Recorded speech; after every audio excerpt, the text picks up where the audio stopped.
Chapter 1 of Life and Adventures of Robinson Crusoe. The Life and Adventures of Robinson Crusoe by Daniel Defoe. Chapter 1, Start in Life.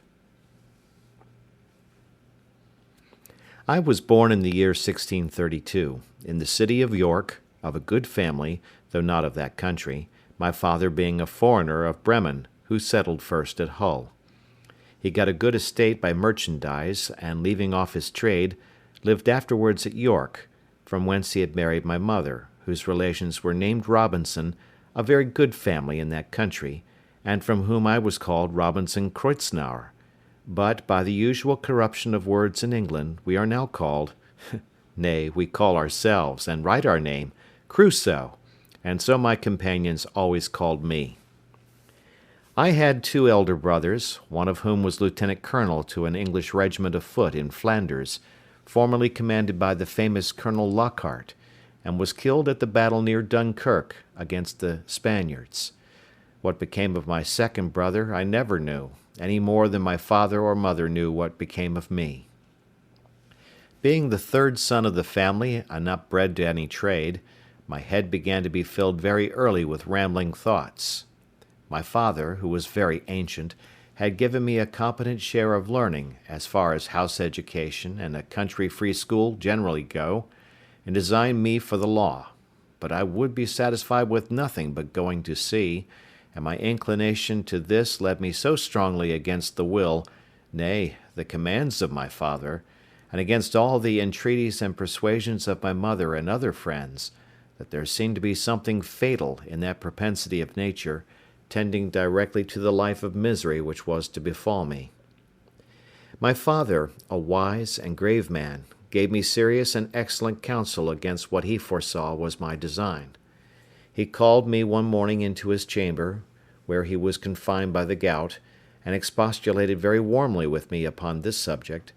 He asked me what reasons, more than a mere wandering inclination, I had for leaving father's house and my native country, where I might be well introduced, and had a prospect of raising my fortune by application and industry, with a life of ease and pleasure. He told me it was men of desperate fortunes on one hand, or of aspiring, superior fortunes on the other, who went abroad upon adventures, to rise by enterprise and make themselves famous in undertakings of a nature out of the common road, that these things were all either too far above me or too far below me, that mine was the middle state, or what might be called the upper station of low life, which he had found, by long experience, was the best state in the world,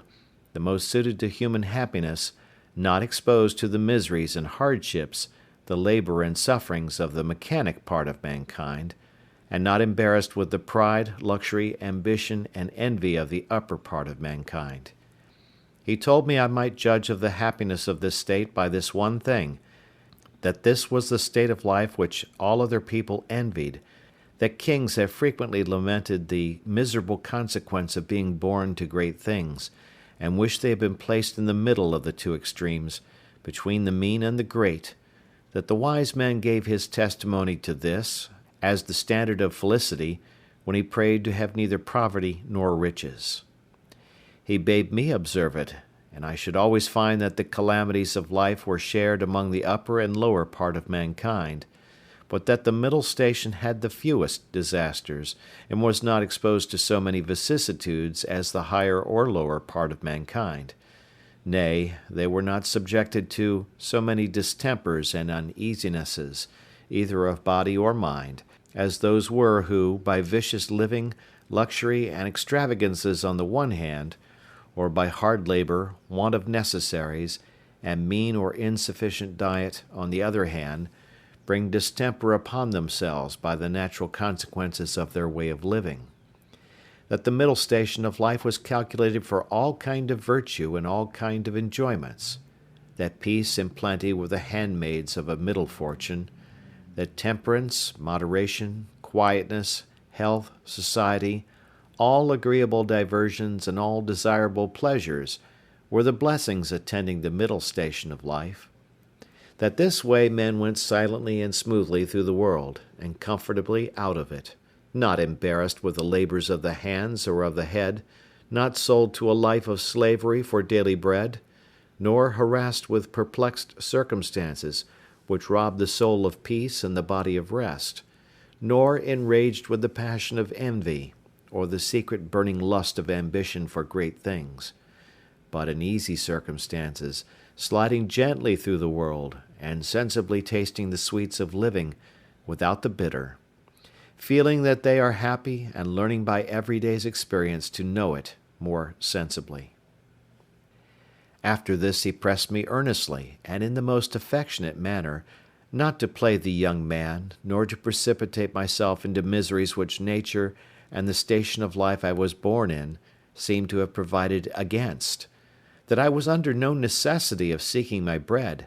that he would do well for me, and endeavor to enter me fairly into the station of life which he had just been recommending to me, and that if I was not very easy and happy in the world, it must be my mere fate or fault that must hinder it, and that he should have nothing to answer for, having thus discharged his duty in warning me against measures which he knew would be to my hurt. In a word, that as he would do very kind things for me if I would stay and settle at home as he directed, so he would not have so much hand in my misfortunes as to give me any encouragement to go away. And to close all, he told me I had my elder brother for an example, to whom he had used the same earnest persuasions to keep him from going into the Low Country wars, but could not prevail, his young desires prompting him to run into the army, where he was killed. And though he said he would not cease to pray for me, yet he would venture to say to me that if I did take this foolish step, God would not bless me, and I should have leisure hereafter to reflect upon having neglected his counsel when there might be none to assist in my recovery. I observed in this last part of his discourse, which was truly prophetic, though I suppose my father did not know it to be so himself. I say, I observed the tears run down his face very plentifully, especially when he spoke of my brother who was killed, and that when he spoke of my having leisure to repent and none to assist me, he was so moved that he broke off the discourse and told me his heart was so full he could say no more to me.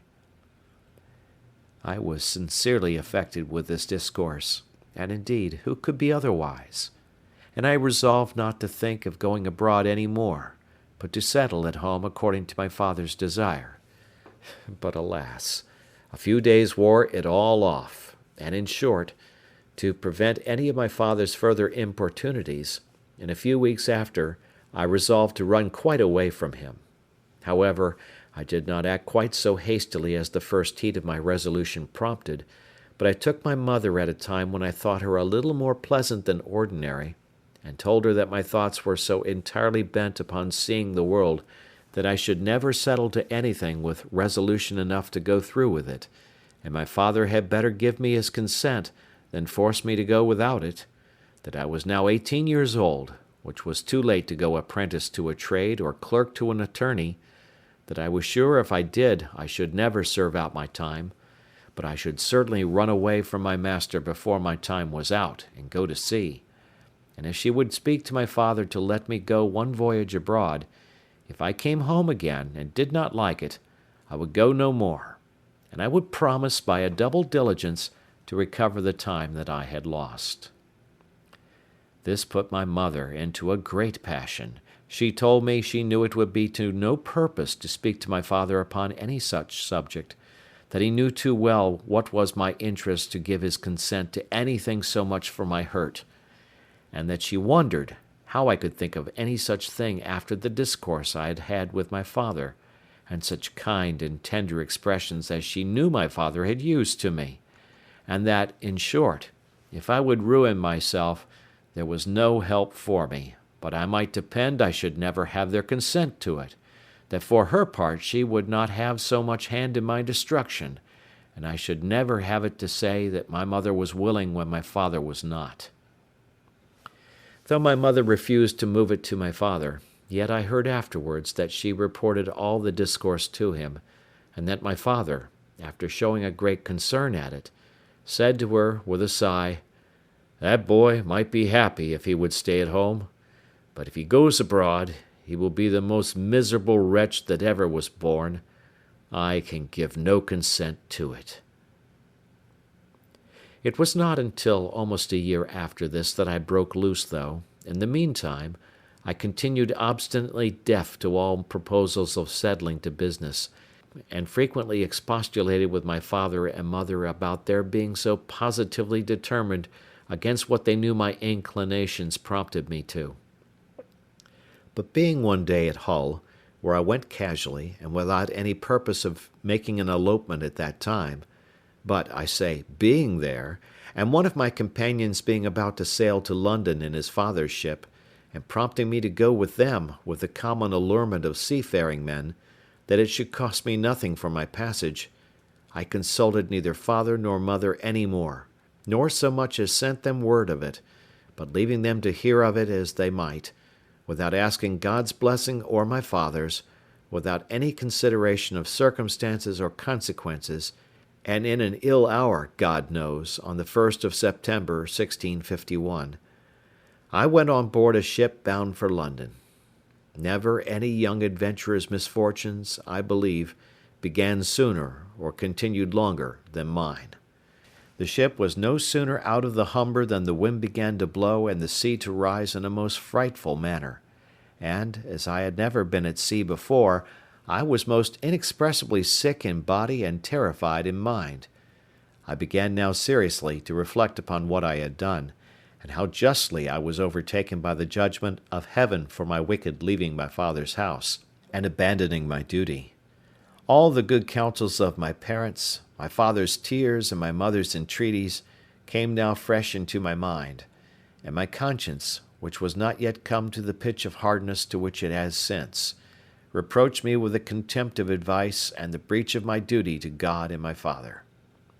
All this while the storm increased, and the sea went very high, though nothing like what I have seen many times since. No, nor what I saw a few days after. But it was enough to affect me then, who was but a young sailor, and had never known anything of the matter. I expected every wave would have swallowed us up, and that every time the ship fell down, as I thought it did, in the trough or hollow of the sea, we should never rise more. In this agony of mind, I made many vows and resolutions that if it would please God to spare my life in this one voyage, if ever I once got my foot upon dry land again, I would go directly home to my father and never set it into a ship again while I lived,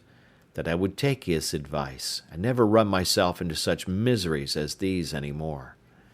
Now I saw plainly the goodness of his observations about the middle station of life, how easy, how comfortably he had lived all his days, and never had been exposed to tempests at sea or troubles on shore, and I resolved that I would, like a true repenting prodigal, go home to my father. These wise and sober thoughts continued all the while the storm lasted, and indeed some time after. But the next day the wind was abated, and the sea calmer,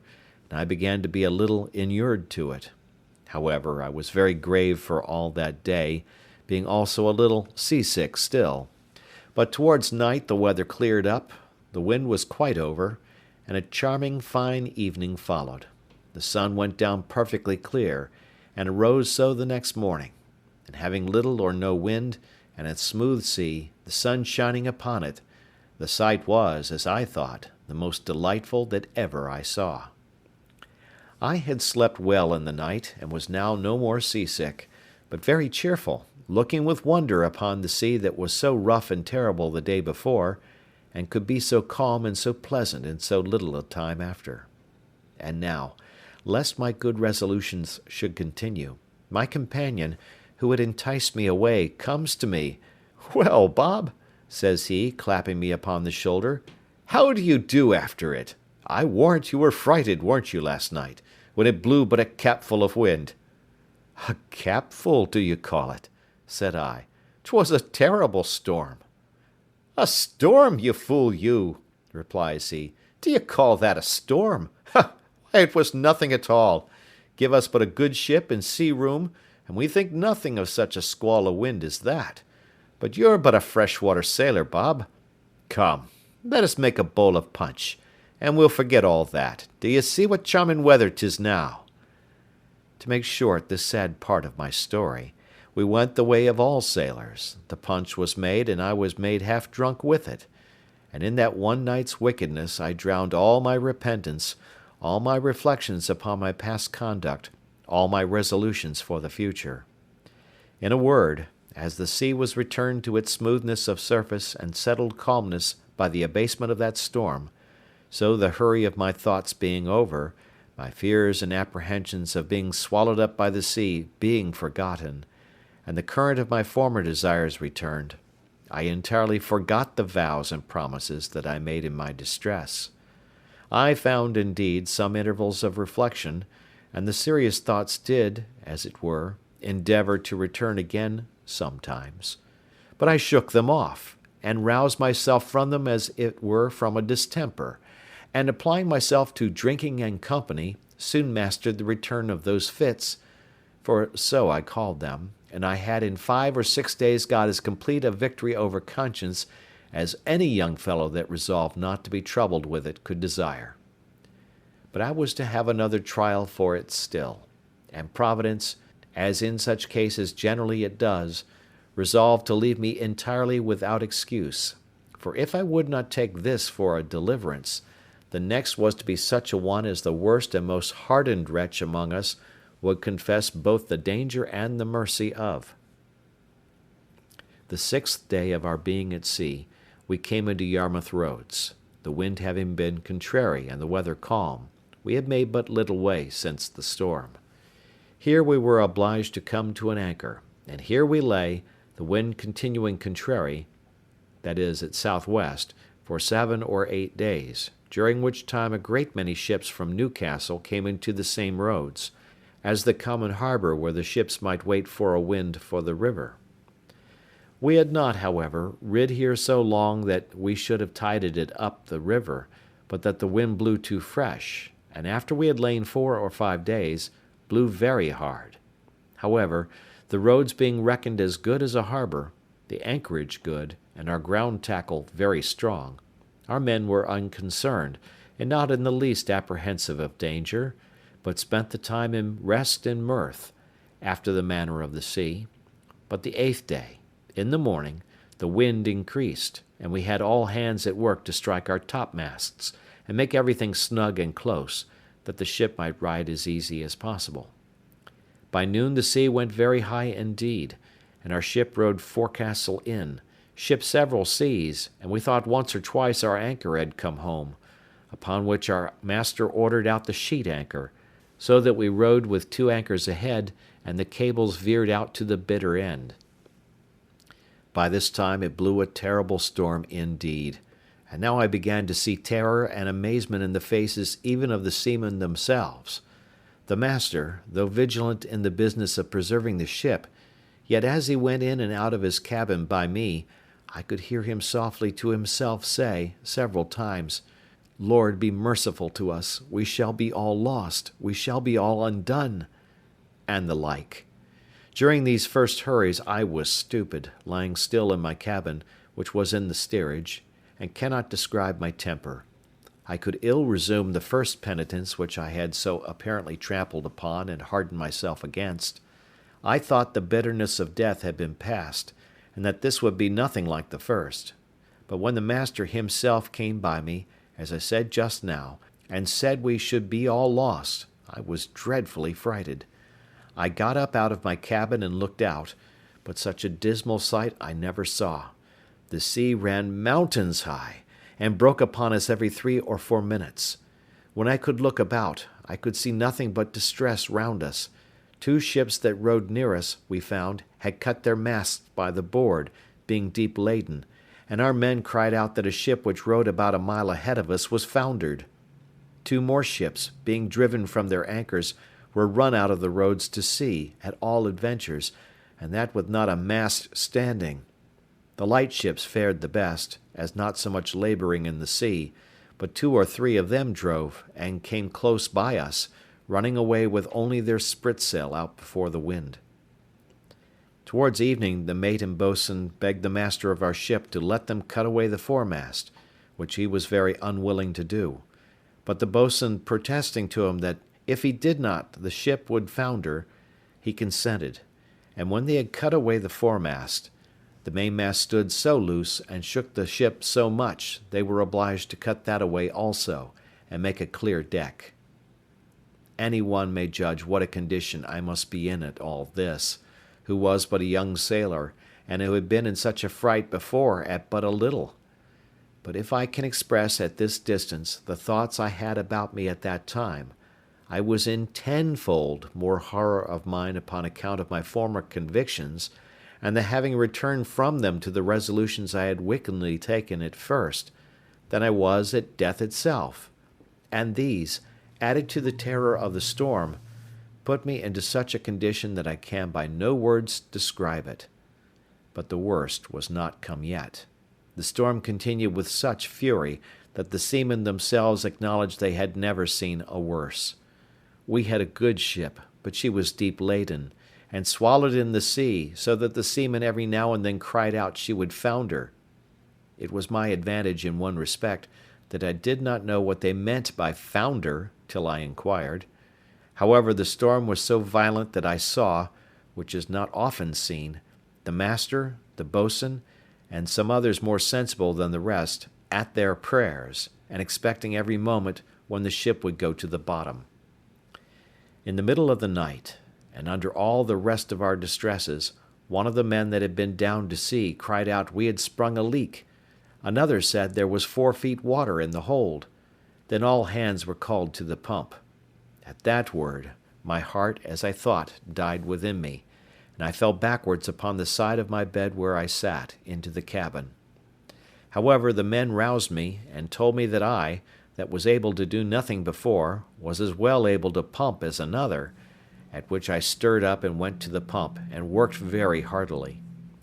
While this was doing, the master, seeing some light colliers, who, not able to ride out the storm, were obliged to slip and run away to sea, and would come near us, ordered to fire a gun as a signal of distress. I, who knew nothing what they meant, thought the ship had broken, or some dreadful thing happened. In a word, I was so surprised that I fell down in a swoon. As this was a time when everybody had his own life to think of, nobody minded me, or what was become of me. But another man stepped up to the pump, and thrusting me aside with his foot, let me lie, thinking I had been dead, and it was a great while before I came to myself. We worked on, but the water increasing in the hold, it was apparent that the ship would founder, and though the storm began to abate a little, yet it was not possible she could swim till we might run into any port. So the master continued firing guns for help, and a light ship, who had rid it out just ahead of us, ventured a boat out to help us. It was with the utmost hazard the boat came near us, but it was impossible for us to get on board, or for the boat to lie near the ship's side, till at last the men rowing very heartily, and venturing their lives to save ours, our men cast them a rope over the stern with a buoy to it, and then veered it out a great length, which they, after much labour and hazard, took hold of, and we hauled them close under our stern, and got all into their boat. It was to no purpose for them or us, after we were in the boat, to think of reaching their own ship, so all agreed to let her drive, and only to pull her in towards shore as much as we could, and our master promised them that if the boat was staved upon shore, he would make it good to their master. So partly rowing and partly driving, our boat went away to the northward, sloping towards the shore almost as far as Winterton Ness. We were not much more than a quarter of an hour out of our ship till we saw her sink, and then I understood for the first time what was meant by a ship foundering in the sea. I must acknowledge I had hardly eyes to look up when the seamen told me she was sinking, for from the moment that they rather put me into the boat than that I might be said to go in, my heart was, as it were, dead within me, partly with fright, partly with horror of mine, and the thoughts of what was yet before me. While we were in this condition, the men yet laboring at the oar to bring the boat near the shore, we could see, when, our boat mounting the waves, we were able to see the shore, a great many people running along the strand to assist us when we should come near, but we made but slow way towards the shore, nor were we able to reach the shore till, being past the lighthouse at Winterton, the shore falls off to the westward towards Cromer, and so the land broke off a little the violence of the wind. Here we got in, and though not without much difficulty, got all safe on shore, and walked afterwards on foot to Yarmouth, where, as unfortunate men, we were used with great humanity, as well by the magistrates of the town, who assigned us good quarters, as by particular merchants and owners of ships, and had money given us sufficient to carry us either to London or back to Hull as we thought fit. Had I now had the sense to have gone back to Hull, and have gone home, I had been happy, and my father, as in our blessed Saviour's parable, had even killed the fatted calf for me, for hearing the ship I went away in was cast away in Yarmouth roads, it was a great while before he had any assurances that I was not drowned. But my ill fate pushed me on now with an obstinacy that nothing could resist, and though I had several times loud calls from my reason and my more composed judgment to go home, yet I had no power to do it. I know not what to call this, nor will I urge that it is a secret overruling decree that hurries us on to be the instruments of our own destruction, even though it be before us, and that we rush upon it with our eyes open. Certainly nothing but some such decreed unavoidable misery, which it was impossible for me to escape, could have pushed me forward against the calm reasonings and persuasions of my most retired thoughts, and against two such visible instructions as I had met with in my first attempt. My comrade, who had helped to harden me before, and who was the master's son, was now less forward than I. The first time he spoke to me after we were at Yarmouth, which was not till 2 or 3 days, for we were separated in the town to several quarters, I say, the first time he saw me, it appeared his tone was altered, and looking very melancholy, and shaking his head, he asked me how I did, and telling his father who I was, and how I had come this voyage only for a trial, in order to go further abroad, his father, turning to me with a very grave and concerned tone, "Young man," says he, "you ought never to go to sea any more. You ought to take this for a plain invisible token that you are not to be a seafaring man." "Why, sir," said I, "will you go to sea no more?" "That is another case," said he. "It is my calling, and therefore my duty, but as you made this voyage on trial, you see what a taste heaven has given you of what you are to expect if you persist. Perhaps this has all befallen us on your account, like Jonah in the ship of Tarshish. Pray," continues he, "what are you, and on what account did you go to sea?"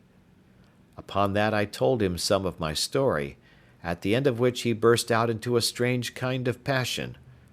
"What had I done," says he, "that such an unhappy wretch should come into my ship? I would not set my foot in the same ship with thee again for £1,000. This indeed was, as I said, an excursion of his spirits, which were yet agitated by the sense of his loss, and was farther than he could have authority to go. However, he afterwards talked very gravely to me, exhorting me to go back to my father, and not tempt Providence to my ruin, telling me I might see a visible hand of heaven against me. "And, young man," said he, "depend upon it, if you do not go back, wherever you go, you will meet with nothing but disasters and disappointments, till your father's words are fulfilled upon you." We parted soon after, for I made him little answer, and I saw him no more. Which way he went, I knew not. As for me, having some money in my pocket, I travelled to London by land, and there, as well as on the road, had many struggles with myself what course of life I should take, and whether I should go home or to sea. As to going home, shame opposed the best motions that offered to my thoughts, and it had immediately occurred to me how I should be laughed at among the neighbours, and should be ashamed to see, not my father and mother only, but even everybody else, from whence I have since often observed how incongruous and irrational the common temper of mankind is, especially of youth, to that reason which ought to guide them in such cases. That is, that they are not ashamed to sin, and yet are ashamed to repent, not ashamed of the action for which they ought justly to be esteemed fools, but are ashamed of the returning, which only can make them be esteemed wise men. In this state of life, however, I remained some time, uncertain what measures to take, and what course of life to lead. An irresistible reluctance continued to going home, and as I stayed away a while, the remembrance of the distress I had been in wore off, and as that abated, the little motion I had in my desires to return wore off with it, till at last I quite laid aside the thoughts of it, and looked out for a voyage. End of chapter 1. The Life and Adventures of Robinson Crusoe by Daniel Defoe. Chapter 2, Slavery and Escape. That evil influence which carried me first away from my father's house, which hurried me into the wild and indigested notion of raising my fortune, and that impressed those conceits so forcibly upon me as to make me deaf to all good advice, and to the entreaties and even the commands of my father, I say, the same influence, whatever it was, presented the most unfortunate of all enterprises to my view, and I went on board a vessel bound to the coast of Africa, or, as our soldiers vulgarly called it, a voyage to Guinea. It was my great misfortune that in all these adventures I did not ship myself as a sailor, when, though I might indeed have worked a little harder than ordinary, yet at the same time I should have learnt the duty and office of a foremast man, and in time might have qualified myself for a mate or lieutenant, if not for a master. But as it was always my fate to choose for the worse, so I did here, for having money in my pocket and good clothes upon my back, I would always go on board in the habit of a gentleman, and so I neither had any business in the ship, nor learned to do any. It was my lot first of all to fall into pretty good company in London, which does not always happen to such loose and misguided young fellows as I then was, the devil generally not omitting to lay some snare for them very early. But it was not so with me. I first got acquainted with the master of a ship who had been on the coast of Guinea, and who, having had very good success there, was resolved to go again. This captain taking a fancy to my conversation, which was not at all disagreeable at that time, hearing me say I had a mind to see the world, told me if I would go the voyage with him, I should be at no expense. I should be his messmate and his companion, and if I could carry anything with me, I should have all the advantage of it that the trade would admit, and perhaps I might meet with some encouragement. I embraced the offer, and entering into a strict friendship with this captain, who was an honest, plain-dealing man, I went the voyage with him, and carried a small adventure with me, which, by the disinterested honesty of my friend the captain, I increased very considerably, for I carried about £40 in such toys and trifles as the captain directed me to buy. These £40 I had mustered together by the assistance of some of my relations whom I corresponded with, and who, I believe, got my father, or at least my mother, to contribute so much as that to my first adventure. This was the only voyage which I may say was successful in all my adventures, which I owe to the integrity and honesty of my friend the captain, under whom also I got a competent knowledge of the mathematics and the rules of navigation, learned how to keep an account of the ship's course, take an observation, and, in short, to understand some things that were needful to be understood by a sailor, for as he took delight to instruct me, I took delight to learn. And, in a word, this voyage made me both a sailor and a merchant, for I brought home 5 pounds 9 ounces of gold dust for my adventure, which yielded me in London, at my return, almost £300, and this filled me with those aspiring thoughts which have since so completed my ruin. Yet even in this voyage I had my misfortunes too, particularly that I was continually sick, being thrown into a violent calenture by the excessive heat of the climate, our principal trading being upon the coast, from latitude of 15 degrees north even to the line itself. I was now set up for a Guinea trader, and my friend, to my great misfortune, dying soon after his arrival, I resolved to go the same voyage again, and I embarked in the same vessel with one who was his mate in the former voyage, and had now got command of the ship. This was the unhappiest voyage that ever man made, for though I did not carry quite 100 pounds of my new gained wealth, so that I had 200 pounds left, which I lodged with my friend's widow, who was very just to me, yet I fell into terrible misfortunes. The first was this: our ship making her course towards the Canary Islands, or rather between those islands and the African shore, was surprised in the grey of the morning by a Turkish rover of Sallee, who gave chase to us with all the sail she could make. We crowded also as much canvas as our yards would spread, or our masts carry, to get clear, but finding the pirate gained upon us, and would certainly come up with us in a few hours, we prepared to fight, our ship having 12 guns, and the rogue 18.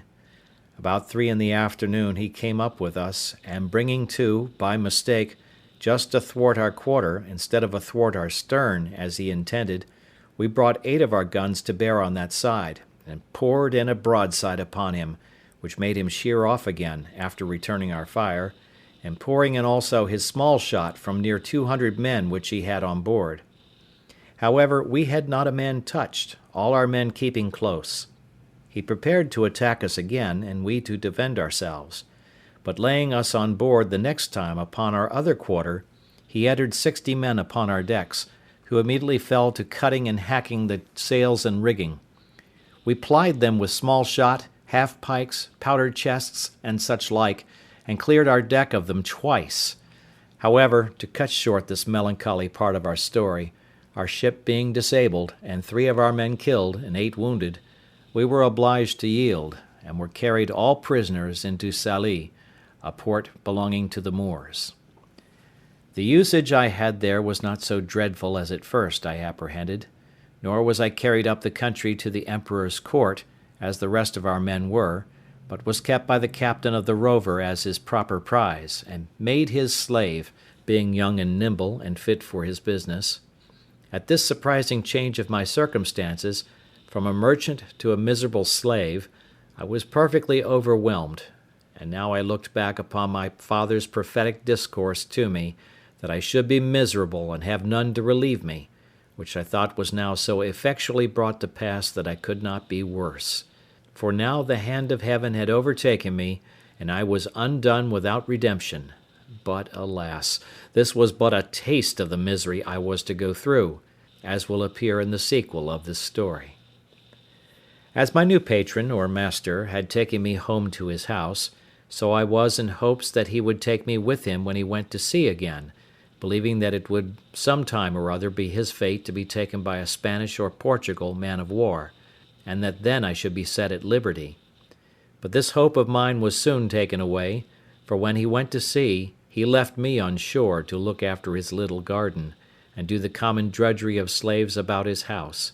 and when he came home again from his cruise, he ordered me to lie in the cabin to look after the ship. Here I meditated nothing but my escape, and what method I might take to effect it, but found no way that had the least probability in it, nothing presented to make the supposition of it rational, for I had nobody to communicate it to that would embark with me, no fellow slave, no Englishman, Irishman, or Scotchman there but myself, so that for 2 years, though I often pleased myself with the imagination, yet I never had the least encouraging prospect of putting it in practice. After about 2 years, an odd circumstance presented itself, which put the old thought of making some attempt for my liberty again in my head. My patron lying at home longer than usual without fitting out his ship, which, as I heard, was for want of money, he used constantly, once or twice a week, sometimes oftener if the weather was fair, to take the ship's pinnace and go out into the road a fishing, and as he always took me and young Moresco with him to row the boat,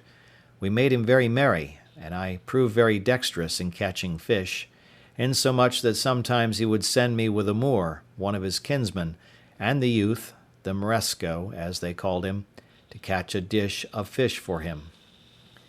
It happened one time that going a-fishing in a calm morning, a fog rose so thick that, though we were not half a league from the shore, we lost sight of it,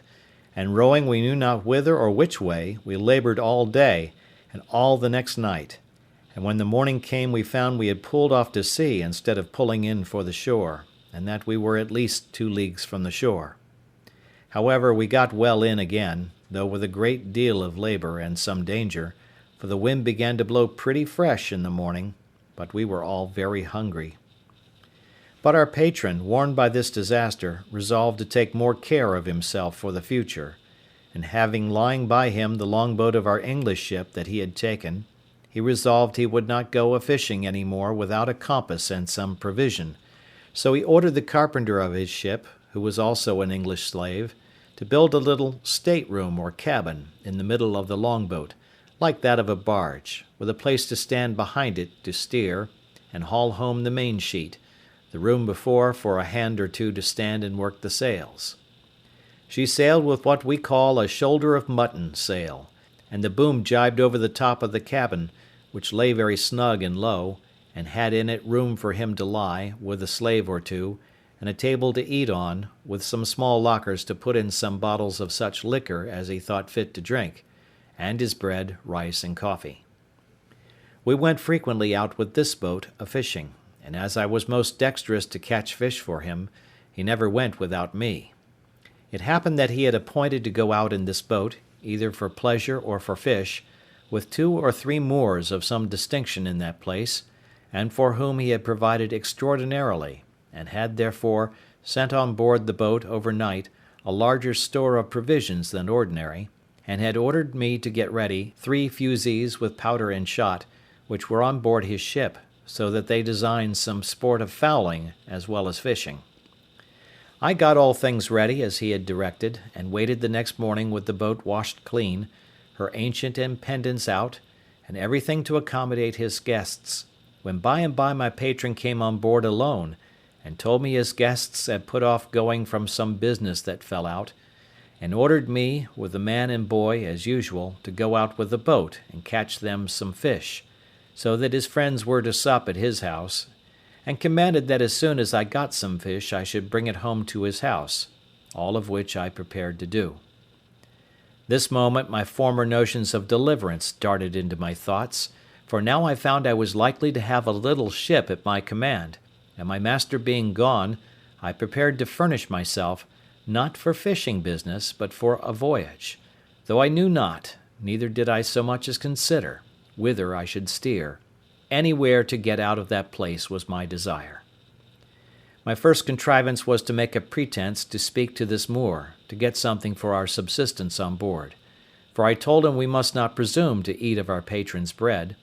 He said that was true, so he brought a large basket of rusk or biscuit, and 3 jars of fresh water into the boat. I knew where my patron's case of bottles stood, which it was evident, by the make, were taken out of some English prize, and I conveyed them into the boat while the Moor was on shore, as if they had been there before for our master.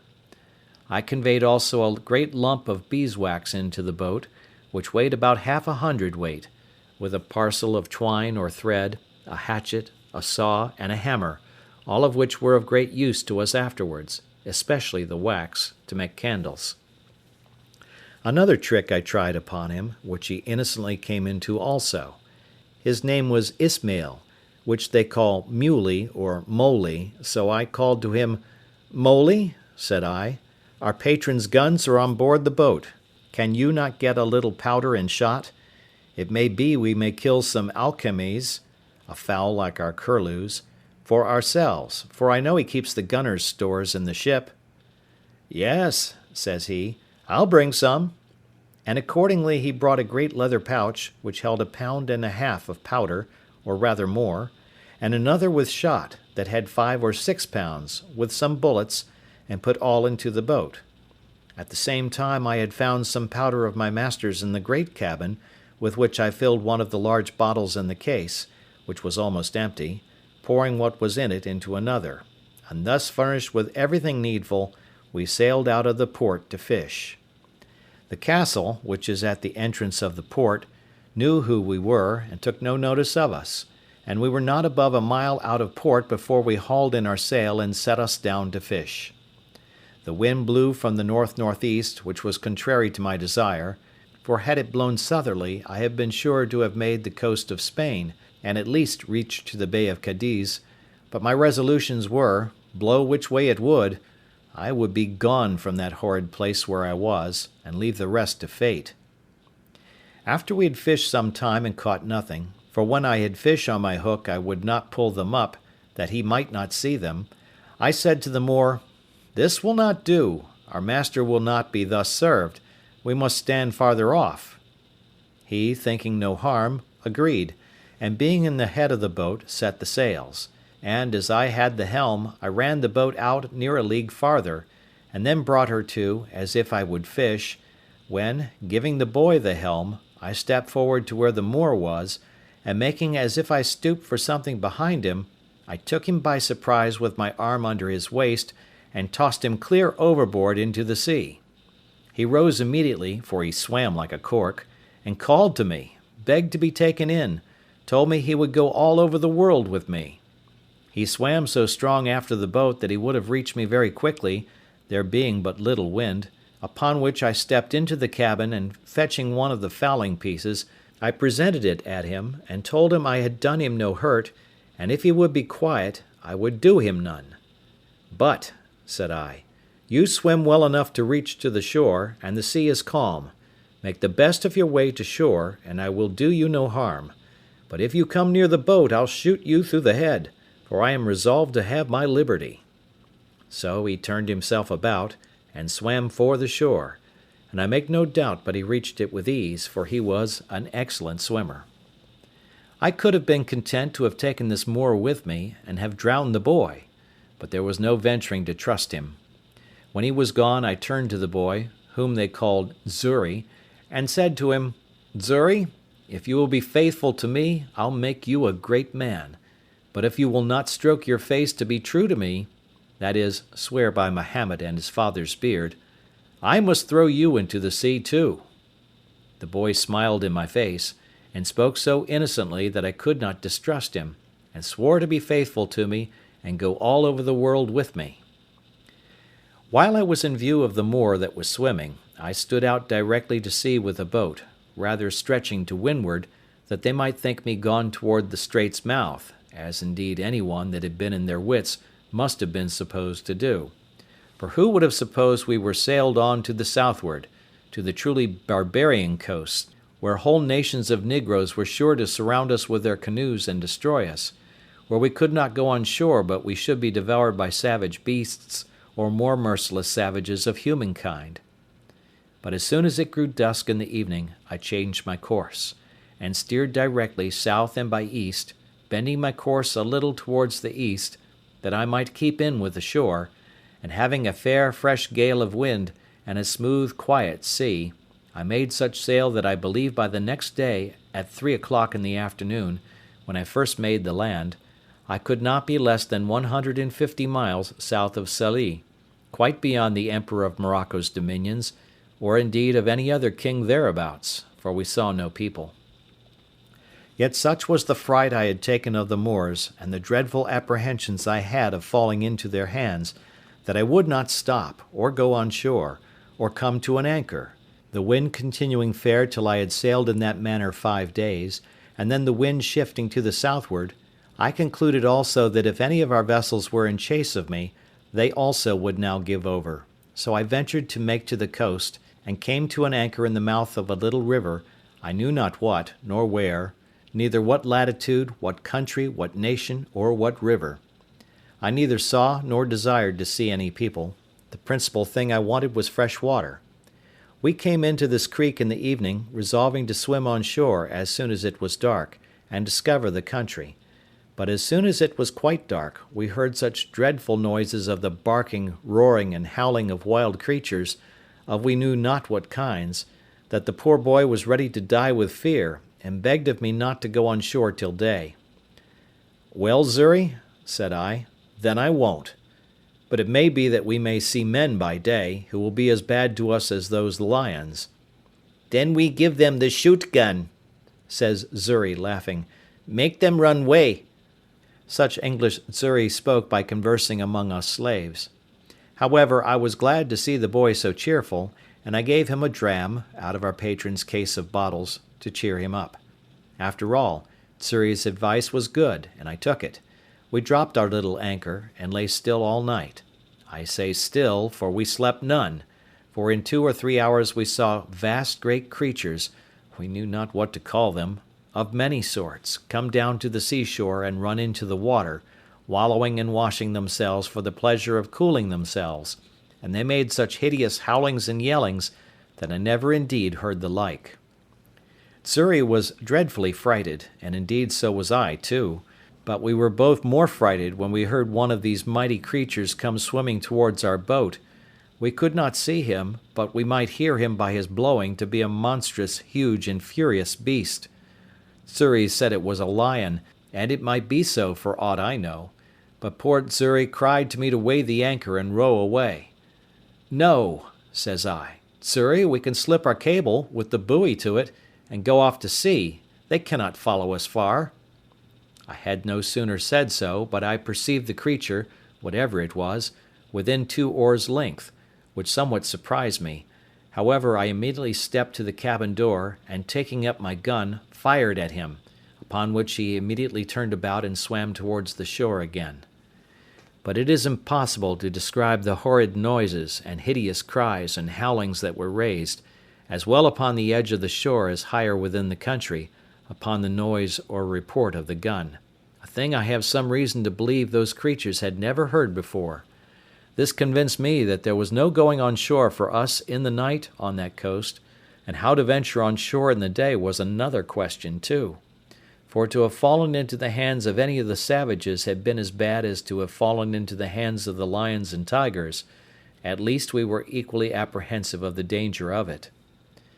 Be that as it would, we were obliged to go on shore somewhere or other for water, for we had not a pint left in the boat.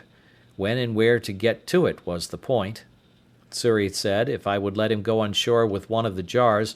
he would find if there was any water, and bring some to me. I asked him why he would go, why I should not go, and he stay in the boat. The boy answered with so much affection as made me love him ever after. Says he, "If wild men come, they eat me, you go way." "Well, Xury," said I, "we will both go, and if the wild mans come, we will kill them. They shall eat neither of us." So I gave Xury a piece of rusk bread to eat, and a dram out of our patron's case of bottles which I mentioned before, and we hauled the boat in as near the shore as we thought was proper, and so waded on shore, carrying nothing but our arms and 2 jars for water. I did not care to go out of sight of the boat, fearing the coming of canoes with savages down the river, but the boy seeing a low place about a mile up the country, rambled to it, and by I saw him come running towards me.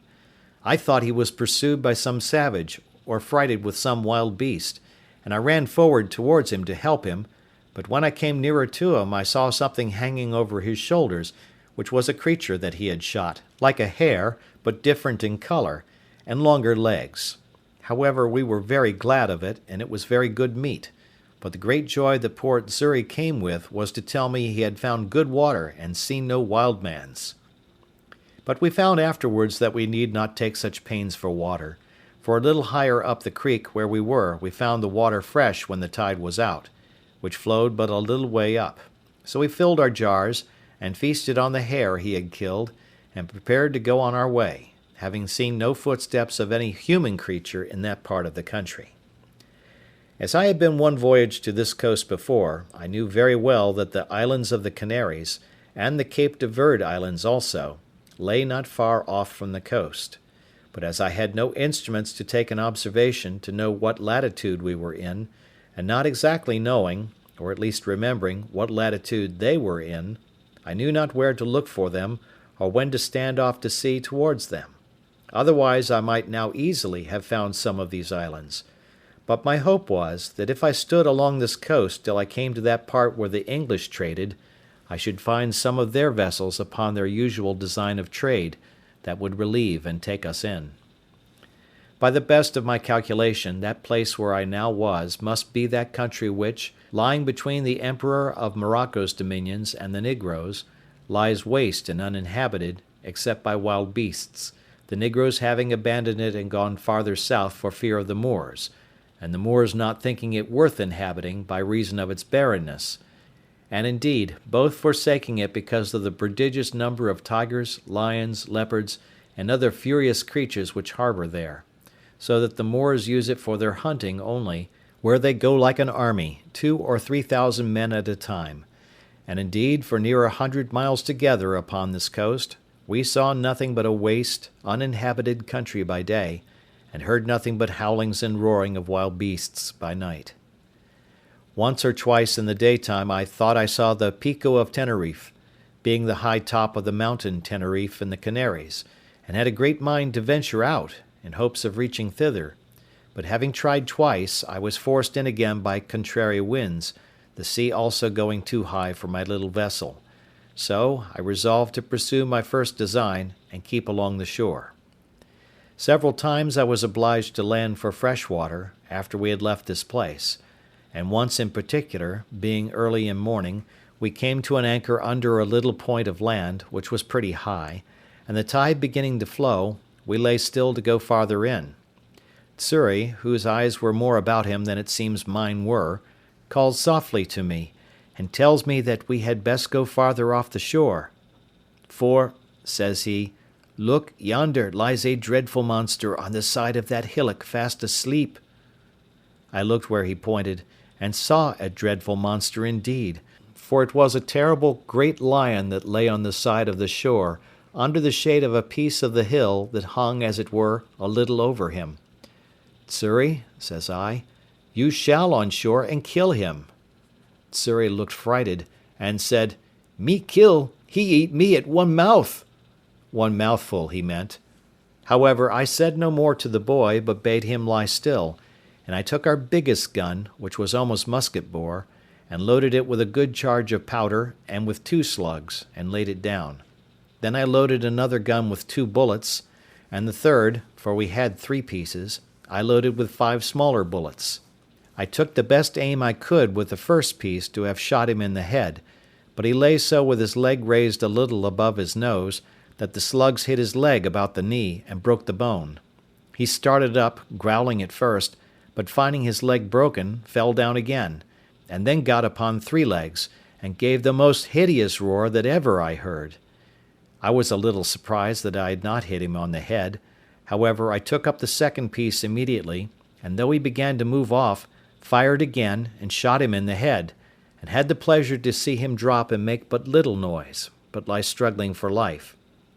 Then Xury took heart, and would have me let him go on shore.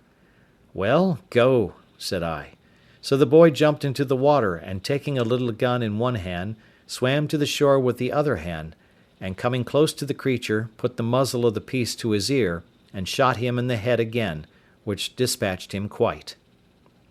This was game indeed to us, but this was no food, and I was very sorry to lose 3 charges of powder and shot upon a creature that was good for nothing to us. However, Xury said he would have some of him, so he comes on board and asked me to give him the hatchet. For what, Xury? said I. Me cut off his head, said he. However, Xury could not cut off his head, but he cut off a foot, and brought it with him, and it was a monstrous great one. I bethought myself, however, that perhaps the skin of him might, one way or other, be of some value to us, and I resolved to take his skin if I could. So Xury and I went to work with him, but Xury was much the better workman at it, for I knew very ill how to do it. Indeed, it took us both up the whole day, but at last we got off the hide of him, and spreading it on top of our cabin, the sun effectually dried it in 2 days' time, and it afterwards served me to lie upon. End of chapter 2. Part 1 of chapter 3 of The Life and Adventures of Robinson Crusoe. Chapter 3, Wrecked on a Desert Island. After this stop we made on to the southward continually for 10 or 12 days, living very sparingly on our provisions, which began to abate very much, and going no oftener to the shore than we were obliged to for fresh water. My design in this was to make the river Gambia or Senegal, that is to say, anywhere about the Cape de Verde, where I was in hopes to meet with some European ship, and if I did not, I knew not what course I had to take, but to seek for the islands or perish there among the negroes. I knew that all the ships from Europe, which sailed either to the coast of Guinea or to Brazil, or to the East Indies, made this cape, or those islands, and in a word, I put the whole of my fortune upon this single point, either that I must meet with some ship or must perish. When I had pursued this resolution about 10 days longer, as I have said, I began to see that the land was inhabited, and in 2 or 3 places, as we sailed by, we saw people stand upon the shore to look at us. We could also perceive they were quite black and naked. I was once inclined to have gone on shore to them, but Xury was my better counsellor, and said to me, "No go, no go." However, I hauled in nearer the shore that I might talk to them, and I found they ran along the shore by me a good way. I observed they had no weapons in their hand, except one who had a long slender stick, which Xury said was a lance, and that they could throw them a great way with good aim. So I kept at a distance, but talked with them by signs as well as I could, and particularly made signs for something to eat. They beckoned to me to stop my boat, and they would fetch me some meat. Upon this I lowered the top of my sail and lay by, and 2 of them ran up into the country, and in less than half an hour came back, and brought with them 2 pieces of dried flesh and some corn, such as is the produce of their country, but we neither knew what the one or the other was. However, we were willing to accept it, but how to come at it was our next dispute, for I would not venture on shore to them, and they were as much afraid of us. But they took a safe way for us all, for they brought it to the shore and laid it down, and went and stood a great way off till we fetched it on board, and then came close to us again.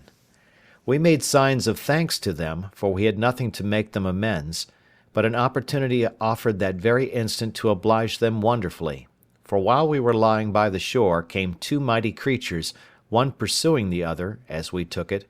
with great fury from the mountains towards the sea. Whether it was the male pursuing the female, or whether they were in sport or in rage, we could not tell, any more than we could tell whether it was usual or strange, but I believe it was the latter, because, in the first place, those ravenous creatures seldom appear but in the night, and in the second place, we found the people terribly frighted, especially the women. The man that had the lance or dart did not fly from them, but the rest did. However, as the 2 creatures ran directly into the water, they did not offer to fall upon any of the negroes, but plunged themselves into the sea, and swam about as if they had come for their diversion. At last one of them began to come nearer our boat than at first I expected, but I lay ready for him, for I had loaded my gun with all possible expedition, and bade Xury load both the others. As soon as he came fairly within my reach, I fired, and shot him directly in the head. Immediately he sank down into the water, but rose instantly, and plunged up and down as if he were struggling for life, and so indeed he was. He immediately made to the shore, but between the wound, which was his mortal hurt, and the strangling of the water, he died just before he reached the shore. It is impossible to express the astonishment of these poor creatures at the noise and fire of my gun. Some of them were even ready to die for fear, and fell down as dead with the very terror, but when they saw the creature dead, and sunk in the water, and that I made signs to them to come to the shore, they took heart and came, and began to search for the creature. I found him by his blood staining the water, and by the help of a rope which I slung round him, and gave the negroes to haul, they dragged him on shore, and found that it was a most curious leopard, spotted, and fine to an admirable degree, and the negroes held up their hands with admiration, to think what it was I had killed him with. The other creature, frighted with the flash of fire and the noise of the gun, swam on shore, and ran up directly to the mountains from whence they came,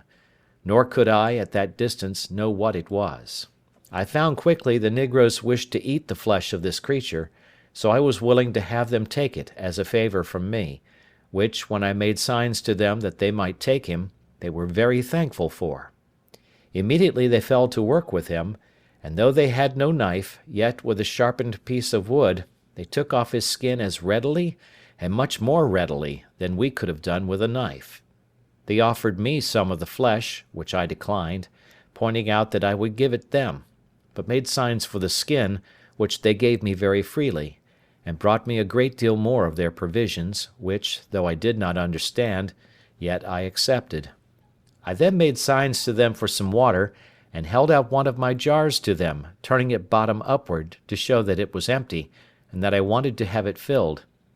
They called immediately to some of their friends, and there came 2 women, and brought a great vessel made of earth, and burnt, as I supposed, in the sun.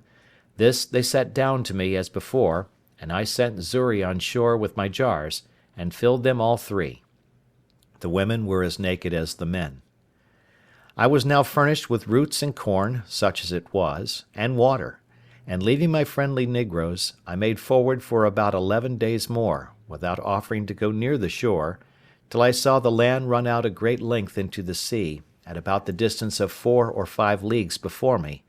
and the sea being very calm, I kept a large offing to make this point. At length, doubling the point, at about 2 leagues from the land, I saw plainly land on the other side to seaward. Then I concluded, as it was most certain indeed, that this was the Cape de Verde, and those the islands called, from thence, Cape de Verde Islands. However, they were at a great distance, and I could not well tell what I had best to do, for if I should be taken with a fresh of wind, I might neither reach one or other. In this dilemma, as I was very pensive, I stepped into the cabin and sat down, Xury having the helm, when, on a sudden, the boy cried out, "Master, master, a ship with a sail!" And the foolish boy was frighted out of his wits, thinking it must needs be some of his master's ships sent to pursue us, but I knew we were far enough out of their reach. I jumped out of the cabin, and immediately saw, not only the ship, but that it was a Portuguese ship, and, as I thought, was bound to the coast of Guinea, for negroes. But when I observed the course she steered, I was soon convinced they were bound some other way, and did not design to come any nearer to the shore, upon which I stretched out to sea as much as I could, resolving to speak with them, if possible. With all the sail I could make, I found I should not be able to come in their way, but that they would be gone by before I could make any signal to them. But after I had crowded to the utmost, and began to despair,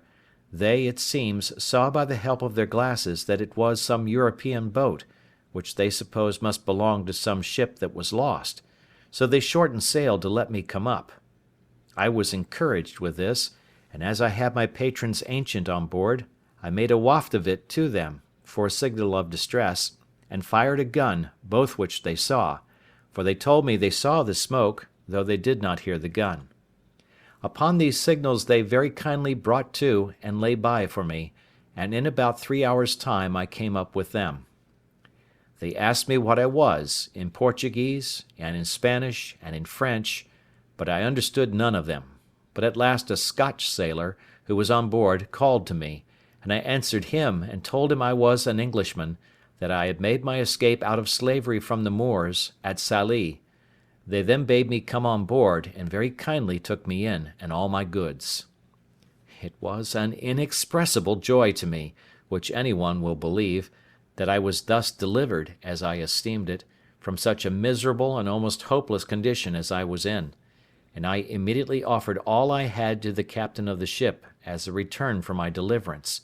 but he generously told me he would take nothing from me, but that all I had should be delivered safe to me when I came to the Brazils. "For," says he, "I have saved your life on no other terms than I would be glad to be saved myself, and it may, one time or other, be my lot to be taken up in the same condition. Besides," said he, "when I carry you to the Brazils, so great a way from your own country, if I should take from you what you have, you will be starved there, and then I only take away that life I have given. No, no," says he, "Signor Inglés," Mr. Englishman, "I will carry you thither in charity, and those things will help to buy your subsistence there, and your passage home again." As he was charitable in this proposal, so he was just in the performance to a tittle, for he ordered the seamen that none should touch anything that I had. Then he took everything into his own possession, and gave me back an exact inventory of them, that I might have them, even to my 3 earthen jars. As to my boat, it was a very good one, and that he saw, and told me he would buy it of me for his ship's use, and asked me what I would have for it. I told him he had been so generous to me in everything that I could not offer to make any price of the boat, but left it entirely to him, upon which he told me he would give me a note of hand to pay me 80 pieces of 8 for it at Brazil, and when it came there, if any one offered to give more, he would make it up. He offered me also 60 pieces of 8 more for my boy Xury, which I was loath to take, not that I was unwilling to let the captain have him, but I was very loath to sell the poor boy's liberty, who had assisted me so faithfully in procuring my own. However, when I let him know my reason, he owned it to be just, and offered me this medium, that he would give the boy an obligation to set him free in 10 years, if he turned Christian. Upon this, and Xury saying he was willing to go to him, I let the captain have him. We had a very good voyage to the Brazils, and I arrived in the Bay de Todos los Santos, or All Saints' Bay, in about 22 days after. And now I was once more delivered from the most miserable of all conditions of life, and what to do next with myself I was to consider. The generous treatment the captain gave me I can never enough remember. He would take nothing of me for my passage, gave me 20 ducats for the leopard's skin, and 40 for the lion's skin, which I had in my boat, and caused everything I had in the ship to be punctually delivered to me,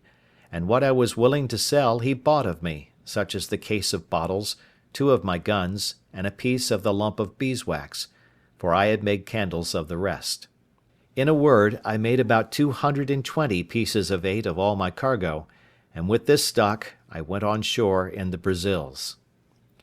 I had not been long here before I was recommended to the house of a good honest man like himself, who had an ingenio, as they call it, that is, a plantation and a sugar house. I lived with him some time, and acquainted myself by that means with the manner of planting and making of sugar, and seeing how well the planters lived, and how they got rich suddenly, I resolved, if I could get a license to settle there, I would turn planter among them, resolving in the meantime to find out some way to get my money, which I had left in London, remitted to me. To this purpose, getting a kind of letter of naturalization, I purchased as much land that was uncured as my money could reach, and formed a plan for my plantation and settlement, such a one as might be suitable to the stock which I proposed to myself to receive from England.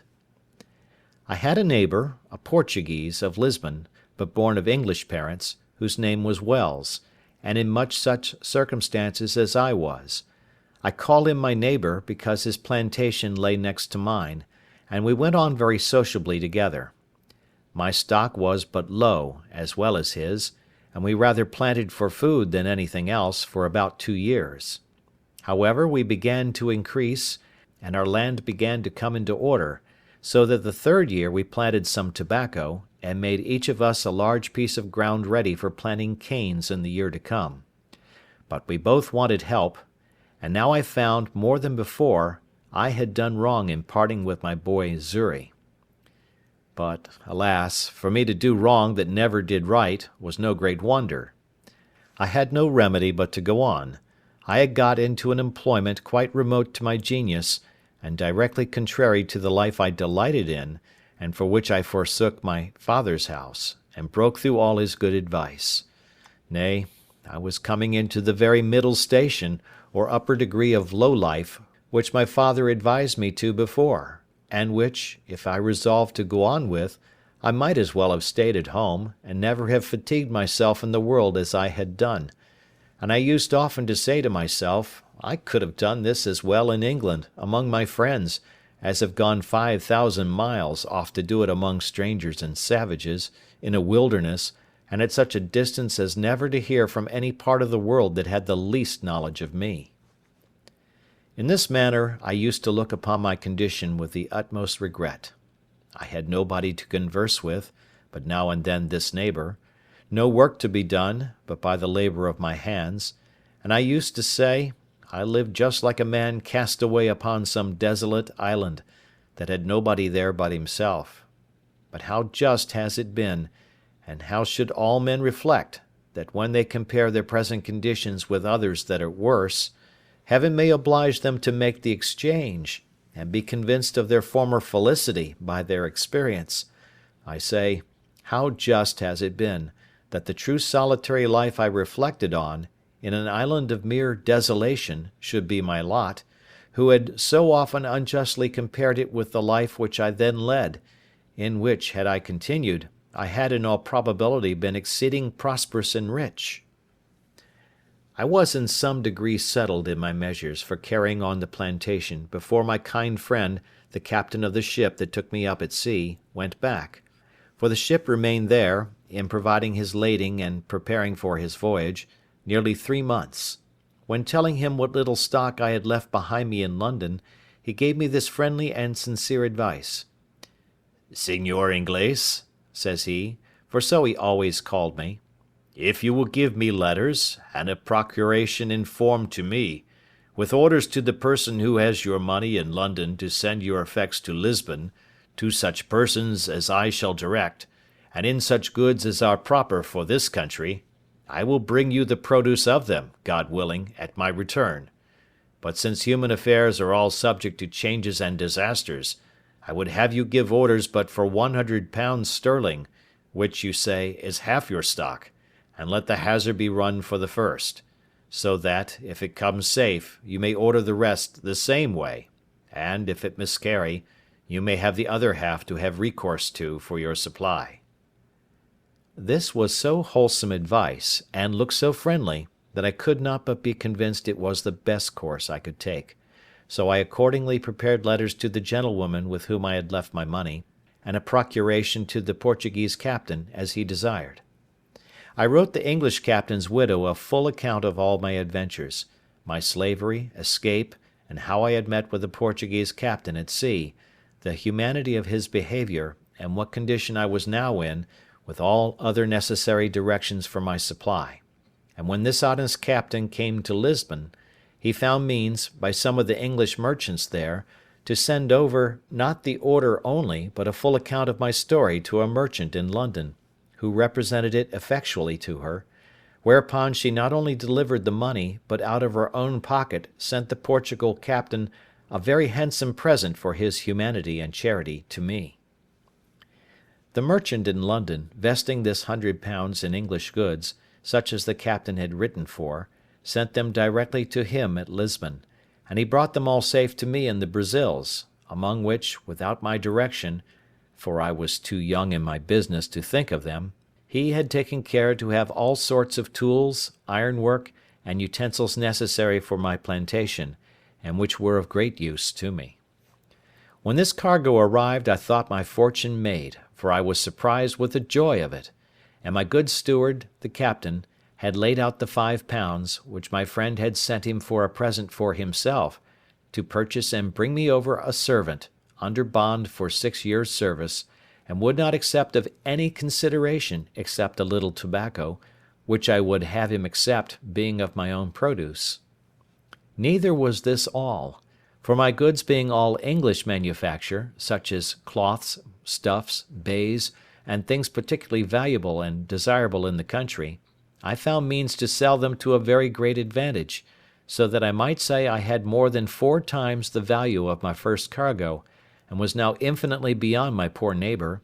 I mean in the advancement of my plantation, for the first thing I did, I bought me a negro slave, and a European servant also; I mean another besides that which the captain brought me from Lisbon. But as abused prosperity is oftentimes made the very means of our greatest adversity, so it was with me. I went on the next year with great success in my plantation. I raised 50 great rolls of tobacco on my own ground, more than I had disposed of for necessaries among my neighbours,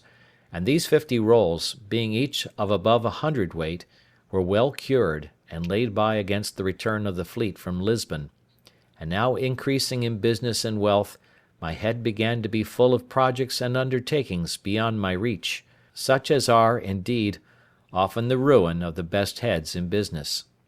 Had I continued in the station I was now in, I had room for all the happy things to have yet befallen me for which my father so earnestly recommended a quiet, retired life, and of which he had so sensibly described the middle station of life to be full of. But other things attended me, and I was still to be the wilful agent of all my own miseries, and particularly to increase my fault, and double the reflections upon myself, which in my future sorrows I should have leisure to make. All these miscarriages were procured by my apparent obstinate adhering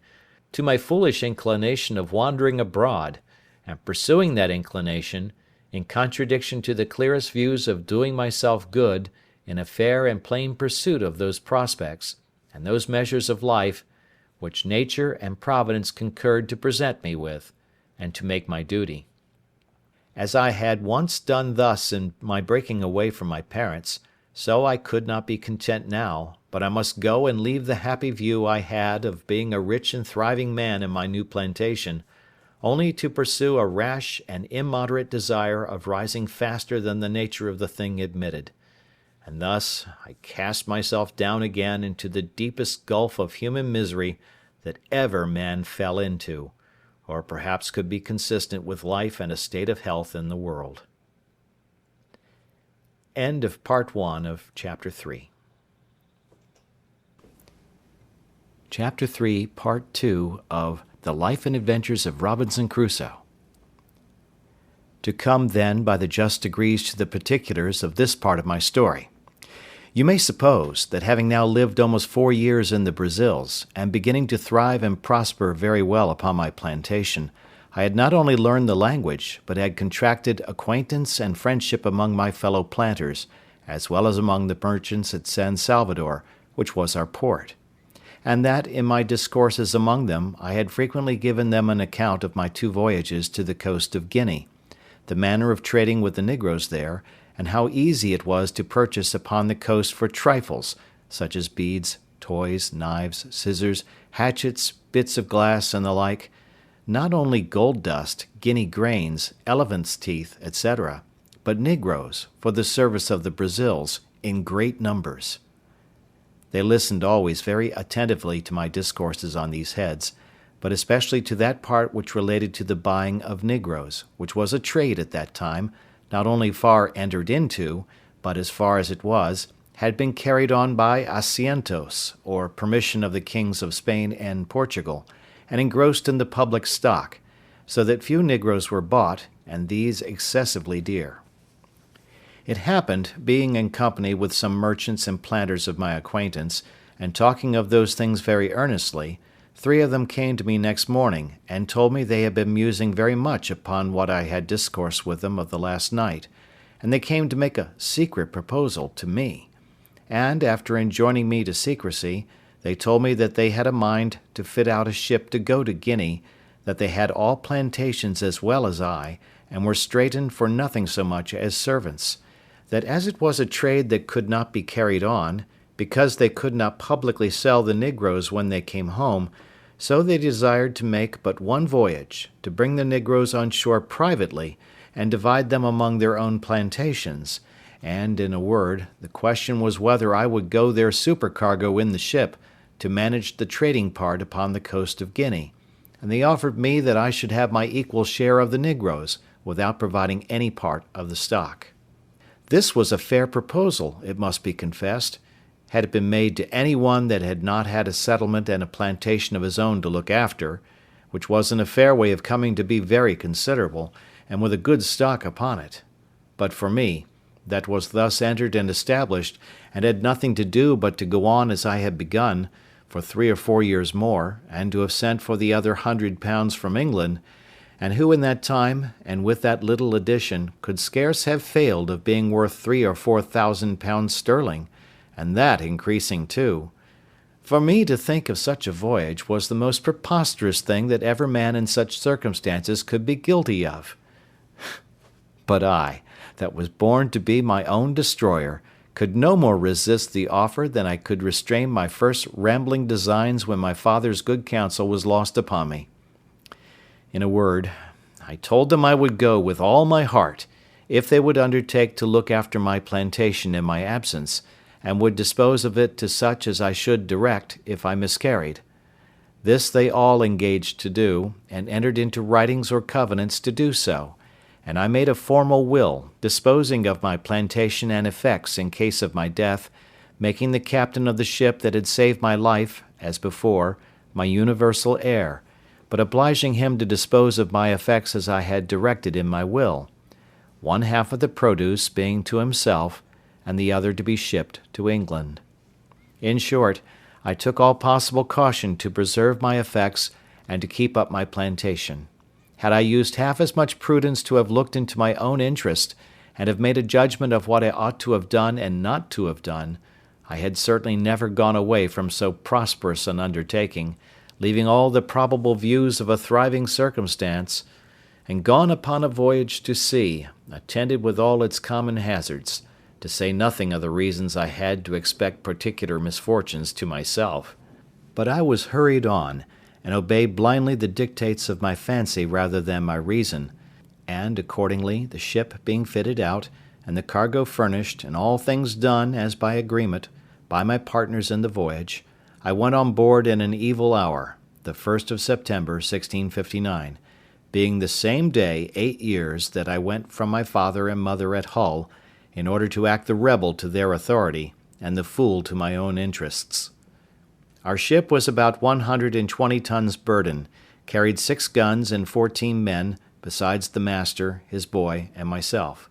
We had on board no large cargo of goods, except of such toys as were fit for our trade with the negroes, such as beads, bits of glass, shells, and other trifles, especially little looking-glasses, knives, scissors, hatchets, and the like.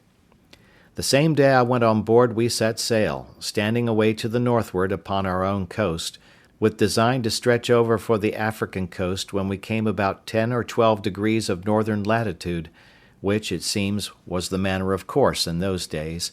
We had very good weather, only excessively hot, all the way upon our own coast, till we came to the height of Cape San Augustino, from whence, keeping further out at sea, we lost sight of land, and steered as if we were bound for the Isle Fernando de Noronha,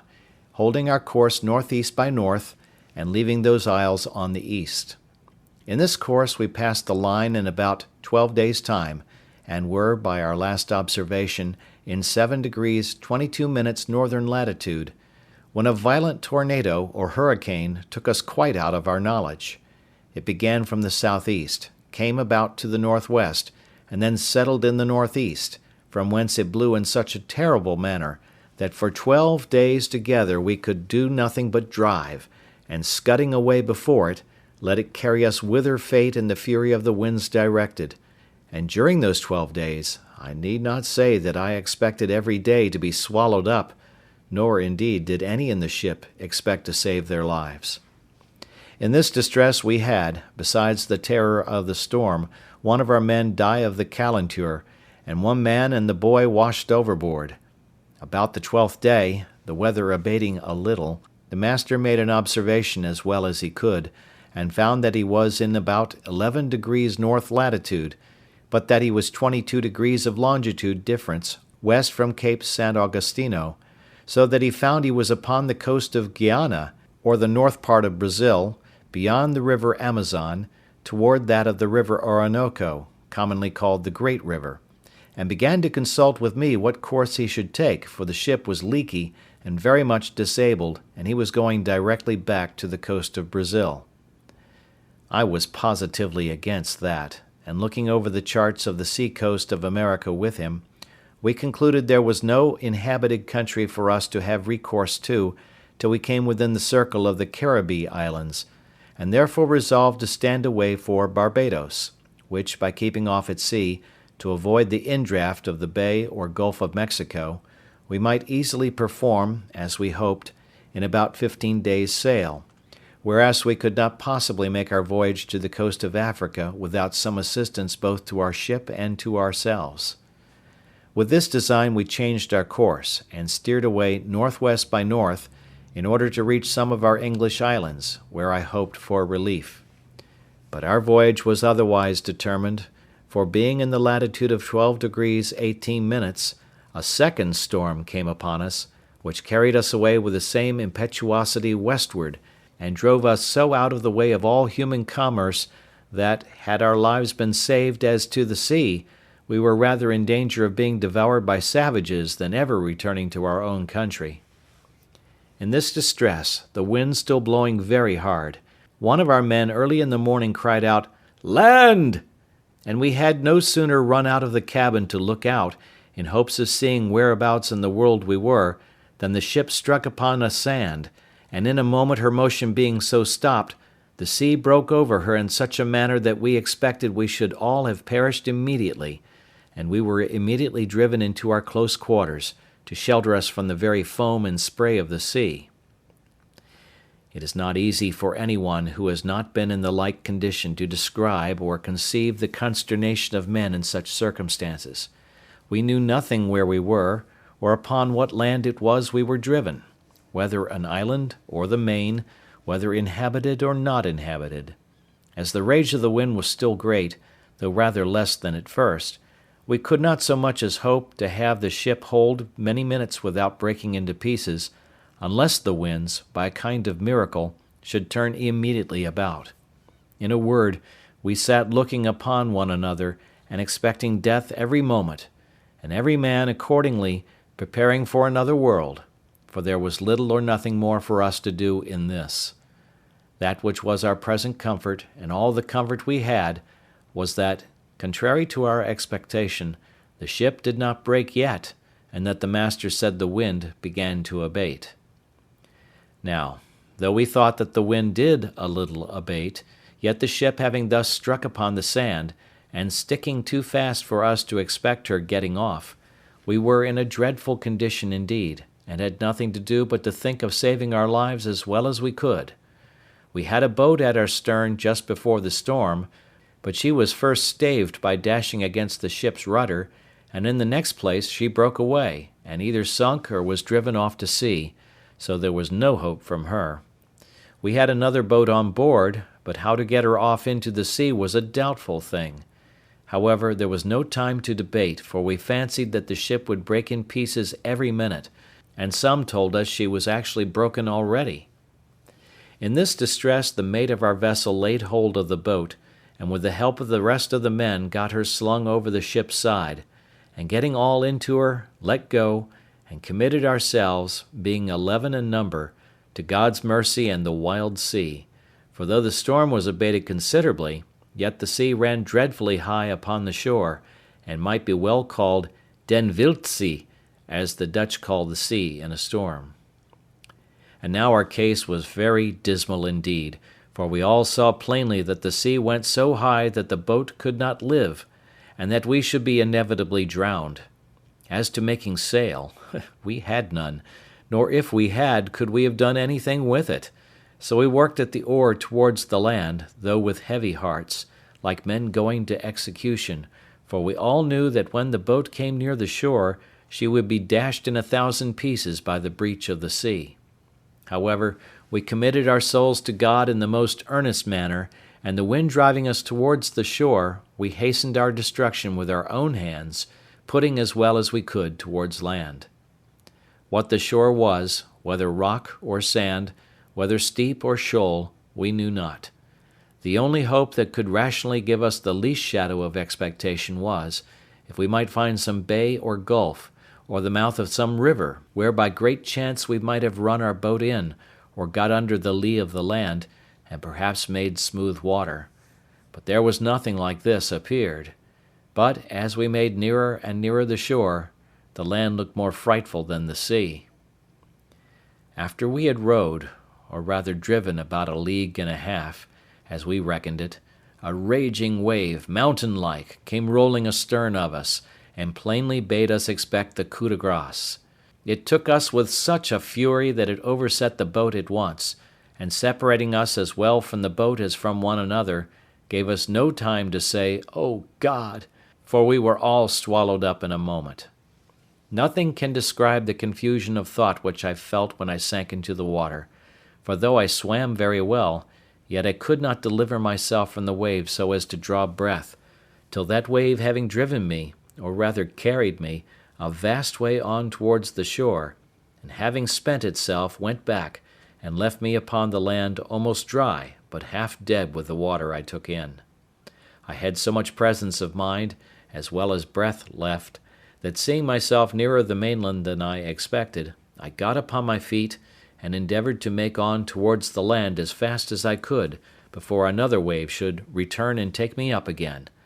But I soon found it was impossible to avoid it, for I saw the sea come after me as high as a great hill, and as furious as an enemy, which I had no means or strength to contend with.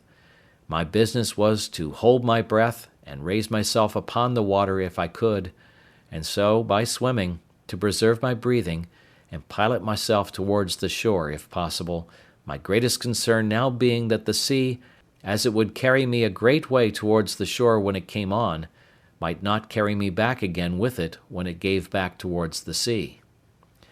The wave that came upon me again buried me at once 20 or 30 feet deep in its own body, and I could feel myself carried with a mighty force and swiftness towards the shore, a very great way, but I held my breath, and assisted myself to swim still forward with all my might. I was ready to burst with holding my breath, but as I felt myself rising up, so to my immediate relief I found my head and hands shoot out above the surface of the water, and though it was not 2 seconds of time that I could keep myself so, yet it relieved me greatly, gave me breath and new courage. I was covered again with water a good while, but not so long but I held it out, and finding the water had spent itself and began to return, I struck forward against the return of the waves, and felt ground again with my feet. I stood still a few moments to recover breath until the waters went from me, and then took to my heels and ran with what strength I had further towards the shore. But neither would this deliver me from the fury of the sea, which came pouring in after me again, and twice more I was lifted up by the waves and carried forward as before, the shore being very flat. The last time of these two had well nigh been fatal to me, for the sea having hurried me along as before, landed me, or rather dashed me, against a piece of rock, and that with such force that it left me senseless, and indeed helpless, as to my own deliverance, for the blow taking my side and breast beat the breath as it were quite out of my body, and had it returned again immediately, I must have been strangled in the water. But I recovered a little before the return of the waves, and seeing I should be covered again with the water, I resolved to hold fast by a piece of the rock, and so to hold my breath, if possible, till the wave went back. Now, as the waves were not so high as at first, being nearer land, I held my hold till the wave abated, and then fetched another run, which brought me so near the shore that the next wave, though it went over me, yet did not so swallow me up as to carry me away, and the next run I took, I got to the mainland, where to my great comfort I clambered up the cliffs of the shore and sat me down upon the grass, free from danger and quite out of the reach of the water. I was now landed and safe on shore, and began to look up and thank God that my life was saved, in a case wherein there was some minutes before scarce any room to hope. I believe it was impossible to express, to the life, what the ecstasies and transports of the soul are, when it is so saved, as I may say, out of the very grave, and I do not wonder now at the custom, when a malefactor, who has the halter around his neck, is tied up, and just going to be turned off, and has a reprieve brought to him. I say, I do not wonder that they bring a surgeon with it, to let him blood that very moment they tell him of it, that the surprise may not drive the animal spirits from the heart and overwhelm him.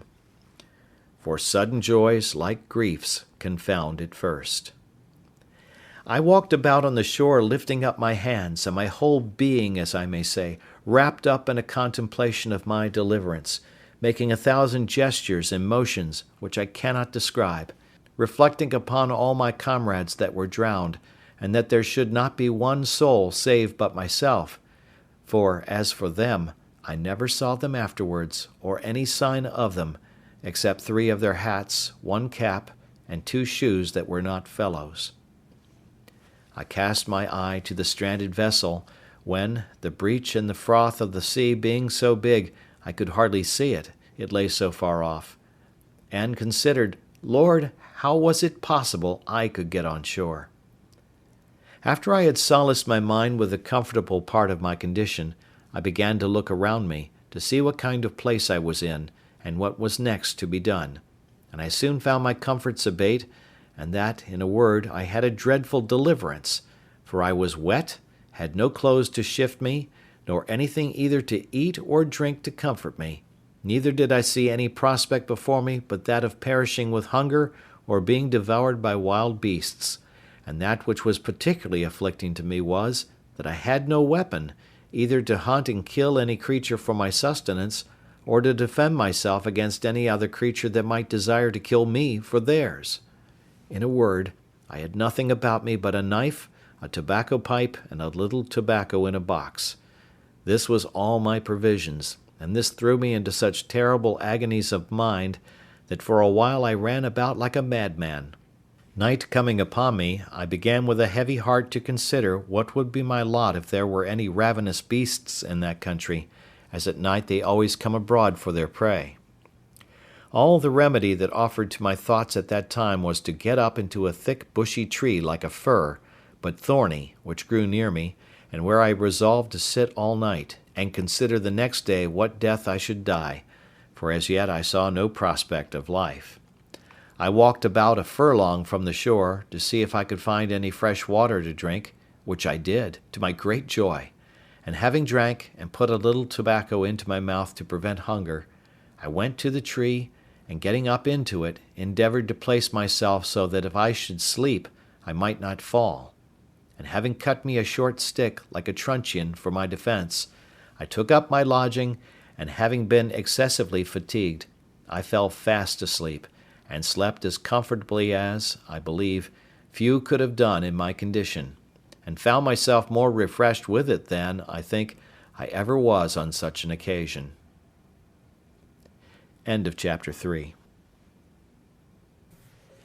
Chapter 4, Part 1 of Robinson Crusoe. First weeks on the island.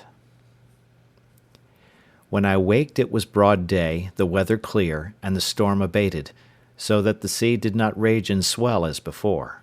But that which surprised me most was, that the ship was lifted off in the night from the sand where she lay by the swelling of the tide, and was driven up almost as far as the rock which I at first mentioned, where I had been so bruised by the wave dashing me against it. This being within about a mile from the shore where I was, and the ship seeming to stand upright still, I wished myself on board, that at least I might save some necessary things for my use. When I came down from my apartment in the tree, I looked about me again,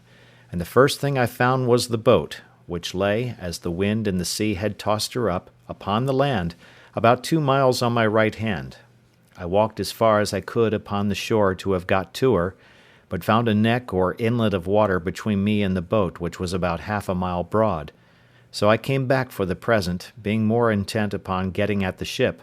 where I hoped to find something for my present subsistence. A little after noon I found the sea very calm, and the tide ebbed so far out that I could come within 1/4 of a mile of the ship. And here I found a fresh renewing of my grief, for I saw evidently that if we had kept on board, we had been all safe. That is to say, we had all got safe on shore, and I had not been so miserable as to be left entirely destitute of all comfort and company, as I now was. This forced tears to my eyes again, but as there was little relief in that, I resolved, if possible, to get to the ship, so I pulled off my clothes, for the weather was hot to extremity, and took the water. But when I came to the ship, my difficulty was still greater to know how to get on board, for, as she lay aground, and high out of the water, there was nothing within my reach to lay hold of. I swam round her twice, and the second time I spied a small piece of rope, which I wondered I did not see at first, hung down by the forechains so low, as that with great difficulty I got hold of it, and by the help of that rope I got up into the forecastle of the ship. Here I found that the ship was bulged, and had a great deal of water in her hold, but that she lay so on the side of a bank of hard sand, or rather earth,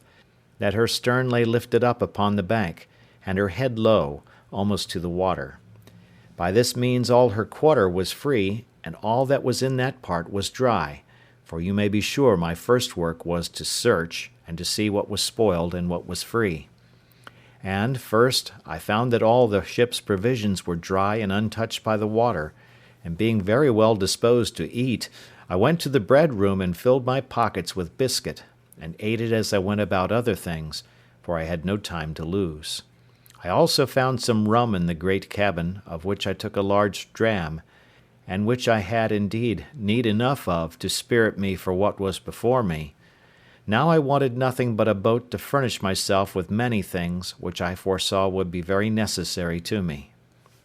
It was in vain to sit still and wish for what was not to be had, and this extremity roused my application. We had several spare yards, and 2 or 3 large spars of wood,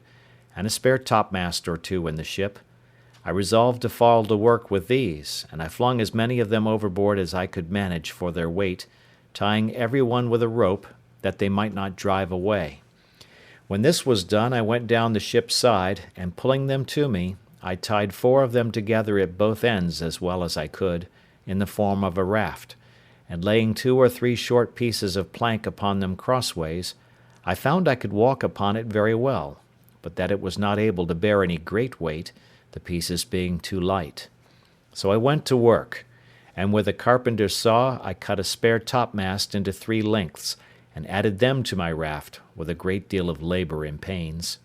But the hope of furnishing myself with necessaries encouraged me to go beyond what I should have been able to have done upon another occasion. My raft was now strong enough to bear any reasonable weight. My next care was what to load it with, and how to preserve what I laid upon it from the surf of the sea. But I was not long considering this. I first laid all the planks or boards upon it that I could get, and having considered well what I most wanted, I got 3 of the seamen's chests, which I had broken open and emptied, and lowered them down upon my raft. The first of these I filled with provisions, such as bread, rice, 3 Dutch cheeses, 5 pieces of dry goat's flesh, which we lived much upon, and a little remainder of European corn, which had been laid by for some fowls which we brought to sea with us, but the fowls were killed. There had been some barley and wheat together, but to my great disappointment I found afterwards that the rats had eaten it or spoiled it all. As for liquors, I found several, cases of bottles belonging to our skipper, in which were some cordial waters, and in all about 5 or 6 gallons of rack. These I stowed by themselves, there being no need to put them into the chest, nor any room for them. While I was doing this, I found the tide begin to flow, though very calm, and I had the mortification to see my coat, shirt, and waistcoat, which I had left on the shore, upon the sand, swim away. As for my breeches, which were only linen and open-kneed, I swam on board in them and my stockings. However, this set me on rummaging for clothes, of which I found enough, but took no more than I wanted for present use, for I had other things which my eye was more upon, as, first, tools to work with on shore. And it was after long searching that I found out the carpenter's chest, which was indeed a very useful prize to me, and much more valuable than a shipload of gold would have been at that time. I got it down to my raft, whole as it was, without losing time to look into it, for I knew in general what it contained. My next care was for some ammunition and arms. There were 2 very good fowling pieces in the great cabin, and 2 pistols. These I secured first, with some powder horns and a small bag of shot, and 2 old rusty swords. I knew there were 3 barrels of powder in the ship, but knew not where our gunner had stowed them, but with much search I found them, 2 of them dry and good, the 3rd had taken water. Those 2 I got to my raft with the arms. And now I thought myself pretty well freighted, and began to think how I should get to shore with them, having neither sail, oar, nor rudder, and the least capful of wind would have overset all my navigation. I had 3 encouragements. First, a smooth, calm sea. Secondly, the tide rising and setting in to the shore. Thirdly, what little wind there was blew me towards the land. And thus, having found 2 or 3 broken oars belonging to the boat, and, besides the tools which were in the chest, I found 2 saws, an axe, and a hammer, with this cargo I put to sea. For a mile or thereabouts my raft went very well, only that I found it drive a little distant from the place where I had landed before, by which I perceived that there was some indraft of the water, and consequently I hoped to find some creek or river there, which I might make use of as a port to get to land with my cargo. As I imagined, so it was. There appeared before me a little opening of the land, and I found a strong current of the tide set into it, so I guided my raft as well as I could to keep in the middle of the stream. But here I had like to have suffered a second shipwreck, which, if I had, I think verily would have broken my heart. For knowing nothing of the coast, my raft ran aground at one end of it upon a shoal, and not being aground at the other end, it wanted but a little that all my cargo had slipped off towards the end that was afloat, and to fallen into the water. I did my utmost by setting my back against the chests to keep them in their places, but could not thrust off the raft with all my strength, neither durst I stir from the posture I was in,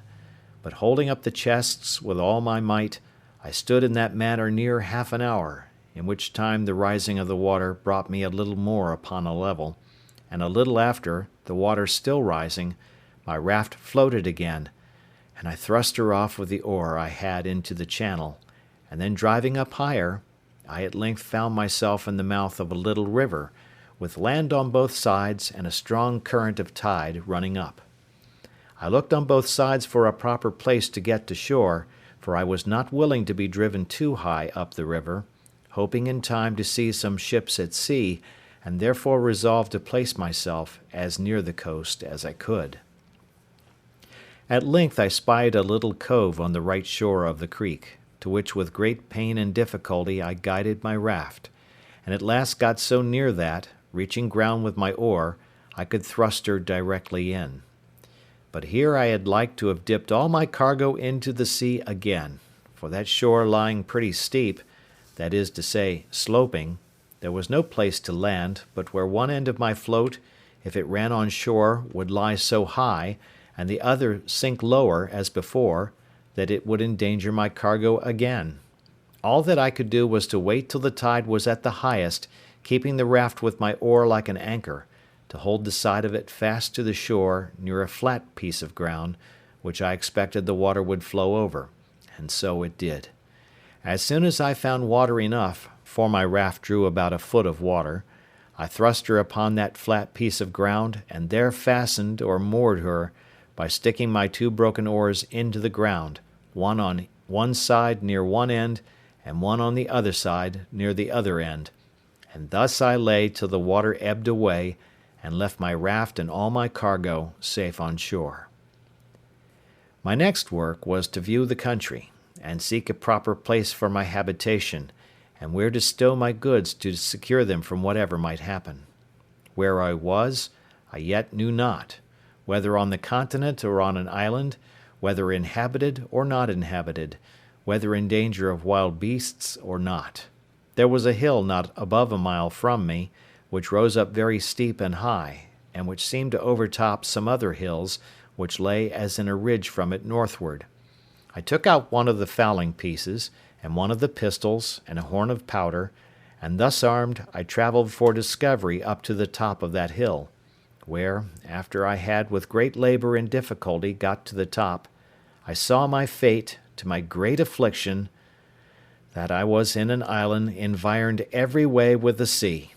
no land to be seen except some rocks, which lay a great way off, and two small islands less than this, which lay about 3 leagues to the west.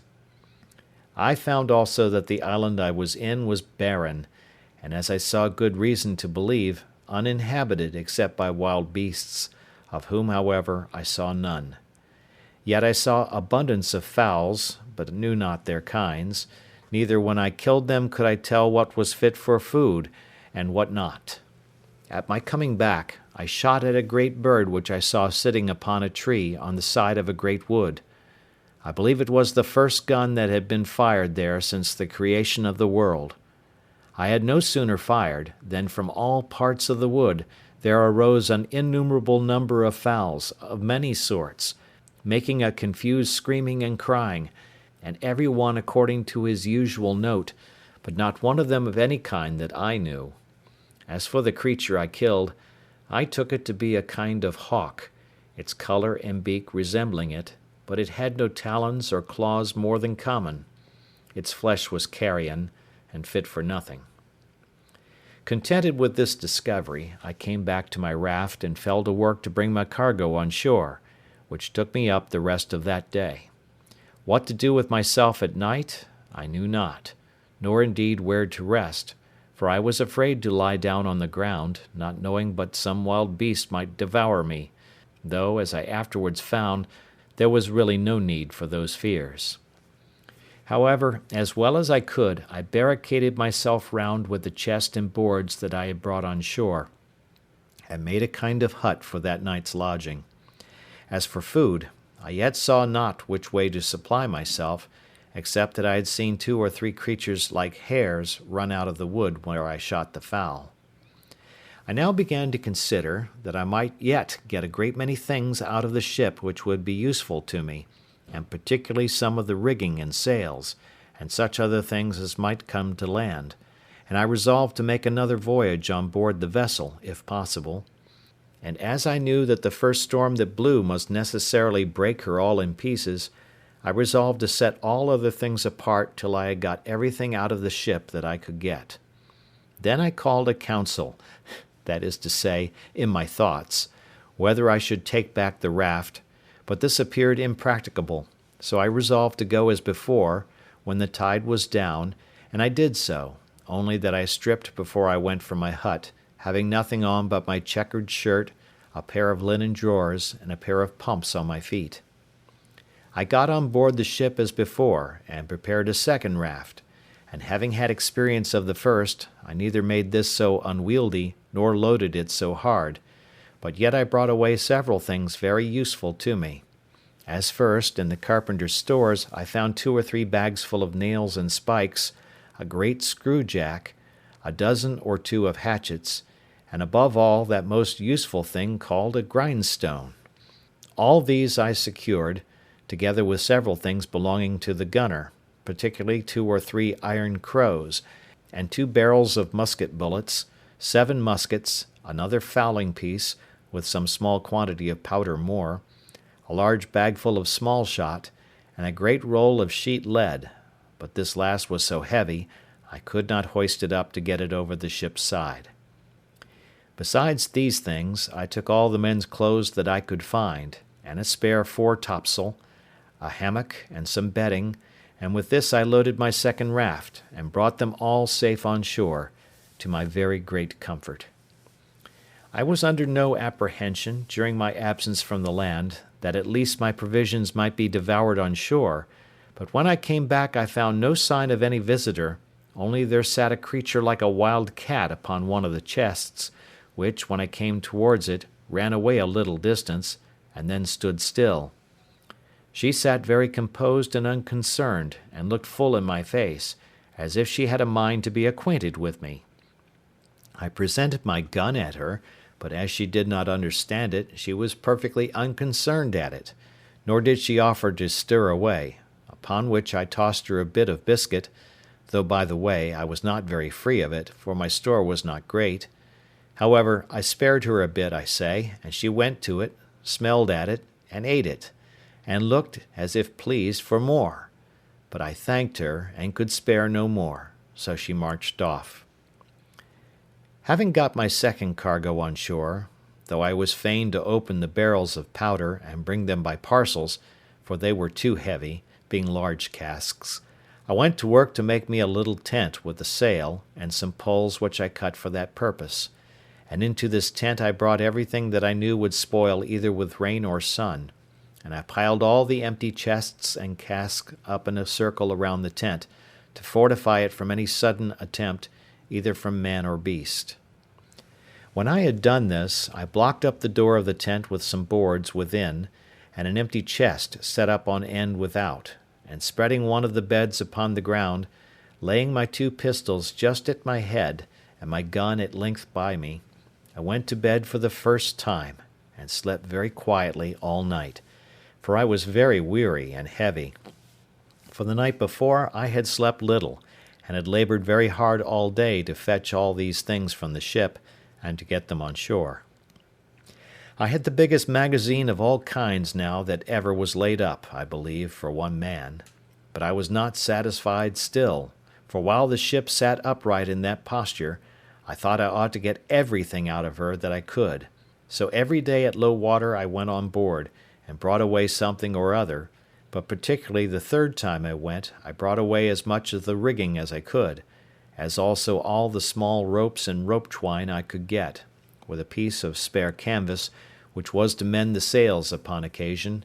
and the barrel of wet gunpowder. In a word, I brought away all the sails, first and last, only that I was fain to cut them in pieces, and bring as much at a time as I could, for they were no more useful to be sails, but as mere canvas only. But that which comforted me more still was, that last of all, after I had made 5 or 6 such voyages as these, and thought I had nothing more to expect from the ship that was worth my meddling with, I say, after all this, I found a great hogshead of bread, 3 large runlets of rum, or spirits, a box of sugar, and a barrel of fine flour. This was surprising to me, because I had given over expecting any more provisions, except what was spoiled by the water. I soon emptied the hogshead of the bread, and wrapped it up, parcel by parcel, in pieces of the sails, which I cut out, and in a word, I got all this safe on shore also. End of Part 1 of Chapter 4. Chapter 4, Part 2 of Robinson Crusoe. The next day I made another voyage, and now, having plundered the ship of what was portable and fit to hand out,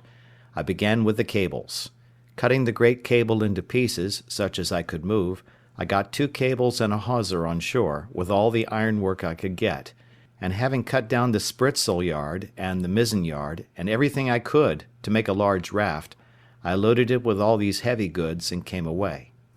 But my good luck began now to leave me, for this raft was so unwieldy and so overladen that, after I had entered the little cove where I had landed the rest of my goods, not being able to guide it so handily as I did the other, it overset, and threw me and all my cargo into the water. As for myself, it was no great harm, for I was near the shore, but as to my cargo, it was a great part of it lost, especially the iron, which I expected would have been of great use to me. However, when the tide was out, I got most of the pieces of the cable ashore, and some of the iron, though with infinite labour, for I was fain to dip for it into the water, a work which fatigued me very much. After this I went every day on board, and brought away what I could get. I had been now 13 days on shore, and had been 11 times on board the ship, in which time I had brought away all that one pair of hands could well be supposed capable to bring, though I believe verily, had the calm weather held, I should have brought away the whole ship, piece by piece. But preparing the 12th time to go on board, I found the wind began to rise. However, at low water I went on board, and though I thought I had rummaged the cabin so effectually that nothing more could be found, yet I discovered a locker with drawers in it, in one of which I found 2 or 3 razors, and 1 pair of large scissors, with some 10 or a dozen of good knives and forks. In another I found about 36 pounds value in money, some European coin, some Brazil, some pieces of 8, some gold, and some silver. I smiled to myself at the sight of this money. "O drug," said I aloud, "what art thou good for? Thou art not worth to me, no, not the taking off the ground. One of those knives is worth all this heap. I have no manner of use for thee. E'en remain where thou art, and go to the bottom as a creature whose life is not worth saving." However, upon second thoughts, I took it away, and wrapping all this in a piece of canvas, I began to think of making another raft, but while I was preparing this, I found the sky overcast, and the wind began to rise, and in a quarter of an hour it blew a fresh gale from the shore. It presently occurred to me that it was in vain to pretend to make a raft with the wind offshore, and that it was my business to be gone before the tide of flood began, otherwise I might not be able to reach the shore at all. Accordingly I let myself down into the water, and swam across the channel which lay between the ship and the sands, and even that with difficulty enough, partly with the weight of the things I had about me, and partly the roughness of the water, for the wind rose very hastily, and before it was quite high water it blew a storm. But I had got home to my little tent, where I lay, with all my wealth about me, very secure. It blew very hard all night, and in the morning, when I looked out, behold, no more ship was to be seen. I was a little surprised, but recovered myself with the satisfactory reflection that I had lost no time, nor abated any diligence to get everything out of her that could be useful to me, and that, indeed, there was little left in her that I was able to bring away, if I had had more time. I now gave over any more thoughts of the ship, or of anything out of her, except what might drive on shore from her wreck, as indeed divers piece of her afterwards did, but those things were of small use to me. My thoughts were now wholly employed about securing myself against either savages, if any should appear, or wild beasts, if any were in the island, and I had many thoughts of the method how to do this, and what kind of dwelling to make, whether I should make me a cave in the earth, or a tent upon the earth, and, in short, I resolved upon both, the manner and description of which it may not be improper to give an account of. I soon found the place I was in was not fit for my settlement, because it was upon a low moorish ground near the sea, and I believed it would not be wholesome, and more particularly because there was no fresh water near it. So I resolved to find a more healthy and more convenient spot of ground. I consulted several things in my situation, which I found would be proper for me. First, health and fresh water, I just now mentioned. Secondly, shelter from the heat of the sun. Thirdly, security from ravenous creatures, whether man or beast. Fourthly, a view to the sea, that if God sent any ship in sight, I might not lose any advantage for my deliverance, of which I was not willing to banish all my expectation yet.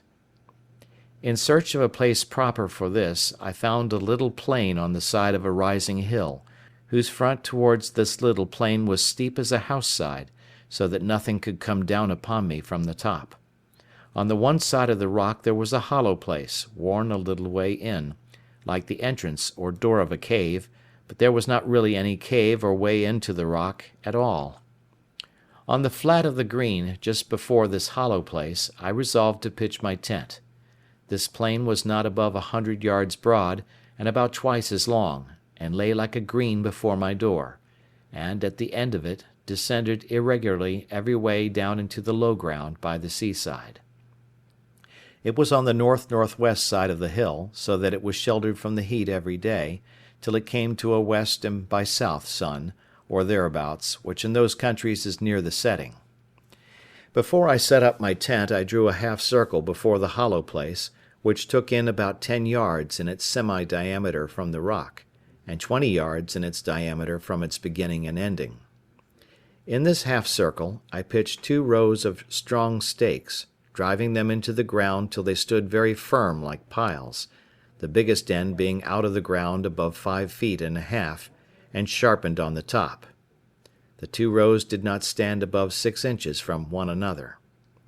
Then I took the pieces of cable which I had cut in the ship, and laid them in rows, one upon another, within the circle, between these 2 rows of stakes, up to the top, placing other stakes in the inside, leaning against them, about 2 feet and a half high, like a spur to a post, and this fence was so strong that neither man nor beast could get into it or over it.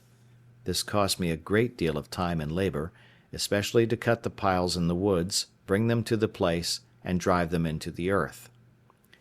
The entrance into this place I made to be, not by a door, but by a short ladder to go over the top, which ladder, when I was in, I lifted over after me, and so I was completely fenced in and fortified, as I thought, from all the world, and consequently slept secure in the night, which otherwise I could not have done, though, as it appeared afterwards, there was no need of all this caution from the enemies that I apprehended danger from. Into this fence or fortress, with infinite labor, I carried all my riches, all my provisions, ammunition, and stores, of which you have the account above, and I made a large tent, which to preserve me from the rains that in one part of the year are very violent there, I made double, one smaller tent within, and one larger tent above it, and covered the uppermost with a large tarpaulin, which I had saved among the sails. And now I lay no more for a while in the bed which I had brought on shore, but in a hammock, which was indeed a very good one, and belonged to the mate of the ship. Into this tent I brought all my provisions, and everything that would spoil by the wet, and having thus enclosed all my goods, I made up the entrance, which till now I had left open, and so passed and repassed, as I said, by a short ladder. When I had done this, I began to work my way into the rock, and bringing all the earth and stones that I dug down out through my tent, I laid them up within my fence in the nature of a terrace, so that it raised the ground within about 1.5 feet, and thus I made me a cave just behind my tent, which served me like a cellar to my house. It cost me much labour and many days before all these things were brought to perfection, and therefore I must go back to some other things which took up some of my thoughts. At the same time it happened, after I had laid my scheme for the setting up of my tent, and making the cave, that a storm of rain falling from the thick, dark cloud, a sudden flash of lightning happened, and after that a great clap of thunder, as is naturally the effect of it. I was not so much surprised with the lightning as I was with a thought which darted into my mind as swift as the lightning itself. Oh, my powder! My very heart sank within me when I thought that, at one blast, all my powder might be destroyed, on which, not my defence only, but the providing of my food, as I thought, entirely depended. I was nothing near so anxious about my own danger, though, had the powder took fire, I should never have known who had hurt me. Such impression did this make upon me, that after the storm was over, I laid aside all my works, my building and fortifying, and applied myself to make bags and boxes, to separate the powder, and to keep it a little and a little in a parcel, in the hope that, whatever might come, it might not all take fire at once, and to keep it so apart that it should not be possible to make one part fire another. I finished this work in about a fortnight, and I think my powder, which in all was about 240 pounds weight, was divided in not less than 100 parcels. As to the barrel that had been wet, I did not apprehend any danger from that, so I placed it in my new cave, which, in my fancy, I called my kitchen, and the rest I hid up and down in holes among the rocks, so that no wet might come to it, marking very carefully where I laid it. In the interval of time while this was doing, I went out once at least every day with my gun, as well to divert myself as to see if I could kill anything fit for food, and as near as I could to acquaint myself with what the island produced. The first time I went out, I presently discovered that there were goats in the island, which was a great satisfaction to me. But then it was attended with this misfortune to me, that is, that they were so shy, so subtle, and so swift of foot, that it was even the most difficult thing in the world to come at them.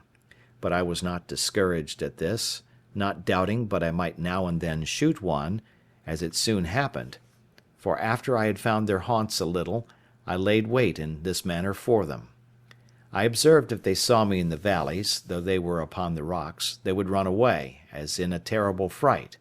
But if they were feeding in the valleys and I was upon the rocks, they took no notice of me, from whence I concluded that, by the position of their optics, their sight was so directed downward that they did not readily see objects that were above them. So afterwards I took this method. I always climbed the rocks first, to get above them, and then had frequently a fair mark. The first shot I made among these creatures I killed a she-goat, which had a little kid by her, which she gave suck to, which grieved me heartily, for when the old one fell, the kid stood stock still by her, till I came and took her up, and not only so, but when I carried the old one with me, upon my shoulders, the kid followed me quite to my enclosure, upon which I laid down the dam, and took the kid in my arms, and carried it over my pail, in hopes to have bred it up tame, but it would not eat, so I was forced to kill it, and eat it myself. These two supplied me with flesh a great while, for I ate sparingly, and saved my provisions, my bread especially, as much as possibly I could. Having now fixed my habitation, I found it absolutely necessary to provide a place to make a fire in, and fuel to burn; and what I did for that, and also how I enlarged my cave, and what conveniences I made, I shall give a full account of in its place. But I must now give some little account of myself, and of my thoughts about living, which, it may well be supposed, were not a few. I had a dismal prospect of my condition; for as I was not cast away upon that island without being driven, as is said, by a violent storm, quite out of the course of our intended voyage, and a great way, perhaps some hundreds of leagues, out of the ordinary course of the trade of mankind, I had great reason to consider it as a determination of Heaven, that in this desolate place, and in this desolate manner, I should end my life. The tears would run plentifully down my face when I made these reflections, and sometimes I would expostulate with myself why Providence should thus completely ruin his creatures,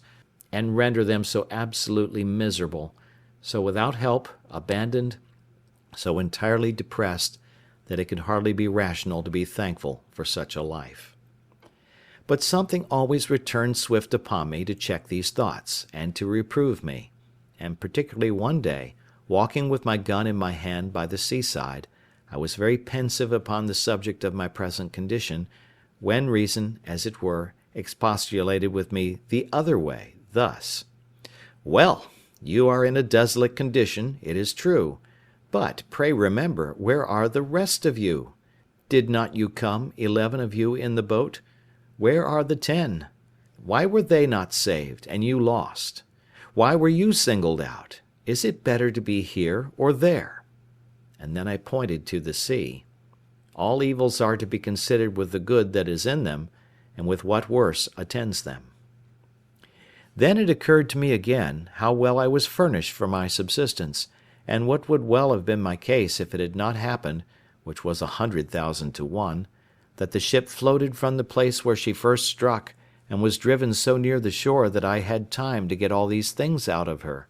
What would have been my case, if I had been forced to have lived in the condition in which I at first came on shore, without necessaries of life, or necessaries to supply and procure them? Particularly, said I aloud, though to myself, what should I have done without a gun, without ammunition, without any tools to make anything, or to work with, without clothes, bedding, a tent, or any manner of covering? And that now I had all these to sufficient quantity, and was in a fair way to provide myself in such a manner as to live without my gun, when my ammunition was spent, so that I had a tolerable view of subsisting, without any want, as long as I lived; for I considered from the beginning how I would provide for the accidents that might happen, and for the time that was to come, even not only after my ammunition should be spent, but even after my health and strength should decay. I confess I had not entertained any notion of my ammunition being destroyed at one blast; I mean my powder being blown up by lightning; and this made the thoughts of it so surprising to me when it lightened and thundered, as I observed just now. And now being about to enter into a melancholy relation of a scene of silent life, such, perhaps, as was never heard of in the world before, I shall take it from its beginning, and continue it in its order. It was by my account the 30th of September, when, in the manner as above said, I first set foot upon this horrid island; when the sun, being to us in its autumnal equinox, was almost over my head, for I reckon myself, by observation, to be in the latitude of 9 degrees 22 minutes north of the line. After I had been there about 10 or 12 days, it came into my thoughts that I should lose my reckoning of time for want of books, and pen and ink, and should even forget the Sabbath days. But to prevent this, I cut with my knife upon a large post, in capital letters, and making it into a great cross, I set it up on the shore where I first landed: "I came on shore here on the 30th September, 1659. Upon the sides of this square post I cut every day a notch with my knife, and every 7th notch was as long again as the rest, and every first day of the month as long again as that long one; and thus I kept my calendar, or weekly, monthly, and yearly reckoning of time. In the next place, we are to observe that among the many things which I brought out of the ship, in the several voyages which, as above mentioned, I made to it, I got several things of less value, but not at all less useful to me, which I omitted setting down before; as in particular, pens, ink, and paper, several parcels in the captain's, mate's, gunner's, and carpenter's keeping, 3 or 4 compasses, some mathematical instruments, dials, perspectives, charts, and books of navigation, all which I huddled together, whether I might want them or no. Also I found 3 very good Bibles, which came to me in my cargo from England, and which I had packed up among my things; some Portuguese books also, and among them 2 or 3 Popish prayer books, and several other books, all of which I carefully secured. And I must not forget that we had in the ship a dog and 2 cats, of whose eminent history I may have occasion to say something in its place, for I carried both the cats with me, and as for the dog, he jumped out of the ship of himself, and swam on shore to me the day after I went on shore with my first cargo, and was a trusty servant to me many years. I wanted nothing that he could fetch me, nor any company that he could make up to me. I only wanted to have him talk to me, but that would not do. As I observed before, I found pens, ink, and paper, and I husbanded them to the utmost, and I shall show that while my ink lasted, I kept things very exact, but after that was gone I could not, for I could not make any ink by any means that I could devise. And this put me in mind that I wanted many things notwithstanding all that I had amassed together, and of these ink was one, as also a spade, pickaxe, and shovel, to dig or remove the earth, needles, pins, and thread. As for linen, I soon learned to want that without much difficulty. This want of tools made every work I did go on heavily, and it was near a whole year before I had entirely finished my little pail, or surrounded my habitation. The piles, or stakes, which were as heavy as I could well lift, were a long time in cutting and preparing in the woods, and more by far in bringing home, so that I spent sometimes 2 days in cutting and bringing home one of those posts, and a 3rd day in driving it into the ground; for which purpose I got a heavy piece of wood at first, but at last bethought myself of one of the iron crows, which, however, though I found it, made driving those posts or piles very laborious and tedious work. But what need I have been concerned at the tediousness of anything I had to do, seeing I had time enough to do it in? Nor had I any other employment, if that had been over, at least that I could foresee, except the ranging the island to seek for food, which I did, more or less, every day. I now began to consider seriously my condition, and the circumstances I was reduced to, and I drew up the state of my affairs in writing, not so much as to leave them to any that were to come after me, for I was likely to have but few heirs, as to deliver my thoughts from daily poring over them, and afflicting my mind;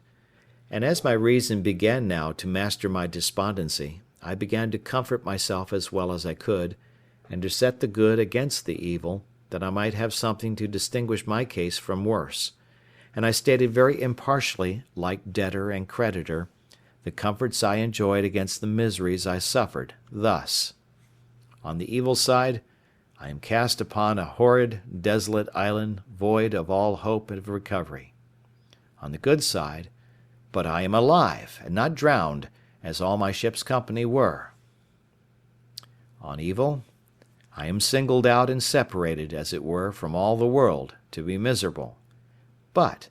I am singled out, too, from all the ship's crew, to be spared from death, and he that miraculously saved me from death can deliver me from this condition. I am divided from mankind, a solitaire, one banished from human society.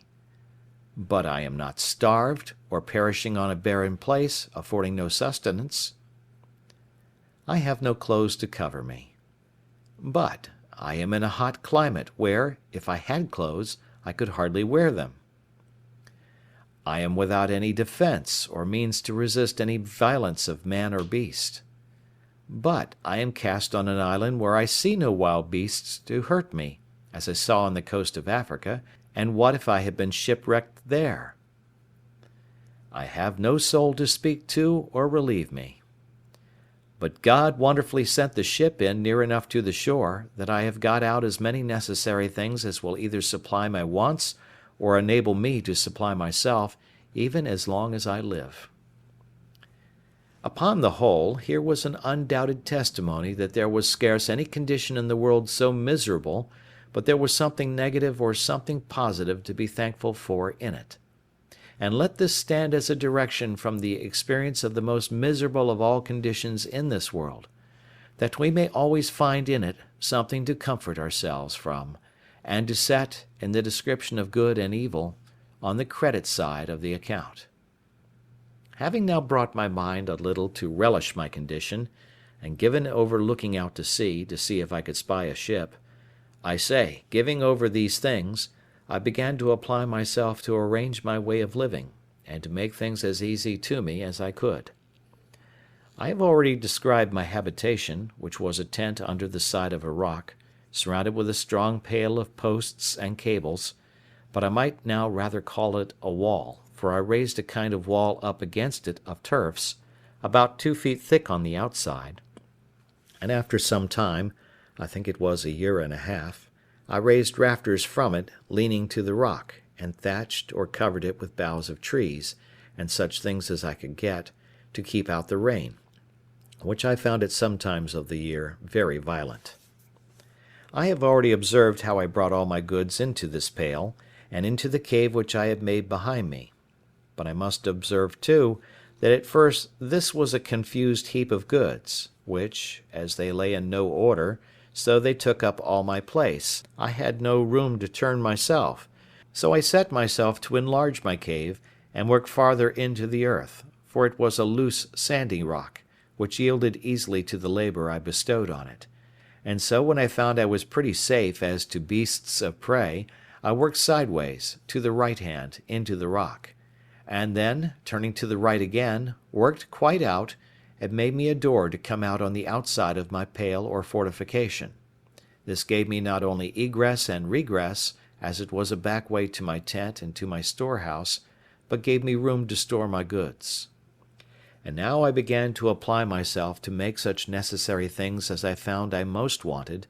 particularly a chair and a table, for without these I was not able to enjoy the few comforts I had in the world. I could not write or eat, or do several things with so much pleasure without a table, so I went to work. And here I must needs observe, that as reason is the substance and origin of the mathematics, so by stating and squaring everything by reason, and by making the most rational judgment of things, every man may be, in time, master of every mechanic art. I had never handled a tool in my life, and yet, in time, by labour, application, and contrivance, I found at last that I wanted nothing but I could have made it, especially if I had had tools. However, I made abundance of things, even without tools, and some with no more tools than an adze and a hatchet, which perhaps were never made that way before, and that with infinite labour.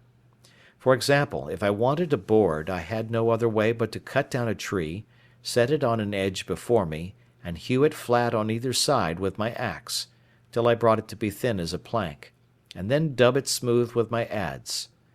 It is true, by this method I could make but one board out of a whole tree, but this I had no remedy for but patience, any more than I had for the prodigious deal of time and labour which it took me up to make a plank or board, but my time or labour was little worth, and so it was well employed one way as another. However, I made me a table and a chair, as I observed above, in the first place, and this I did out of the short pieces of boards that I brought on my raft from the ship. But when I had wrought out some boards as above, I made large shelves, of the breadth of 1.5 feet, one over another all along one side of my cave, to lay all my tools, nails, and ironwork on, and, in a word, to separate everything at large into their places, that I might come easily at them. I knocked pieces into the walls of the rock to hang my guns and all things that would hang up, so that, had my cave been to be seen, it looked like a general magazine of all necessary things, and had everything so ready at my hand that it was a great pleasure to me to see all my goods in such order, and especially to find my stock of all necessaries so great. And now it was that I began to keep a journal of every day's employment, for indeed, at first I was in too much hurry, and not only hurry as to labour, but in too much discomposure of mind, and my journal would have been full of many dull things. For example, I must have said thus: on the 30th, after I got to shore and escaped drowning, instead of being thankful to God for my deliverance, having first vomited, with the great quantity of salt water which had got into my stomach, and recovering myself a little, I ran about the shore wringing my hands and beating my head and face, exclaiming at my misery, and crying out, I was undone, undone, till, tired and faint, I was forced to lie down on the ground to repose, but durst not sleep for fear of being devoured. Some days after this, and after I had been on board the ship and got all that I could out of her, yet I could not forbear getting up to the top of a little mountain and looking out to sea, in hopes of seeing a ship. Then fancy at a vast distance I spied a sail, pleased myself with the hope of it, and then after looking steadily, till I was almost blind, lose it quite, and sit down and weep like a child, and thus increase my misery by my folly. But having gotten over these things in some measure, and having settled my household staff and habitation, made me a table and a chair, and all as handsome about me as I could, I began to keep my journal, of which I shall here give you the copy, though in it will be told all these particulars over again, as long as it lasted, for having no more ink, I was forced to leave it off. End of chapter 4. Chapter 5 of Robinson Crusoe. Builds a House. The Journal. September 30, 1659.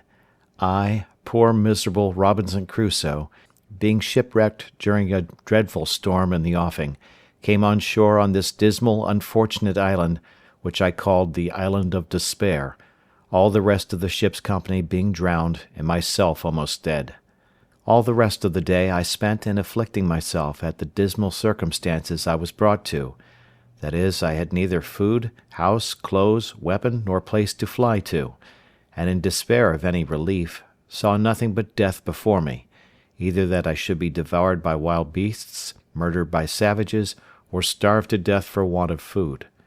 At the approach of night I slept in a tree for fear of wild creatures, but slept soundly, though it rained all night. October 1. In the morning I saw, to my great surprise, the ship had floated with the high tide, and was driven on shore again much nearer the island, which, as it was some comfort, on one hand, for, seeing her set upright and not broken to pieces, I hoped, if the wind abated, I might get on board, and get some food and necessaries out of her for my relief. So, on the other hand, it renewed my grief at the loss of my comrades who, I imagined, if we had all stayed on board, might have saved the ship, or, at least, that they would not have been all drowned as they were, and that, had the men been saved, we might perhaps have built us a boat out of the ruins of the ship to have carried us to some other part of the world. I spent great part of this day in perplexing myself on these things, but at length, seeing the ship almost dry, I went upon the sand as near as I could, and then swam on board. This day also it continued raining, though with no wind at all. From the 1st of October to the 24th. All these days entirely spent in many several voyages to get all I could out of the ship, which I brought on shore every tide of flood upon rafts. Much rain also in the days, though with some intervals of fair weather, but it seems this was the rainy season. October 20. I overset my raft and all the goods I had got upon it, but being in shoal water, and the things being chiefly heavy, I recovered many of them when the tide was out. October 25th. It rained all night and all day, with some gusts of wind, during which time the ship broke in pieces, the wind blowing a little harder than before, and was no more to be seen, except the wreck of her, and that only at low water. I spent this day in covering and securing the goods which I had saved, that the rain might not spoil them. October 26. I walked about the shore almost all day to find out a place to fix my habitation, greatly concerned to secure myself from any attack in the night, either from wild beasts or men. Towards night I fixed upon a proper place, under a rock, and marked out a semicircle for my encampment, which I resolved to strengthen with a work, wall, or fortification, made of double piles, lined within with cables, and without with turf. From the 26th to the 30th I worked very hard in carrying all my goods to my new habitation, though some part of the time it rained exceedingly hard. The 31st, in the morning, I went out into the island with my gun to seek for some food, and discover the country, when I killed a she-goat, and her kid followed me home, which I afterwards killed also, because it would not feed. November 1st. I set up my tent under a rock, and lay there for the first night, making it as large as I could, with stakes driven in to swing my hammock upon. November 2nd. I set up all my chests and boards, and the pieces of timber which made my rafts, and with them formed a fence round me, a little within the place I had marked out for my fortification. November 3rd. I went out with my gun and killed 2 fowls like ducks, which were very good food. In the afternoon went to work to make me a table. November 4. This morning I began to order my times of work, of going out with my gun, time of sleep and time of diversion. That is, every morning I walked out with my gun for 2 or 3 hours, if it did not rain, then employed myself to work till about 11 o'clock, then eat what I had to live on, and from 12 to 2 I lay down to sleep, the weather being excessively hot, and then, in the evening, to work again. The working part of this day and of the next were wholly employed in making my table, for I was yet but a very sorry workman, though time and necessity made me a complete natural mechanic soon after, as I believe they would do any one else. November 5th. This day went abroad with my gun and my dog, and killed a wild cat. Her skin pretty soft, but her flesh good for nothing. Every creature that I killed I took of the skins and preserved them. Coming back by the seashore, I saw many sorts of sea fowls, which I did not understand, but was surprised and almost frightened with 2 or 3 seals, which, while I was gazing at, not well knowing what they were, got into the sea and escaped me for that time. November 6th. After my morning walk I went to work with my table again, and finished it, though not to my liking, nor was it long before I learned to mend it. November 7. Now it began to be settled fair weather. The 7th, 8th, 9th, 10th, and part of the 12th, for the 11th was Sunday,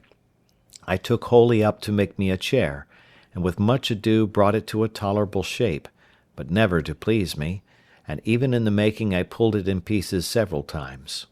Note: I soon neglected my keeping Sundays, for, omitting my mark for them on my post, I forgot which was which. November 13th. This day it rained, which refreshed me exceedingly, and cooled the earth, but it was accompanied with terrible thunder and lightning, which frightened me dreadfully, for fear of my powder. As soon as it was over, I resolved to separate my stock of powder into as many little parcels as possible, that it might not be in danger. November 14, 15, and 16. These 3 days I spent in making little square chests, or boxes, which might hold about 1 pound, or 2 pounds at most, of powder, and so, putting the powder in, I stowed it in places as secure and remote from one another as possible. On one of these 3 days I killed a large bird that was good to eat, but I knew not what to call it.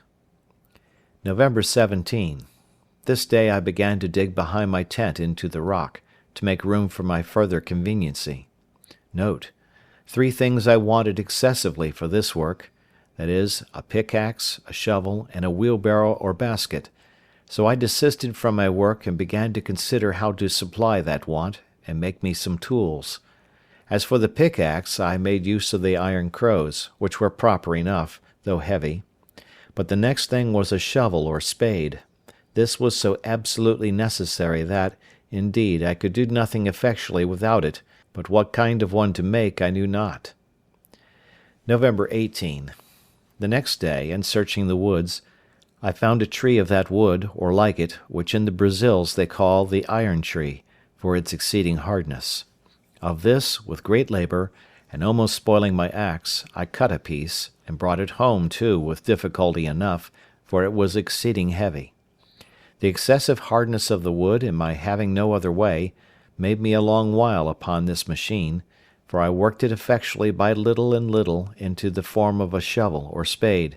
the handle exactly shaped like ours in England, only that the board part having no iron shod upon it at bottom, it would not last me so long. However, it served me well enough for the uses which I had occasion to put it to,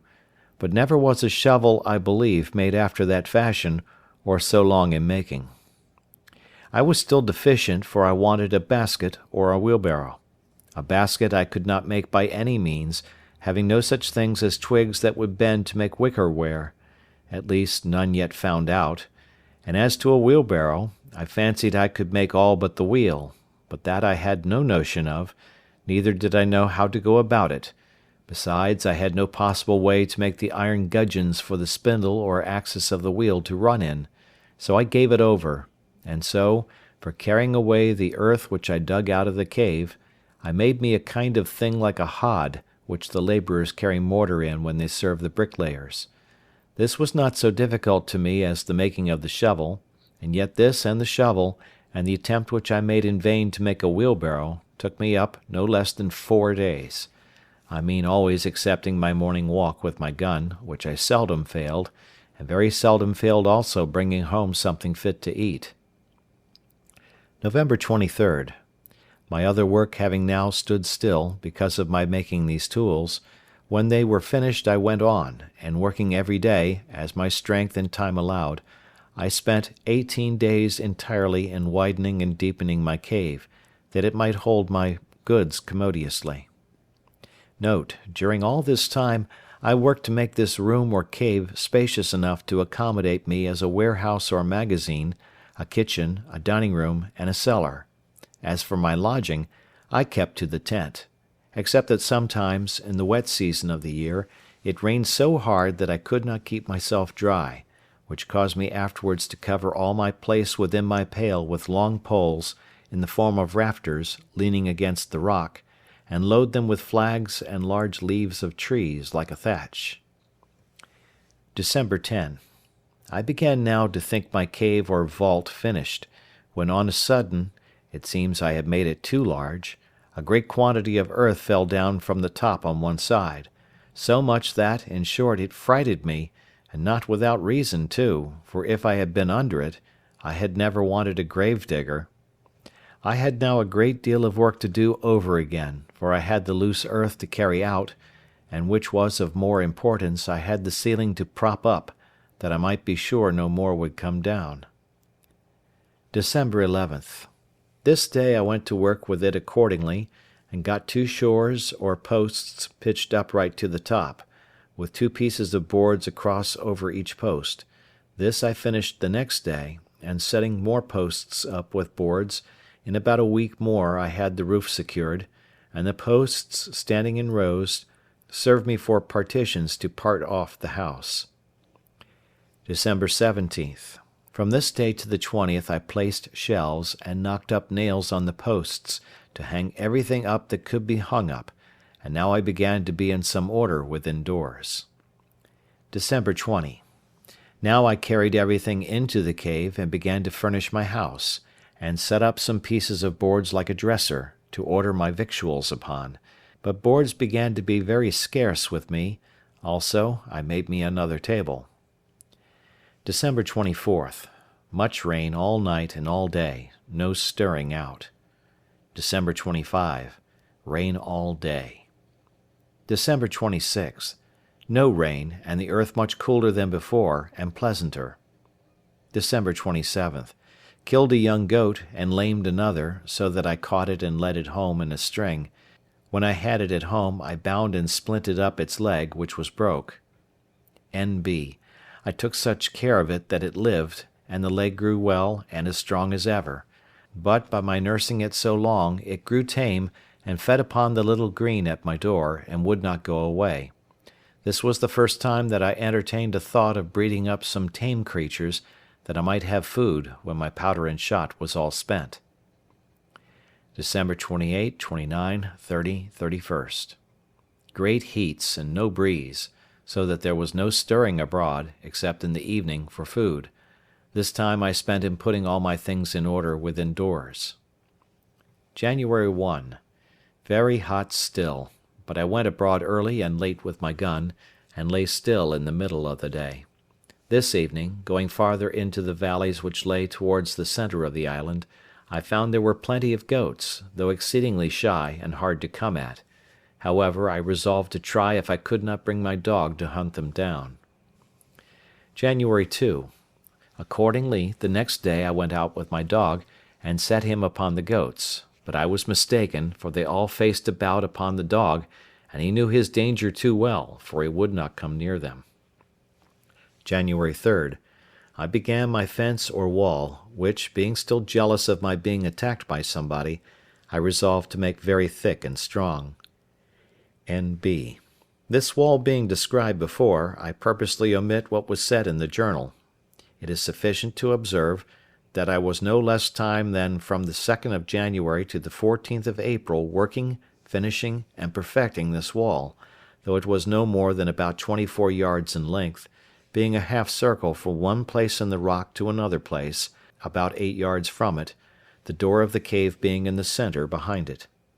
All this time I worked very hard, the rains hindering me many days, nay, sometimes weeks together, but I thought I should never be perfectly secure till this wall was finished, and it is scarce credible what inexpressible labour everything was done with, especially the bringing piles out of the woods and driving them into the ground, for I made them much bigger than I needed to have done. When this wall was finished, and the outside double fenced, with the turf wall raised close to it, I perceived myself that if any people were to come on shore there, they would not perceive anything like a habitation, and it was very well I did so, as may be observed hereafter, upon a very remarkable occasion. During this time I made my rounds in the woods for game every day when the rain permitted me, and made frequent discoveries in these walks of something or other to my advantage. Particularly I found a kind of wild pigeons, which build, not as wood pigeons in a tree, but rather as house pigeons, in the holes of the rocks, and taking some young ones, I endeavoured to breed them up tame, and did so; but when they grew older they flew away, which perhaps was at first for want of feeding them, for I had nothing to give them. However, I frequently found their nests, and got their young ones, which were very good meat. And now, in the managing my household affairs, I found myself wanting in many things, which I thought at first it was impossible for me to make, as indeed with some of them it was. For instance, I could never make a cask to be hooped. I had a small runlet or two, as I observed before, but I could never arrive at the capacity of making one of them, though I spent many weeks about it. I could neither put in the heads, or join the staves so true to one another as to make them hold water, so I gave that also over. In the next place, I was at a great loss for candles, so that as soon as ever it was dark, which was generally by 7 o'clock, I was obliged to go to bed. I remembered the lump of beeswax with which I made candles in my African adventure, but I had none of that now. The only remedy I had was, that when I had killed a goat I saved the tallow, and with a little dish made of clay, which I baked in the sun, to which I added a wick of some oakum, I made me a lamp, and this gave me light, though not a clear steady light like a candle. In the middle of all my labours it happened that, rummaging my things, I found a little bag, which, as I hinted before, had been filled with corn for the feeding of poultry, not for this voyage, but before, as I suppose, when the ship came from Lisbon. The little remainder of corn that had been in the bag was all devoured by the rats, and I saw nothing in the bag but husks and dust, and being willing to have the bag for some other use, I think it was to put powder in, when I divided it for fear of the lightning, or some such use, I shook the husks of corn out of it on one side of my fortification, under the rock. It was a little before the great rains just now mentioned that I threw this stuff away, taking no notice, and not so much as remembering that I had thrown anything there, when, about a month after, or thereabouts, I saw some few stalks of something green shooting out of the ground, which I fancied might be some plant I had not seen, but I was surprised and perfectly astonished when, after a little longer time, I saw about 10 or 12 ears come out, which were perfect green barley, of the same kind as our European, nay, as our English barley. It is impossible to express the astonishment and confusion of my thoughts on this occasion. I had hitherto acted upon no religious foundation at all. Indeed, I had very few notions of religion in my head, nor had entertained any sense of anything that had befallen me otherwise than as chance, or as we lightly say, what pleases God, without so much as inquiring into the end of Providence in these things, or His order in governing events for the world. But after I saw barley grow there, in a climate which I knew was not proper for corn, and especially that I knew not how it came there, it startled me strangely, and I began to suggest that God had miraculously caused His grain to grow without any help of seed sown, and that it was so directed purely for my sustenance on that wild, miserable place. This touched my heart a little, and brought tears out of my eyes, and I began to bless myself that such a prodigy of nature should happen upon my account, and this was the more strange to me because I saw near it still, all along by the side of the rock, some other straggling stalks, which proved to be stalks of rice, and which I knew, because I had seen it grow in Africa when I was ashore there. I not only thought these the pure productions of Providence for my support, but not doubting that there was more in the place, I went all over that part of the island, where I had been before, peering in every corner and under every rock, to see for more of it, but I could not find any. At last it occurred to my thoughts that I shook a bag of chicken's meat out in that place, and then the wonder began to cease, and I must confess my religious thankfulness to God's providence began to abate, too, upon the discovering that all this was nothing but what was common, though I ought to have been as thankful for so strange and unforeseen a providence as if it had been miraculous, for it was really the work of Providence to me, that should order or appoint that 10 or 12 grains of corn should remain unspoiled when the rats had destroyed all the rest, as if it had been dropped from heaven, as also that I should throw it out in that particular place, where, it being in the shade of a high rock, it sprang up immediately, whereas if I had thrown it anywhere else at that time, it had been burnt up and destroyed. I carefully saved the ears of this corn, you may be sure, in their season, which was about the end of June, and laying up every corn, I resolved to sow them all again, hoping in time to have some quantity sufficient to supply me with bread. But it was not till the 4th year that I could allow myself the least grain of this corn to eat, and even then but sparingly, as I shall say afterwards, in its order, for I lost all that I sowed the first season by not observing the proper time, for I sowed it just before the dry season, so that it never came up at all, at least not as it would have done, of which in its place. Besides this barley, there were, as above, 20 or 30 stalks of rice, which I preserved with the same care and for the same use, or to the same purpose, to make me bread, or rather food, for I found ways to cook it without baking, though I did that also after some time. But, to return to my journal. I worked excessive hard these 3 or 4 months to get my wall done, and the 14th of April I closed it up, contriving to go into it, not by a door, but over the wall, by a ladder, that there might be no sign on the outside of my habitation. April 16th. I finished the ladder, so I went up the ladder to the top, and then pulled it up after me, and let it down in the inside. This was a complete enclosure to me, for within I had room enough, and nothing could come at me from without, unless it could first mount my wall. The very next day after this wall was finished, I had almost all my labour overthrown at once, and myself killed.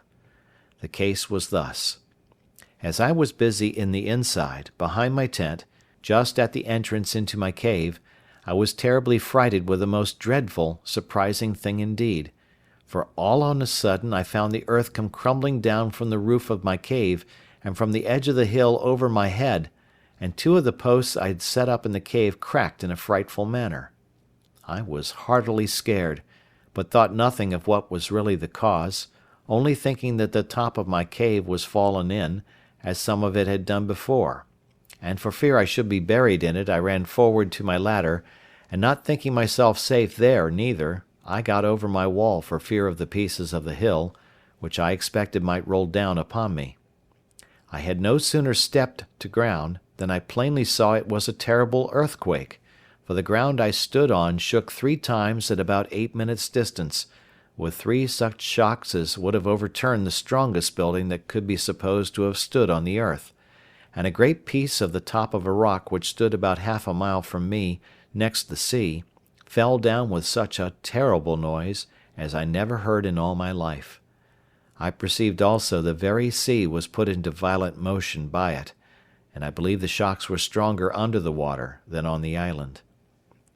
I was so amazed with the thing itself, having never felt the like, nor discoursed with any one that had, that I was like one dead or stupefied, and the motion of the earth made my stomach sick, like one that was tossed at sea, but the noise of the falling of the rock awakened me, as it were, and rousing me from the stupefied condition I was in, filled me with horror, and I thought of nothing then but the hill falling upon my tent and all my household goods, and burying all at once, and this sunk my very soul within me a second time. After the 3rd shock was over, and I felt no more for some time, I began to take courage, and yet I had not heart enough to go over my wall again, for fear of being buried alive, but sat still upon the ground greatly cast down and disconsolate, not knowing what to do. All this while I had not the least serious religious thought, nothing but the common "Lord have mercy upon me," and when it was over, that went away too. While I sat thus, I found the air overcast and grow cloudy, as if it would rain. Soon after that the wind arose by little and little, so that in less than half an hour it blew a most dreadful hurricane. The sea was all on a sudden covered over with foam and froth, the shore was covered with the breach of the water, the trees were torn up by the roots, and a terrible storm it was. This held about 3 hours, and then began to abate, and in 2 hours more it was quite calm, and began to rain very hard. All this while I sat upon the ground, very much terrified and dejected, when on a sudden it came into my thoughts, that these winds and rain being the consequences of the earthquake itself was spent and over, and I might venture into my cave again. With this thought my spirits began to revive, and the rain also helping to persuade me, I went in and sat down in my tent. But the rain was so violent that my tent was ready to be beaten down with it, and I was forced to go into my cave, though very much afraid and uneasy, for fear it should fall on my head. This violent rain forced me to a new work, that is, to cut a hole through my new fortification, like a sink, to let the water go out, which would else have flooded my cave. After I had been in my cave for some time, and found still no more shocks of the earthquake follow, I began to be more composed. And now, to support my spirits, which indeed wanted it very much, I went to my little store, and took a small sup of rum,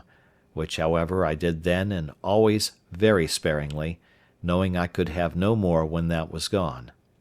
It continued raining all that night and great part of the next day, so that I could not stir abroad, but my mind being more composed, I began to think of what I had best do, concluding that if the island was subject to these earthquakes, there would be no living for me in a cave, but I must consider of building a little hut in an open place, which I might surround with a wall, as I had done here,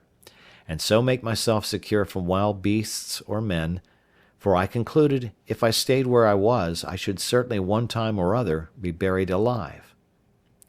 With these thoughts, I resolved to remove my tent from the place where it stood, which was just under the hanging precipice of the hill, and which, if it should be shaken again, would certainly fall upon my tent, and I spent the next 2 days, being the 19th and 20th of April, in contriving where and how to remove my habitation. The fear of being swallowed up alive made me that I never slept in quiet,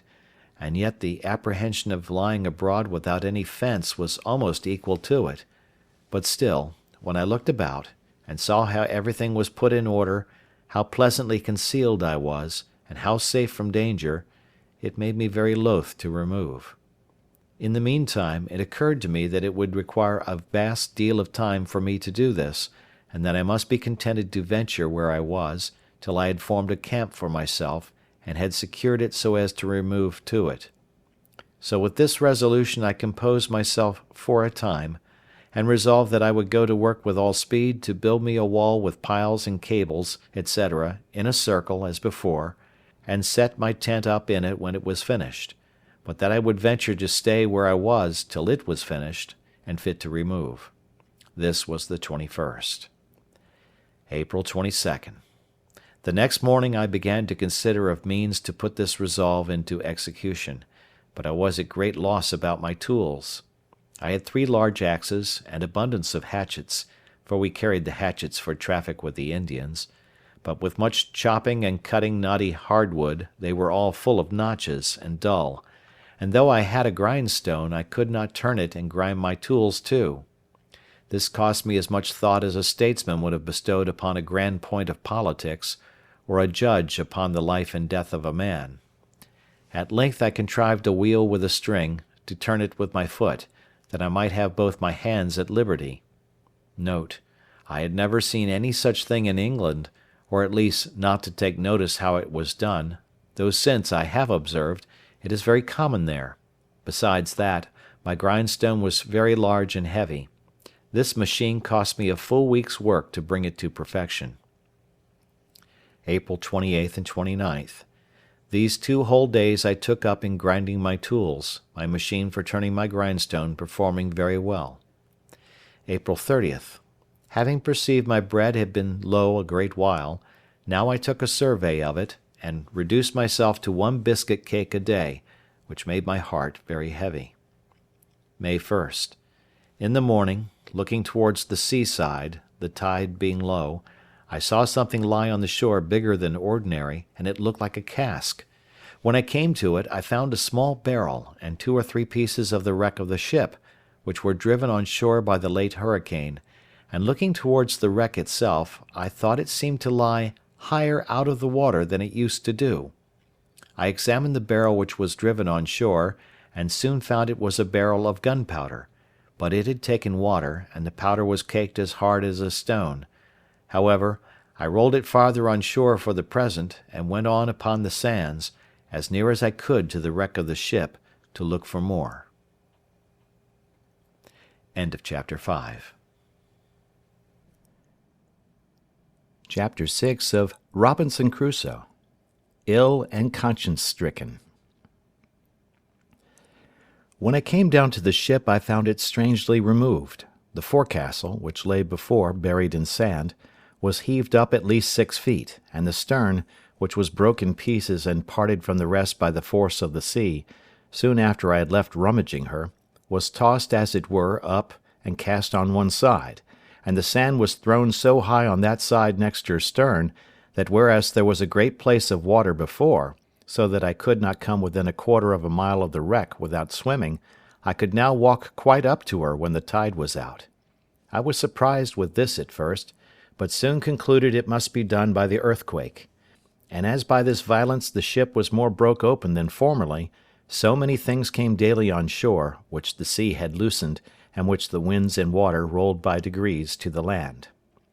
This wholly diverted my thoughts from the design of removing my habitation, and I busied myself mightily, that day especially, in searching whether I could make any way into the ship,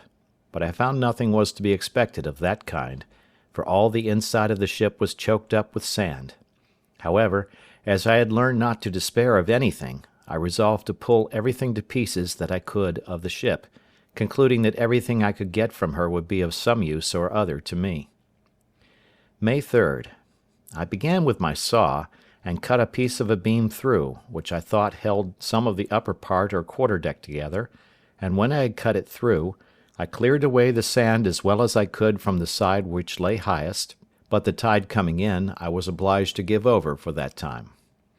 May 4th. I went a-fishing, but caught not one fish that I durst to eat of, till I was weary of my sport, when, just going to leave off, I caught a young dolphin. I had made me a long line of some rope yarn, but I had no hooks, yet I frequently caught fish enough, as much as I cared to eat, all which I dried in the sun, and ate them dry.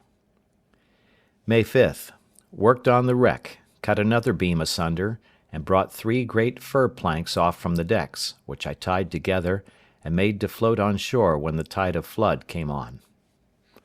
May 6th. Worked on the wreck, got several iron bolts out of her and other pieces of ironwork. Worked very hard, and came home very much tired, and had thoughts of giving it over. May 7. Went to the wreck again, not with an intent to work, but found the weight of the wreck had broke itself down, the beams being cut, that several pieces of the ship seemed to lie loose, and the inside of the hold lay so open that I could see into it, but it was almost full of water and sand. May 8. Went to the wreck, and carried an iron crow to wrench up the deck, which lay now quite clear of the water or sand. I wrenched open 2 planks, and brought them on shore also with the tide. I left the iron crow in the wreck for next day. May 9. Went to the wreck, and with the crow made way into the body of the wreck, and felt several casks, and loosened them with the crow, but could not break them up. I felt also a roll of English lead, and could stir it, but it was too heavy to remove. May 10 to 14. Went every day to the wreck, and got a great many pieces of timber and boards or plank, and 200 or 300 weight of iron. May 15. I carried 2 hatchets to try if I could not cut a piece off the roll of lead by placing the edge of one hatchet and driving it with the other, but as it lay about 1.5 feet in the water, I could not make any blow to drive the hatchet. May 16. It had blown hard in the night, and the wreck appeared more broken by the force of the water, but I stayed so long in the woods to get pigeons for food that the tide prevented my going to the wreck that day. May 17. I saw some pieces of the wreck blown on shore, at a great distance, near 2 miles off me, but resolved to see what they were, and found it was a piece of the head, but too heavy for me to bring away. May 24th. Every day, to this day, I worked on the wreck, and with hard labor I loosened some things so much with the crow, that the first flowing tide several casks floated out, and 2 of the seamen's chests, but the wind blowing from the shore, nothing came to land that day but pieces of timber, and a hogshead, which had some Brazil pork in it, but the salt water and the sand had spoiled it. I continued this work every day to the 15th of June, except the time necessary to get food, which I always appointed, during this part of my employment, to be when the tide was up, that I might be ready when it was ebbed out. And by this time I had got timber and plank and ironwork enough to have built a good boat, if I had known how, and also I got, at several times and in several pieces, near 100 weight of the sheet lead. June 16. Going down to the seaside, I found a large tortoise or turtle. This was the first I had seen, which, it seems, was only my misfortune, not any defect of the place, or scarcity, for had I happened to be on the other side of the island, I might have had hundreds of them every day, as I found afterwards, but perhaps had paid dear enough for them. June 17. I spent in cooking the turtle. I found in her 80 eggs, and her flesh was to me, at that time, the most savoury and pleasant that ever I tasted in my life, having had no flesh but of goats and fowls, since I landed in this horrid place. June 18. Rained all day, and I stayed within. I thought at this time the rain felt cold, and I was something chilly, which I knew was not usual in that latitude. June 19. Very ill, and shivering, as if the weather had been cold. June 20. No rest all night, violent pains in my head, and feverish. June 21. Very ill, frighted almost to death with the apprehensions of my sad condition, to be sick and no help. Prayed to God, for the first time since the storm off Hull, but scarce knew what I said or why, my thoughts being all confused. June 22nd. A little better, but under dreadful apprehensions of sickness. June 23rd. Very bad again, cold and shivering, and then a violent headache. June 24. Much better. June 25th. An ague very violent. The fit held me 7 hours, cold fit and hot, with faint sweats after it. June 26. Better, and having no victuals to eat, took my gun, but found myself very weak. However, I killed a she-goat, and with much difficulty got it home, and broiled some of it, and ate. I would fain have stewed it and made some broth, but had no pot. June 27. The ague again so violent that I lay abed all day, and neither ate nor drank. I was ready to perish for thirst, but so weak I had not strength to stand up, or to get myself any water to drink. Prayed to God again, but was lightheaded, and when I was not, I was so ignorant that I knew not what to say, only I lay and cried, Lord, look upon me! Lord, pity me! Lord, have mercy upon me! I suppose I did nothing else for 2 or 3 hours, till, the fit wearing off, I fell asleep, and did not wake till far in the night. When I awoke, I found myself much refreshed, but weak and exceedingly thirsty. However, as I had no water in my habitation, I was forced to lie till morning, and went to sleep again. In this second sleep, I had this terrible dream. I thought that I was sitting on the ground, on the outside of my wall, where I sat when the storm blew after the earthquake, and that I saw a man descend from a great black cloud, in a bright flame of fire, and light upon the ground.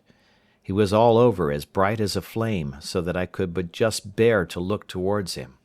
His countenance was most inexpressibly dreadful, impossible for words to describe. When he stepped upon the ground with his feet, I thought the earth trembled, just as it had done before in the earthquake, and all the air looked, to my apprehension, as if it had been filled with flashes of fire. He was no sooner landed upon the earth but he moved forward towards me, with a long spear or weapon in his hand, to kill me. And when he came to a rising ground at some distance, he spoke to me, or I heard a voice so terrible that it is impossible to express the terror of it. All that I can say I understood was this: Seeing all these things have not brought thee to repentance, now thou shalt die. At which words I thought he lifted up the spear that was in his hand to kill me. No one that shall ever read this account will expect that I should be able to describe the horrors of my soul at this terrible vision. I mean, that even while it was a dream, I even dreamed of those horrors. Nor is it any more possible to describe the impression that remained upon my mind when I awaked, and found it was but a dream. I had, alas, no divine knowledge. What I had received by the good instruction of my father was then worn out by an uninterrupted series, for 8 years, of seafaring wickedness, and a constant conversation with none but such as were, like myself, wicked and profane to the last degree. I do not remember that I had, in all that time, one thought that so much as tended either to looking upwards towards God, or inwards towards a reflection upon my own ways, but a certain stupidity of soul, without desire of good or conscience of evil, had entirely overwhelmed me, and I was all that the most hardened, unthinking, wicked creature among our common sailors can be supposed to be, not having the least sense, either of the fear of God in danger, or of thankfulness to God in deliverance. In the relating what is already past of my story, this will be the more easily believed when I shall add, that through all the variety of miseries that had to this day befallen me, I never had so much as one thought of it being the hand of God, or that it was a just punishment for my sin, my rebellious behaviour against my father, or my present sins, which were great, or so much as a punishment for the general course of my wicked life. When I was on the desperate expedition on the desert shores of Africa, I never had so much as one thought of what it would become of me, or one wish to God to direct me whither I should go, or to keep me from the danger which apparently surrounded me, as well from voracious creatures as cruel savages. But I was merely thoughtless of a God or a providence, acted like a mere brute, from the principles of nature, and by the dictates of common sense only, and indeed hardly that. When I was delivered and taken up at sea by the Portugal captain, well used, and dealt justly and honourably with, as well as charitably, I had not the least thankfulness in my thoughts. When, again, I was shipwrecked, ruined, and in danger of drowning on this island, I was as far from remorse, or looking on it as a judgment. I only said to myself often that I was an unfortunate dog, and born to be always miserable. It is true, when I got on shore first here, and found all my ship's crew drowned and myself spared, I was surprised with a kind of ecstasy, and some transports of soul, which, had the grace of God assisted, might have come up to true thankfulness; but it ended where it began, in a mere common flight of joy, or, as I may say, being glad I was alive, without the least reflection upon the distinguished goodness of the hand which had preserved me, and had singled me out to be preserved when all the rest were destroyed; or an inquiry why Providence had been thus merciful unto me. Even just the same common sort of joy which seamen generally have after they are got safe ashore from a shipwreck, which they drown all in the next bowl of punch, and forget almost as soon as it is over; and all the rest of my life was like it. Even when I was afterwards, on due consideration, made sensible of my condition, how I was cast on this dreadful place, out of the reach of humankind, out of all hope of relief, or prospect of redemption, as soon as I saw but a prospect of living, and that I should not starve and perish for hunger, all the sense of my affliction wore off, and I began to be very easy, applied myself to the works proper for my preservation and supply, and was far enough from being afflicted at my condition as a judgment from heaven, or as the hand of God against me. These were thoughts which very seldom entered my head. The growing up of the corn, as is hinted in my journal, had at first some little influence upon me, and began to affect me with seriousness, as long as I thought it had something miraculous in it; but as soon as ever that part of the thought was removed, all the impression that was raised from it wore off also, as I have noted already. Even the earthquake, though nothing could be more terrible in its nature, or more immediately directing to the invisible power which alone directs such things, yet no sooner was the first fright over but the impression it had made went off also. I had no more sense of God or his judgments, much less of the present affliction of my circumstances being from his hand, than if I had been in the most prosperous condition of life. But now, when I began to be sick, and a leisurely view of the miseries of death came to place itself before me, when my spirits began to sink under the burden of a strong distemper, and nature was exhausted with the violence of the fever, conscience, that had slept so long, began to awake, and I began to reproach myself with my past life, in which I had so evidently, by uncommon wickedness, provoked the justice of God to lay me under uncommon strokes, and to deal with me in so vindictive a manner. These reflections oppressed me for the second or third day of my distemper, and in the violence, as well of the fever as of the dreadful reproaches of my conscience, extorted some words from me like praying to God, though I cannot say they were either a prayer attended with desires or with hopes. It was rather the voice of mere fright and distress. My thoughts were confused, the convictions great upon my mind, and the horror of dying in such a miserable condition raised vapours into my head with the mere apprehensions, and in these hurries of my soul I knew not what my tongue might express. But it was rather exclamation, such as, "Lord, what a miserable creature am I!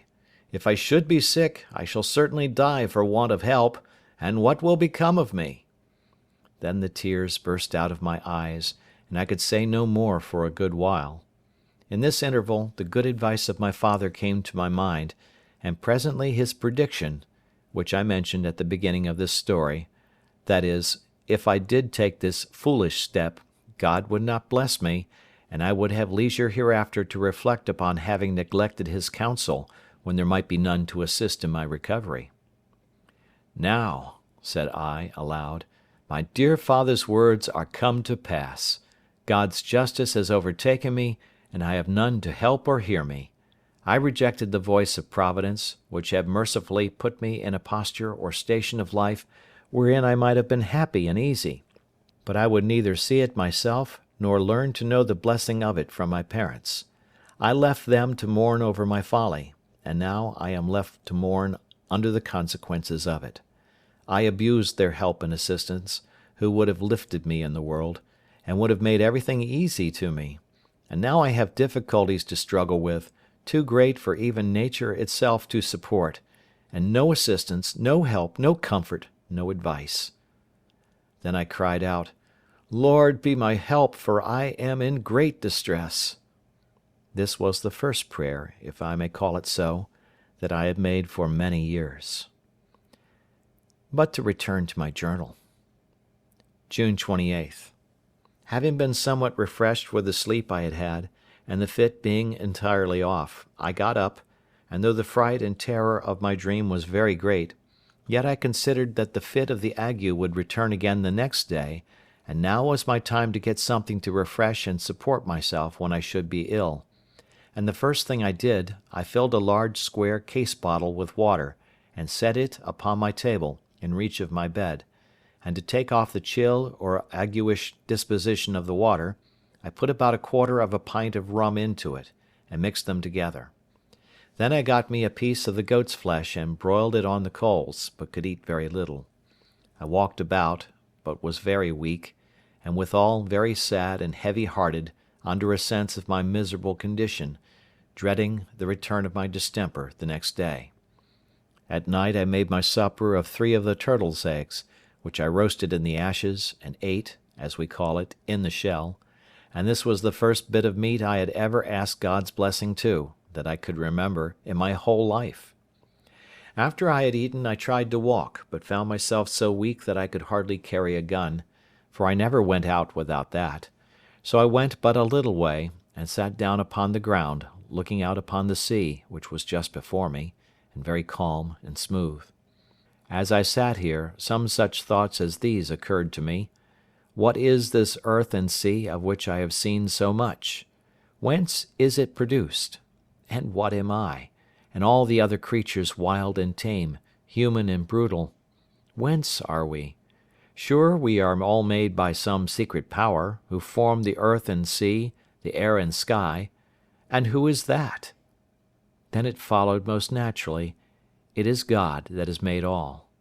Well, but then it came on strangely, if God has made all these things, he guides and governs them all, and all things that concern them, for the power that could make all things must certainly have power to guide and direct them. If so, nothing can happen in the great circuit of his works, either without his knowledge or appointment. And if nothing happens without his knowledge, he knows that I am here, and am in this dreadful condition, and if nothing happens without his appointment, he has appointed all this to befall me. Nothing occurred to my thought to contradict any of these conclusions, and therefore it rested upon me with a greater force, that it must needs be that God had appointed all this to befall me, that I was brought into this miserable circumstance by his direction, he having the sole power, not of me only, but of everything that happened in the world. Immediately it followed, why has God done this to me? What have I done to be thus used? My conscience presently checked me in that inquiry, as if I had blasphemed, and methought it spoke to me like a voice. Wretch, dost thou ask what thou hast done? Look back upon a dreadful misspent life, and ask thyself what thou hast not done. Ask, why is it that thou wert not long ago destroyed? Why wert thou not drowned in the Yarmouth Roads, killed in the fight when the ship was taken by the Sallee man of war, devoured by the wild beasts on the coast of Africa, or drowned here, when all the crew perished but thyself? Dost thou ask, what have I done? I was struck dumb with these reflections, as one astonished, and had not a word to say. No, not to answer to myself, but rose up pensive and sad, walked back to my retreat, and went up over my wall, as if I had been going to bed. But my thoughts were sadly disturbed, and I had no inclination to sleep. So I sat down in my chair and lighted my lamp, for it began to be dark. Now, as the apprehension of the return of my distemper terrified me very much, it occurred to my thought that the Brazilians take no physic but their tobacco for almost all distempers, and I had a piece of a roll of tobacco in one of the chests, which was quite cured, and some also that was green and not quite cured. I went, directed by Heaven, no doubt, for in this chest I found a cure both for soul and body. I opened the chest and found what I looked for, the tobacco. And as the few books I had saved lay there too, I took out one of the Bibles which I mentioned before, and which to this time I had not found leisure or inclination to look into. I say I took it out, and brought both that and the tobacco with me to the table. What use to make of the tobacco I knew not, in my distemper, or whether it was good for it or no, but I tried several experiments with it, as if I was resolved it should hit one way or other. I first took a piece of leaf and chewed it in my mouth, which indeed at first almost stupefied my brain, the tobacco being green and strong, and that I had not been much used to. Then I took some and steeped it an hour or two in some rum, and resolved to take a dose of it when I lay down. And lastly, I burnt some upon a pan of coals, and held my nose close over the smoke of it as long as I could bear it, as well for the heat as almost for suffocation. In the interval of this operation I took up the Bible and began to read, but my head was too much disturbed with the tobacco to bear reading, at least at that time, only, having opened the book casually, the first words that occurred to me were these: "Call on me in the day of trouble, and I will deliver thee, and thou shalt glorify me." These words were very apt to my case, and made some impression upon my thoughts at the time of reading them, though not so much as they did afterwards, for as for being delivered, the word had no sound, as I may say, to me.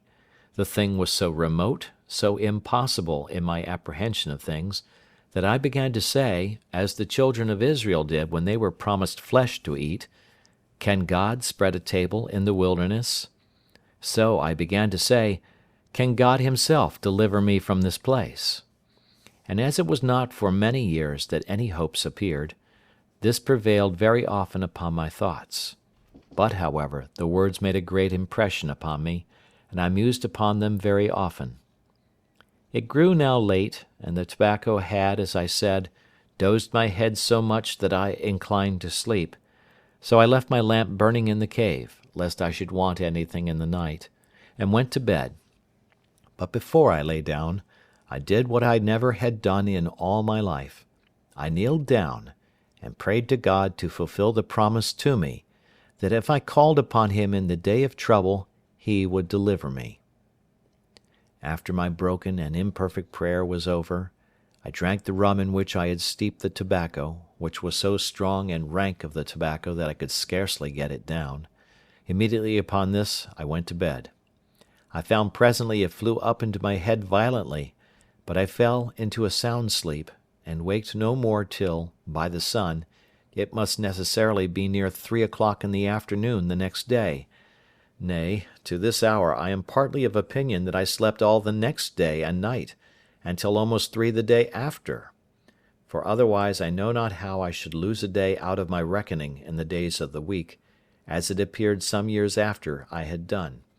For if I had lost it by crossing and recrossing the line, I should have lost more than one day. But certainly I lost a day in my account, and never knew which way. Be that, however, one way or the other, when I awaked I found myself exceedingly refreshed, and my spirits lively and cheerful. When I got up I was stronger than I was the day before, and my stomach better, for I was hungry; and in short, I had no fit the next day, but continued much altered for the better. This was the 29th. The 30th was my well day, of course, and I went abroad with my gun, but did not care to travel too far. I killed a sea-fowl or two, something like a brand goose, and brought them home, but was not very forward to eat them, so I ate some more of the turtle's eggs, which were very good. This evening I renewed the medicine, which I had supposed did me good the day before, the tobacco steeped in rum, only I did not take so much as before, nor did I chew any of the leaf, or hold my head over the smoke. However, I was not so well the next day, which was the 1st of July, as I hoped I should have been, for I had a little spice of the cold fit, but it was not much. July 2nd. I renewed the medicine all the 3 ways, and dosed myself with it as at first, and doubled the quantity which I drank. July 3rd.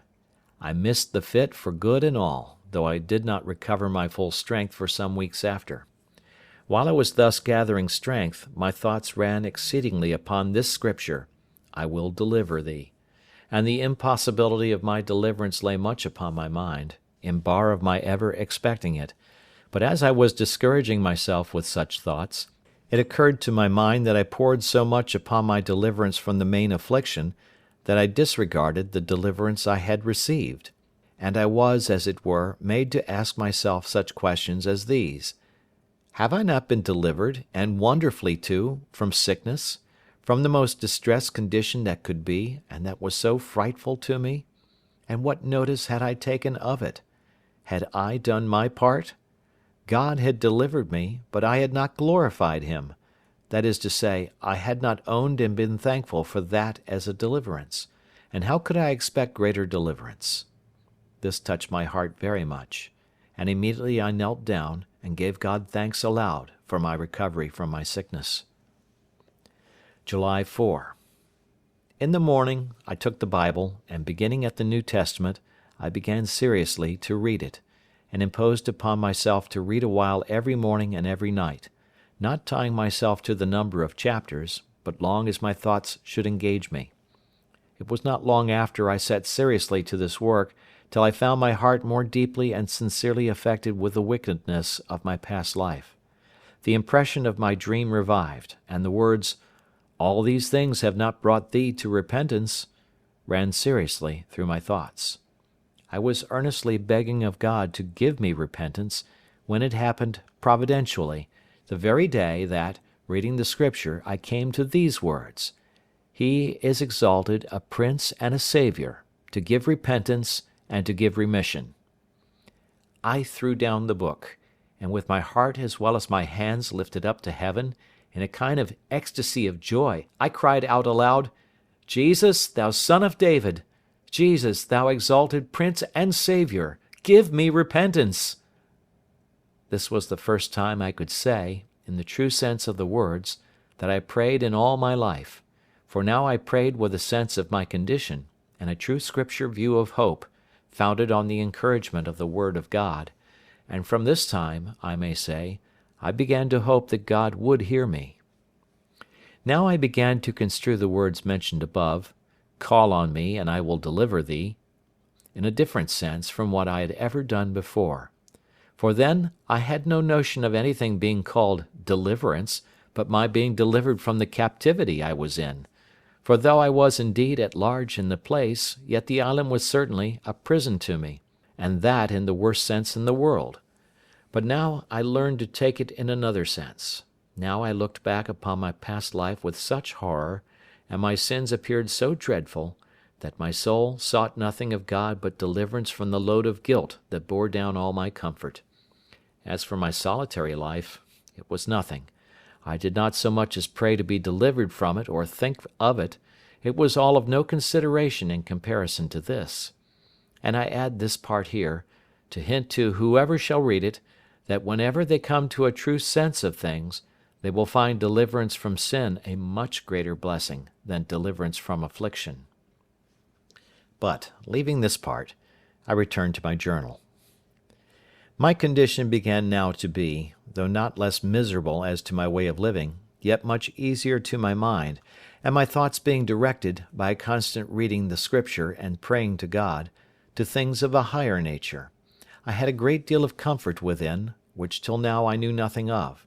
Also my health and strength returned. I bestirred myself to furnish myself with everything that I wanted, and make my way of living as regular as I could. From the 4th of July to the 14th I was chiefly employed in walking about with my gun in my hand, a little and a little at a time, as a man that was gathering up his strength after a fit of sickness, for it is hardly to be imagined how low I was, and to what weakness I was reduced. The application which I had made use of was perfectly new, and perhaps which had never cured an ague before. Neither can I recommend it to any to practice by this experiment, and though it did carry off the fit, yet it rather contributed to weakening me, for I had frequent convulsions in my nerves and limbs for some time. I learned from it also this, in particular, that being abroad in the rainy season was the most pernicious thing to my health that could be, especially in those rains which came attended with storms and hurricanes of wind. For as the rain which came in the dry season was almost always accompanied with such storms, so I found that rain was much more dangerous than the rain which fell in September and October. End of Chapter 6. Chapter 7 of Robinson Crusoe. Agricultural Experience. I had now been in this unhappy island above 10 months. All possibility of deliverance from this condition seemed to be entirely taken from me, and I firmly believed that no human shape had ever set foot upon that place. Having now secured my habitation, as I thought, fully to my mind, I had a great desire to make a more perfect discovery of the island, and to see what other productions I might find, which I yet knew nothing of. It was on the 15th of July that I began to make a more particular survey of the island itself. I went up the creek first, where, as I hinted, I brought my rafts on shore. I found after I came about 2 miles up that the tide did not flow any higher, and that it was no more than a little brook of running water, very fresh and good, but this being the dry season, there was hardly any water in some parts of it, at least not enough to run in any stream, so as it could be perceived. On the banks of this brook I found many pleasant savannas or meadows, plain, smooth, and covered with grass, and on the rising parts of them, next to the higher grounds, where the water, as might be supposed, never overflowed, I found a great deal of tobacco, green and growing to a great and very strong stalk. There were divers other plants, which I had no notion of or understanding about, that might, perhaps, have virtues of their own, which I could not find out. I searched for the cassava root, which the Indians in all that climate make their bread of, but I could find none. I saw large plants of aloes, but did not understand them. I saw several sugar canes, but wild, and, for want of cultivation, imperfect. I contented myself with these discoveries for this time, and came back, musing with myself what course I might take to know the virtue and goodness of any of the fruits or plants which I should discover, but could bring it to no conclusion; for, in short, I had made so little observation while I was in the Brazils, that I knew little of the plants in the field, at least very little that might serve to any purpose now in my distress. The next day, the 16th, I went up the same way again, and after going something further than I had gone the day before, I found the brook and the savannas cease, and the country become more woody than before. In this part I found different fruits, and particularly I found melons upon the ground in great abundance, and grapes upon the trees. The vines had spread, indeed, over the trees, and the clusters of grapes were just now in their prime, very ripe and rich. This was a surprising discovery, and I was exceeding glad of them, but I was warned by my experience to eat sparingly of them, remembering that when I was ashore in Barbary, the eating of grapes killed several of our Englishmen, who were slaves there, by throwing them into fluxes and fevers. But I found an excellent use for these grapes, and that was, to cure or dry them in the sun, and keep them as dried grapes or raisins are kept, which I thought would be, as indeed they were, wholesome and agreeable to eat when no grapes could be had. I spent all that evening there, and went not back to my habitation, which, by the way, was the first night, as I might say, I had lain from home. In the night I took my first contrivance, and got up into a tree, where I slept well,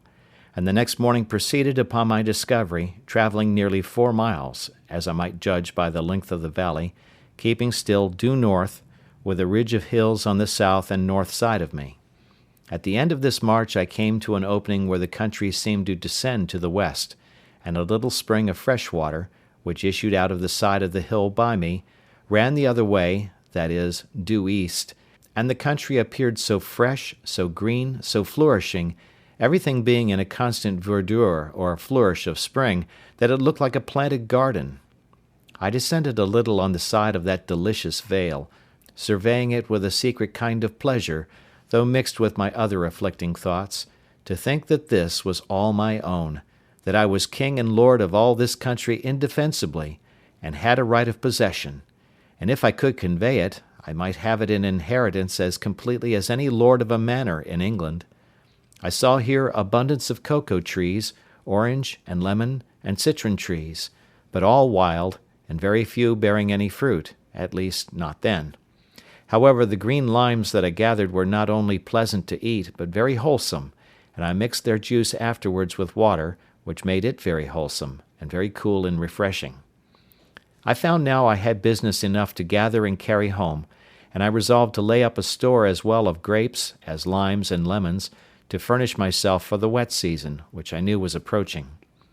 In order to do this, I gathered a great heap of grapes in one place, a lesser heap in another place, and a great parcel of limes and lemons in another place, and taking a few of each with me, I travelled homewards, resolving to come again, and bring a bag or sack, or what I could make, to carry the rest home. Accordingly, having spent 3 days in this journey, I came home, so I must now call my tent and my cave, but before I got thither the grapes were spoiled, the richness of the fruit and the weight of the juice having broken them and bruised them. They were good for little or nothing. As to the limes, they were good, but I could bring but a few. The next day, being the 19th, I went back, having made me 2 small bags to bring home my harvest, but I was surprised, when coming to my heap of grapes, which were so rich and fine when I gathered them, to find them all spread about, trod to pieces, and dragged about, some here, some there, and abundance eaten and devoured. By this I concluded there were some wild creatures thereabouts, which had done this, but what they were I knew not. However, as I found there was no laying them up on heaps, and no carrying them away in a sack, but that one way they would be destroyed, and the other way they would be crushed with their own weight, I took another course, for I gathered a large quantity of the grapes, and hung upon the out branches of the trees, that they might cure and dry in the sun, and as for the limes and lemons, I carried as many back as I could well stand under. When I came home from this journey, I contemplated with great pleasure the fruitfulness of that valley, and the pleasantness of the situation, the security from storms on that side of the water, and the wood, and concluded that I had pitched upon a place to fix my abode which was by far the worst part of the country. Upon the whole, I began to consider of removing my habitation, and looking out for a place equally safe as where I was now situate, if possible, in that pleasant, fruitful part of the island. This thought ran long in my head, and I was exceeding fond of it for some time, the pleasantness of the place tempting me. But when I came to a nearer view of it, I considered that I was now by the seaside, where it was at least possible that something might happen to my advantage, and, by the same ill fate that brought me hither, might bring some other unhappy wretches to the same place, and though it was scarce probable that any such thing should ever happen,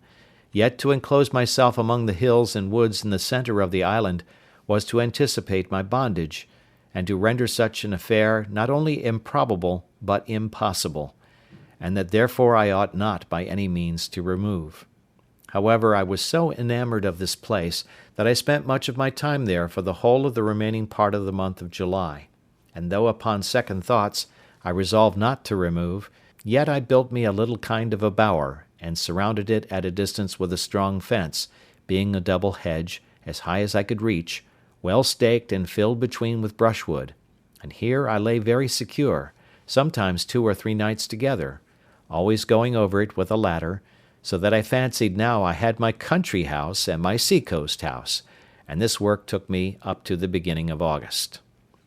I had but newly finished my fence, and began to enjoy my labour, when the rains came on, and made me stick close to my first habitation,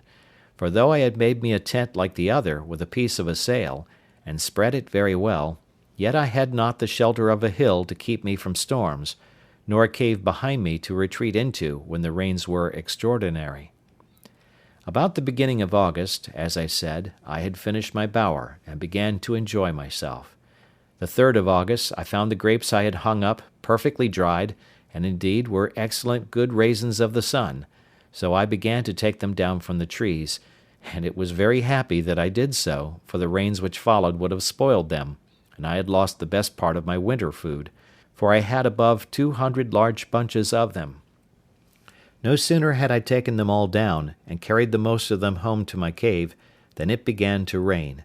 and from hence, which was the 14th of August, it rained more or less every day till the middle of October, and sometimes so violently that I could not stir out of my cave for several days. In this season I was much surprised with the increase of my family. I had been concerned for the loss of one of my cats, who ran away from me, or, as I thought, had been dead, and I heard no more tidings of her till, to my astonishment, she came home about the end of August with 3 kittens. This was the more strange to me because, though I had killed a wild cat, as I called it, with my gun, yet I thought it was quite a different kind from our European cats, but the young cats were the same kind of house breed as the old one, and both my cats being females, I thought it very strange. But from these 3 cats I afterwards came to be so pestered with cats, that I was forced to kill them like vermin or wild beasts, and to drive them from my house as much as possible. From the 14th of August to the 26th, incessant rain, so that I could not stir, and was now very careful not to be much wet. In this confinement I began to be straitened for food, but venturing out twice, I one day killed a goat, and the last day, which was the 26th, found a very large tortoise, which was a treat to me, and my food was regulated thus: I ate a bunch of raisins for my breakfast, a piece of the goat's flesh, or of the turtle, for my dinner, broiled, for to my great misfortune I had no vessel to boil or stew anything, and 2 or 3 of the turtle's eggs for my supper. During this confinement in my cover by the rain, I worked daily 2 or 3 hours at enlarging my cave, and by degrees worked it on towards one side, till I came to the outside of the hill, and made a door or way out, which came beyond my fence or wall, and so I came in and out this way. But I was not perfectly easy at lying so open, for, as I had managed myself before, I was in a perfect enclosure, whereas now I thought I lay exposed, and open for anything to come in upon me, and yet I could not perceive that there was any living thing to fear, the biggest creature that I had yet seen upon the island being a goat. September 30. I was now come to the unhappy anniversary of my landing. I cast up the notches on my post, and found I had been on shore 365 days. I kept this day as a solemn fast, setting it apart for religious exercise, prostrating myself on the ground with the most serious humiliation, confessing my sins to God, acknowledging his righteous judgments upon me, and praying to him to have mercy on me through Jesus Christ. And not having tasted the least refreshment for 12 hours, even till the going down of the sun, I then ate a biscuit cake and a bunch of grapes, and went to bed, finishing the day as I began it. I had all this time observed no Sabbath day, for as at first I had no sense of religion upon my mind, I had, after some time, omitted to distinguish the weeks, by making a longer notch than ordinary for the Sabbath day, and so did not really know what any of the days were. But now, having cast up the days as above, I found I had been there a year, so I divided it into weeks, and set apart every 7th day for a Sabbath, though I found at the end of my account I had lost a day or 2 in my reckoning. A little after this my ink began to fail me, and so I contented myself to use it more sparingly, and to write down only the most remarkable events of my life, without continuing a daily memorandum of other things. The rainy season and the dry season began now to appear regular to me, and I learned to divide them so as to provide for them accordingly. But I bought all my experience before I had it, and this I am going to relate was one of the most discouraging experiments that I made. I have mentioned that I had saved the few ears of barley and rice, which I had so surprisingly found spring up, as I thought, of themselves, and I believe there were about 30 stalks of rice, and about 20 of barley, and now I thought it a proper time to sow it, after the rains, the sun being in its southern position, going from me. Accordingly I dug up a piece of ground as well as I could with my wooden spade, and dividing it into 2 parts, I sowed my grain. But as I was sowing, it casually occurred to my thoughts that I would not sow it all at first, because I did not know when was the proper time for it. So I sowed about 2/3 of the seed, leaving about a handful of each. It was a great comfort to me afterwards that I did so, for not one grain of what I sowed this time came to anything. For the dry months following, the earth having had no rain after the seed was sown, it had no moisture to assist its growth, and never came up at all till the wet season had come again, and then it grew as if it had been but newly sown. Finding my first seed did not grow, which I easily imagined was by the drought, I sought for a moister piece of ground to make another trial in, and I dug up a piece of ground near my new bower, and sowed the rest of my seed in February, a little before the vernal equinox, and this having the rainy months of March and April to water it, sprung up very pleasantly, and yielded a very good crop. But having part of the seed left only, and not daring to sow all that I had but a small quantity at last, my whole crop not amounting to above half a peck of each kind. But by this experiment I was made master of my business, and knew exactly when the proper season was to sow, and that I might expect 2 seed times and 2 harvests every year. While this corn was growing, I made a little discovery, which was of use to me afterwards. As soon as the rains were over, and the weather began to settle, which was about the month of November, I made a visit up the country to my bower, where, though I had not been some months, yet I found all things just as I left them.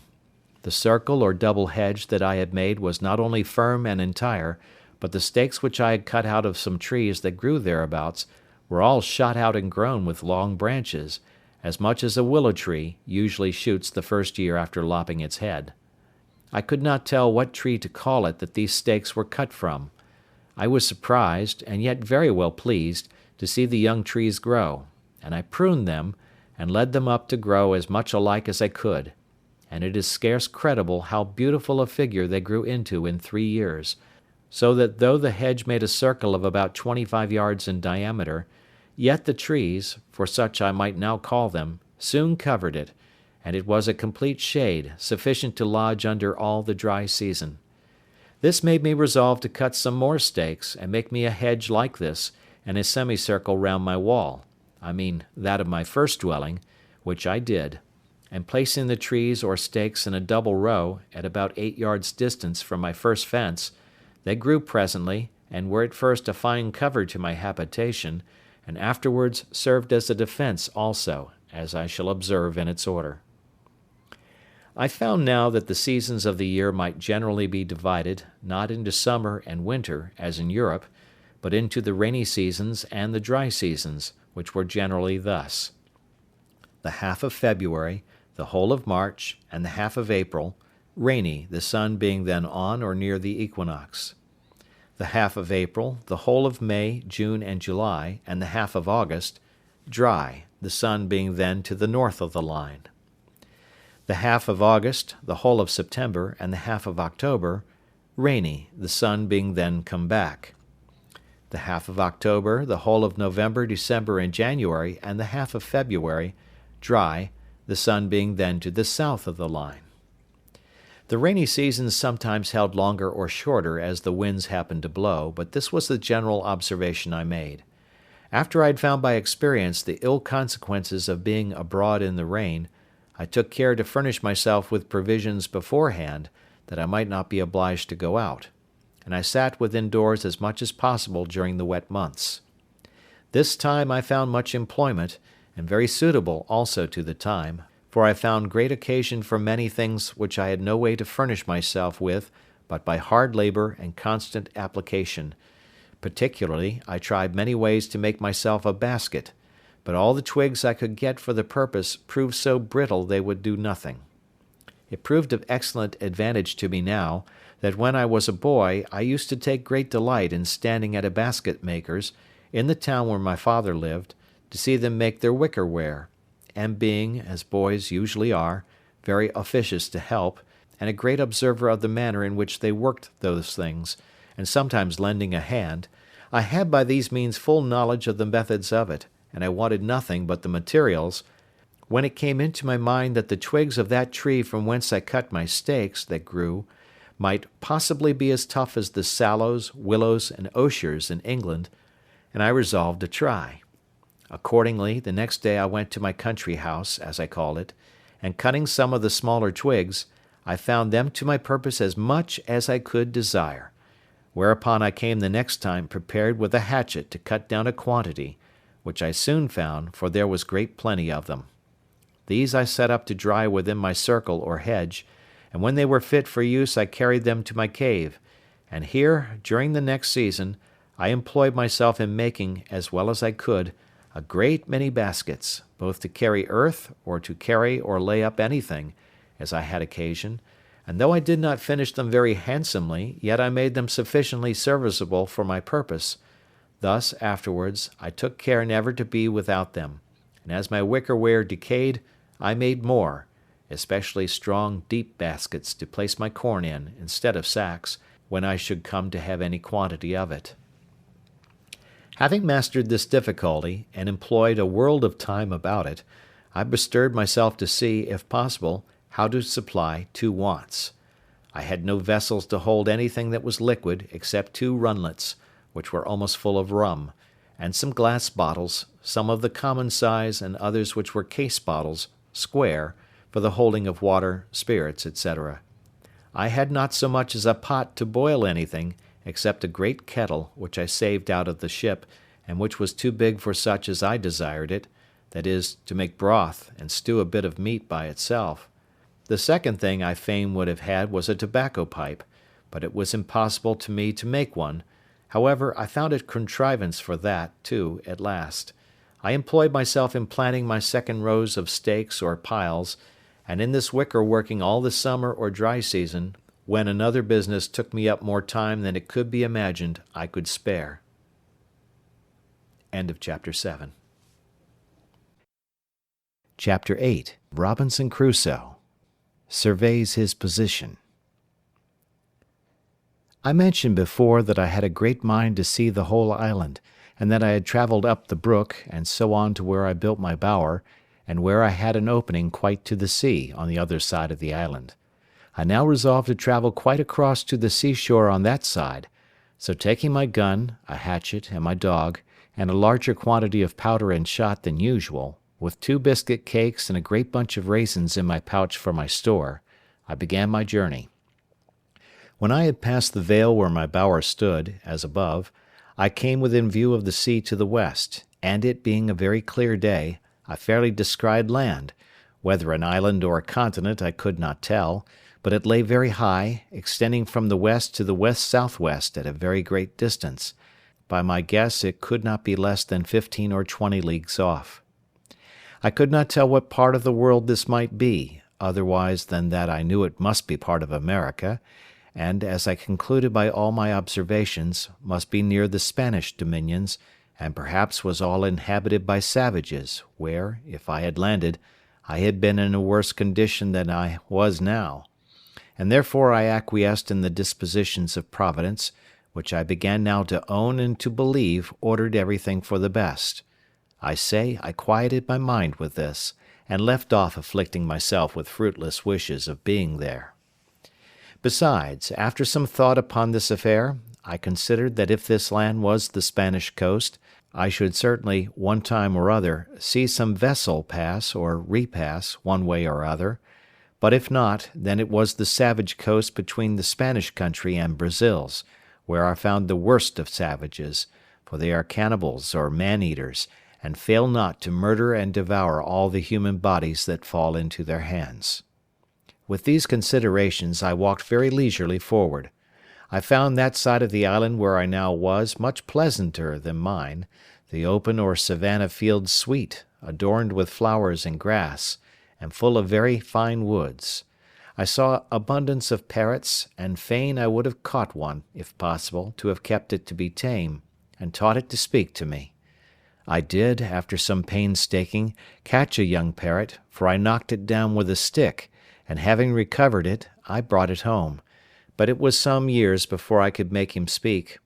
However, at last I taught him to call me by name very familiarly; but the accident that followed, though it be a trifle, will be very diverting in its place.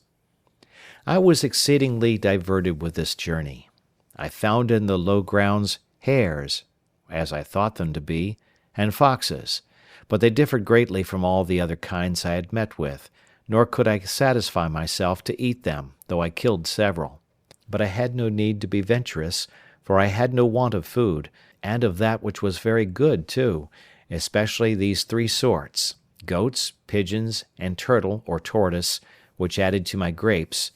Leadenhall Market could not have furnished a table better than I, in proportion to the company, and though my case was deplorable enough, yet I had great cause for thankfulness that I was not driven to any extremities for food, but had rather plenty, even to dainties. I never travelled in this journey above 2 miles outright in a day, or thereabouts, but I took so many turns and returns to see what discoveries I could make, that I came weary enough to the place where I resolved to sit down all night, and then I either reposed myself in a tree, or surrounded myself with a row of stakes set upright in the ground, either from one tree to another, or so as no wild creature could come at me without waking me. As soon as I came to the seashore, I was surprised to see that I had taken up my lot on the worst side of the island, for here, indeed, the shore was covered with innumerable turtles, and whereas on the other side I had found but 3 in a year and a half. Here was also an infinite number of fowls of many kinds, some of which I had seen, and some which I had not seen before, and many of them very good meat, but such as I knew not the names of, except those called penguins. I could have shot as many as I pleased, but was very sparing of my powder and shot, and therefore had more mind to kill a she-goat if I could, which I could better feed on. And though there were many goats here, more than on my side of the island, yet it was with much more difficulty that I could come near them, the country being flat and even, and they saw me much sooner than when I was on the hills. I confess this side of the country was much pleasanter than mine, but yet I had not the least inclination to remove, for as I was fixed in my habitation it became natural to me, and I seemed all the while I was here to be as it were upon a journey, and from home. However, I travelled along the shore of the sea towards the east, I suppose about 12 miles, and then setting up a great pole upon the shore for a mark, I concluded I would go home again, and that the next journey I took should be on the other side of the island east from my dwelling, and so round till I came to my post again. I took another way to come back than that I went, thinking I could easily keep all the island so much in my view that I could not miss finding my first dwelling by viewing the country; but I found myself mistaken, for being come about 2 or 3 miles, I found myself descended into a very large valley, but so surrounded with hills, and those hills covered with wood, that I could not see which was my way by any direction but that of the sun, nor even then, unless I knew very well the position of the sun at that time of the day. It happened, to my further misfortune, that the weather proved hazy for 3 or 4 days while I was in the valley, and not being able to see the sun, I wandered about very uncomfortably, and at last was obliged to find the seaside, look for my post, and come back the same way I went, and then by easy journeys I turned homeward, the weather being exceeding hot, and my gun, ammunition, hatchet, and other things very heavy. In this journey my dog surprised a young kid, and seized upon it, and I, running in to take hold of it, caught it, and saved it alive from the dog. I had a great mind to bring it home if I could, for I had often been musing whether it might not be possible to get a kid or two, and so raise a breed of tame goats, which might supply me when my powder and shot should be all spent. I made a collar for this little creature, and with a string, which I made of some rope yarn, which I always carried about me, I led him along, though with some difficulty, till I came to my bower, and there I enclosed him and left him, for I was very impatient to be at home, from whence I had been absent above a month. I cannot express what a satisfaction it was to me to come into my old hutch, and lie down in my hammock bed. This little wandering journey, without settled place of abode, had been so unpleasant to me, that my own house, as I called it to myself, was a perfect settlement to me compared to that, and it rendered everything about me so comfortable, that I resolved I would never go a great way from it again while it should be my lot to stay on the island. I reposed myself here a week, to rest and regale myself after my long journey, during which most of the time was taken up in the weighty affair of making a cage for my Poll, who began now to be a mere domestic and to be well acquainted with me. Then I began to think of the poor kid which I had penned in within my little circle, and resolved to go and fetch it home, or give it some food. Accordingly I went and found it where I left it, for indeed it could not get out, but was almost starved for want of food. I went and cut boughs of trees, and branches of such shrubs as I could find, and threw it over, and having fed it, I tied it as I did before, to lead it away. But it was so tame with being hungry that I had no need to have tied it, for it followed me like a dog, and as I continually fed it, the creature became so loving, so gentle, and so fond, that it became from that time one of my domestics also, and would never leave me afterwards. The rainy season of the autumnal equinox was now come, and I kept the 30th of September in the same solemn manner as before, being the anniversary of my landing on the island, having now been there 2 years, and no more prospect of being delivered than the first day I came there. I spent the whole day in humble and thankful acknowledgments of the many wonderful mercies which my solitary condition was attended with, and without which it might have been infinitely more miserable.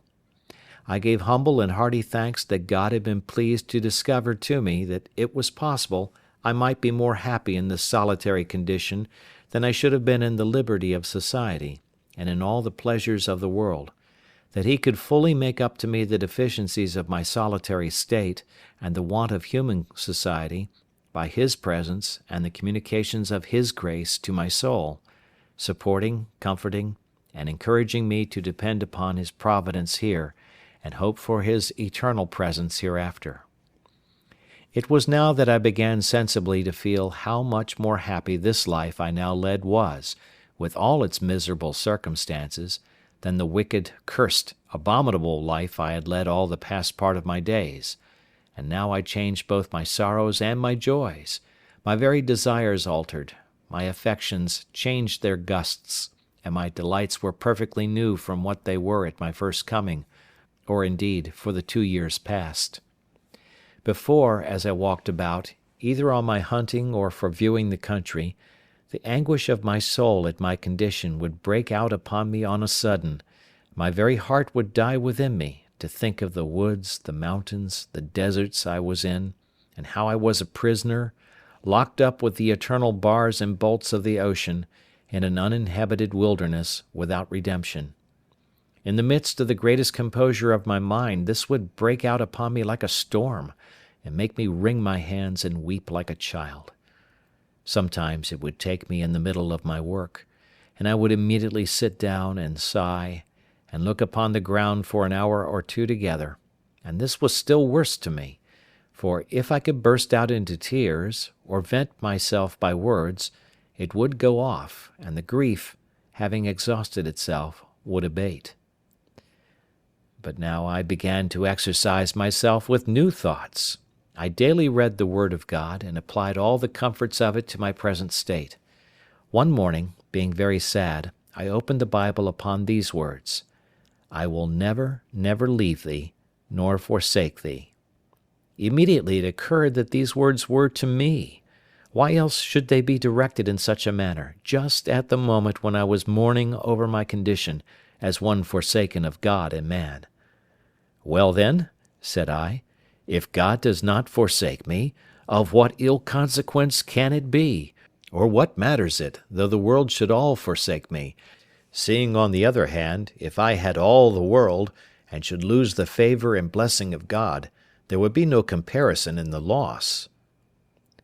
From this moment I began to conclude in my mind that it was possible for me to be more happy in this forsaken, solitary condition than it was probable I should ever have been in any other particular state in the world; and with this thought I was going to give thanks to God for bringing me to this place. I know not what it was, but something shocked my mind at that thought, and I durst not speak the words. "How canst thou become such a hypocrite," said I, even audibly, "to pretend to be thankful for a condition which, however thou mayest endeavour to be contented with, thou wouldst rather pray heartily to be delivered from?" So I stopped there; but though I could not say I thanked God for being there, Yet I sincerely gave thanks to God for opening my eyes, by whatever afflicting providences, to see the former condition of my life, and to mourn for my wickedness, and repent. I never opened the Bible or shut it, but my very soul within me blessed God for directing my friend in England, without any order of mine, to pack it up among my goods, and for assisting me afterwards to save it out of the wreck of the ship. Thus, and in this disposition of mind, I began my 3rd year,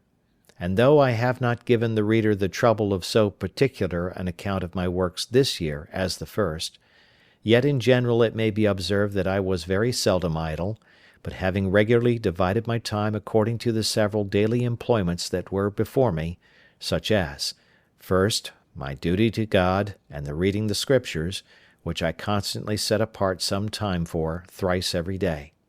Secondly, the going abroad with my gun for food, which generally took me up 3 hours in every morning, when it did not rain. Thirdly, the ordering, cutting, preserving, and cooking what I had killed or caught for my supply. These took up great part of the day. Also, it is to be considered that in the middle of the day, when the sun was in the zenith, the violence of the heat was too great to stir out, so that about 4 hours in the evening was all the time I could be supposed to work in, with this exception, that sometimes I changed my hours of hunting and working, and went to work in the morning and abroad with my gun in the afternoon.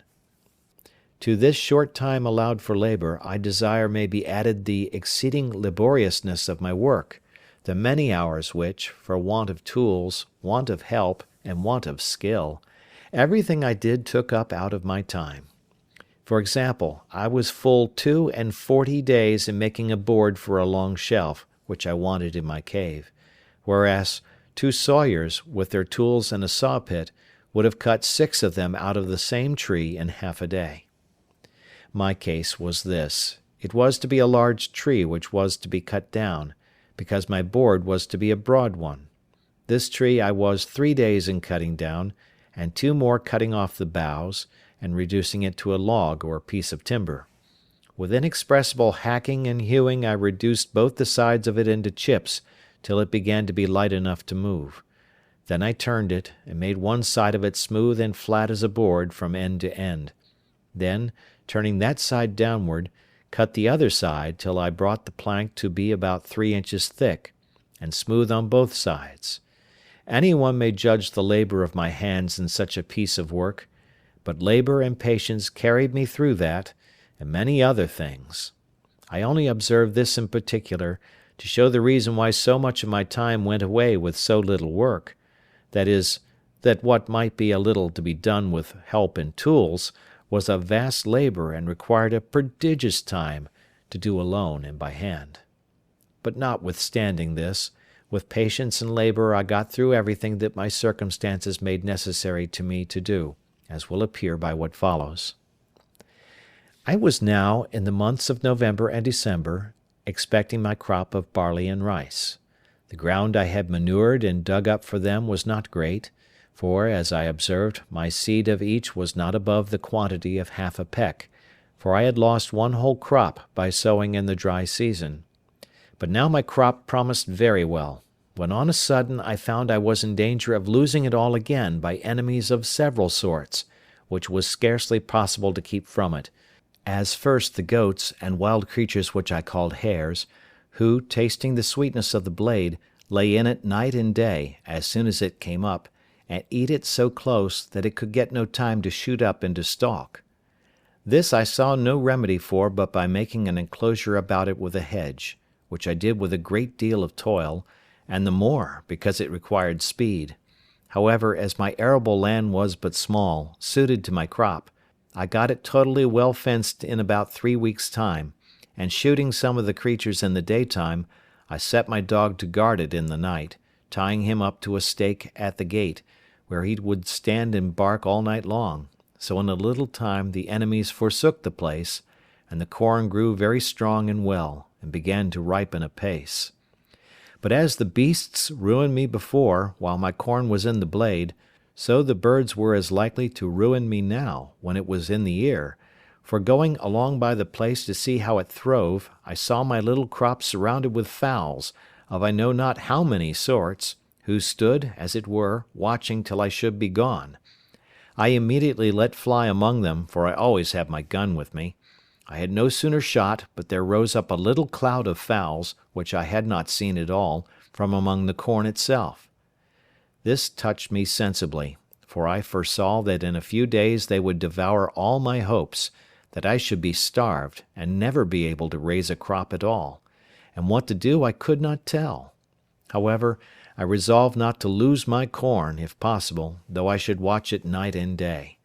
In the first place, I went among it to see what damage was already done, and found they had spoiled a good deal of it, but that as it was yet too green for them, the loss was not so great but that the remainder was likely to be a good crop if it could be saved.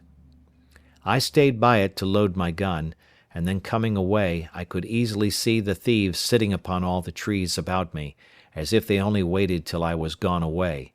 and the event proved it to be so, for as I walked off, as if I was gone, I was no sooner out of their sight than they dropped down one by one into the corn again. I was so provoked that I could not have patience to stay till more came on, knowing that every grain that they ate now was, as it might be said, a peck loaf to me in the consequence, but coming up to the hedge, I fired again, and killed 3 of them.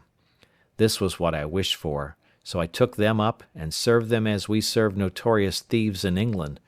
hanged them in chains for a terror to others. It is impossible to imagine that this should have had such an effect as it had, for the fowls would not only come at the corn, but, in short, they forsook all that part of the island, and I could never see a bird near the place as long as my scarecrows hung there. This I was very glad of, you may be sure, and about the latter end of December, which was our second harvest of the year, I reaped my corn. I was sadly put to it for a scythe or sickle to cut it down, and all I could do was to make one, as well as I could, out of one of the broadswords or cutlasses which I saved among the arms out of the ship. However, as my first crop was but small, I had no great difficulty to cut it down. In short, I reaped it in my way, for I cut nothing off but the ears, and carried it away in a great basket which I had made, and so rubbed it out with my hands, and at the end of all my harvesting, I found that out of my half peck of seed I had near 2 bushels of rice, and about 2 bushels and a half of barley; that is to say, by my guess, for I had no measure at the time. However, this was a great encouragement to me, and I foresaw that, in time, it would please God to supply me with bread. And yet here I was perplexed again, for I neither knew how to grind or make meal of my corn, or indeed how to clean it and part it,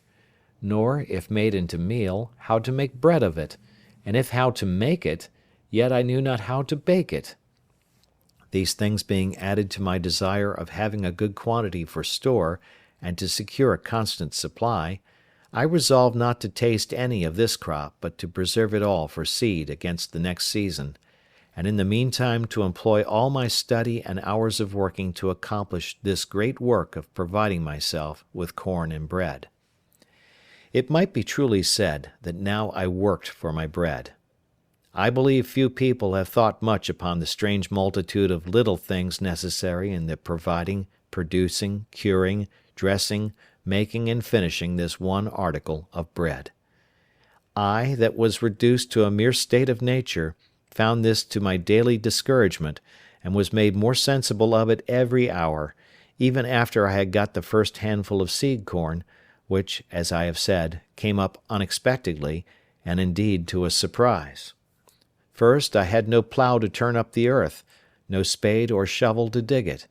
Well, this I conquered by making me a wooden spade, as I observed before, but this did my work but in a wooden manner, and though it cost me a great many days to make it, yet, for want of iron, it not only wore out soon, but made my work the harder, and made it to be performed much worse. However, this I bore with, and was content to work it out with patience, and bear with the badness of the performance. When the corn was sown, I had no harrow, but was forced to go over it myself, and drag a great heavy bough of a tree over it, to scratch it, as it may be called, rather than rake or harrow it. When it was growing and grown, I have observed already how many things I wanted to fence it, secure it, mow or reap it, cure and carry it home, thrash, part it from the chaff, and save it. Then I wanted a mill to grind it, sieves to dress it, yeast and salt to make it into bread, and an oven to bake it. But all these things I did without, as shall be observed, and yet the corn was an inestimable comfort and advantage to me too. All this, as I said, made everything laborious and tedious to me, but that there was no help for. Neither was my time so much lost to me, because, as I had divided it, a certain part of it was every day appointed to these works; and as I had resolved to use none of the corn for bread till I had a greater quantity by me, I had the next 6 months to apply myself wholly, by labour and invention, to furnish myself with utensils proper for the performing all the operations necessary for making the corn, when I had it, fit for my use. End of Chapter 8. Chapter 9 of Robinson Crusoe. A Boat. But first I was to prepare more land, for I had now seed enough to sow above an acre of ground. Before I did this, I had a week's work at least to make me a spade, which, when it was done, was but a sorry one indeed, and very heavy, and required double labour to work with it. However, I got through that, and sowed my seed in 2 large flat pieces of ground, as near my house as I could find them to my mind, and fenced them in with a good hedge, the stakes of which were all cut off that wood which I had set before, and knew it would grow, so that in a year's time I knew I should have a quick or living hedge, that would want but little repair. This work did not take me up less than 3 months, because a great part of that time was the wet season, when I could not go abroad. Within doors, that is, when it rained and I could not go out, I found employment in the following occupations, always observing that all the while I was at work I diverted myself with talking to my parrot, and teaching him to speak; and I quickly taught him to know his own name, and at last to speak it out pretty loud, "Poll!" which was the first word I ever heard spoken in the island by any mouth but my own. This, however, was not my work, but an assistance to my work, for now, as I said, I had a great employment upon my hands, as follows. I had long studied to make, by some means or other, some earthen vessels, which indeed I wanted sorely, but knew not where to come at them. However, considering the heat of the climate, I did not doubt but if I could find out any clay, I might make some pots that might, being dried in the sun, be hard enough and strong enough to bear handling, and to hold anything that was dry, and required to be kept so. And as this was necessary in the preparing of corn, meal, etc., which was the thing I was doing, I resolved to make some as large as I could, and fit only to stand like jars, to hold what should be put into them. It would make the reader pity me, or rather laugh at me, to tell how many awkward ways I took to raise this paste, what odd, misshapen, ugly things I made, how many of them fell in and how many fell out, the clay not being stiff enough to bear its own weight, how many cracked by the over-violent heat of the sun, being set out too hastily, and how many fell in pieces with only removing as well before as after they were dried; and, in a word, how, after having laboured hard to find the clay, to dig it, to temper it, to bring it home, and work it, I could not make above 2 large earthen ugly things (I cannot call them jars) in about 2 months' labour. However, as the sun baked these 2 very dry and hard, I lifted them very gently up, and set them down again in 2 great wicker baskets, which I had made on purpose for them, that they might not break; and as between the pot and the basket there was a little room to spare, I stuffed it full of the rice and barley straw; and these 2 pots being to stand always dry, I thought would hold my dry corn, and perhaps the meal, when the corn was bruised. Though I miscarried so much in my design for large pots, yet I made several smaller things with better success, such as little round pots, flat dishes, pitchers, and pipkins, and any things my hand turned to, and the heat of the sun baked them quite hard. But all this would not answer my end, which was to get an earthen pot to hold what was liquid, and bear the fire, which none of these could do. It happened after some time, making a pretty large fire for cooking my meat, when I went to put it out after I had done with it, I found a broken piece of one of my earthenware vessels in the fire, burnt as hard as a stone, and red as a tile. I was agreeably surprised to see it, and said to myself, that certainly they might be made to burn whole, if they would burn broken. This set me to study how to order my fire, so as to make it burn some pots. I had no notion of a kiln, such as the potters burn in, or of glazing them with lead, though I had some lead to do it with, but I placed 3 large pipkins and 2 or 3 pots in a pile, one upon another, and placed my firewood all round it, with a great heap of embers under them. I plied the fire with fresh fuel around the outside and upon the top, till I saw the pots in the inside red hot quite through, and observed that they did not crack at all. When I saw them clear red, I let them stand in that heat about 5 or 6 hours, till I found one of them, though it did not crack, did melt or run, for the sand which was mixed with the clay melted by the violence of the heat, and would have run into glass if I had gone on. So I slacked my fire gradually till the pots began to abate of the red colour, and watching them all night, that I might not let the fire abate too fast, in the morning I had 3 very good,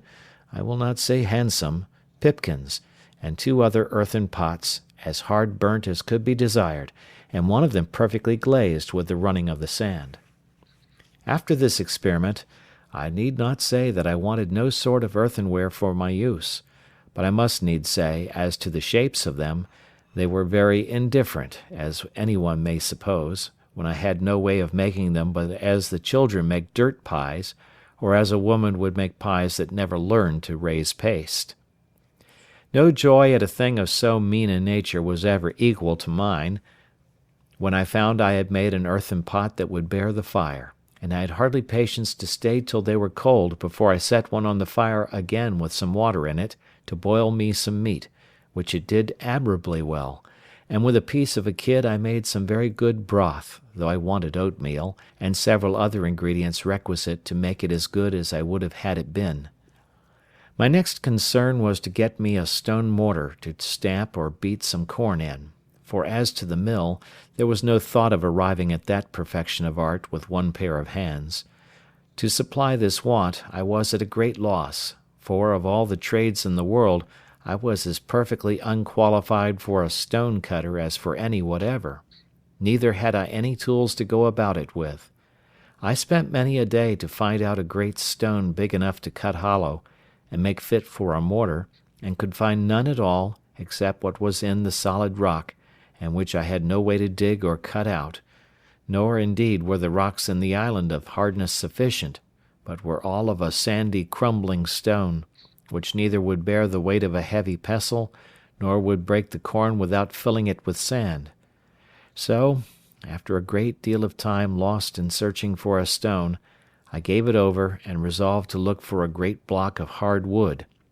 which I found indeed much easier, and getting one as big as I had strength to stir, I rounded it and formed it on the outside with my axe and hatchet,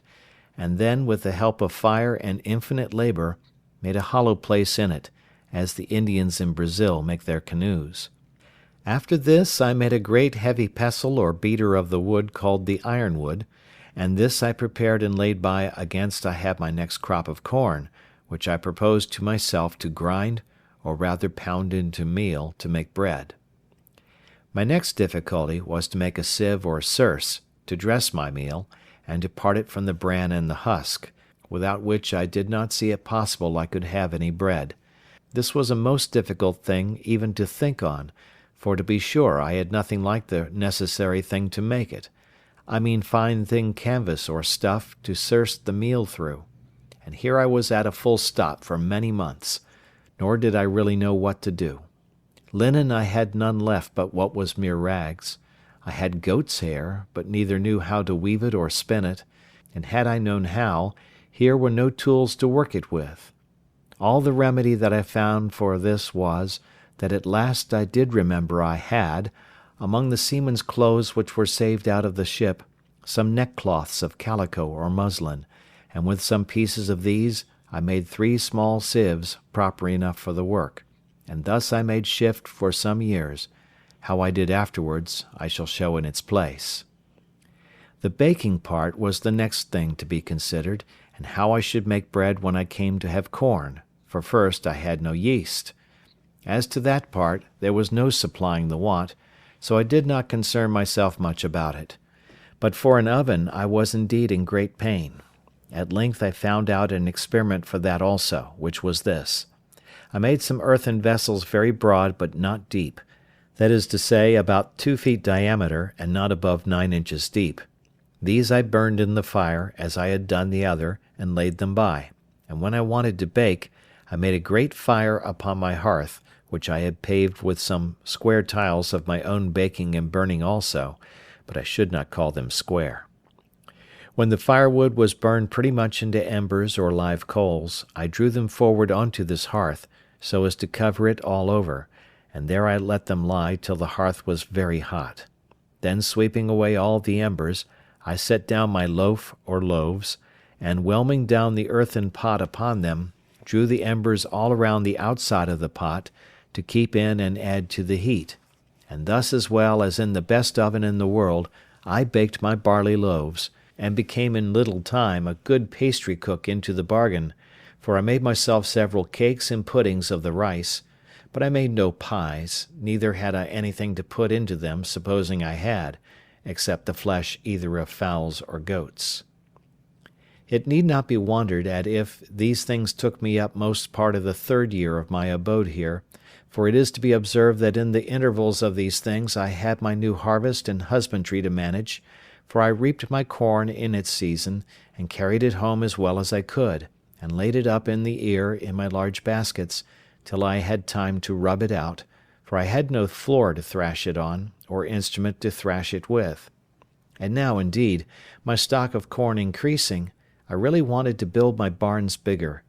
I wanted a place to lay it up in, for the increase of the corn now yielded me so much, that I had of the barley about 20 bushels, and of the rice as much or more, insomuch that now I resolved to begin to use it freely,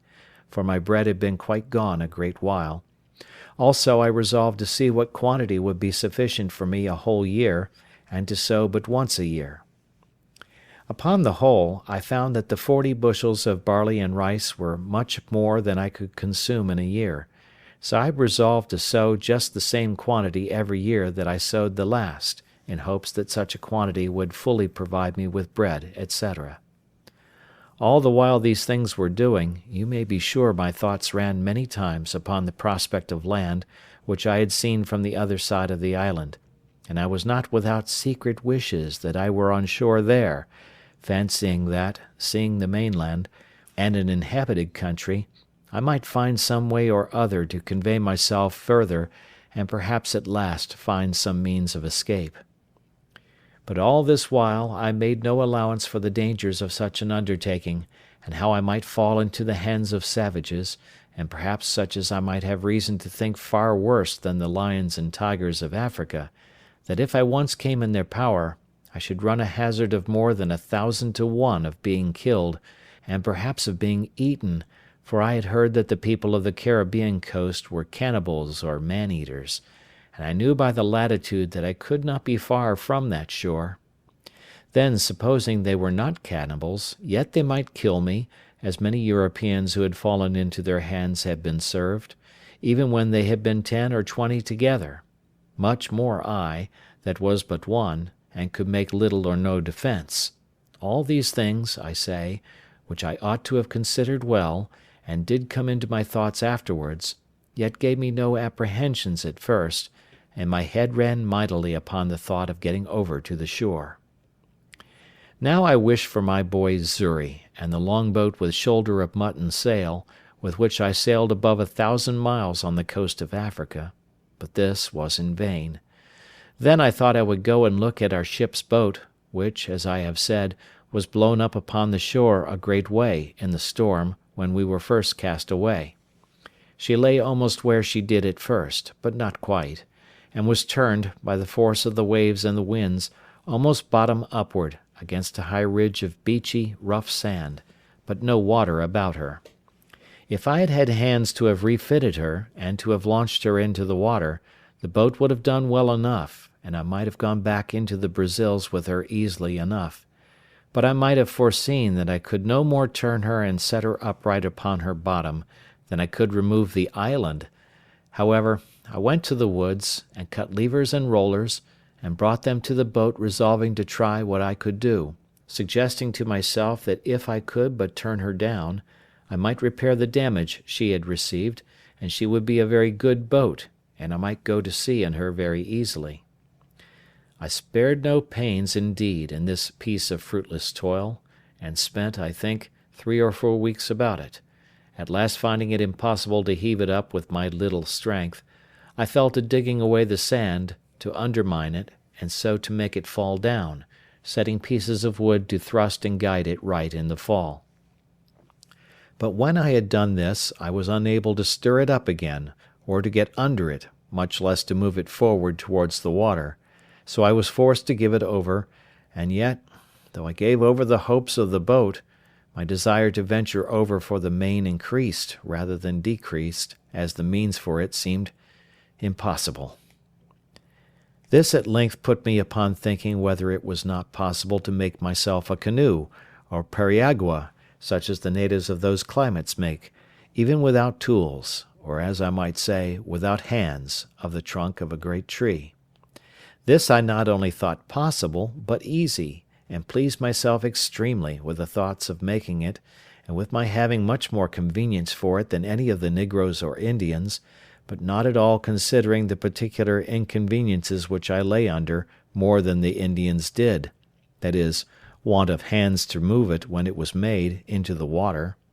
a difficulty much harder for me to surmount than all the consequences of want of tools could be to them. For what was it to me, if when I had chosen a vast tree in the woods, and with much trouble cut it down, if I had been able with my tools to hew and dub the outside into the proper shape of a boat, and burn or cut out the inside to make it hollow, so as to make a boat of it, if after all this I must leave it just there where I found it, and not be able to launch it into the water? One would have thought I could not have had the least reflection upon my mind of my circumstances while I was making this boat, but I should have immediately thought how I should get it into the sea, but my thoughts were so intent upon my voyage over the sea in it, that I never once considered how I should get it off the land, and it was really, in its own nature, more easy for me to guide it over 45 miles of sea than about 45 fathoms of land, where it lay, to set it afloat in the water. I went to work upon this boat the most like a fool that ever a man did who had any of his senses awake. I pleased myself with the design, without determining whether I was ever able to undertake it, not but that the difficulty of launching my boat came often into my head, but I put a stop to my inquiries into it by this foolish answer which I gave myself: "Let me first make it. I warrant I will find some way or other to get it along when it is done." This was a most preposterous method, for the eagerness of my fancy prevailed, and to work I went. I felled a cedar tree, and I question much whether Solomon ever had such a one for the building of the temple of Jerusalem. It was 5 feet 10 inches diameter at the lower part next the stump, and 4 feet 11 inches diameter at the end of 22 feet, after which it lessened for a while, and then parted into branches.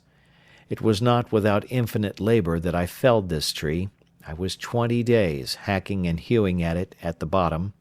I was 14 more getting the branches and limbs and the vast spreading head cut off, which I hacked and hewed through with axe and hatchet, an inexpressible labour. After this, it cost me a month to shape it and dub it to a proportion, and to something like the bottom of a boat, that it might swim upright as it ought to do. It cost me near 3 months more to clear the inside, and work it out so as to make an exact boat of it. This I did, indeed, without fire, by mere mallet and chisel, and by the dint of hard labour, till I had brought it to be a very handsome periagua, and big enough to have carried 26 men, and consequently big enough to have carried me and all my cargo. When I had gone through this work I was extremely delighted with it. The boat was really much bigger than ever I saw a canoe or periagua, that was made of one tree, in my life. Many a weary stroke it had cost, you may be sure, and had I gotten it into the water, I make no question but I should have begun the maddest voyage, and the most unlikely to be performed that ever was undertaken. But all my devices to get it into the water failed me, though they cost me infinite labour too. It lay about 100 yards from the water, and not more, but the first inconvenience was, it was uphill towards the creek. Well, to take away this discouragement, I resolved to dig into the surface of the earth, and so make a declivity. This I began, and it cost me a prodigious deal of pains, but who grudges pains who have their deliverance in view? But when this was worked through, and this difficulty managed, it was still much the same, for I could no more stir the canoe than I could the other boat. Then I measured the distance of ground, and resolved to cut a dock or canal, to bring the water up to the canoe, seeing I could not bring the canoe down to the water. Well, I began this work, and when I began to enter upon it, and calculate how deep it was to be dug, how broad, how the stuff was to be thrown out, I found that, by the number of hands I had, being none but my own, it must have been 10 or 12 years before I could have gone through with it, for the shore lay so high that at the upper end it must have been at least 20 feet deep. So at length, though with great reluctancy, I gave this attempt over also. This grieved me heartily, and now I saw, though too late, the folly of beginning a work before we count the cost, and before we judge rightly of our own strength to go through with it. In the middle of this work I finished my 4th year in this place, and kept my anniversary with the same devotion, and with as much comfort as ever before, for by a constant study and serious application to the Word of God, and by the assistance of His grace, I gained a different knowledge from what I had before. I entertained different notions of things. I looked now upon the world as a thing remote, which I had nothing to do with, no expectations from, and indeed no desires about. In a word, I had nothing indeed to do with it, nor was ever likely to have, so I thought it looked, as we may perhaps look upon it hereafter, that is, as a place I had lived in, but was come out of it, and well might I say, as Father Abraham do Dives, between me and thee is a great gulf fixed. In the first place, I was removed from all the wickedness of the world here. I had neither the lusts of the flesh, the lusts of the eye, nor the pride of life. I had nothing to covet, for I had all that I was now capable of enjoying. I was lord of the whole manor, or, if I pleased, I might call myself king or emperor over the whole country which I had possession of. There were no rivals, I had no competitor, none to dispute sovereignty or command with me. I might have raised shiploadings of corn, but I had no use for it, so I let as little grow as I thought enough for my occasion. I had tortoise or turtle enough, but now and then one was as much as I could put to any use. I had timber enough to have built a fleet of ships, and I had grapes enough to have made wine, or to have cured into raisins, to have loaded that fleet when it had been built. But all I could make use of was all that was valuable. I had enough to eat and supply my wants, and what was all the rest to me? If I killed more flesh than I could eat, the dog must eat it, or vermin. If I sowed more corn than I could eat, it must be spoiled. The trees that I cut down were lying to rot on the ground. I could make no more use of them but for fuel, and that I had no occasion for but to dress my food. In a word, the nature and experience of things dictated to me, upon just reflection, that all the good things of this world are no farther good to us than they are for our use, and that, whatever we may heap up to give others, we enjoy just as much as we can use and no more. The most covetous, griping miser in the world would have been cured of the vice of covetousness if he had been in my case, for I possessed infinitely more than I knew what to do with. I had no room for desire, except it was of things which I had not, and they were but trifles, though indeed of great use to me. I had, as I hinted before, a parcel of money, as well gold as silver, about £36 sterling. Alas! there the sorry, useless stuff lay. I had no more manner of business for it, and often thought with myself that I would have given a handful of it for a gross of tobacco pipes, or for a hand mill to grind my corn. Nay, I would have given it all for a sixpenny worth of turnip and carrot seed out of England, or for a handful of peas and beans and a bottle of ink. As it was, I had not the least advantage by it or benefit from it, but there it lay in a drawer, and grew mouldy with the damp of the cave in the wet seasons, and if I had had the drawer full of diamonds, it had been the same case. They had been of no manner of value to me, because of no use. I had now brought my state of life to be much easier in itself than it was at first, and much easier to my mind as well as to my body. I frequently sat down to meat with thankfulness, and admired the hand of God's providence, which had thus spread my table in the wilderness. I learned to look more upon the bright side of my condition and less upon the dark side, and to consider what I enjoyed rather than what I wanted, and this gave me sometimes such secret comforts that I cannot express them, and which I take notice of here, to put those discontented people in mind of it, who cannot enjoy comfortably what God has given them, because they see and covet something that He has not given them. All our discontents about what we want appeared to me to spring from the want of thankfulness for what we have. Another reflection was of great use to me, and doubtless would be so to any one that should fall into such distress as mine was, and this was, to compare my present condition with what I at first expected it would be, nay, with what it would certainly have been, if the good providence of God had not wonderfully ordered the ship to be cast up nearer to the shore, where I not only could come at her, but could bring what I got out of her to the shore for my relief and comfort, without which I had wanted for tools to work, weapons for defence, and gunpowder and shot for getting my food.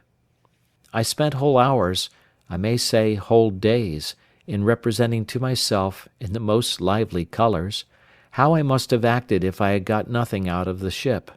how I could not have so much as got any food, except fish and turtles, and that, as it was long before I found any of them, I must have perished first, that I should have lived, if I had not perished, like a mere savage,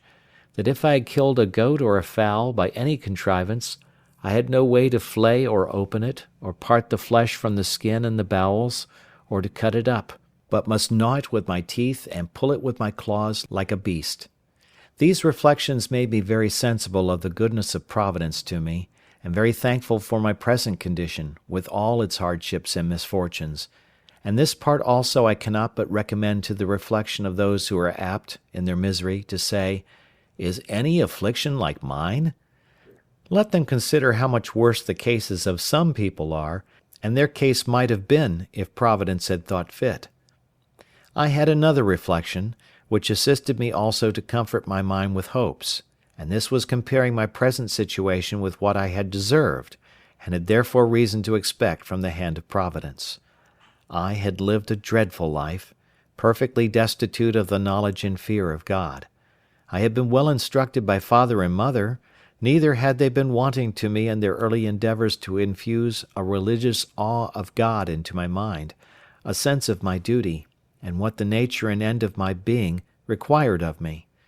But, alas! falling early into the seafaring life, which of all lives is the most destitute of the fear of God, though His terrors are always before them, I say, falling early into the seafaring life and into seafaring company, all that little sense of religion which I had entertained was laughed out of me by my messmates, by a hardened despising of dangers and the views of death, which grew habitual to me by my long absence from all manner of opportunities to converse with anything but what was like myself, or to hear anything that was good or tended towards it. So void was I of everything that was good, or the least sense of what I was, or was to be, that, in the greatest deliverances I enjoyed, such as my escape from Sallee, my being taken up by the Portuguese master of the ship, my being planted so well in the Brazils, my receiving the cargo from England, and the like, I never had once the words, "Thank God," so much as on my mind, or in my mouth, nor in the greatest distress had I so much as a thought to pray to him, or so much as to say, "Lord, have mercy upon me." No, nor to mention the name of God, unless it was to swear by, and blaspheme it. I had terrible reflections upon my mind for many months, as I have already observed, on account of my wicked and hardened life past, and when I looked about me, and considered what particular providences had attended me since my coming into this place, and how God had dealt bountifully with me, had not only punished me less than my iniquity had deserved, but had so plentifully provided for me, this gave me great hopes that my repentance was accepted, and that God had yet mercy in store for me. With these reflections I worked my mind up, not only to a resignation to the will of God in the present disposition of my circumstances, but even to a sincere thankfulness for my condition, and that I, who was yet a living man, ought not to complain, seeing I had not the due punishment of my sins, that I enjoyed so many mercies which I had no reason to have expected in that place, that I ought never more to repine at my condition, but to rejoice, and to give daily thanks for that daily bread, which nothing but a crowd of wonders could have brought, that I ought to consider I had been fed even by a miracle, even as great as that of feeding Elijah by ravens, nay, by a long series of miracles, and that I could hardly have named a place in the uninhabitable part of the world where I could have been cast more to my advantage, a place where, as I had no society, which was my affliction on one hand, so I found no ravenous beasts, no furious wolves or tigers to threaten my life, no venomous creatures or poisons which I might feed on to my hurt, no savages to murder and devour me. In a word, as my life was a life of sorrow one way, so it was a life of mercy another, and I wanted nothing to make it a life of comfort but to be able to make my sense of God's goodness to me and care over me in this condition be my daily consolation. And after I did make a just improvement on these things, I went away and was no more sad. I had now been here so long that many things which I had brought on shore for my help were either quite gone, or very much wasted and near spent. My ink, as I observed, had been gone some time, all but a very little, which I eked out with water, a little and a little, till it was so pale, it scarce left any appearance of black upon the paper. As long as it lasted I made use of it to minute down the days of the month on which any remarkable thing happened to me, and first, by casting up times past, I remembered that there was a strange concurrence of days in the various providences which befell me, and which, if I had been superstitiously inclined to observe days as fatal or fortunate, I might have had reason to have looked upon with a great deal of curiosity. First, I had observed that the same day that I broke away from my father and friends and ran away to Hull in order to go to sea, the same day afterwards I was taken by the Sallee man-of-war and made a slave. The same day of the year that I escaped out of the wreck of that ship in Yarmouth Roads, that same day, year afterwards, I made my escape from Sallee in a boat. The same day of the year I was born on, that is, the 30th of September, that same day I had my life so miraculously saved 26 years after, when I was cast on shore in this island, so that my wicked life and my solitary life began both on a day. The next thing to my ink being wasted was that of my bread. I mean the biscuit which I brought out of the ship. This I had husbanded to the last degree, allowing myself but one cake of bread a day for above a year, and yet I was quite without bread for near a year before I got any corn of my own, and great reason I had to be thankful that I had any at all, the getting of it being, as has been already observed, next to miraculous. My clothes, too, began to decay. As to linen, I had had none a good while, except some checkered shirts which I found in the chests of the other seamen, and which I carefully preserved, because many times I could bear no other clothes on but a shirt, and it was a very great help to me that I had, among all the men's clothes of the ship, almost 3 dozen of shirts. There were also, indeed, several thick watch coats of the seamen's which were left, but they were too hot to wear. And though it is true that the weather was so violently hot that there was no need of clothes, yet I could not go quite naked, no, though I had been inclined to it, which I was not, nor could I abide the thought of it, though I was alone. The reason why I could not go naked was, I could not bear the heat of the sun so well when quite naked as with some clothes on. Nay, the very heat frequently blistered my skin, whereas, with a shirt on, the air itself made some motion, and whistling under the shirt was twofold cooler than without it. No more could I ever bring myself to go out in the heat of the sun without a cap or a hat. The heat of the sun, beating with such violence as it does in that place, would give me the headache presently, by darting so directly on my head, without a cap or hat on, so that I could not bear it, whereas if I put on my hat it would presently go away. Upon these views I began to consider about putting the few rags I had, which I called clothes, into some order. I had worn out all the waistcoats I had, and my business was now to try if I could not make jackets out of the great watchcoats which I had by me, and with such other materials as I had, so I set to work tailoring, or rather, indeed, botching, for I made most piteous work of it. However, I made shift to make 2 or 3 new waistcoats, which I hoped would serve me a great while.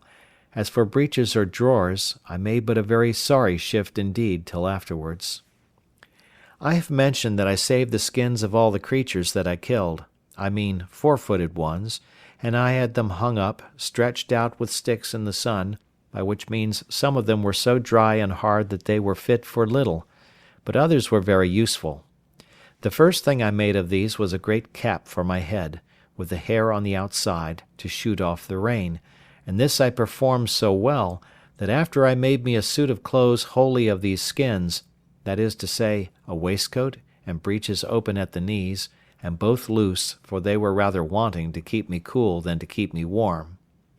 I must not omit to acknowledge that they were wretchedly made, for if I was a bad carpenter, I was a worse tailor. However, they were such as I made very good shift with, and when I was out, if it happened to rain, the hair of my waistcoat and cap being outermost, I was kept very dry. After this, I spent a great deal of time and pains to make an umbrella. I was, indeed, in great want of one, and had a great mind to make one. I had seen them made in the Brazils, where they are very useful in the great heats there, and I felt the heats every jot as great here, and greater too, being nearer the equinox. Besides, as I was obliged to be much abroad, it was a most useful thing to me, as well for the rains as the heats. I took a world of pains with it, and was a great while before I could make anything likely to hold. Nay, after I had thought I had hit the way, I spoiled 2 or 3 before I made one to my mind. But at last I made one that answered indifferently well. The main difficulty I found was to make it let down. I could make it spread, but if it did not let down too, and draw in, it was not portable for me any way but just over my head, which would not do. However, at last, as I said, I made one to answer, and covered it with skins, the hair upwards, so that it cast off the rain like a penthouse, and kept off the sun so effectually that I could walk out in the hottest of the weather with greater advantage than I could before in the coolest,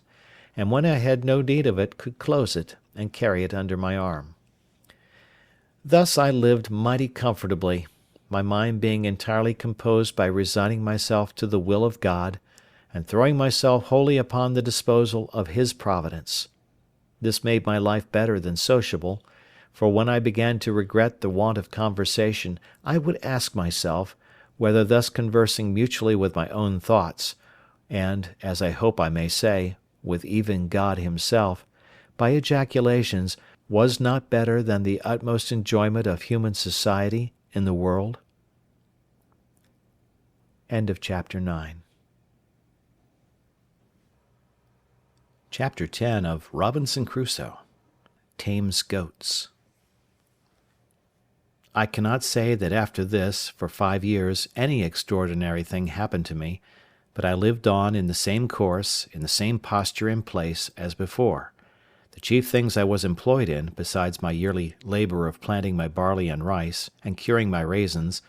both of which I always kept up just enough to have a sufficient stock of 1 year's provisions beforehand, I say, besides this yearly labour, and my daily pursuit of going out with my gun, I had one labour, to make a canoe, which at last I finished; so that, by digging a canal to it of 6 feet wide and 4 feet deep, I brought it into the creek, almost half a mile. As for the first, which was so vastly big, for I made it without considering beforehand, as I ought to have done, how I should be able to launch it, so, never being able to bring it into the water, or bring the water to it, I was obliged to let it lie where it was, as a memorandum to teach me to be wiser the next time. Indeed, the next time, though I could not get a tree proper for it, and was in a place where I could not get the water to it at any less distance than, as I have said, near half a mile, yet, as I saw it was practicable at last, I never gave it over, and though I was near 2 years about it, yet I never grudged my labour, in hopes of having a boat to go off to sea at last. However, though my little periagua was finished, yet the size of it was not at all answerable to the design which I had in view when I made the first; I mean, of venturing over to the terra firma, where it was above 40 miles broad. Accordingly, the smallness of my boat assisted to put an end to that design, and now I thought no more of it. As I had a boat, my next design was to make a cruise round the island, for as I had been on the other side in one place, crossing, as I already described it, over the land, so the discoveries I made in that little journey made me very eager to see other parts of the coast, and now I had a boat, I thought of nothing but sailing round the island. For this purpose, that I might do everything with discretion and consideration, I fitted up a little mast in my boat, and made a sail too out of some of the pieces of the ship's sails which lay in store, and of which I had a great stock by me. Having fitted my mast and sail, and tried the boat, I found she would sail very well. Then I made little lockers or boxes at each end of my boat, to put provisions, necessaries, ammunition, etc., into, to be kept dry, either from rain or the spray of the sea, and a little long hollow place I cut in the inside of the boat, where I could lay my gun, making a flap to hang down over it to keep it dry. I fixed my umbrella also in the step at the stern, like a mast, to stand over my head, and keep the heat of the sun off me, like an awning; and thus I every now and then took a little voyage upon the sea, but never went far out, nor far from the little creek. At last, being eager to view the circumference of my little kingdom, I resolved upon my cruise, and accordingly I victualled my ship for the voyage, putting in 24 of loaves, cakes I should call them, of barley bread, an earthen pot full of parched rice, a food I ate a good deal of, and a little bottle of rum, half a goat, and powder and shot for killing more, and 2 large watch coats, of those which, as I mentioned before, I had saved out of the seamen's chests. These I took, one to lie upon, and the other to cover me in the night. It was the 6th of November, in the 6th year of my reign, or my captivity, which you please, that I set out on this voyage, and I found it much longer than I expected, for though the island itself was not very large, yet when I came to the east side of it, I found a great ledge of rocks lay out about 2 leagues into the sea, some above water, some under it, and beyond that a shoal of sand, lying dry half a league more, so that I was obliged to go a great way out to sea to double the point. When I first discovered them, I was going to give over my enterprise and come back again, not knowing how far it might oblige me to go out to sea, and above all doubting how I should get back again. So I came to an anchor, for I had made a kind of an anchor with a piece of a broken grappling which I got out of the ship. Having secured my boat, I took my gun and went on shore, climbing up a hill, which seemed to overlook that point where I saw the full extent of it, and resolved to venture. In my viewing the sea from that hill where I stood, I perceived a strong, and indeed a most furious current, which ran to the east, and even came close to the point, and I took the more notice of it because I saw there might be some danger that when I came into it I might be carried out to sea by the strength of it, and not be able to make the island again. And indeed, had I not got first upon this hill, I believe it would have been so, for there was the same current on the other side the island, only that it set off at a further distance, and I saw that there was a strong eddy under the shore, so I had nothing to do but to get out of the first current, and I should presently be in an eddy. I lay here, however, 2 days, because the wind blowing pretty fresh at east-southeast, and that being just contrary to the current, made a great breach of the sea upon the point, so that it was not safe for me to keep too close to the shore for the breach, nor to go too far off because of the stream. The third day, in the morning, the wind having abated overnight, the sea was calm, and I ventured. But I am a warning to all rash and ignorant pilots, for no sooner was I come to the point, when I was not even my boat's length from the shore, but I found myself in a great depth of water, and a current like the sluice of a mill. It carried my boat along with it with such violence that all I could do could not keep her so much as on the edge of it. But I found it hurried me farther and farther out from the eddy, which was on my left hand. There was no wind stirring to help me, and all I could do with my paddles signified nothing, and now I began to give myself over for lost, for as the current was on both sides of the island, I knew in a few leagues' distance they must join again, and then I was irrecoverably gone, nor did I see any possibility of avoiding it, so that I had no prospect before me but of perishing, not by the sea, for that was calm enough, but of starving from hunger. I had, indeed, found a tortoise on the shore, as big almost as I could lift, and had tossed it into the boat, and I had a great jar of fresh water, that is to say, one of my earthen pots, but what was all this to being driven into the vast ocean, where, to be sure, there was no shore, no mainland or island, for 1,000 leagues at least? And now I saw how easy it was for the providence of God to make even the most miserable condition of mankind worse. Now I looked back upon my desolate, solitary island as the most pleasant place in the world, and all the happiness my heart could wish for was to be but there again. I stretched out my hands to it with eager wishes. "O happy desert," said I shall never see thee more. O miserable creature, whither am I going?" Then I reproached myself with my unthankful temper, and that I had repined at my solitary condition, and now what would I give to be on shore there again? Thus we never see the true state of our condition till it is illustrated to us by its contraries, nor know how to value what we enjoy but by the want of it. It is scarcely possible to imagine the consternation I was now in, being driven from my beloved island, for so it appeared to me now to be, into the wide ocean, almost 2 leagues, and in the utmost despair of ever recovering it again. However, I worked hard till, indeed, my strength was almost exhausted, and kept my boat as much to the northward, that is, towards the side of the current which the eddy lay on, as possibly I could, when about noon, as the sun passed the meridian, I thought I felt a little breeze of wind in my face, springing up from south-southeast. This cheered my heart a little, and especially when, in about half an hour more, it blew a pretty gentle gale. By this time I had got at a frightful distance from the island, and had the least cloudy or hazy weather intervene, I had been undone another way too, for I had no compass on board, and should never have known how to have steered toward the island,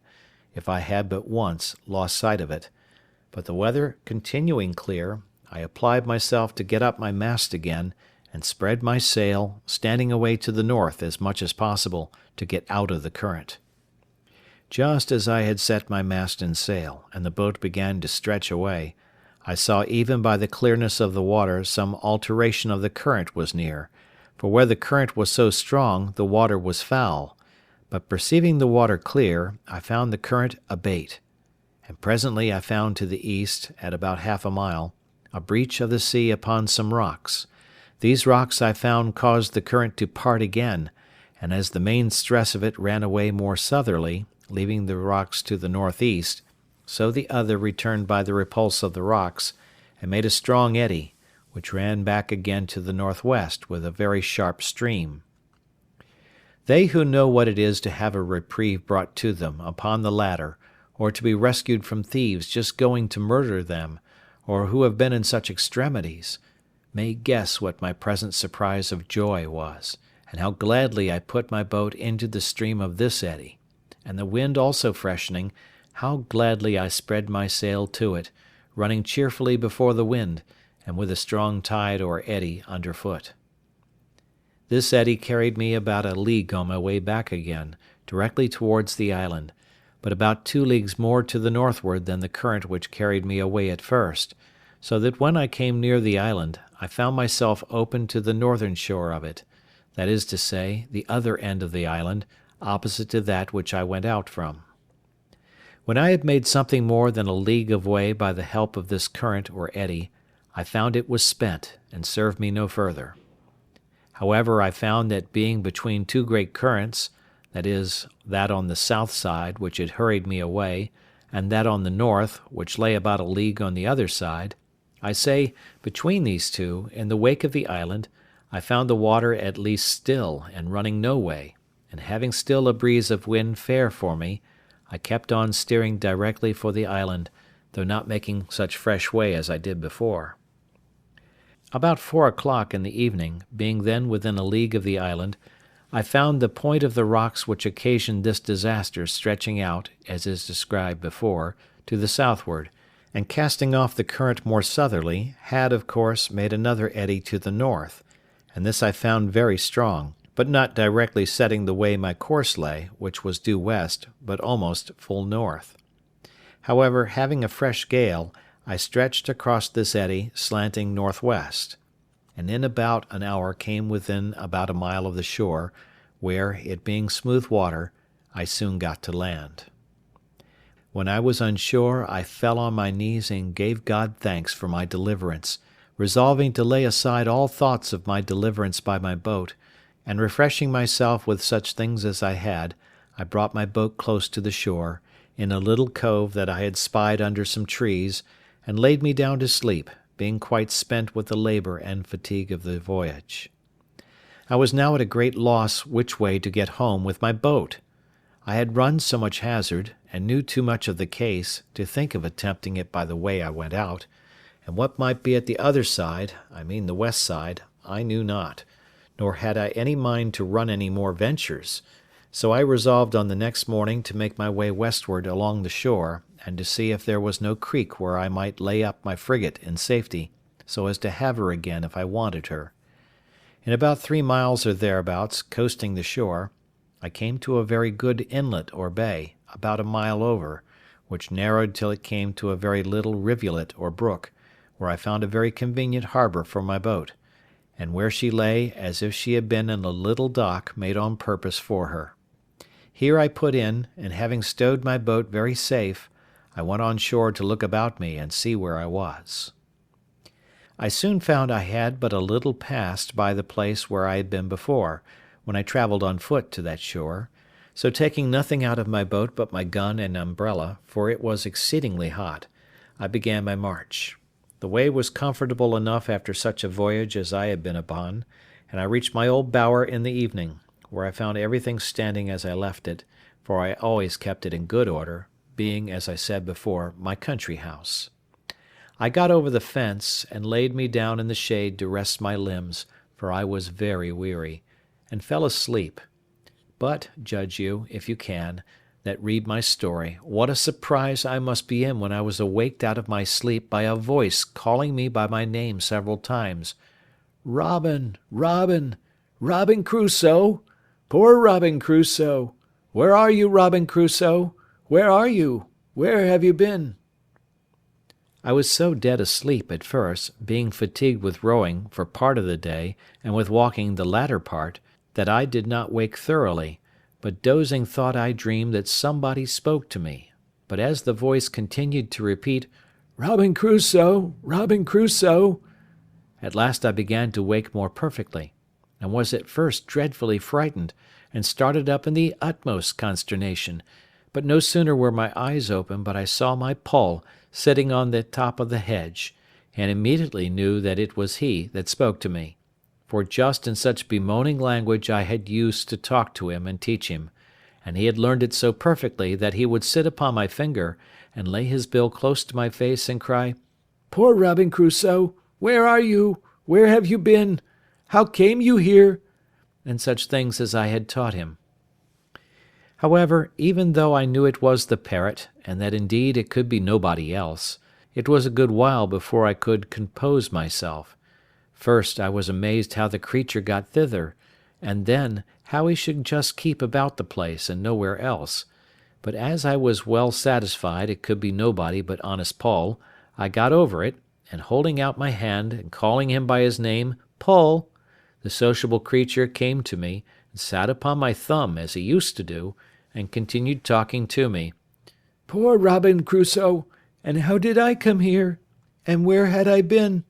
just as if he had been overjoyed to see me again, and so I carried him home along with me. I had now had enough of rambling to sea for some time, and had enough to do for many days to sit still and reflect upon the danger I had been in. I would have been very glad to have had my boat again on my side of the island, but I knew not how it was practicable to get it about. As to the east side of the island, which I had gone round, I knew well enough there was no venturing that way. My very heart would shrink, and my very blood run chill but to think of it. And as to the other side of the island, I did not know how it might be there, but supposing the current ran with the same force against the shore at the east as it passed by it on the other, I might run the same risk of being driven down the stream and carried by the island as I had been before of being carried away from it. So with these thoughts I contented myself to be without any boat, though it had been the product of so many months' labour to make it, and of so many more to get it into the sea. In this government of my temper I remained near a year, and lived a very sedate, retired life, as you may well suppose, and my thoughts being very much composed as to my condition, and fully comforted in resigning myself to the dispositions of Providence, I thought I lived really very happily in all things except that of society. I improved myself in this time in all the mechanic exercises which my necessities put me upon applying myself to, and I believe I should, upon occasion, have made a very good carpenter, especially considering how few tools I had. Besides this, I arrived at an unexpected perfection in my earthenware, and contrived well enough to make them with a wheel, which I found infinitely easier and better, because I made things round and shaped, which before were filthy things indeed to look on. But I think I was never more vain of my own performance, or more joyful for anything I found out, than for my being able to make a tobacco pipe, and though it was a very ugly, clumsy thing when it was done, and only burned red, like other earthenware, yet it was hard and firm, and would draw the smoke, I was exceedingly comforted with it, for I had been always used to smoke, and there were pipes in the ship, but I forgot them at first, not thinking there was tobacco in the island, and afterwards, when I searched the ship again, I could not come at any pipes. In my wickerware also I improved much, and made abundance of necessary baskets, as well as my invention showed me, though not very handsome, yet they were such as were very handy and convenient for laying things up in, or fetching things home. For example, if I killed a goat abroad, I could hang it up in a tree, flay it, dress it, and cut it in pieces, and bring it home in a basket, and the like by a turtle. I could cut it up, take out the eggs, and a piece or two of the flesh, which was enough for me, and bring them home in a basket, and leave the rest behind me. Also, large deep baskets were the receivers of my corn, which I always rubbed out as soon as it was dry and cured, and kept it in great baskets. I began now to perceive my powder abated considerably. This was a want which was impossible for me to supply, and I began seriously to consider what I must do when I should have no more powder, that is to say, how I should kill any goats. I had, as is observed in the 3rd year of my being here, kept a young kid, and bred her up tame, and I was in hopes of getting a he-goat, but I could not by any means bring it to pass, till my kid grew an old goat, and as I could never find in my heart to kill her, she died at last of mere age. And being now in the 11th year of my residence, and, as I have said, my ammunition growing low, I set myself to study some art to trap and snare the goats, to see whether I could not catch some of them alive, and particularly I wanted a she-goat great with young. For this purpose I made snares to hamper them, and I do believe they were more than once taken in them, but my tackle was not good, for I had no wire, and I always found them broken and my bait devoured. At length I resolved to try a pitfall, so I dug several large pits in the earth, in places where I had observed the goats used to feed, and over those pits I placed hurdles of my own making too, with a great weight upon them, and several times I put ears of barley and dry rice without setting the trap, and I could easily perceive that the goats had gone in and eaten up the corn, for I could see the marks of their feet. At length I set 3 traps in one night, and going the next morning I found them all standing, and yet the bait eaten and gone. This was very discouraging. However, I altered my traps, and not to trouble you with particulars, going one morning to see my traps, I found in one of them a large old he-goat, and in one of the others 3 kids, a male and 2 females. As to the old one, I knew not what to do with him. He was so fierce I durst not go into the pit to him, that is to say, to bring him away alive, which was what I wanted. I could have killed him, but that was not my business, nor would it answer my end, so I even let him out, and he ran away as if he had been frightened out of his wits. But I did not then know what I afterwards learned, that hunger will tame a lion. If I had let him stay 3 or 4 days without food, and then have carried him some water to drink and then a little corn, he would have been as tame as one of the kids, for they are mighty sagacious, tractable creatures where they are well used. However, for the present I let him go, knowing no better at that time. Then I went to the 3 kids, and taking them one by one, I tied them with strings together, and with some difficulty brought them all home. It was a good while before they would feed, but throwing them some sweet corn, it tempted them, and they began to be tame. And now I found that if I expected to supply myself with goat's flesh when I had no powder or shot left, breeding some up tame was my only way, when perhaps I might have them about my house like a flock of sheep. But then it occurred to me that I must keep the tame from the wild, or else they would always run wild when they grew up, and the only way for this was to have some enclosed piece of ground, well fenced either with hedge or pale, to keep them in so effectually that those within might not break out, or those without break in. This was a great undertaking for one pair of hands, yet, as I saw there was an absolute necessity for doing it, my first work was to find out a proper piece of ground where there was likely to be herbage for them to eat, water for them to drink, and cover to keep them from the sun. Those who understand such enclosures will think I had very little contrivance when I pitched upon a place very proper for all these, being a plain open piece of meadowland, or savanna, as our people call it in the western colonies, which had 2 or 3 little drills of fresh water in it, and at one end it was very woody. I say they will smile at my forecast, when I shall tell them I began by enclosing this piece of ground in such a manner that my hedge or pale must have been at least 2 miles about. Nor was the madness of it so great as to the compass, for if it was 10 miles about, I was like to have time enough to do it in, but I did not consider that my goats would be as wild in so much compass as if they had had the whole island, and I should have so much room to chase them in that I should never catch them. My hedge was begun and carried on, I believe, about 50 yards when this thought occurred to me, so I presently stopped short, and for the beginning I resolved to enclose a piece of about 150 yards in length, and 100 yards in breadth, which, as it would maintain as many as I should have in any reasonable time, so, as my stock increased, I could add more ground to my enclosure. This was acting with some prudence, and I went to work with courage. I was about 3 months hedging in the first piece, and till I had done it, I tethered the 3 kids in the best part of it, and used them to feed as near me as possible, to make them familiar,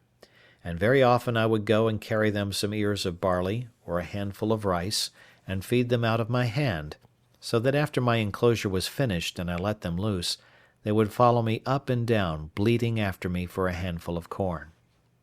This answered my end, and in about a year and a half I had a flock of about 12 goats, kids and all, and in 2 years more I had 43, besides several that I took and killed for my food.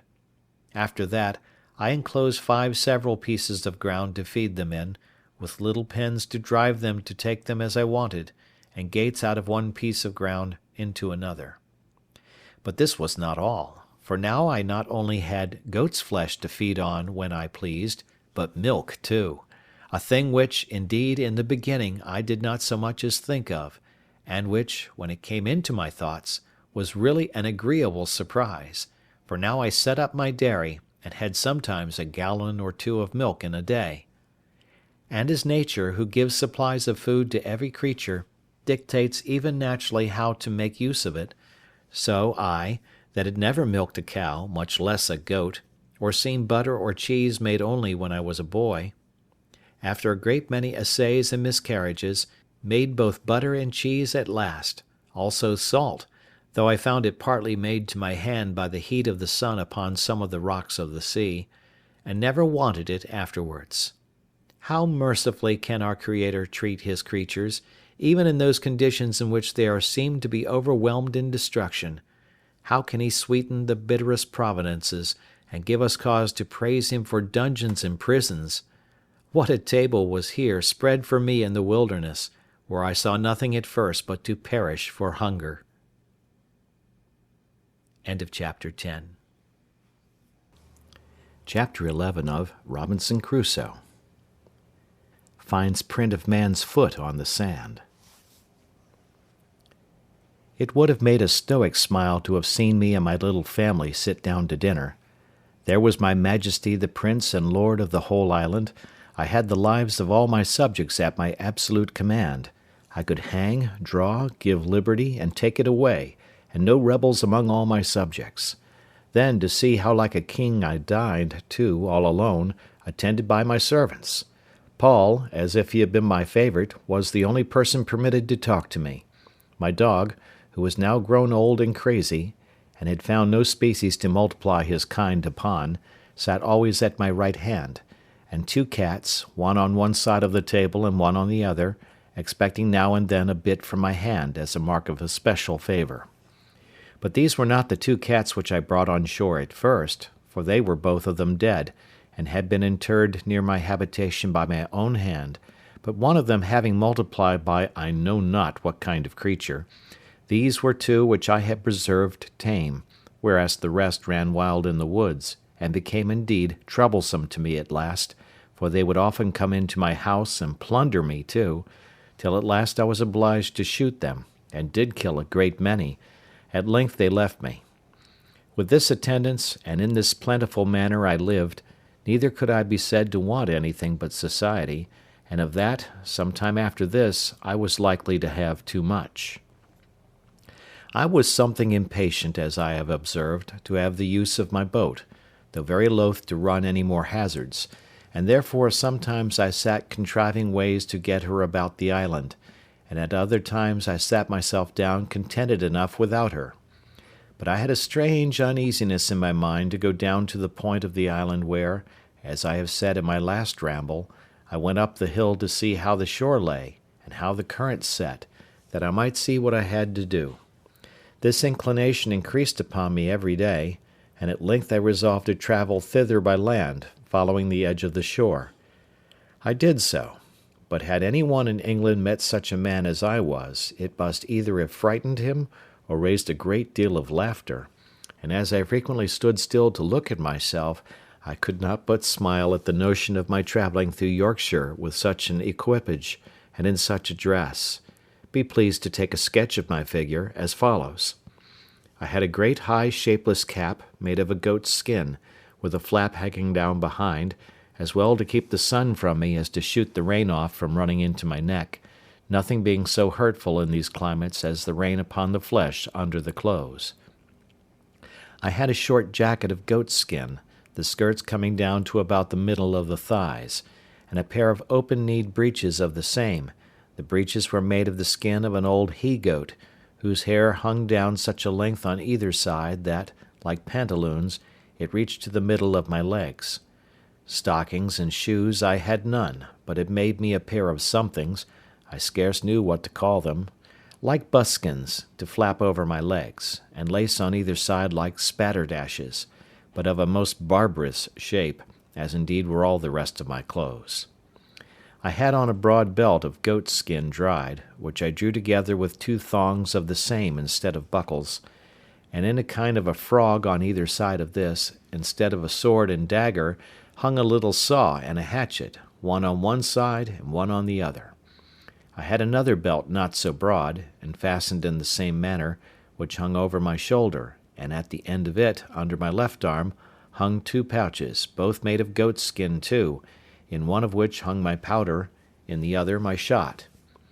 At my back I carried my basket, and on my shoulder my gun, and over my head a great clumsy, ugly, goat-skin umbrella, but which, after all, was the most necessary thing I had about me, next to my gun. As for my face, the colour of it was really not so mulatto-like as one might expect from a man not at all careful of it, and living within 9 or 10 degrees of the equinox. My beard I had once suffered to grow till it was about 1/4 of a yard long,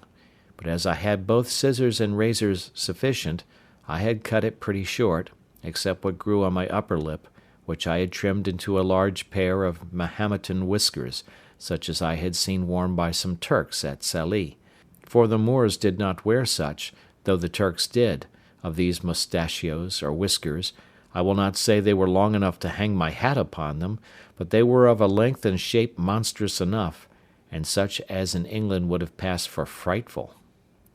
But all this is by the by, for as to my figure, I had so few to observe me that it was of no manner of consequence, so I say no more of that. In this kind of dress I went my new journey, and was out 5 or 6 days. I travelled first along the seashore, directly to the place where I first brought my boat to an anchor to get upon the rocks, and having no boat now to take care of, I went over the land a nearer way to the same height that I was upon before, when, looking forward to the points of the rocks which lay out, and which I was obliged to double with my boat, as is said above, I was surprised to see the sea all smooth and quiet, no rippling, no motion, no current, any more there than in other places. I was at a strange loss to understand this, and resolved to spend some time in the observing it, to see if nothing from the sets of the tide had occasioned it. But I was presently convinced how it was, that is, that the tide of ebb setting from the west, and joining with the current of waters from some great river on the shore, must be the occasion of this current, and that, according as the wind blew more forcibly from the west or from the north, this current came nearer or went farther from the shore. For waiting thereabouts till evening, I went up to the rock again, and then the tide of ebb being made, I plainly saw the current again as before, only that it ran farther off, being near 1/2 league from the shore, whereas in my case it set close upon the shore, and hurried me in my canoe along with it, which at another time it would not have done. This observation convinced me that I had nothing to do but to observe the ebbing and the flowing of the tide, and I might very easily bring my boat about the island again. But when I began to think of putting it in practice, I had such terror upon my spirits at the remembrance of the danger I had been in, that I could not think of it again with any patience. But, on the contrary, I took up another resolution, which was more safe, though more laborious, and this was, that I would build, or rather make, me another periagua or canoe, and so have one for one side of the island, and one for the other. You are to understand that now I had, as I may call it, 2 plantations in the island, one my little fortification or tent, with a wall about it, under the rock, with a cave behind me, which by this time I had enlarged into several apartments or caves, one within another. One of these, which was the driest and largest, and had a door out beyond my wall or fortification, that is to say, beyond where my wall joined to the rock, was all filled up with the large earthen pots of which I have given an account, and with 14 or 15 great baskets, which would hold 5 or 6 bushels each, where I laid up my stores of provisions, especially my corn, some in the ear, cut off short from the straw, and the other rubbed out with my hand. As for my wall, made as before, with long stakes or piles, those piles grew all like trees, and were by this time grown so big, and spread so very much, that there was not the least appearance to anyone's view of any habitation behind them. Near this dwelling of mine, but a little farther within the land, and upon lower ground, lay my 2 pieces of corn land, which I kept duly cultivated and sowed, and which duly yielded me their harvest in its season, and whenever I had occasion for more corn, I had more land adjoining as fit as that. Besides this, I had my country seat, and I had now a tolerable plantation there also. For first, I had my little bower, as I called it, which I kept in repair. That is to say, I kept the hedge which encircled it in constantly fitted up to its usual height, the ladder standing always in the inside. I kept the trees, which at first were no more than stakes, but were now grown very firm and tall, always cut, so that they might spread and grow thick and wild, and make the more agreeable shade, which they did effectually, to my mind. In the middle of this I had my tent always standing, being a piece of a sail spread over poles, set up for that purpose, and which never wanted any repair or renewing, and under this I had made me a squab or couch with the skins of the creatures I had killed, and with other soft things, and a blanket laid on them, such as belonged to our sea bedding, which I had saved, and a great watchcoat to cover me. And here, whenever I had occasion to be absent from my chief seat, I took up my country habitation. Adjoining to this I had my enclosures for my cattle, that is to say, my goats, and I had taken an inconceivable deal of pains to fence and enclose this ground. I was so anxious to see it kept entire, lest the goats should break through, that I never left off till, with infinite labour, I had stuck the outside of the hedge so full of small stakes, and so near to one another, that it was rather a pale than a hedge, and there was scarce room to put a hand through between them, which afterwards, when those stakes grew, as they all did in the next rainy season, made the enclosure strong like a wall, indeed stronger than any wall. This will testify for me that I was not idle, and that I spared no pains to bring to pass whatever appeared necessary for my comfortable support, for I considered the keeping up a breed of tame creatures thus at my hand would be a living magazine of flesh, milk, butter, and cheese for me as long as I lived in the place, if it were to be 40 years, and that keeping them in my reach depended entirely upon my perfecting my enclosures to such a degree that I might be sure of keeping them together, which by this method, indeed, I so effectually secured, that when these little stakes began to grow, I had planted them so very thick that I was forced to pull some of them up again. In this place also I had my grapes growing, which I principally depended on for my winter store of raisins, and which I never failed to preserve very carefully, as the best and most agreeable dainty of my whole diet. And indeed they were not only agreeable, but medicinal, wholesome, nourishing, and refreshing to the last degree. As this was also about halfway between my other habitation and the place where I had laid up my boat, I generally stayed and lay here in my way thither, for I used frequently to visit my boat, and I kept all things about or belonging to her in very good order. Sometimes I went out in her to divert myself, but no more hazardous voyages would I go, scarcely ever above a stone's cast or two from the shore. I was so apprehensive of being hurried out of my knowledge again by the currents or winds, or any other accident. But now I come to a new scene of my life. It happened one day, about noon, going towards my boat,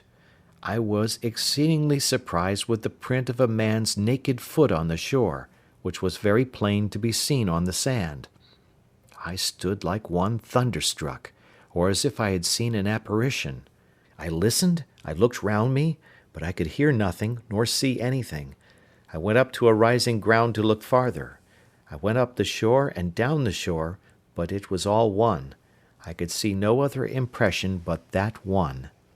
I went to it again to see if there were any more, and to observe if it might not be my fancy,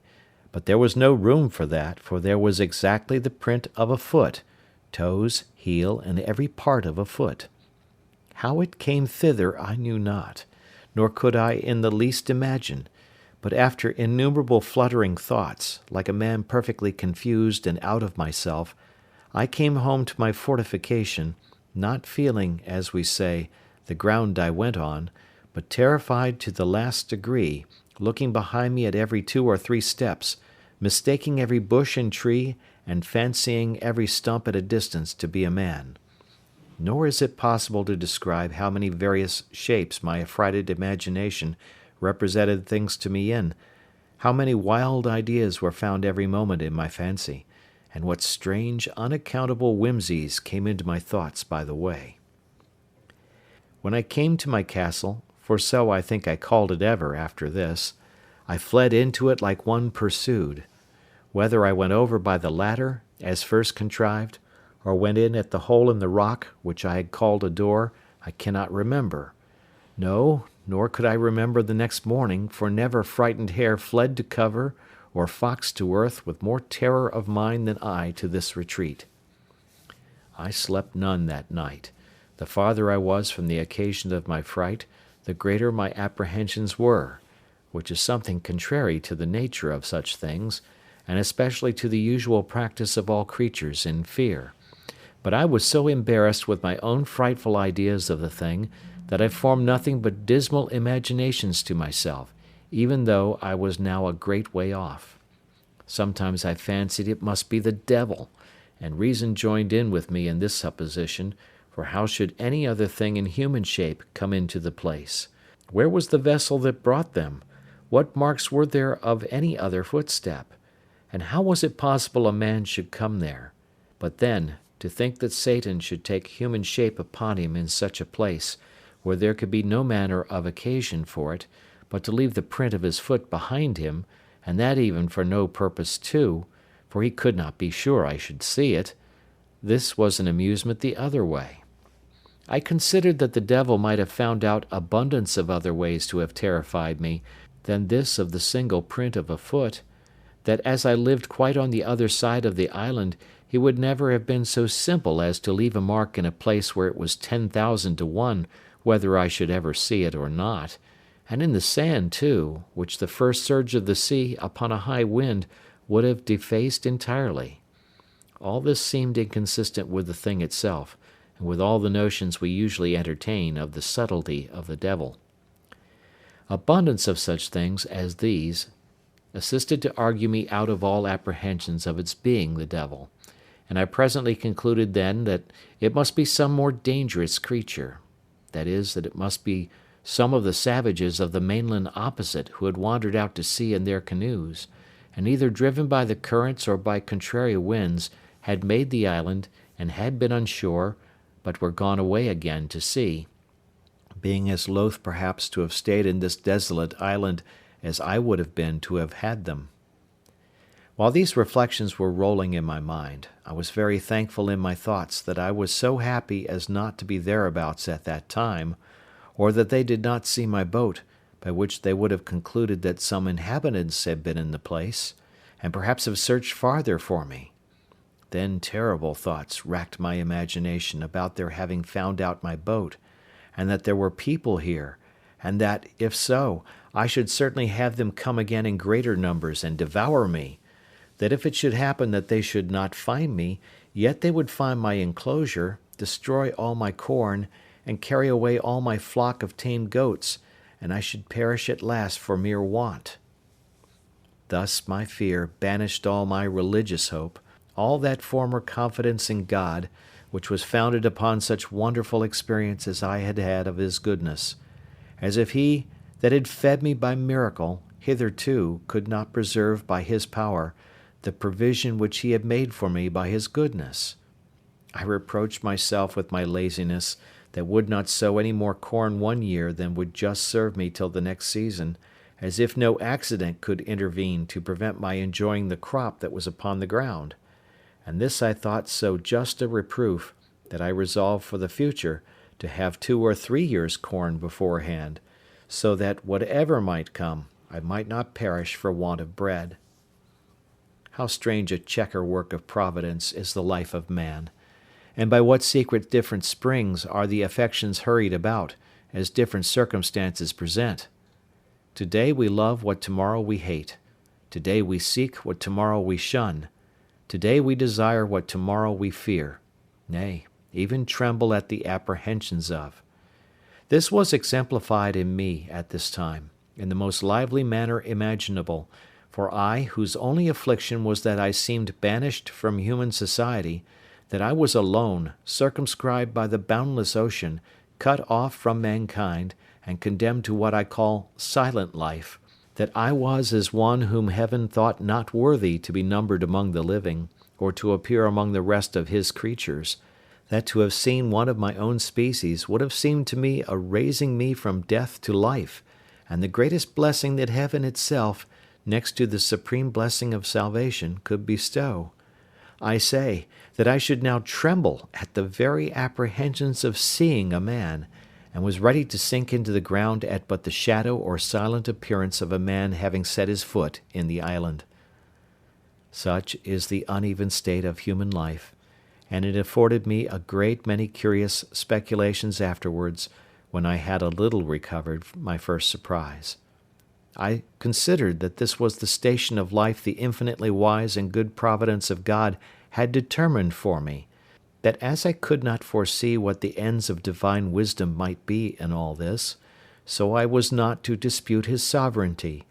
who, as I was his creature, had an undoubted right, by creation, to govern and dispose of me absolutely as he thought fit, and who, as I was a creature that had offended him, had likewise a judicial right to condemn me to what punishment he thought fit, and that it was my part to submit to bear his indignation, because I had sinned against him. I then reflected, that as God, who was not only righteous but omnipotent, had thought fit thus to punish and afflict me, so he was able to deliver me, that if he did not think fit to do so, it was my unquestioned duty to resign myself absolutely and entirely to his will, and, on the other hand, it was my duty also to hope in him, pray to him, and quietly to attend to the dictates and directions of his daily providence. These thoughts took me up many hours, days, nay, I may say weeks and months, and one particular effect of my cogitations on this occasion I cannot omit.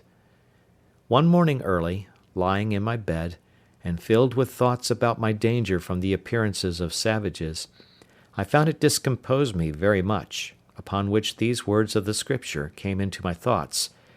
"Call upon me in the day of trouble, and I will deliver thee, and thou shalt glorify me."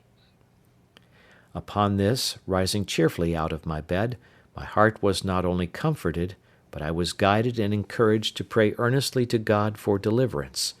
When I had done praying, I took up my Bible, and opening it to read, the first words that presented to me were, "Wait on the Lord, and be of good cheer, and he shall strengthen thy heart. Wait, I say, on the Lord." It is impossible to express the comfort this gave me. In answer, I thankfully laid down the book, and was no more sad, at least on that occasion. In the middle of these cogitations, apprehensions, and reflections, it came into my thoughts one day that all this might be a mere chimera of my own, and that this foot might be the print of my own foot when I came on shore from my boat. This cheered me up a little too, and I began to persuade myself it was all a delusion, that it was nothing else but my own foot, and why might I not come that way from the boat, as well as I was going that way to the boat? Again, I considered also that I could by no means tell for certain where I had trod, and where I had not, and that if at last this was only the print of my own foot,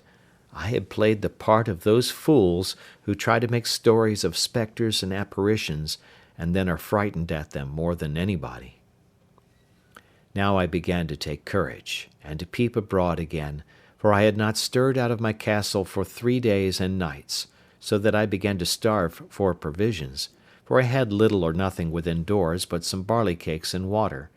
Then I knew that my goats wanted to be milked too, which usually was my evening diversion, and the poor creatures were in great pain and inconvenience for want of it, and indeed it almost spoiled some of them, and almost dried up their milk. Encouraging myself, therefore, with the belief that this was nothing but the print of one of my own feet, and that I might be truly said to start at my own shadow, I began to go abroad again, and went to my country house to milk my flock, but to see with what fear I went forward, how often I looked behind me, how I was ready every now and then to lay down my basket and run for my life, it would have made any one have thought I was haunted with an evil conscience, or that I had been lately most terribly frightened, and so indeed I had. However, I went down thus 2 or 3 days, and having seen nothing, I began to be a little bolder, and to think there was really nothing in it but my own imagination. But I could not persuade myself fully of this till I should go down to the shore again, and see this print of a foot, and measure it by my own, and see if there was any similitude or fitness, that I might be assured it was my own foot. But when I came to the place, first, it appeared evidently to me that when I laid up my boat I could not possibly be on shore anywhere thereabouts. Secondly, when I came to measure the mark with my own foot, I found my foot not so large by a great deal.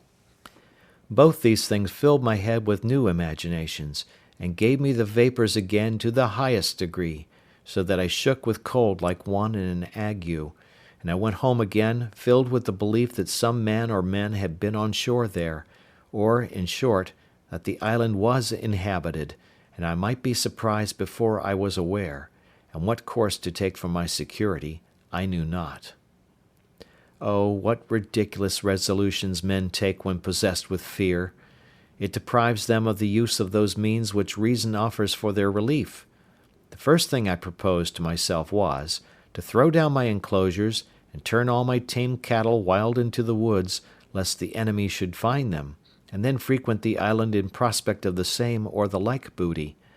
Then the simple thing of digging up my 2 cornfields, lest they should find such a grain there, and still be prompted to frequent the island. Then to demolish my bower and tent, that they might not see any vestiges of habitation, and be prompted to look farther, in order to find out the persons inhabiting. These were the subjects of the first night's cogitations after I was come home again, while the apprehensions which had so overrun my mind were fresh upon me, and my head was full of vapours. Thus fear of danger is 10,000 times more terrifying than danger itself, when apparent to the eyes, and we find the burden of anxiety greater, by much, than the evil which we are anxious about. And what was worse than all this, I had not that relief in this trouble that from the resignation I used to practise I hoped to have. I looked, I thought, like Saul, who complained not only that the Philistines were upon him, but that God had forsaken him, for I did not now take due ways to compose my mind, by crying to God in my distress, and resting upon his providence, as I had done before, for my defence and deliverance, which, if I had done, I had at least been more cheerfully supported under this new surprise, and perhaps carried through it with more resolution. This confusion of my thoughts kept me awake all night, but in the morning I fell asleep, and having, by the amusement of my mind, been as it were tired, and my spirits exhausted, I slept very soundly, and waked much better composed than I had ever been before. And now I began to think sedately, and upon debate with myself, I concluded that this island, which was so exceedingly pleasant, fruitful, and no farther from the mainland than I had seen, was not so entirely abandoned as I might imagine; that although there were no stated inhabitants who lived on the spot, yet that there might sometimes come boats off from the shore, who, either with design, or perhaps never but when they were driven by cross winds, might come to this place, that I had lived there 15 years now, and had not met with the least shadow or figure of any people yet, and that, if at any time they should be driven here, it was probable they went away again as soon as ever they could, seeing they had never thought fit to fix here upon any occasion; that the most I could suggest any danger from was from any casual accidental landing of straggling people from the main, who, as it was likely, if they were driven hither, were here against their wills, so they made no stay here, but went off again with all possible speed, seldom staying one night on shore, lest they should not have the help of the tides and daylight back again, and that therefore I had nothing to do but to consider of some safe retreat in case I should see any savages land upon the spot. Now I began sorely to repent that I had dug my cave so large as to bring a door through again, which door, as I said, came out beyond where my fortification joined to the rock. Upon maturely considering this, therefore, I resolved to draw me a second fortification, in the manner of a semicircle, at a distance from my wall, just where I had planted a double row of trees about 12 years before, of which I made mention, these trees having been planted so thick before, they wanted but few piles to be driven between them, that they might be thicker and stronger, and my wall would be soon finished. So that I had now a double wall, and my outer wall was thickened with pieces of timber, old cables, and everything I could think of to make it strong, having in it 7 little holes, about as big as I might put my arm out at. In the inside of this I thickened my wall to about 10 feet thick, with continually bringing earth out of my cave, and laying it at the foot of the wall, and walking upon it, and through the 7 holes I contrived to plant the muskets, of which I took notice that I had got 7 on shore, out of the ship. These I planted like my cannon, and fitted them into frames, that held them like a carriage, so that I could fire all the 7 guns in 2 minutes' time. This wall I was many a weary month in finishing, and yet never thought myself safe till it was done. When this was done, I stuck all the ground without my wall, for a great length every way, as full with stakes or sticks of the osier-like wood, which I found so apt to grow, as they could well stand, insomuch that I believe I might set in near 20,000 of them, leaving a pretty large space between them and my wall, that I might have room to see an enemy, and that they might have no shelter from the young trees, if they attempted to approach my outer wall. Thus in 2 years' time I had a thick grove, and in 5 or 6 years' time I had a wood before my dwelling, growing so monstrously thick and strong that it was indeed perfectly impassable, and no men, of what kind soever, could ever imagine that there was anything beyond it, much less a habitation. As to the way which I proposed to myself to go in and out, for I left no avenue, it was by setting 2 ladders, one to a part of the rock which was low, and then broke in, and left room to place another ladder upon that,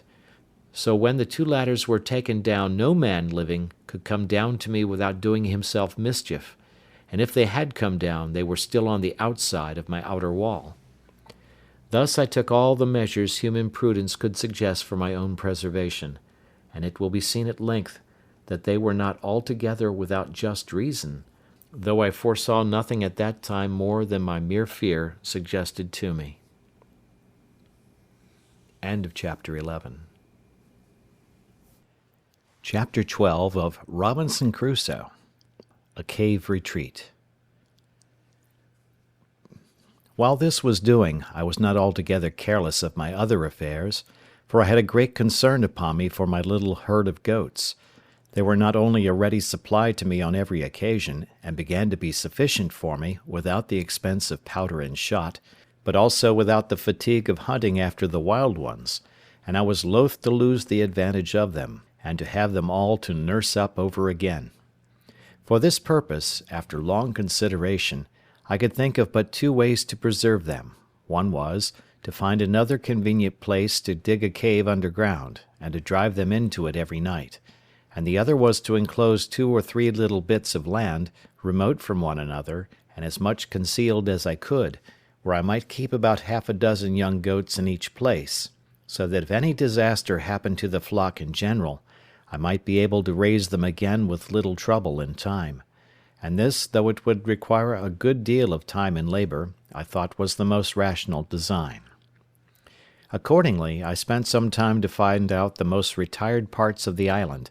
and I pitched upon one, which was as private indeed as my heart could wish, It was a little damp piece of ground in the middle of the hollow and thick woods, where, as is observed, I almost lost myself once before, endeavouring to come back that way from the eastern part of the island. Here I found a clear piece of land, nearly 3 acres, so surrounded with woods that it was almost an enclosure by nature. At least it did not want near so much labour to make it so as the other piece of ground I had worked so hard at. I immediately went to work with this piece of ground, and in less than a month's time I had so fenced it round that my flock or herd, call it which you please, which were not so wild now as at first they might be supposed to be, were well enough secured in it. So, without any further delay, I removed 10 young she-goats and 2 he-goats to this piece, and when they were there I continued to perfect the fence till I had made it as secure as the other, which, however, I did at more leisure, and it took me up more time by a great deal. All this labour I was at the expense of, purely from my apprehensions on account of the print of a man's foot, for as yet I had never seen any human creature come near the island, and I had now lived 2 years under this uneasiness, which, indeed, made my life much less comfortable than it was before, as may be well imagined by any who know what it is to live in the constant snare of the fear of man. And this I must observe, with grief too, that the discomposure of my mind had great impression also upon the religious part of my thoughts; for the dread and terror of falling into the hands of savages and cannibals lay so upon my spirits, that I seldom found myself in a due temper for application to my Maker, at least, not with the sedate calmness and resignation of soul which I was wont to do. I rather prayed to God as under great affliction and pressure of mind, surrounded with danger, and in expectation every night of being murdered and devoured before morning; and I must testify, from my experience, that a temper of peace, thankfulness, love, and affection is much the more proper frame for prayer than that of terror and discomposure, and that under the dread of mischief impending, a man is no more fit for a comforting performance of the duty of praying to God than he is for a repentance on a sick bed; for these discomposures affect the mind as the others do the body, and the discomposure of the mind must necessarily be as great a disability as that of the body, and much greater, praying to God being properly an act of the mind, not of the body. But to go on. After I had thus secured one part of my little living stock, I went about the whole island searching for another private place to make such another deposit, when, wandering more to the west point of the island than I had ever done yet, and looking out to sea, I thought I saw a boat upon the sea at a great distance. I had found a perspective glass or two in one of the seamen's chests which I saved out of our ship, but I had it not about me, and this was so remote that I could not tell what to make of it, though I looked at it till my eyes were not able to hold to look any longer. Whether it was a boat or not I do not know, but as I descended from the hill I could see no more of it, so I gave it over. Only I resolved to go no more out without a perspective glass in my pocket. When I was come down the hill to the end of the island, where indeed I had never been before, I was presently convinced that the seeing the print of the man's foot was not such a strange thing in the island as I imagined, but that it was a special providence that I was cast upon the side of the island where the savages never came. I should easily have known that nothing was more frequent than for the canoes from the main, when they happened to be a little too far out at sea, to shoot over to that side of the island for harbour. Likewise, as they often met and fought in their canoes, the victors, having taken any prisoners, would bring them over to the shore, where, according to their dreadful customs, being all cannibals, they would kill and eat them, of which hereafter. When I was come down the hill to the shore, as I said above, being the southwest point of the island, I was perfectly confounded and amazed, nor is it possible for me to express the horror of my mind at seeing the shore spread with skulls, hands, feet, and other bones of human bodies, and particularly I observed a place where there had been a fire made, and a circle dug in the earth, like a cockpit, where I supposed the savage wretches had sat down to their human feastings upon the bodies of their fellow creatures. I was so astonished with the sight of these things that I entertained no notions of any danger to myself from it for a long while. All my apprehensions were buried in the thoughts of such a pitch of inhuman, hellish brutality, and the horror of the degeneracy of human nature, which, though I had heard of it often, yet I never had so near a view of before. In short, I turned away my face from the horrid spectacle, my stomach grew sick, and I was just at the point of fainting, when nature discharged the disorder from my stomach, and having vomited with uncommon violence, I was a little relieved, but could not bear to stay in the place a moment. So I got up the hill again with all the speed I could, and walked on towards my own habitation. When I came a little out of that part of the island, I stood still a while, as amazed, and then, recovering myself, I looked up with the utmost affection of my soul, and with a flood of tears in my eyes, gave God thanks that had cast my first lot in a part of the world where I was distinguished from such dreadful creatures as these, and that, though I had esteemed my present condition very miserable, had yet given me so many comforts in it that I had still more to give thanks for than to complain of; and this, above all, that I had, even in this miserable condition, been comforted with the knowledge of Himself, and the hope of His blessing, which was a felicity more than sufficiently equivalent to all the misery which I had suffered or could suffer. In this frame of thankfulness I went home to my castle, and began to be much easier now, as to the safety of my circumstances, than ever I was before, for I observed that these wretches never came to this island in search of what they could get, perhaps not seeking, not wanting, or not expecting anything here, and having often, no doubt, been up the covered, woody part of it without finding anything to their purpose. I knew I had been here now almost 18 years, and never saw the least footsteps of human creature there before, and I might be 18 years more as entirely concealed as I was now, if I did not discover myself to them, which I had no manner of occasion to do, it being my only business to keep myself entirely concealed where I was, unless I found a better sort of creatures than cannibals to make myself known to. Yet I entertained such an abhorrence of the savage wretches that I have been speaking of, and of the wretched, inhuman custom of their devouring and eating one another up, that I continued pensive and sad, and kept close within my own circle for almost 2 years after this. When I say my own circle, I mean by it my 3 plantations, that is, my castle, my country seat, which I called my bower, and my enclosure in the woods. Nor did I look after this for any other use than an enclosure for my goats, for the aversion which nature gave me to these hellish wretches was such,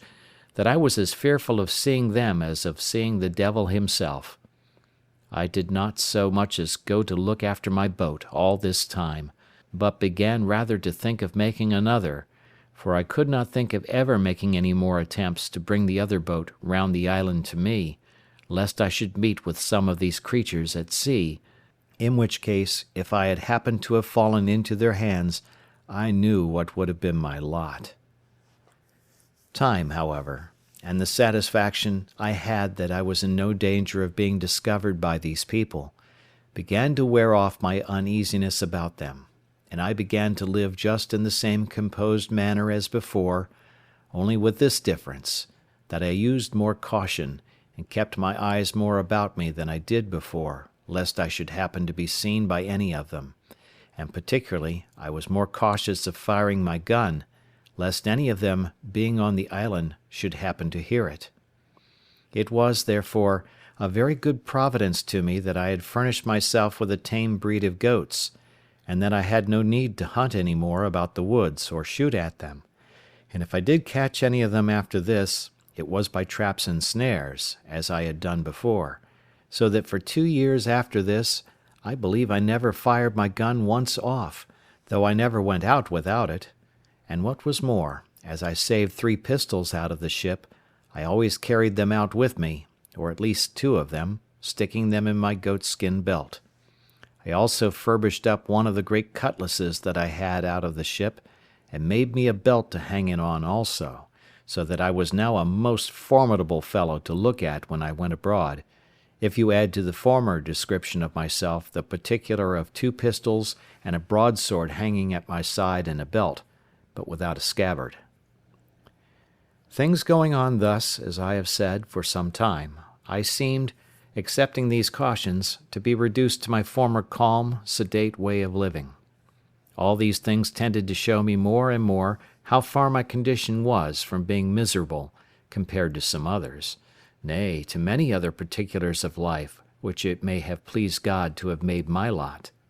It put me upon reflecting how little repining there would be among mankind, at any condition of life, if people would rather compare their condition with those that were worse, in order to be thankful, than by always comparing them with those which are better, to assist their murmurings and complainings. As in my present condition there were not really many things which I wanted, so indeed I thought that the frights I had been in about these savage wretches, and the concern I had been in for my own preservation, had taken off the edge of my invention, for my own conveniences, and I had dropped a good design, which I had once bent my thoughts upon, and that was to try if I could not make some of my barley into malt, and then try to brew myself some beer. This was really a whimsical thought, and I reproved myself often for the simplicity of it, for I presently saw there would be the want of several things necessary to the making my beer that it would be impossible for me to supply, as first, casks to preserve it in, which was a thing that, as I have observed already, I could never compass. No, though I spent not only many days, but weeks, nay, months in attempting it, but to no purpose. In the next place, I had no hops to make it keep, no yeast to make it work, no copper or kettle to make it boil, and yet with all these things wanting, I verily believe, had not the frights and terrors I was in about the savages intervened, I had undertaken it, and perhaps brought it to pass too, for I seldom gave anything over without accomplishing it, when once I had it in my head to begin it. But my invention now ran quite another way, for night and day I could think of nothing but how I might destroy some of the monsters in their cruel, bloody entertainment, and if possible save the victim they should bring hither to destroy. It would take up a larger volume than this whole work is intended to be to set down all the contrivances I hatched, or rather brooded upon, in my thoughts, for the destroying these creatures, or at least frightening them so as to prevent their coming hither any more. But all this was abortive. Nothing could be possible to take effect, unless I was to be there to do it myself, and what could one man do among them, when perhaps there might be 20 or 30 of them together with their darts, or their bows and arrows, with which they could shoot as true to a mark as I could with my gun. Sometimes I thought if digging a hole under the place where they made their fire, and putting in 5 or 6 pounds of gunpowder, which when they kindled their fire would consequently take fire and blow up all that was near it. But, as in the first place I should be unwilling to waste so much powder upon them, my store being now within the quantity of 1 barrel, so neither could I be sure of its going off at any certain time, when it might surprise them, and at best that it would do little more than just blow the fire about their ears and fright them, but not sufficient to make them forsake the place. So I laid it aside, and then proposed that I would place myself in ambush in some convenient place, with my 3 guns all double loaded, and in the middle of their bloody ceremony let fly at them, when I should be sure to kill or wound perhaps 2 or 3 at every shot. And then falling in upon them with my 3 pistols and my sword, I made no doubt but that, if there were 20, I should kill them all. This fancy pleased my thoughts for some weeks, and I was so full of it that I often dreamed of it, and sometimes that I was just going to let fly at them in my sleep. I went so far with it in my imagination that I employed myself several days to find out proper places to put myself in ambuscade, as I said, to watch for them, and I went frequently to the place itself, which was now grown more familiar to me. But while my mind was thus filled with thoughts of revenge and a bloody putting 20 or 30 of them to the sword, as I may call it, The horror I had at the place, and the signals of the barbarous wretches devouring one another, abetted my malice. Well, at length I found a place in the side of the hill where I was satisfied I might securely wait till I saw any of their boats coming, and might then, even before they would be ready to come on shore, convey myself unseen into some thickets of trees, in one of which there was a hollow large enough to conceal me entirely, and there I might sit and observe all their bloody doings, and take my full aim at their heads, when they were so close together as that it would be next to impossible that I should miss my shot, or that I could fail wounding 3 or 4 of them at the first shot. In this place, then, I resolved to fulfil my design, and accordingly I prepared 2 muskets and my ordinary fowling piece. The 2 muskets I loaded with a brace of slugs each, and 4 or 5 smaller bullets, about the size of pistol bullets, and the fowling piece I loaded with near a handful of swan shot of the largest size. I also loaded my pistols with about 4 bullets each, and in this posture, well provided with ammunition for a second and third charge, I prepared myself for my expedition. After I had thus laid the scheme of my design, and in my imagination put it into practice, I continually made my tour every morning to the top of the hill, which was from my castle, as I call it, about 3 miles or more, to see if I could observe any boats upon the sea, coming near the island, or standing over towards it. But I began to tire of this hard duty, after I had for 2 or 3 months constantly kept my watch, but came always back without any discovery, there having not in all that time been the least appearance, not even on or near the shore, but on the whole ocean, so far as my eye or glass could reach every way. As long as I kept my daily tour to the hill, to look out, so long also I kept up the vigour of my design, and my spirit seemed to be all the while in a suitable frame for so outrageous an execution as the killing of 20 or 30 naked savages, for an offence which I had not at all entered into any discussion of in my thoughts, any farther than my passions were at first fired by the horror I conceived at the unnatural custom of the people of that country, who, it seems, had been suffered by Providence, in his wise disposition of the world, to have no other guide than that of their own abominable and vitiated passions, and consequently were left, and perhaps had been so for some ages, to act such horrid things, and receive such dreadful customs, as nothing but nature, entirely abandoned by heaven, and actuated by some hellish degeneracy, which could have run them into. But now, when, as I have said, I began to be weary of the fruitless excursion which I made so long and so far every morning in vain, so my opinion of the action itself began to alter, and I began, with cooler and calmer thoughts, to consider what I was going to engage in,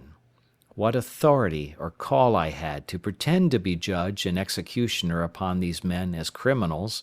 whom heaven had thought fit for so many ages to suffer unpunished to go on, and to be, as it were, the executioners of his judgments one upon another.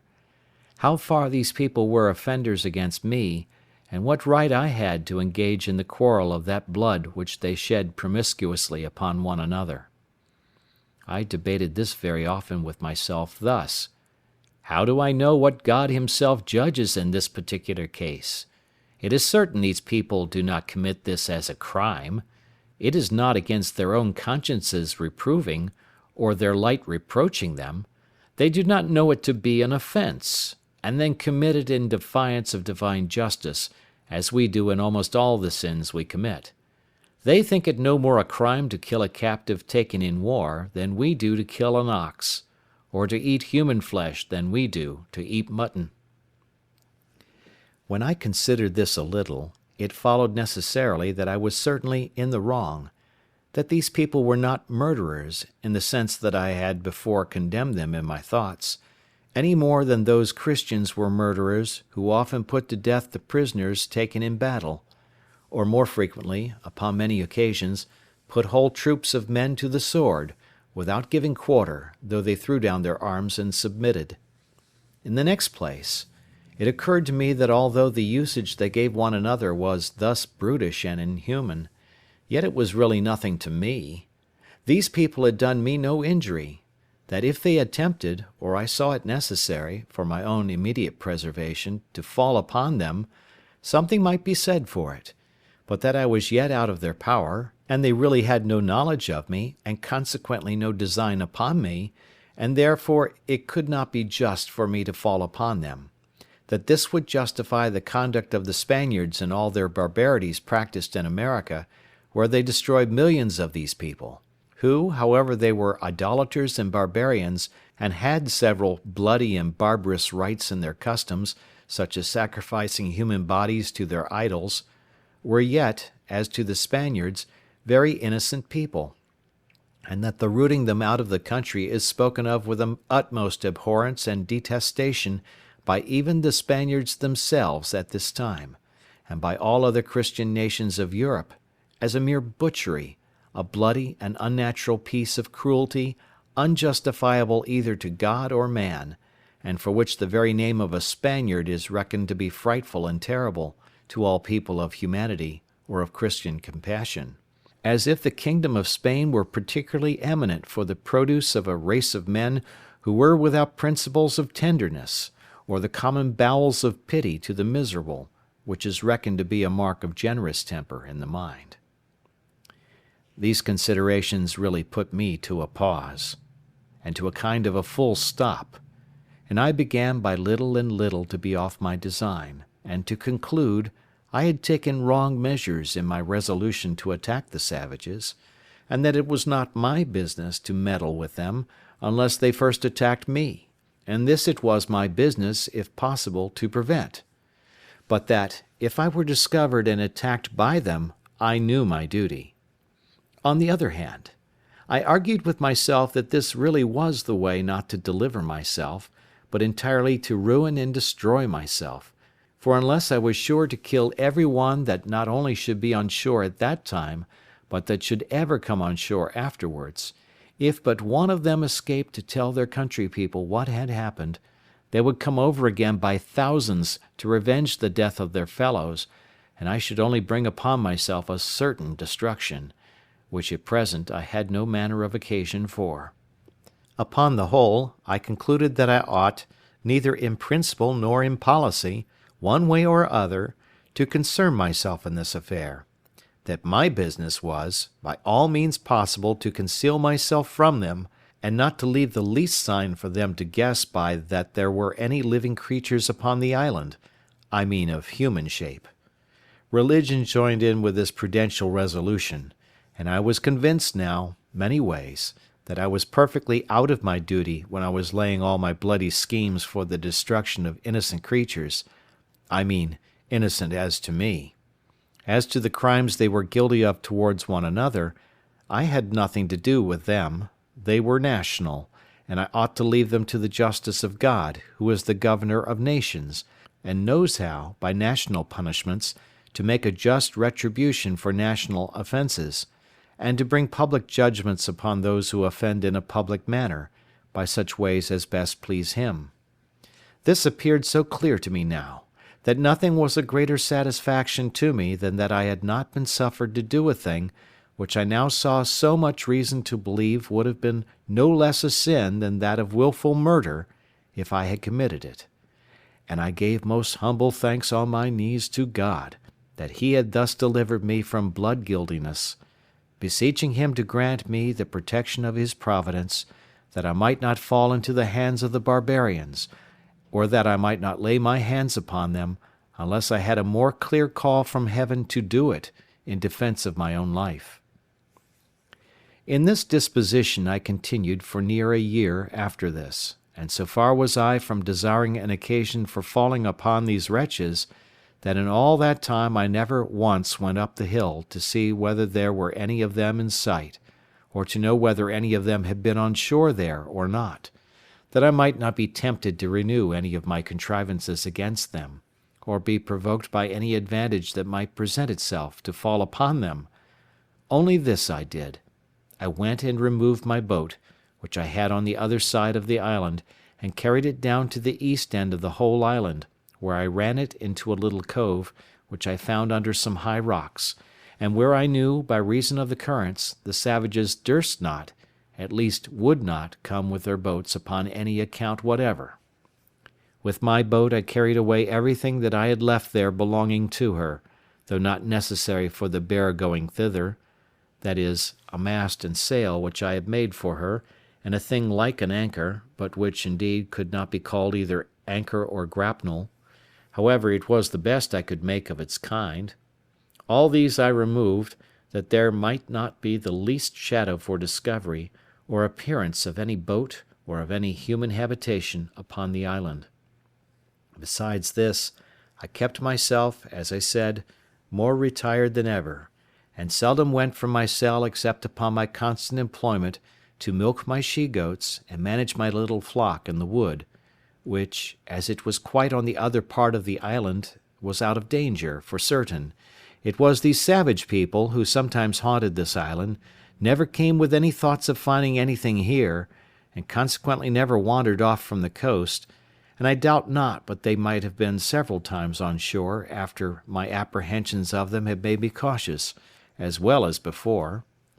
Indeed, I looked back with some horror upon the thoughts of what my condition would have been if I had chopped upon them and been discovered before that, when, naked and unarmed except with one gun, and that loaded often only with small shot, I walked everywhere, peeping and peering about the island to see what I could get. What a surprise should I have been in if, when I discovered the print of a man's foot, I had, instead of that, seen 15 or 20 savages, and found them pursuing me, and by the swiftness of their running no possibility of my escaping them. The thoughts of this sometimes sank my very soul within me, and distressed my mind so much that I could not soon recover it, to think what I should have done, and how I should not only have been unable to resist them, but even should not have had presence of mind enough to do what I might have done, much less what now, after so much consideration and preparation, I might be able to do. Indeed, after serious thinking of these things, I would be melancholy, and sometimes it would last a great while. But I resolved it all at last into thankfulness to that Providence which had delivered me from so many unseen dangers, and had kept me from those mischiefs which I could have no way been the agent in delivering myself from, because I had not the least notion of any such thing depending, or the least supposition of its being possible. This renewed a contemplation which often had come into my thoughts in former times, when first I began to see the merciful dispositions of Heaven. In the dangers we run through in this life, how wonderfully we are delivered when we know nothing of it; how, when we are in a quandary, as we call it, a doubt or hesitation whether to go this way or that way,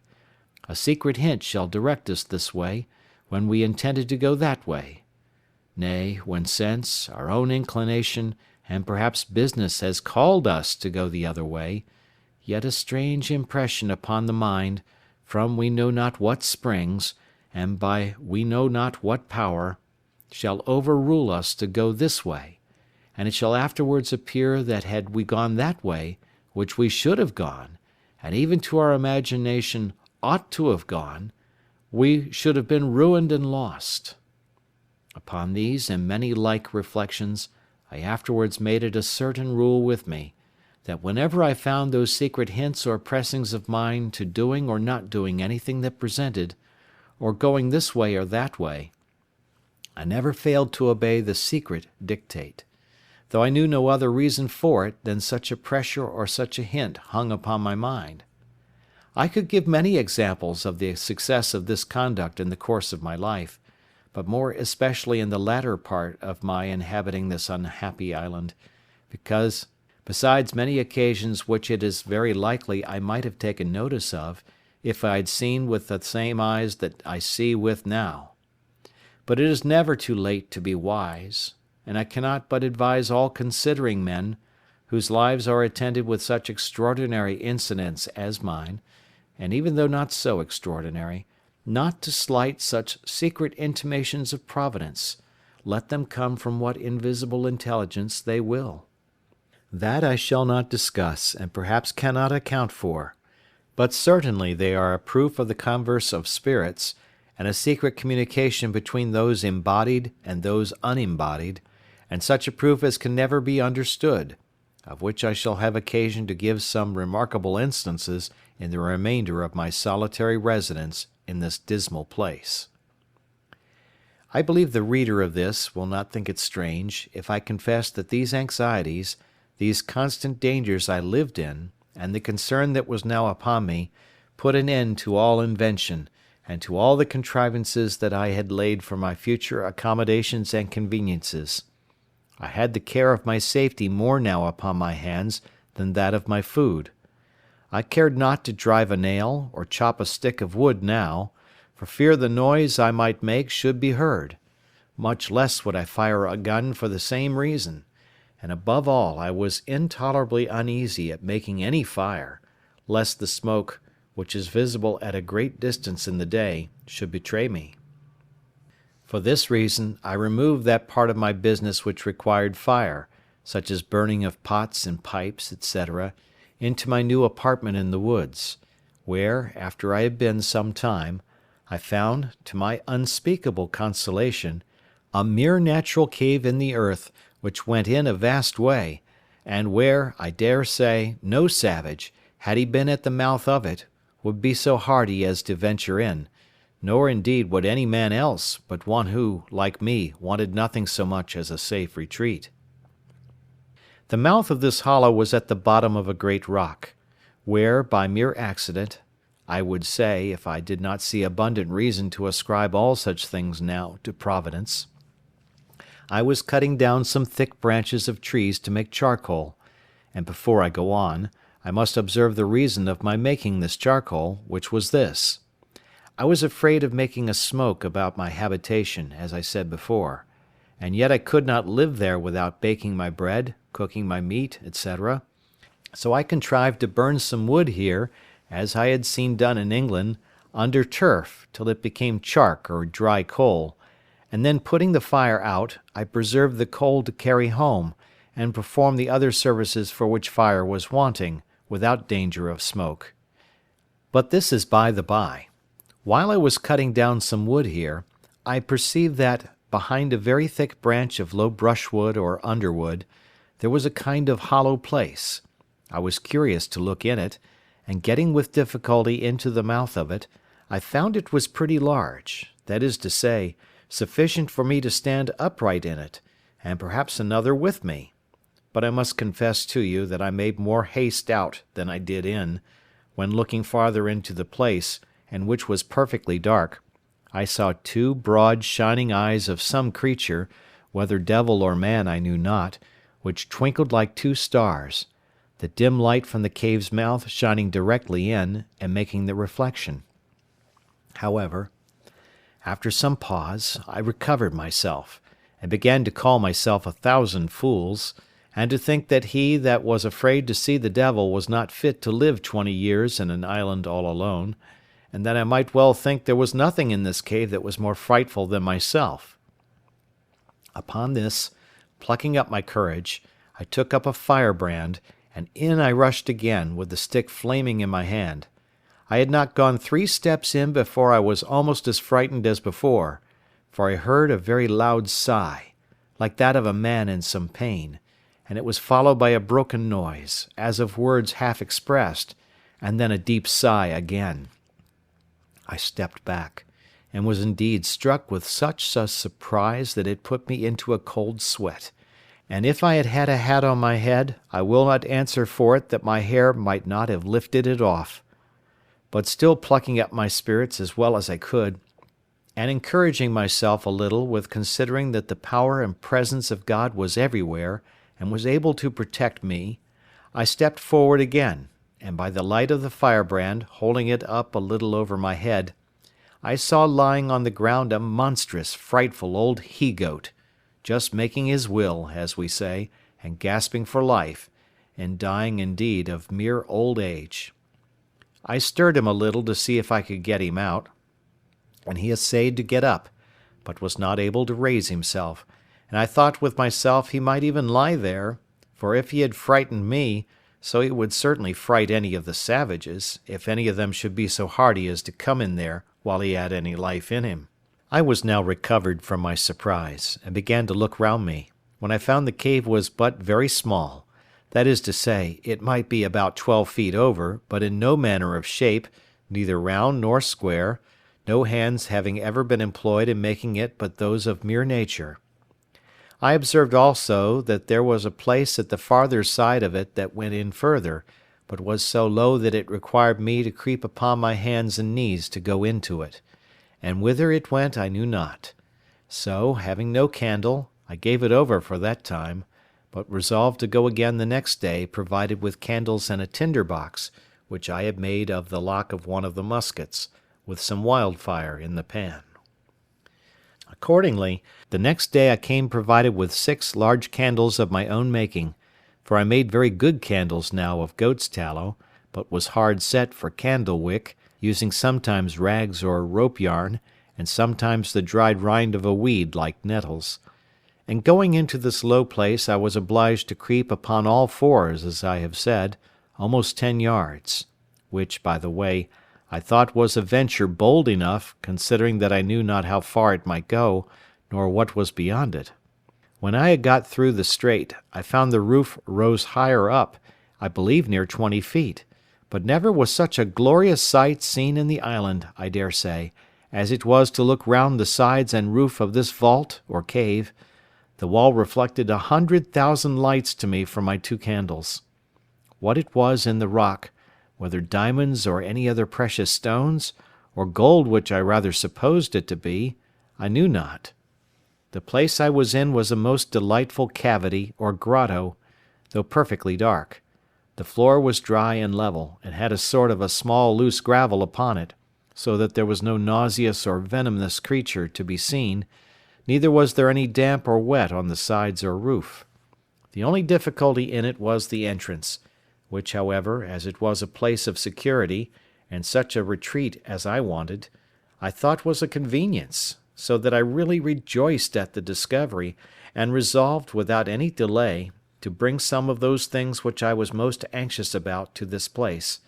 Particularly, I resolved to bring hither my magazine of powder and all my spare arms, that is 2 fowling pieces, for I had 3 in all, and 3 muskets, for of them I had 8 in all. So I kept in my castle only 5, which stood ready mounted like pieces of cannon on my outmost fence, and were ready also to take out upon any expedition. Upon this occasion of removing my ammunition, I happened to open the barrel of powder which I took up out of the sea, and which had been wet, and I found that the water had penetrated about 3 or 4 inches into the powder on every side, which, caking and growing hard, had preserved the inside like a kernel in the shell, so that I had near 60 pounds of very good powder in the centre of the cask. This was a very agreeable discovery to me at that time, so I carried all away thither, never keeping above 2 or 3 pounds of powder with me in my castle, for fear of a surprise of any kind. I also carried thither all the lead I had left for bullets. I fancied myself now like one of the ancient giants who were said to live in caves and holes in the rocks, where none could come at them, for I persuaded myself, while I was here, that if 500 savages were to hunt me, they could never find me out, or if they did, they would not venture to attack me here. The old goat whom I found expiring died in the mouth of the cave the next day after I made this discovery, and I found it much easier to dig a great hole there, and throw him in and cover him with earth, than to drag him out. So I interred him there, to prevent offence to my nose. End of chapter 12. Chapter 13 of Robinson Crusoe. Wreck of a Spanish Ship. I was now in the 23rd year of my residence in this island, and was so naturalized to the place and the manner of living that, could I but have enjoyed the certainty that no savages would come to the place to disturb me, I could have been content to have capitulated for spending the rest of my time there, even to the last moment, till I had laid me down and died, like the old goat in the cave. I had also arrived to some little diversions and amusements, which made the time pass a great deal more pleasantly with me than it did before. First, I had taught my Paul, as I noted before, to speak, and he did it so familiarly, and talked so articulately and plain, that it was very pleasant to me. And he lived with me no less than 26 years. How long he might have lived afterwards I know not, though I know they have a notion in the Brazils that they live 100 years. My dog was a pleasant and loving companion to me for no less than 16 years of my time, and then died of mere old age. As for my cats, they multiplied, as I have observed, to that degree that I was obliged to shoot several of them at first, to keep them from devouring me and all I had. But at length, when the 2 old ones I brought with me were gone, and after some time continually driving them from me, and letting them have no provision with me, they all ran wild into the woods, except 2 or 3 favourites, which I kept tame, and whose young, when they had any, I always drowned, and these were part of my family. Besides these I always kept 2 or 3 household kids about me, whom I taught to feed out of my hand, and I had 2 more parrots, which talked pretty well, and would all call "Robinson Crusoe," but none like my first, nor indeed did I take the pains with any of them that I had done with him. I had also several tame sea fowls, whose name I knew not, that I caught upon the shore, and cut their wings; and the little stakes which I had planted before my castle wall being now grown up to a good thick grove, these fowls all lived among these low trees, and bred there, which was very agreeable to me, so that, as I said above, I began to be very well contented with the life I led, if I could have been secured from the dread of the savages. But it was otherwise directed, and it may not be amiss for all people who shall meet with my story to make this just observation from it: how frequently, in the course of our lives, the evil which in itself we seek most to shun, and which, when we are fallen into, is the most dreadful to us, is oftentimes the very means or door of our deliverance, by which alone we can be raised again from the affliction we are fallen into. I could give many examples of this in the course of my unaccountable life, but in nothing was it more particularly remarkable than in the circumstances of my last years of solitary residence in this island. It was now the month of December, as I said above, in my 23rd year, and this, being the southern solstice, for winter I cannot call it, was the particular time of my harvest, and required me to be pretty much abroad in the fields, when, going out early in the morning, even before it was thorough daylight, I was surprised with seeing a light of some fire upon the shore, at a distance from me of about 2 miles, toward that part of the island where I had observed some savages had been, as before, and not on the other side, but to my great affliction it was on my side of the island. I was indeed terribly surprised at the sight, and stopped short within my grove, not daring to go out, lest I might be surprised; and yet I had no more peace within, from the apprehensions I had that if these savages, in rambling over the island, should find my corn standing or cut, or any of my works or improvements, they would immediately conclude that there were people in the place, and would then never rest till they had found me out. In this extremity I went back directly to my castle, pulled up the ladder after me, and made all things without look as wild and natural as I could. Then I prepared myself within, putting myself in a posture of defence. I loaded all my cannon, as I called them, that is to say, my muskets, which were mounted upon my new fortification, and all my pistols, and resolved to defend myself to the last gasp, not forgetting seriously to commend myself to the divine protection, and earnestly to pray to God to deliver me out of the hands of the barbarians. I continued in this posture about 2 hours, and began to be impatient for intelligence abroad, for I had no spies to send out. After sitting a while longer, and musing what I should do in this case, I was not able to bear sitting in ignorance longer; so setting up my ladder to the side of the hill, where there was a flat place, as I observed before, and then pulling the ladder after me, I set it up again and mounted the top of the hill, and pulling out my perspective glass, which I had taken on purpose, I laid me down flat on my belly on the ground, and began to look for the place. I presently found there were no less than 9 naked savages sitting round a small fire they had made, not to warm them, for they had no need of that, the weather being extremely hot, but, as I supposed, to dress some of their barbarous diet of human flesh which they had brought with them, whether alive or dead I could not tell. They had 2 canoes with them, which they had hauled up on to the shore, and as it was then ebb of tide, they seemed to me to wait for the return of the flood to go away again. It is not easy to imagine what confusion this sight put me into, especially seeing them come on my side of the island, and so near to me;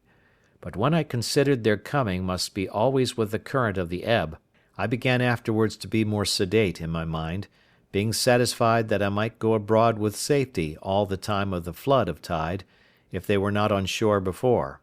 and having made this observation, I went abroad about my harvest work with the more composure. As I expected, so it proved; for as soon as the tide made to the westward I saw them all take boat and row, or paddle as we call it, away. I should have observed, that for an hour or more before they went off they were dancing, and I could easily discern their postures and gestures by my glass. I could not perceive, by my nicest observation, but that they were stark naked, and had not the least covering upon them, but whether they were men or women I could not distinguish. As soon as I saw them shipped and gone, I took 2 guns upon my shoulders, and 2 pistols in my girdle, and my great sword by my side without a scabbard, and with all the speed I was able to make went away to the hill where I had discovered the first appearance of all. And as soon as I get thither, which was not in less than 2 hours, for I could not go quickly, being so loaded with arms as I was, I perceived there had been 3 canoes more of the savages at that place; and looking out farther, I saw they were all at sea together, making over for the main. This was a dreadful sight to me, especially as, going down to the shore, I could see the marks of horror which the dismal work they had been about had left behind it, that is, the blood, the bones, and part of the flesh of human bodies eaten and devoured by those wretches with merriment and sport. I was so filled with indignation at the sight, that I now began to premeditate the destruction of the next that I saw there, let them be whom or how many soever. It seemed evident to me that the visits which they made thus to this island were not very frequent, for it was above 15 months before any more of them came on shore there again; that is to say, I never saw them or any footsteps or signals of them in all that time; for as to the rainy seasons, then they are sure not to come abroad, at least not so far. Yet all this while I lived uncomfortably by reason of the constant apprehensions of their coming upon me by surprise; from whence I observe, that the expectation of evil is more bitter than the suffering, especially if there is no room to shake off that expectation or those apprehensions. During all this time I was in a murdering humour, and spent most of my hours, which should have been better employed, in contriving how to circumvent and fall upon them the very next time I should see them, especially if they should be divided, as they were the last time, into 2 parties; nor did I consider at all that if I killed one party, suppose 10 or a dozen, I was still the next day, or week, or month, to kill another, and so another, even ad infinitum, till I should be, at length, no less a murderer than they were in being man-eaters, and perhaps much more so. I spent my days now in great perplexity and anxiety of mind, expecting that I should one day or other fall into the hands of these merciless creatures, and if I did at any time venture abroad, it was not without looking around me with the greatest care and caution imaginable. And now I found, to my great comfort, how happy it was that I had provided a tame flock or herd of goats, for I durst not upon any account fire my gun, especially near that side of the island where they usually came, lest I should alarm the savages; and if they had fled from me now, I was sure to have them come again with perhaps 200 or 300 canoes with them in a few days, and then I knew what to expect. However, I wore out a year and 3 months more before I ever saw any more of the savages, and then I found them again, as I shall soon observe. It is true they might have been there once or twice, but Either they made no stay, or at least I did not see them, but in the month of May, as near as I could calculate, and in my 24th year, I had a very strange encounter with them, of which in its place. The perturbation of my mind during this 15 or 16 months' interval was very great. I slept unquietly, dreamed always frightful dreams, and often started out of my sleep in the night. In the day great troubles overwhelmed my mind, and in the night I dreamed often of killing the savages and of the reasons why I might justify doing it. But to waive all this for a while. It was in the middle of May, on the 16th day, I think, as well as my poor wooden calendar would reckon, for I marked all upon the post still. I say, it was on the 16th of May that it blew a very great storm of wind all day, with a great deal of lightning and thunder, and a very fell night it was after it. I knew not what was the particular occasion of it, but as I was reading in the Bible, and taken up with very serious thoughts about my present condition, I was surprised with the noise of a gun, as I thought, fired at sea. This was, to be sure, a surprise quite of a different nature from any I had met with before, for the notions this put into my thoughts were quite of another kind. I started up in the greatest haste imaginable, and in a trice clapped my ladder to the middle place of the rock, and pulled it up after me, and mounting it the second time, got to the top of the hill the very moment that a flash of fire bid me listen for a second gun, which accordingly, in about half a minute, I heard, and by the sound, I knew that it was from that part of the sea where I was driven down the current in my boat. I immediately considered that this must be some ship in distress, and that they had some comrade, or some other ship in company, and fired these for signals of distress, and to obtain help. I had the presence of mind at that minute to think, that though I could not help them, it might be that they might help me, so I brought together all the dry wood I could get at hand, and making a good handsome pile, I set it on fire upon the hill. The wood was dry, and blazed freely, and though the wind blew very hard, yet it burned fairly out, so that I was certain, if there was any such thing as a ship, they must needs see it. And no doubt they did, for as soon as ever my fire blazed up, I heard another gun, and after that several others, all from the same quarter. I plied my fire all night long, till daybreak, and when it was broad day, and the air cleared up, I saw something at a great distance at sea, full east of the island, whether a sail or a hull I could not distinguish, no, not with my glass. The distance was so great, and the weather still something hazy also, at least it was so out at sea. I looked frequently at it all that day, and soon perceived that it did not move, so I presently concluded that it was a ship at anchor, and being eager, you may be sure, to be satisfied, I took my gun in my hand and ran towards the south side of the island to the rocks where I had formerly been carried away by the current, and getting up there, the weather by this time being perfectly clear, I could plainly see, to my great sorrow, the wreck of a ship, cast away in the night upon those concealed rocks which I found when I was out in my boat, and which rocks, as they checked the violence of the stream, and made a kind of counter-stream or eddy, were the occasion of my recovering from the most desperate, hopeless condition that ever I had been in all my life. Thus, what is one man's safety is another man's destruction, for it seems these men, whoever they were, being out of their knowledge, and the rocks being wholly under water, had been driven upon them in the night, the wind blowing hard at east-northeast. Had they seen the island, as I must necessarily suppose they did not, they must, as I thought, have endeavoured to have saved themselves on shore by the help of their boat, but their firing off guns for help, especially when they saw, as I imagined, my fire, filled me with many thoughts. First, I imagined that upon seeing my light they might have put themselves into their boat, and endeavoured to make the shore, but that the sea running very high, they might have been cast away. Other times I imagined that they might have lost their boat before, as might be the case many ways, particularly by the breaking of the sea upon their ship, which many times obliged men to stave, or take in pieces, their boat, and sometimes to throw it overboard with their own hands. Other times I imagined they had some other ship or ships in company, who, upon the signals of distress they made, had taken them up and carried them off. Other times I fancied they were all gone off to sea in their boat, and being hurried away by the current that I had been formerly in, were carried out into the great ocean, where there was nothing but misery and perishing,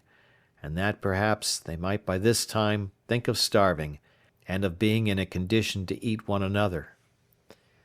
As all these were but conjectures at best, so, in the condition I was in,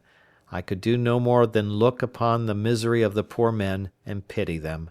which had still this good effect upon my side, that it gave me more and more cause to give thanks to God, who had so happily and comfortably provided for me in my desolate condition, and that of 2 ships' companies who were now cast away upon this part of the world, not one life should be spared but mine. I learned here again to observe that it is very rare that the providence of God casts us into any condition so low, or any misery so great, but we may see something or other to be thankful for, and may see others in worse circumstances than our own. Such certainly was the case of these men, of whom I could not so much as see room to suppose any were saved. Nothing could make it rational so much as to wish or expect that they did not all perish there, except the possibility only of their being taken up by another ship and company, and that this was but mere possibility indeed, for I saw not the least sign or appearance of any such thing. I cannot explain, by any possible energy of words, what a strange longing I felt in my soul upon this sight, breaking out sometimes thus: "Oh, that there had been but one or two, nay, or but one soul saved out of this ship, to have escaped to me, that I might but have had one companion, one fellow creature, to have spoken to me and to have conversed with." In all the time of my solitary life I never felt so earnest, so strong a desire after the society of my fellow creatures, or so deep a regret at the want of it. These were some secret springs in the affections which, when they are set a-going by some object in view, or, though not in view, yet rendered present to the mind by the power of imagination, that motion carries out the soul, by its impetuosity, to such violent, eager embracings of the object, that the absence of it is insupportable. Such were these earnest wishings that but one man had been saved. I believe I repeated the words, "Oh, that it had been but one!" 1,000 times, and my desires were so moved by it, that when I spoke the words my hands would clinch together, and my fingers would press the palms of my hands, so that if I had had any soft thing in my hand I should have crushed it involuntarily, and the teeth of my head would strike together, and set against one another so strong, that for some time I could not part them again. Let the naturalists explain these things, and the reason and manner of them. All I can do is to describe the fact, which was even surprising to me when I found it, though I knew not from whence it proceeded. It was doubtless the effect of ardent wishes, and of strong ideas formed in my mind, realizing the comfort which the conversation of one of my fellow Christians would have been to me. But it was not to be. Either their fate or mine, or both, forbade it. For, till the last year of my being on this island, I never knew whether any were saved out of that ship or no, and had only the affliction, some days after, to see the corpse of a drowned boy come on shore at the end of the island which was next the shipwreck. He had no clothes on but a seaman's waistcoat, a pair of open-kneed linen drawers, and a blue linen shirt, but nothing to direct me so much as to guess what nation he was of. He had nothing in his pockets but 2 pieces of 8 and a tobacco pipe. The last was to me of 10 times more value than the first. It was now calm, and I had a great mind to venture out in my boat to this wreck, not doubting but I might find something on board that might be useful to me. But that did not altogether press me so much as the possibility that there might be yet some living creature on board, whose life I might not only save, but might, by saving that life, comfort my own to the last degree, and this thought clung so to my heart that I could not be quiet night or day, but I must venture out in my boat on board this wreck.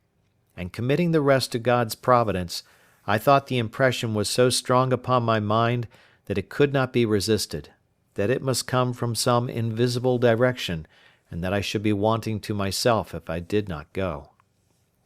Under the power of this impression, I hastened back to my castle, prepared everything for my voyage, took a quantity of bread, a great pot of fresh water, a compass to steer by, a bottle of rum, for I had still a great deal of that left, and a basket of raisins, and thus, loading myself with everything necessary, I went down to my boat, got the water out of her, got her afloat, loaded all my cargo in her, and then went home again for more. My second cargo was a great bag of rice, the umbrella to set up over my head for a shade, another large pot of water, and about 24 of small loaves or barley cakes, more than before, with a bottle of goat's milk and a cheese, all which with great labour and sweat I carried to my boat, and praying to God to direct my voyage, I put out, and rowing or paddling the canoe along the shore, came at last to the utmost point of the island on the north-east side. And now I was to launch out into the ocean, and either to venture or not to venture. I looked on the rapid currents which ran constantly on both sides of the island at a distance, and which were very terrible to me from the remembrance of the hazard I had been in before, and my heart began to fail me, for I foresaw that if I was driven into either of those currents, I should be carried a great way out to sea, and perhaps out of my reach or sight of the island again, and that then, as my boat was but small, if any little gale of wind should rise, I should be inevitably lost. These thoughts so oppressed my mind that I began to give over my enterprise, and having hauled my boat into a little creek on the shore, I stepped out, and sat down upon a rising bit of ground, very pensive and anxious, between fear and desire, about my voyage, when, as I was musing, I could perceive that the tide was turned and the flood come on, upon which my going was impracticable for so many hours. Upon this, presently it occurred to me that I should go up to the highest piece of ground I could find, and observe, if I could, how the sets of the tide or currents lay when the flood came in, that I might judge whether, if I was driven one way out, I might not expect to be driven another way home, with the same rapidity of the currents. This thought was no sooner in my head than I cast my eye upon a little hill which sufficiently overlooked the sea both ways, and from whence I had a clear view of the currents or sets of the tide, and which way I was to guide myself in my return. Here I found that, as the current of ebb set out close by the south point of the island, so the current of the flood set in close by the shore of the north side, and that I had nothing to do but to keep to the north side of the island in my return, and I should do well enough. Encouraged by this observation, I resolved the next morning to set out with the first of the tide, and reposing myself for the night in my canoe, under the watch-coat I mentioned, I launched out. I first made a little out to sea, full north, till I began to feel the benefit of the current, which set eastward, and which carried me at a great rate, and yet did not so hurry me as the current on the south side had done before, so as to take from me all government of the boat, but having a strong steerage with my paddle, I went at a great rate directly for the wreck, and in less than 2 hours I came up to it. It was a dismal sight to look at. The ship, which by its building was Spanish, stuck fast, jammed in between two rocks. All the stern and quarter of her were beaten to pieces by the sea, and as her forecastle, which stuck in the rocks, had run on with great violence, her mainmast and foremast were brought by the board, that is to say, broken short off, but her bowsprit was sound, and the head and bow appeared firm. When I came close to her, a dog appeared upon her, who, seeing me coming, yelped and cried, and as soon as I called him, jumped into the sea to come to me. I took him into the boat, but found him almost dead with hunger and thirst. I gave him a cake of my bread, and he devoured it like a ravenous wolf that had been starving a fortnight in the snow. I then gave the poor creature some fresh water, with which, If I would have let him, he would have burst himself. After this I went on board, but the first sight I met with was 2 men drowned in the cook-room or forecastle of the ship, with their arms fast about one another. I concluded, as is indeed probable, that when the ship struck, it being in a storm, the sea broke so high and so continually over her that the men were not able to bear it, and were strangled with the constant rushing in of the water, as much as if they had been under water. Besides the dog, there was nothing left in the ship that had life, nor any goods that I could see, but what were spoiled by the water. There were some casks of liquor, whether wine or brandy I knew not, which lay lower in the hold, and which, the water being ebbed out, I could see, but they were too big to meddle with. I saw several chests, which I believe belonged to some of the seamen, and I got 2 of them into the boat, without examining what was in them. Had the stern of the ship been fixed, and the forepart broken off, I am persuaded I might have made a good voyage, for by what I found in those 2 chests I had room to suppose the ship had a great deal of wealth on board, and, if I may guess from the course she steered, she must have been bound from Buenos Aires, or the Rio de la Plata, in the south part of America, beyond the Brazils to the Havana, in the Gulf of Mexico, and so perhaps to Spain. She had, no doubt, a great treasure in her, but of no use at that time to anybody, and what became of the crew I then knew not. I found, besides these chests, a little cask full of liquor, of about 20 gallons, which I got into my boat with much difficulty. There were several muskets in the cabin, and a great powder horn, with about 4 pounds of powder in it. As for the muskets, I had no occasion for them, so I left them, but took the powder horn. I took a fire shovel and tongs, which I wanted extremely, as also 2 little brass kettles, a copper pot to make chocolate, and a gridiron, and with this cargo and the dog I came away, the tide beginning to make home again, and the same evening, about an hour within night, I reached the island again, weary and fatigued to the last degree. I reposed that night in the boat, and in the morning I resolved to harbour what I had got in my new cave, and not carry it home to my castle. After refreshing myself, I got all my cargo on shore, and began to examine the particulars. The cask of liquor I found to be a kind of rum, but not such as we had at the Brazils, and in a word, not at all good. But when I came to open the chests, I found several things of great use to me. For example, I found in one a fine case of bottles, of an extraordinary kind, and filled with cordial waters, fine and very good. The bottles held about 3 pints each, and were tipped with silver. I found 2 pots of very good succades, or sweetmeats, so fastened also on the top that the salt water had not hurt them, and 2 more of the same which the water had spoiled. I found some very good shirts, which were very welcome to me, and about 1.5 dozen of white linen handkerchiefs and coloured neckcloths. The former were also very welcome, being exceedingly refreshing to wipe my face in a hot day.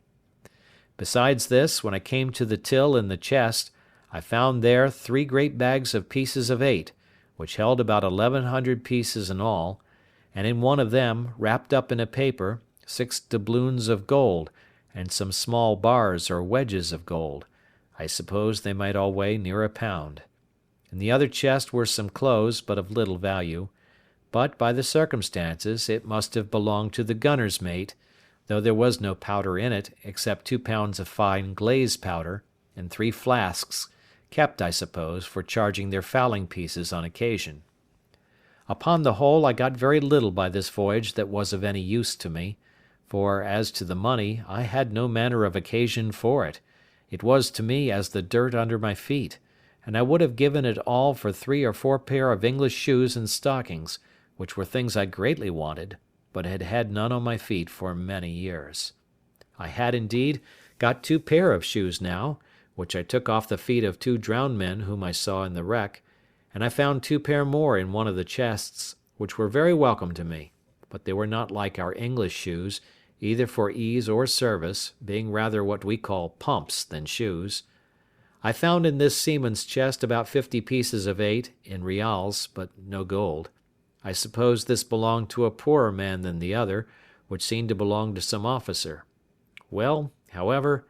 I lugged this money home to my cave and laid it up, as I had done that before which I had brought from our own ship, but it was a great pity, as I said, that the other part of this ship had not come to my share, for I am satisfied I might have loaded my canoe several times over with money, and, thought I, if I ever escape to England, it might lie here safe enough till I come again and fetch it.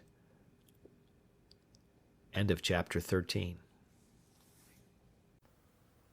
Chapter 14 of Robinson Crusoe, A Dream Realized. Having now brought all my things on shore and secured them, I went back to my boat and rowed or paddled her along the shore to her old harbour, where I laid her up and made the best of my way to my old habitation, where I found everything safe and quiet. I began now to repose myself, live after my old fashion, and take care of my family affairs. And for a while I lived easy enough, only that I was more vigilant than I used to be, looked out oftener, and did not go abroad so much. And if at any time I did stir with any freedom, it was always to the east part of the island, where I was pretty well satisfied the savages never came, and where I could go without so many precautions, and such a load of arms and ammunition as I always carried with me if I went the other way.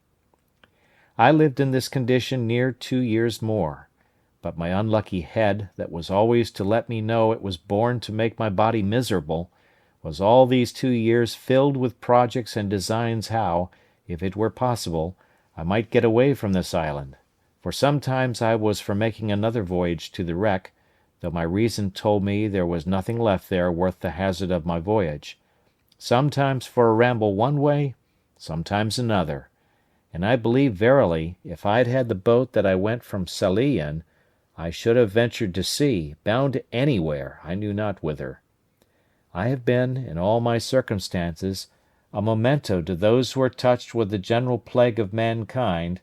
whence, for aught I know, one half of their miseries flow. I mean that of not being satisfied with the station wherein God and nature hath placed them. For, not to look back upon my primitive condition, and the excellent advice of my father, the opposition to which was, as I may call it, my original sin, my subsequent mistakes of the same kind had been the means of my coming into this miserable condition, for had that Providence which so happily seated me at the Brazils, as a planter, blessed me with confined desires, and I could have been contented to have gone on gradually, I might have been by this time, I mean in the time of my being in this island, one of the most considerable planters in the Brazils. Nay, I am persuaded that by the improvements I had made in that little time I lived there, and the increase I should probably have made if I remained, I might have been worth 100,000 moidores. And what business had I to leave a settled fortune, a well-stocked plantation, improving and increasing, to turn supercargo to Guinea to fetch negroes, when patience and time would have so increased our stock at home, that we could have bought them at our own door from those whose business it was to fetch them? And though it cost us something more, yet the difference of that price was by no means worth saving at so great a hazard. But as this is usually the fate of young heads, so reflection upon the folly of it is as commonly the exercise of more years, or of the dear-bought experience of time. So it was with me now, and yet so deep had the mistake taken root in my temper, that I could not satisfy myself in my station, but was continually poring upon the means and possibility of my escape from this place, and that I may, with greater pleasure to the reader, bring on the remaining part of my story, it may not be improper to give some account of my first conceptions on the subject of this foolish scheme for my escape, and how and upon what foundation I acted. I am now to be supposed retired into my castle, after my late voyage to the wreck, my frigate laid up and secured under water as usual, and my condition restored to what it was before. I had more wealth indeed than I had before, but was not at all the richer, for I had no more use for it than the Indians of Peru had before the Spaniards came there. It was one of the nights in the rainy season in March, the 24th year of my first setting foot in this island of solitude. I was lying in my bed or hammock, awake, very well in health, had no pain, no distemper, no uneasiness of body, nor any uneasiness of mind more than ordinary, but could by no means close my eyes, that is, so as to sleep, no, not a wink all night long, otherwise than as follows. It is impossible to set down the innumerable crowd of thoughts that whirled through that great thoroughfare of the brain, the memory, in this night's time. I ran over the whole history of my life in miniature, or by abridgment, as I may call it, to my coming to this island, and also of that part of my life since I came to this island. In my reflections upon the state of my case since I came on shore on this island, I was comparing the happy posture of my affairs in the first years of my habitations here with the life of anxiety, fear, and care which I had lived in ever since I had seen the print of a foot in the sand. Not that I did not believe the savages had frequented the island even all the while, and might have been several hundreds of them at times on shore there, but I had never known it, and was incapable of any apprehensions about it. My satisfaction was perfect, though my danger was the same, and I was as happy in not knowing my danger as if I had never really been exposed to it. This furnished my thoughts with very many profitable reflections, and particularly this one: how infinitely good that Providence is, which has provided, in its government of mankind, such narrow bounds to his sight and knowledge of things, and though he walks in the midst of so many thousand dangers, the sight of which, if discovered to him, would distract his mind and sink his spirits, he is kept serene and calm by having the events of things hid from his eyes, and knowing nothing of the dangers which surround him. After these thoughts had for some time entertained me, I came to reflect seriously upon the real danger I had been in for so many years in this very island, and how I had walked about in the greatest security and with all possible tranquillity, even when perhaps nothing but the brow of a hill, a great tree, or the casual approach of night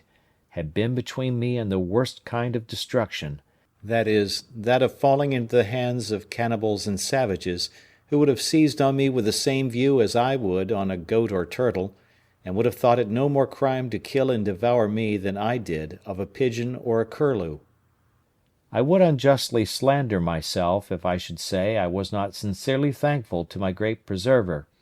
to whose singular protection I acknowledged, with great humanity, all these unknown deliverances were due,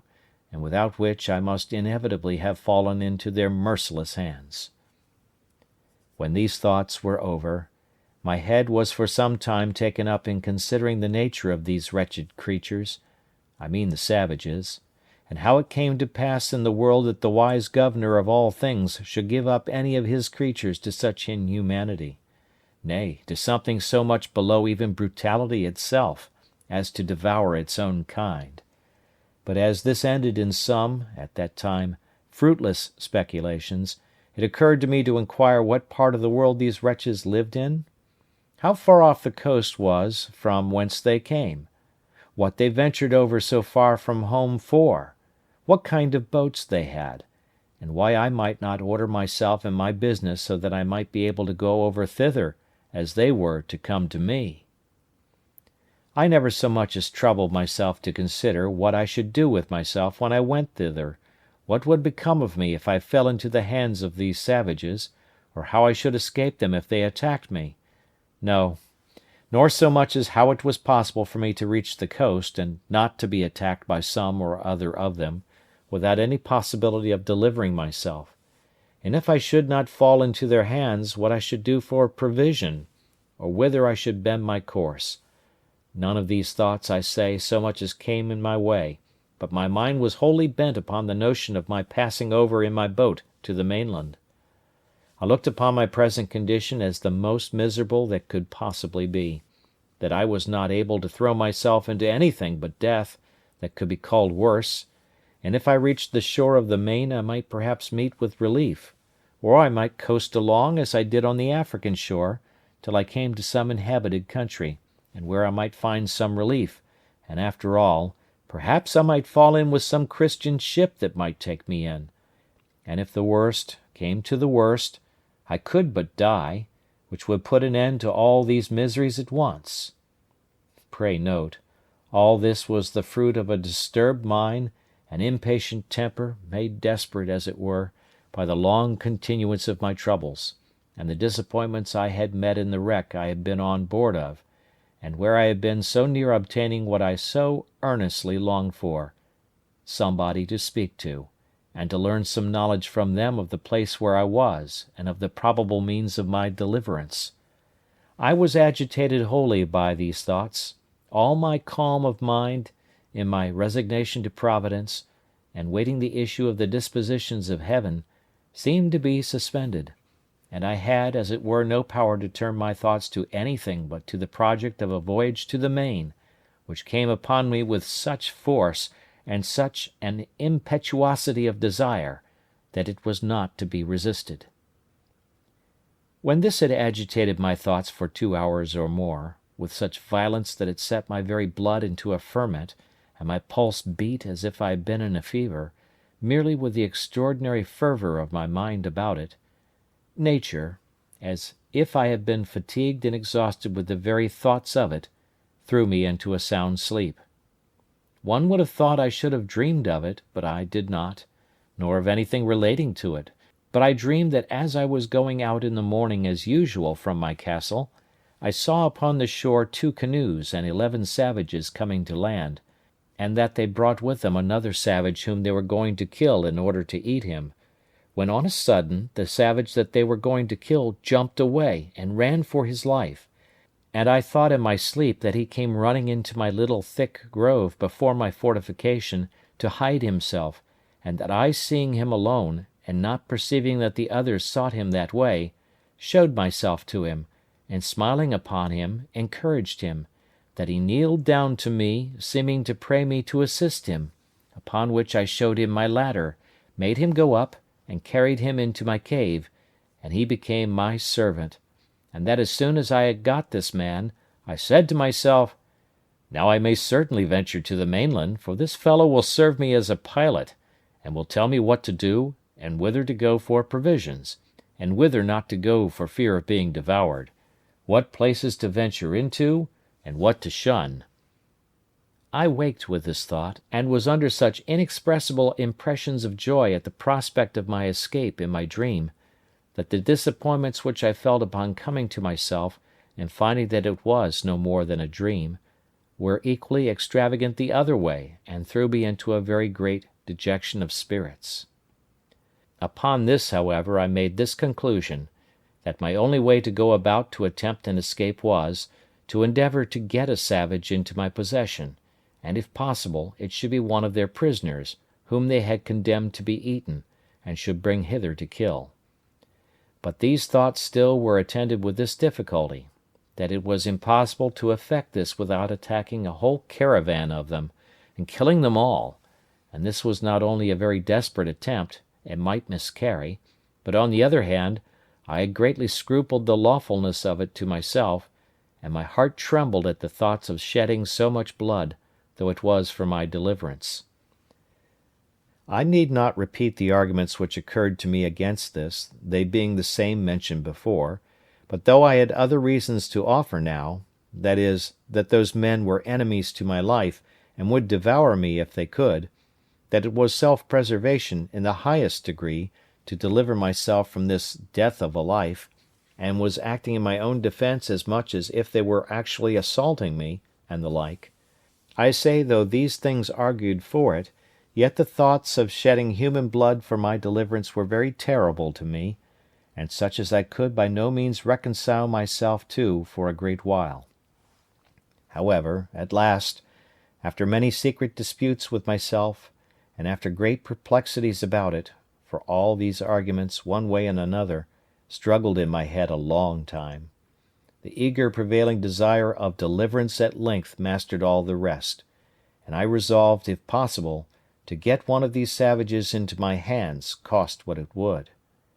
My next thing was to contrive how to do it, and this indeed was very difficult to resolve on, but as I could pitch upon no probable means for it, so I resolved to put myself upon the watch, to see them when they came on shore, and leave the rest to the event, taking such measures as the opportunity should present, let what would be. With these resolutions in my thoughts, I set myself upon the scout as often as possible, and indeed so often that I was heartily tired of it, for it was above a year and a half that I waited, and for great part of that time went out to the west end, and to the southwest corner of the island almost every day, to look for canoes, but none appeared. This was very discouraging, and began to trouble me much, though I cannot say that it did in this case, as it had done some time before, wear off the edge of my desire to the thing, but the longer it seemed to be delayed, the more eager I was for it. In a word, I was not at first so careful to shun the sight of these savages, and avoid being seen by them, as I was now eager to be upon them. Besides, I fancied myself able to manage one, nay, 2 or 3 savages, if I had them, so as to make them entirely slaves to me, to do whatever I should direct them, and to prevent their being able at any time to do me any hurt. It was a great while that I pleased myself with this affair, but nothing still presented itself. All my fancies and schemes came to nothing, for no savages came near me for a great while. About a year and a half after I entertained these notions, and by long musing had, as it were, resolved them all into nothing, for want of an occasion to put them into execution, I was surprised one morning by seeing no less than 5 canoes all on shore together on my side of the island, and the people who belonged to them all landed and out of my sight.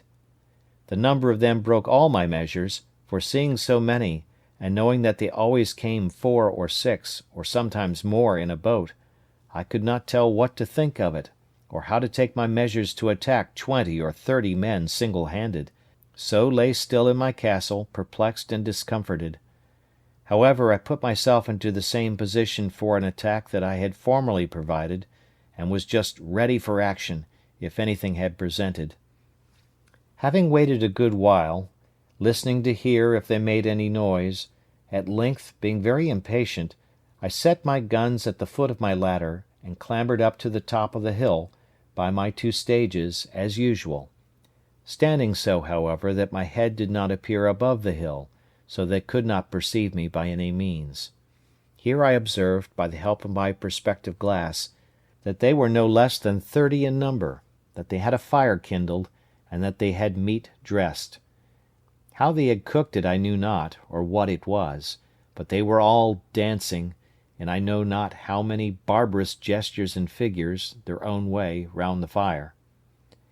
While I was thus looking on them, I perceived, by my perspective, 2 miserable wretches dragged from the boats, where it seems they were laid by, and were now brought out for the slaughter. I perceived one of them immediately fall, being knocked down, I suppose, with a club or wooden sword, for that was their way, and 2 or 3 others were at work immediately, cutting him open for their cookery, while the other victim was left standing by himself, till they should be ready for him.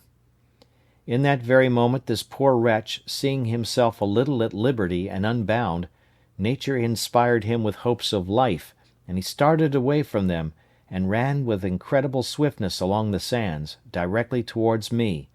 I mean towards that part of the coast where my habitation was. I was dreadfully frightened, I must acknowledge, when I perceived him run my way, and especially when, as I thought, I saw him pursued by the whole body, and now I expected that part of my dream was coming to pass, and that he would certainly take shelter in my grove; but I could not depend, by any means, upon my dream, that the other savages would not pursue him thither and find him there. However, I kept my station, and my spirits began to recover when I found that there was not above 3 men that followed him, and still more was I encouraged when I found that he outstripped them exceedingly in running, and gained ground on them, so that, if he could but hold out for half an hour, I saw easily he would fairly get away from them all. There was between them and my castle the creek, which I mentioned often in the first part of my story, where I landed my cargoes out of the ship, and this I saw plainly he must necessarily swim over, or the poor wretch would be taken there; but when the savage escaping came thither, he made nothing of it, though the tide was then up, but plunging in, swam through in about 30 strokes, or thereabouts, landed, and ran with exceeding strength and swiftness. When the 3 persons came to the creek, I found that 2 of them could swim, but the third could not, and that, standing on the other side, he looked at the others, but went no farther, and soon after went softly back again, which, as it happened, was very well for him in the end. I observed that the 2 who swam were yet more than twice as strong swimming over the creek as the fellow was that fled from them. It came very warmly upon my thoughts, and indeed irresistibly, that now was the time to get me a servant, and perhaps a companion or assistant, and that I was plainly called by Providence to save this poor creature's life. I immediately ran down the ladders with all possible expedition, fetched my 2 guns, for they were both at the foot of the ladders, as I observed before, and getting up again with the same haste to the top of the hill, I crossed towards the sea, and having a very short cut, and all downhill, placed myself in the way between the pursuers and the pursued, hallooing aloud to him that fled, who, looking back, was at first perhaps as much frightened at me as at them, but I beckoned with my hand to him to come back, and in the meantime I slowly advanced towards the 2 that followed, then rushing at once upon the foremost, I knocked him down with the stock of my piece. I was loath to fire, because I would not have the rest hear, though at that distance it would not have been easily heard, and being out of sight of the smoke too, they would not have known what to make of it. Having knocked this fellow down, the other who pursued him stopped, as if he had been frightened, and I advanced towards him, but as I came nearer, I perceived presently he had a bow and arrow, and was fitting it to shoot at me, so I was then obliged to shoot at him first, which I did, and killed him at the first shot. The poor savage who fled, but had stopped, though he saw both his enemies fallen and killed, as he thought, yet was so frightened with the fire and noise of my piece that he stood stock still, and neither came forward nor went backward, though he seemed rather inclined to fly than to come on. I hallooed again to him, and made signs to come forward, which he easily understood, and came a little way, then stopped again, and then a little farther, and stopped again, and I could then perceive that he stood trembling, as if he had been taken prisoner, and had just been to be killed, as his 2 enemies were. I beckoned to him again to come to me, and gave him all the signs of encouragement that I could think of, and he came nearer and nearer, kneeling down every 10 or 12 steps, in token of acknowledgment for saving his life. I smiled at him, and looked pleasantly, and beckoned to him to come still nearer. At length he came close to me, and then he kneeled down again, kissed the ground, and laid his head upon the ground, and taking me by the foot, set my foot upon his head. This, it seems, was in token of swearing to be my slave for ever. I took him up and made much of him, and encouraged him all I could. But there was more work to do yet, for I perceived the savage whom I had knocked down was not killed, but stunned with the blow, and began to come to himself. So I pointed to him, and showed him the savage, that he was not dead. Upon this he spoke some words to me, and though I could not understand them, yet I thought they were pleasant to hear, for they were the first sound of a man's voice that I had heard, my own excepted, for above 25 years. But there was no time for such reflections now. The savage who was knocked down recovered himself so far as to sit up upon the ground, and I perceived that my savage began to be afraid. But when I saw that, I presented my other piece at the man, as if I would shoot him. Upon this my savage, for so I call him now, made a motion to me to lend him my sword, which hung naked in a belt by my side, which I did. He no sooner had it but he runs to his enemy, and at one blow cut off his head so cleverly, no executioner in Germany could have done it sooner or better, which I thought very strange for one who, I had reason to believe, never saw a sword in his life before, except their own wooden swords. However, it seems, as I learned afterwards, they make their wooden swords so sharp, so heavy, and the wood is so hard, that they will even cut off heads with them,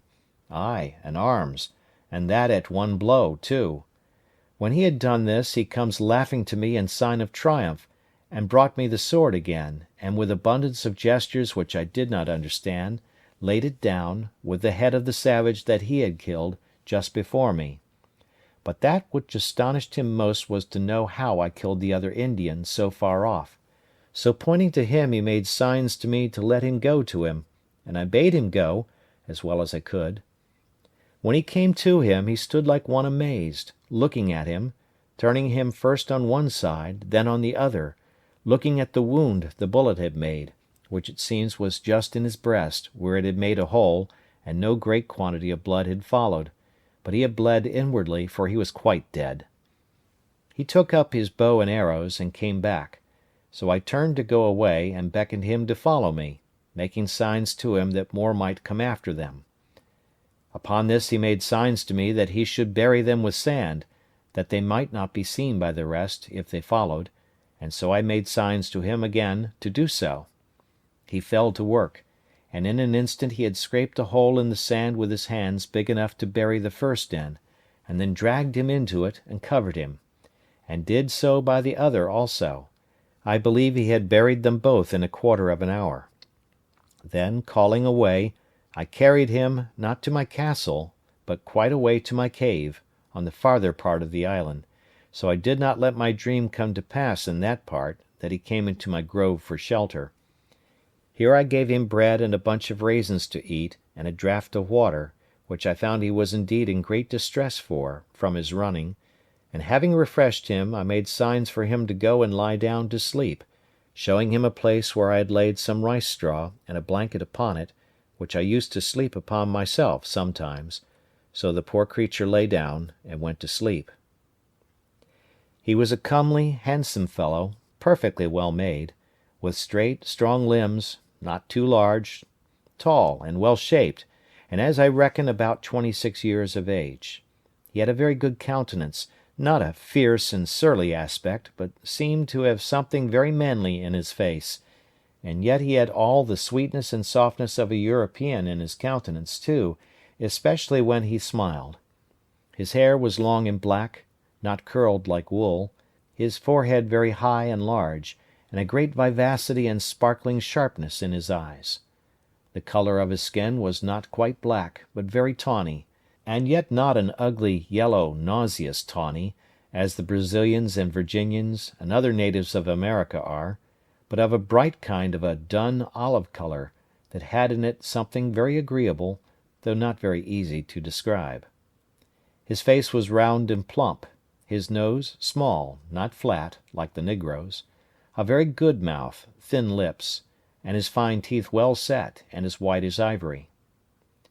After he had slumbered, rather than slept, about half an hour, he awoke again, and came out of the cave to me, for I had been milking my goats which I had in the enclosure just by.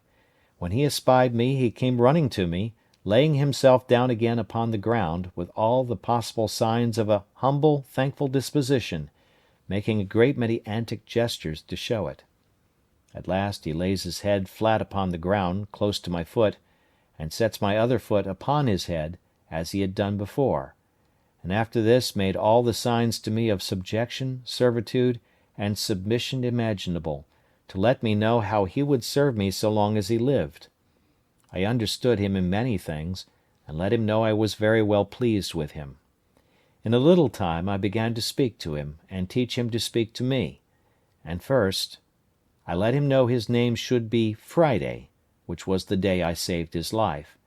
I called him so for the memory of the time. I likewise taught him to say master, and then let him know that was to be my name. I likewise taught him to say yes and no, and to know the meaning of them. I gave him some milk in an earthen pot, and let him see me drink it before him, and sop my bread in it, and gave him a cake of bread to do the like, which he quickly complied with, and made signs that it was very good for him.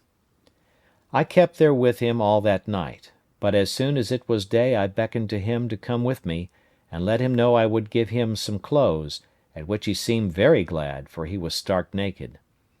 As we went by the place where he had buried the two men, he pointed exactly to the place, and showed me the marks that he had made to find them again, making signs to me that we should dig them up again and eat them. At this I appeared very angry, expressed my abhorrence of it, made as if I would vomit at the thoughts of it, and beckoned with my hand to him to come away, which he did immediately, with great submission. I then led him up to the top of the hill to see if his enemies were gone, and pulling out my glass I looked, and saw plainly the place where they had been, but no appearance of them or their canoes. So it was plain they were gone, and had left their 2 comrades behind them, without any search after them. But I was not content with this discovery, but having now more courage, and consequently more curiosity, I took my man Friday with me, giving him the sword in his hand, with the bow and arrows at his back, which I found he could use very dexterously, making him carry 1 gun for me, and I 2 for myself, and away we marched to the place where these creatures had been, for I had a mind now to get some further intelligence of them. When I came to the place my very blood ran chill in my veins, and my heart sunk within me, at the horror of the spectacle. Indeed, it was a dreadful sight, at least it was so to me, though Friday made nothing of it. The place was covered with human bones, the ground dyed with their blood, and great pieces of flesh left here and there, half eaten, mangled and scorched, and in short all the tokens of the triumphant feast they had been making there, after a victory over their enemies. I saw 3 skulls, 5 hands, and the bones of 3 or 4 legs and feet, and abundance of other parts of the bodies. And Friday, by his signs, made me understand that they brought over 4 prisoners to feast upon, that 3 of them were eaten up, and that he, pointing to himself, was the 4th, that there had been a great battle between them and their next king, of whose subjects, it seems, he had been one, and that they had taken a great number of prisoners, all which were carried to several places by those who had taken them in the fight, in order to feast upon them, as was done here by these wretches upon those they brought hither.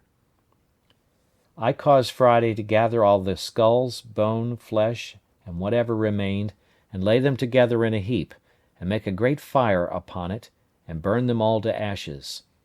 I found Friday had still a hankering stomach after some of the flesh, and was still a cannibal in his nature, but I showed so much abhorrence at the very thoughts of it, and at the least appearance of it, that he durst not discover it, for I had by some means let him know that I would kill him if he offered it. When he had done this, we came back to our castle, and there I fell to work for my man Friday, and first of all I gave him a pair of linen drawers, which I had out of the poor gunner's chest I mentioned, which I found in the wreck, and which with a little alteration fitted him very well. And then I made him a jerkin of goatskin, as well as my skill would allow, for I was now grown a tolerably good tailor, and I gave him a cap which I made of hare's skin, very convenient, and fashionable enough, and thus he was clothed, for the present, tolerably well, and was mighty well pleased to see himself almost as well clothed as his master. It is true he went awkwardly in these clothes at first, wearing the drawers was very awkward to him, and the sleeves of the waistcoat galled his shoulders and the inside of his arms, but a little easing them where he complained they hurt him, and using himself to them, he took to them at length very well. The next day, after I came home to my hutch with him, I began to consider where I should lodge him, and that I might do well for him and yet be perfectly easy myself, I made a little tent for him in the vacant place between my 2 fortifications, in the inside of the last, and in the outside of the first.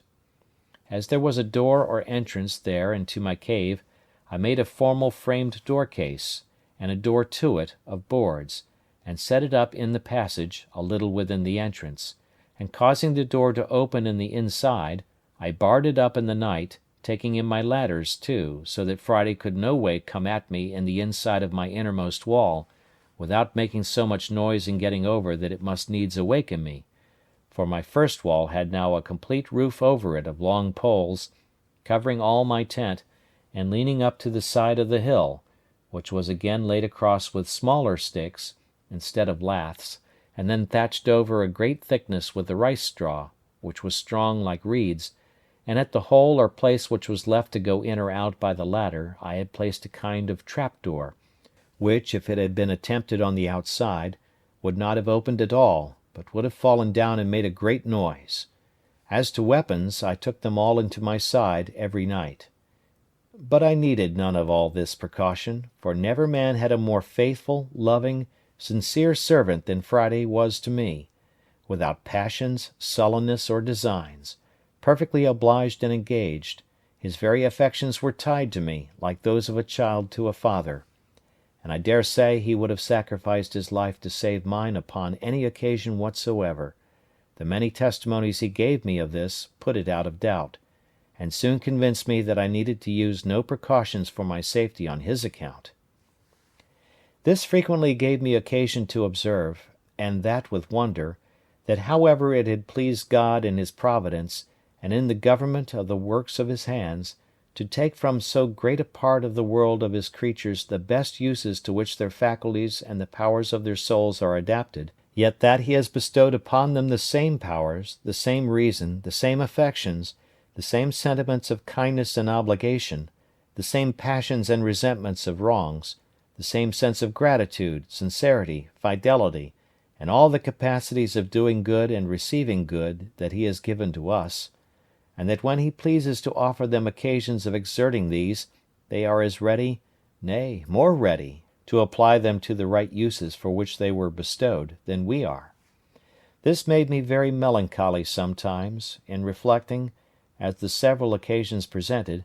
how mean a use we make of all these, even though we have these powers enlightened by the great lamp of instruction, the Spirit of God, and by the knowledge of his word added to our understanding, and why it has pleased God to hide the like saving knowledge from so many millions of souls, who, if I might judge by this poor savage, would make a much better use of it than we did. From hence I sometimes was led too far, to invade the sovereignty of Providence, and, as it were, arraign the justice of so arbitrary a disposition of things, that should hide that sight from some and reveal it to others, and yet expect a like duty from both. But I shut it up and checked my thoughts with this conclusion: first, that we did not know by what light and law these should be condemned, but that as God was necessarily, and by the nature of his being, infinitely holy and just, so it could not be, but if these creatures were all sentenced to absence from himself, it was on account of sinning against that light which, as the Scripture says, was a law to themselves, and by such rules as their consciences would acknowledge to be just, though the foundation was not discovered to us. And secondly, that still as we are all the clay in the hand of the potter, no vessel could say to him, "Why hast thou formed me thus?" But to return to my new companion. I was greatly delighted with him, and made it my business to teach him everything that was proper to make him useful, handy, and helpful, but especially to make him speak, and understand me when I spoke, and he was the aptest scholar that ever was, and particularly was so merry, so constantly diligent, and so pleased when he could but understand me, or make me understand him, that it was very pleasant for me to talk to him. Now my life began to be so easy that I began to say to myself, that could I but have been safe from more savages, I cared not if I was never to remove from the place where I lived. End of chapter 14. Chapter 15 of Robinson Crusoe. Friday's Education. After I had been 2 or 3 days returned to my castle, I thought that, in order to bring Friday off from his horrid way of feeding, and from the relish of a cannibal's stomach, I ought to let him taste other flesh. So I took him out with me one morning to the woods. I went, indeed, intending to kill a kid out of my own flock, and bring it home and dress it, but as I was going I saw a she-goat lying down in the shade, and 2 young kids sitting by her. I catched hold of Friday. "Hold," said I, "stand still," and made signs to him not to stir. Immediately I presented my piece, shot, and killed one of the kids. The poor creature, who at a distance indeed seen me kill the savage, his enemy, but did not know, nor could imagine how it was done, was sensibly surprised, trembled and shook, and looked so amazed that I thought he would have sunk down. He did not see the kid I shot at, or perceive I had killed it, but ripped up his waistcoat to feel whether he was not wounded, and as I found presently, thought I was resolved to kill him, for he came and kneeled down to me, and embracing my knees, said a great many things I did not understand, but I could easily see the meaning was to pray me not to kill him.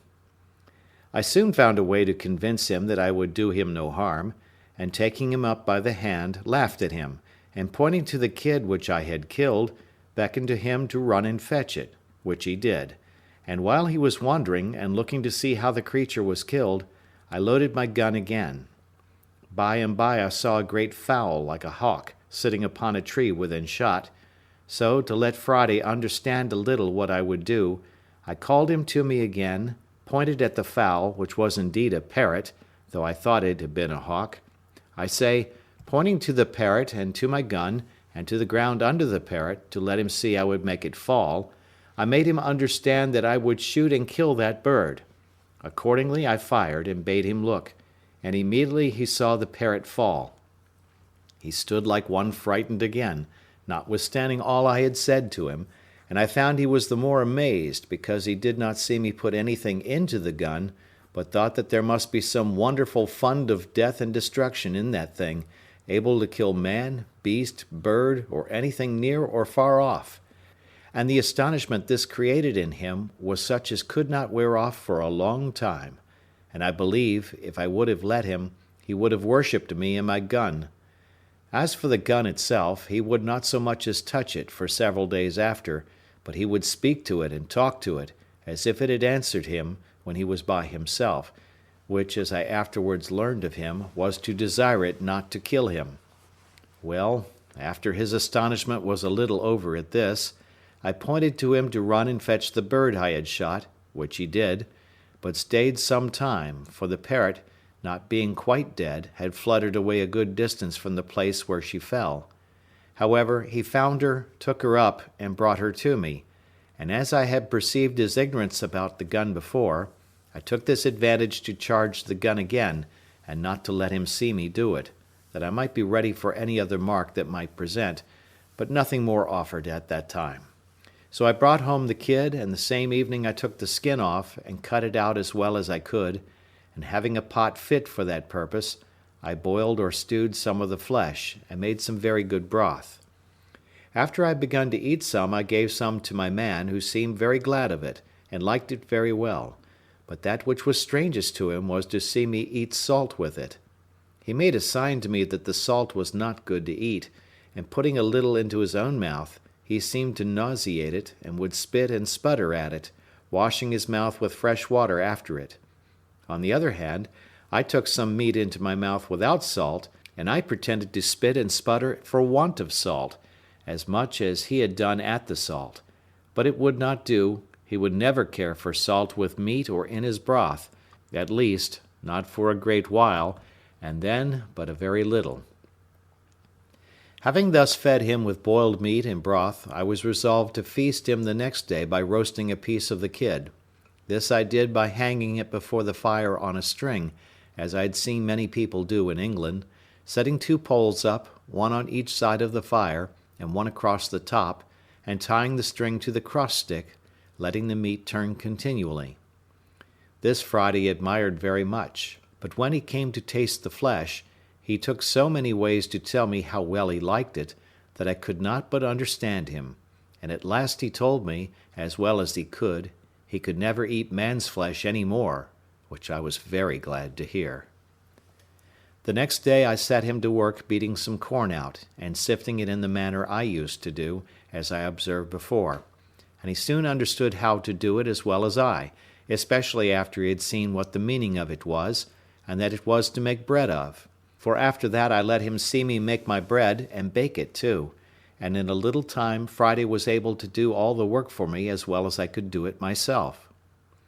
I began now to consider that having 2 mouths to feed instead of one, I must provide more ground for my harvest, and plant a larger quantity of corn than I used to do. So I marked out a larger piece of land and began to fence in the same manner as before, in which Friday worked not only very willingly and very hard, but did it very cheerfully, and I told him what it was for, that it was for corn to make more bread, because he was now with me, and that I might have enough for him and myself too. He appeared very sensible of that part, and let me know that he thought I had much more labour upon me on his account than I had for myself, and that he would work the harder for me if I would tell him what to do. This was the pleasantest year of all the life I led in this place. Friday began to talk pretty well and understand the names of almost everything I had occasion to call for, and of every place I had to send him to, and talked a great deal to me, so that, in short, I began now to have some use for my tongue again, which, indeed, I had very little occasion for before.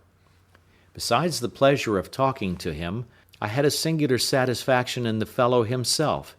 His simple, unfeigned honesty appealed to me more and more every day, and I began really to love the creature, and on his side I believed he loved me more than it was possible for him ever to love anything before. I had a mind once to try if he had any inclination for his own country again, and having taught him English so well that he could answer me almost any question, I asked him whether the nation that he belonged to never conquered in battle? At which he smiled and said, "Yes, yes, we always fight the better."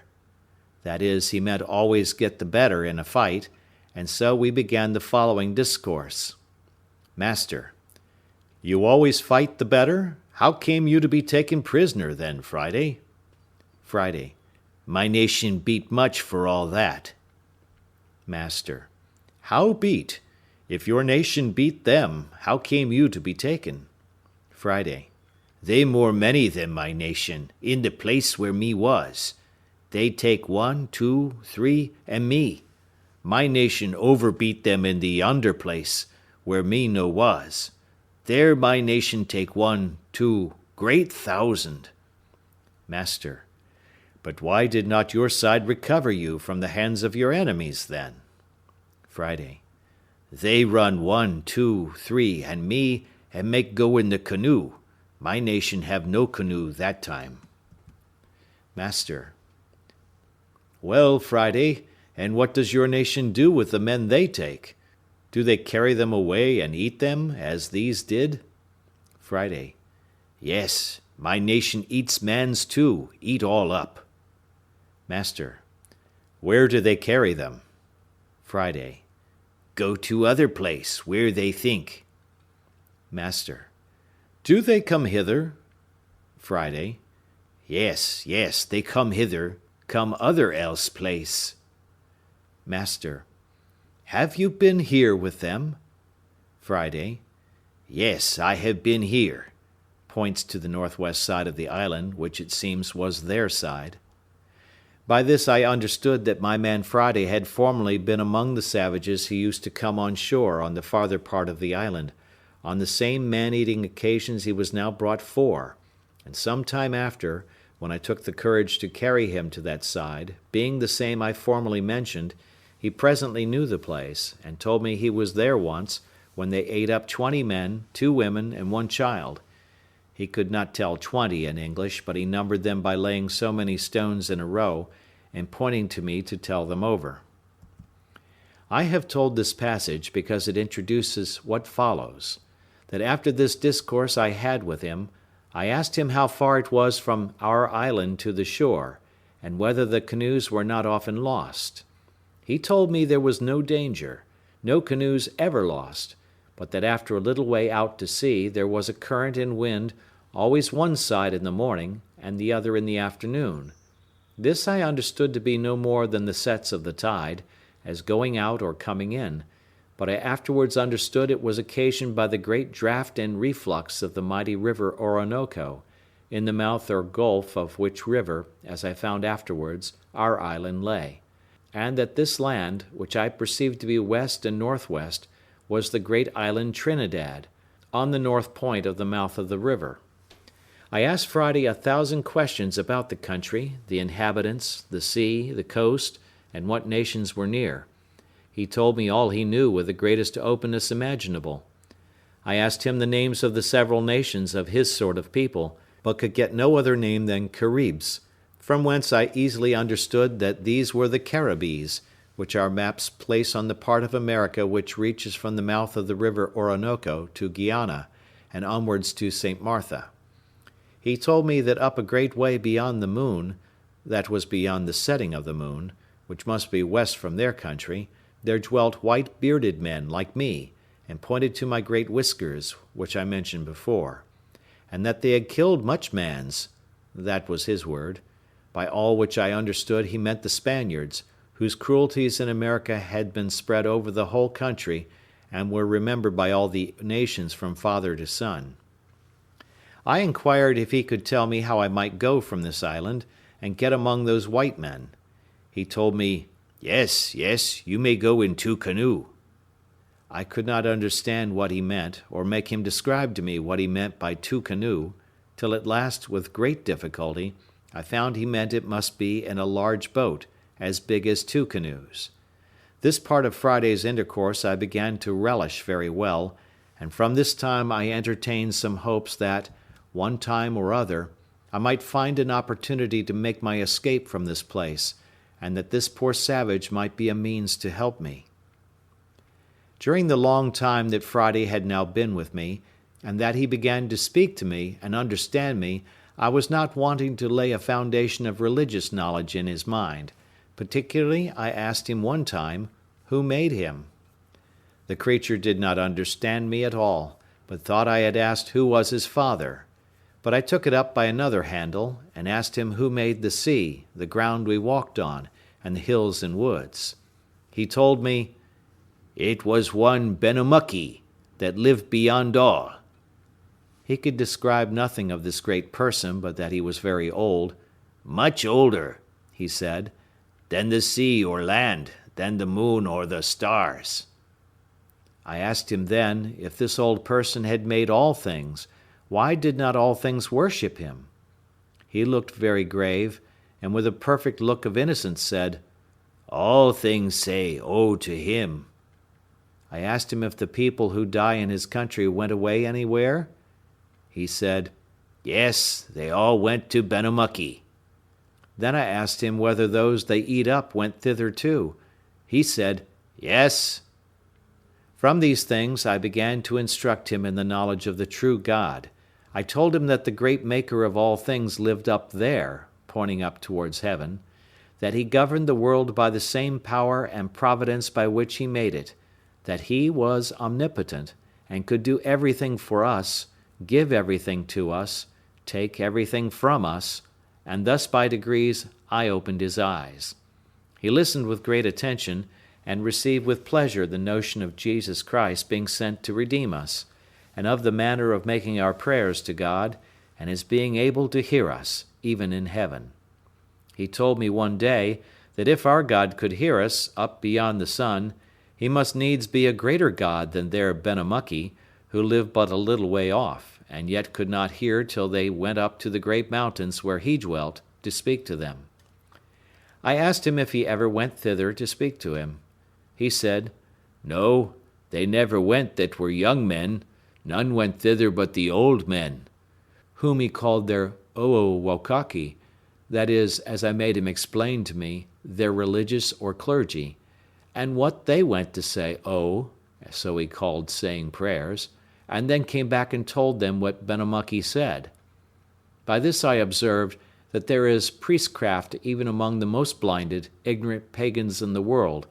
and the policy of making a secret of religion in order to preserve the veneration of the people to the clergy,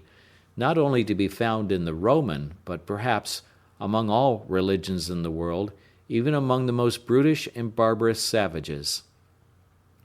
I endeavored to clear up this fraud to my man Friday, and told him that the pretense of their old men going up to the mountains to say to their god Benamuckee was a cheat, and their bringing word from thence what he said was much more so, that if they met with any answer, or spake with any one there, it must be with an evil spirit. And then I entered into a long discourse with him about the devil, the origin of him, his rebellion against God, his enmity to man, the reason of it, his setting himself up in the dark parts of the world to be worshipped instead of God and as God, and the many stratagems he made use of to delude mankind to their ruin, how he had a secret access to our passions and to our affections, and to adapt his snares to our inclinations, so as to cause us even to be our own tempters, and run upon our destruction by our own choice. I found it was not so easy to imprint right notions in his mind about the devil as it was about the being of a god. Nature assisted all my arguments to evidence to him even the necessity of a great first cause, an overruling governing power, a secret directing providence, and of the equity and justice of paying homage to him that made us, and the like. But there appeared nothing of this kind in the notion of an evil spirit, of his origin, his being, his nature, and above all, of his inclination to do evil, and to draw us to do so too. And the poor creature puzzled me once in such a manner by a question merely natural and innocent, that I scarce knew what to say to him. I had been talking a great deal to him of the power of God, his omnipotence, his aversion to sin, his being a consuming fire to the workers of iniquity, how, as he had made us all, he could destroy us and all the world in a moment, and he listened with great seriousness to me all the while. After this I had been telling him how the devil was God's enemy in the hearts of men, and used all his malice and skill to defeat the good designs of Providence, and to ruin the kingdom of Christ in the world, and the like. "Well," says Friday, "but you say God is so strong, so great.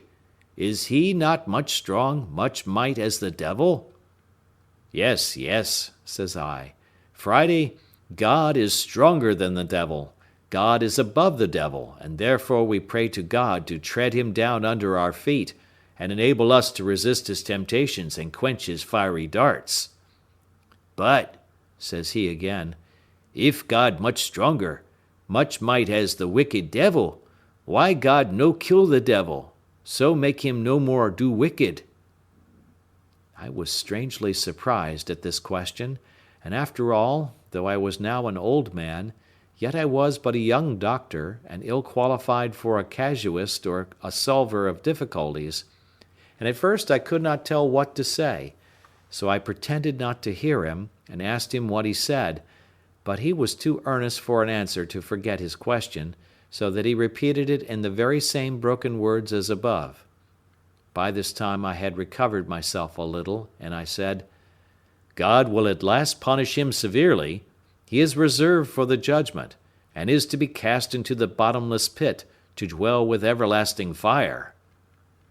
This did not satisfy Friday, but he returns upon me, repeating my words.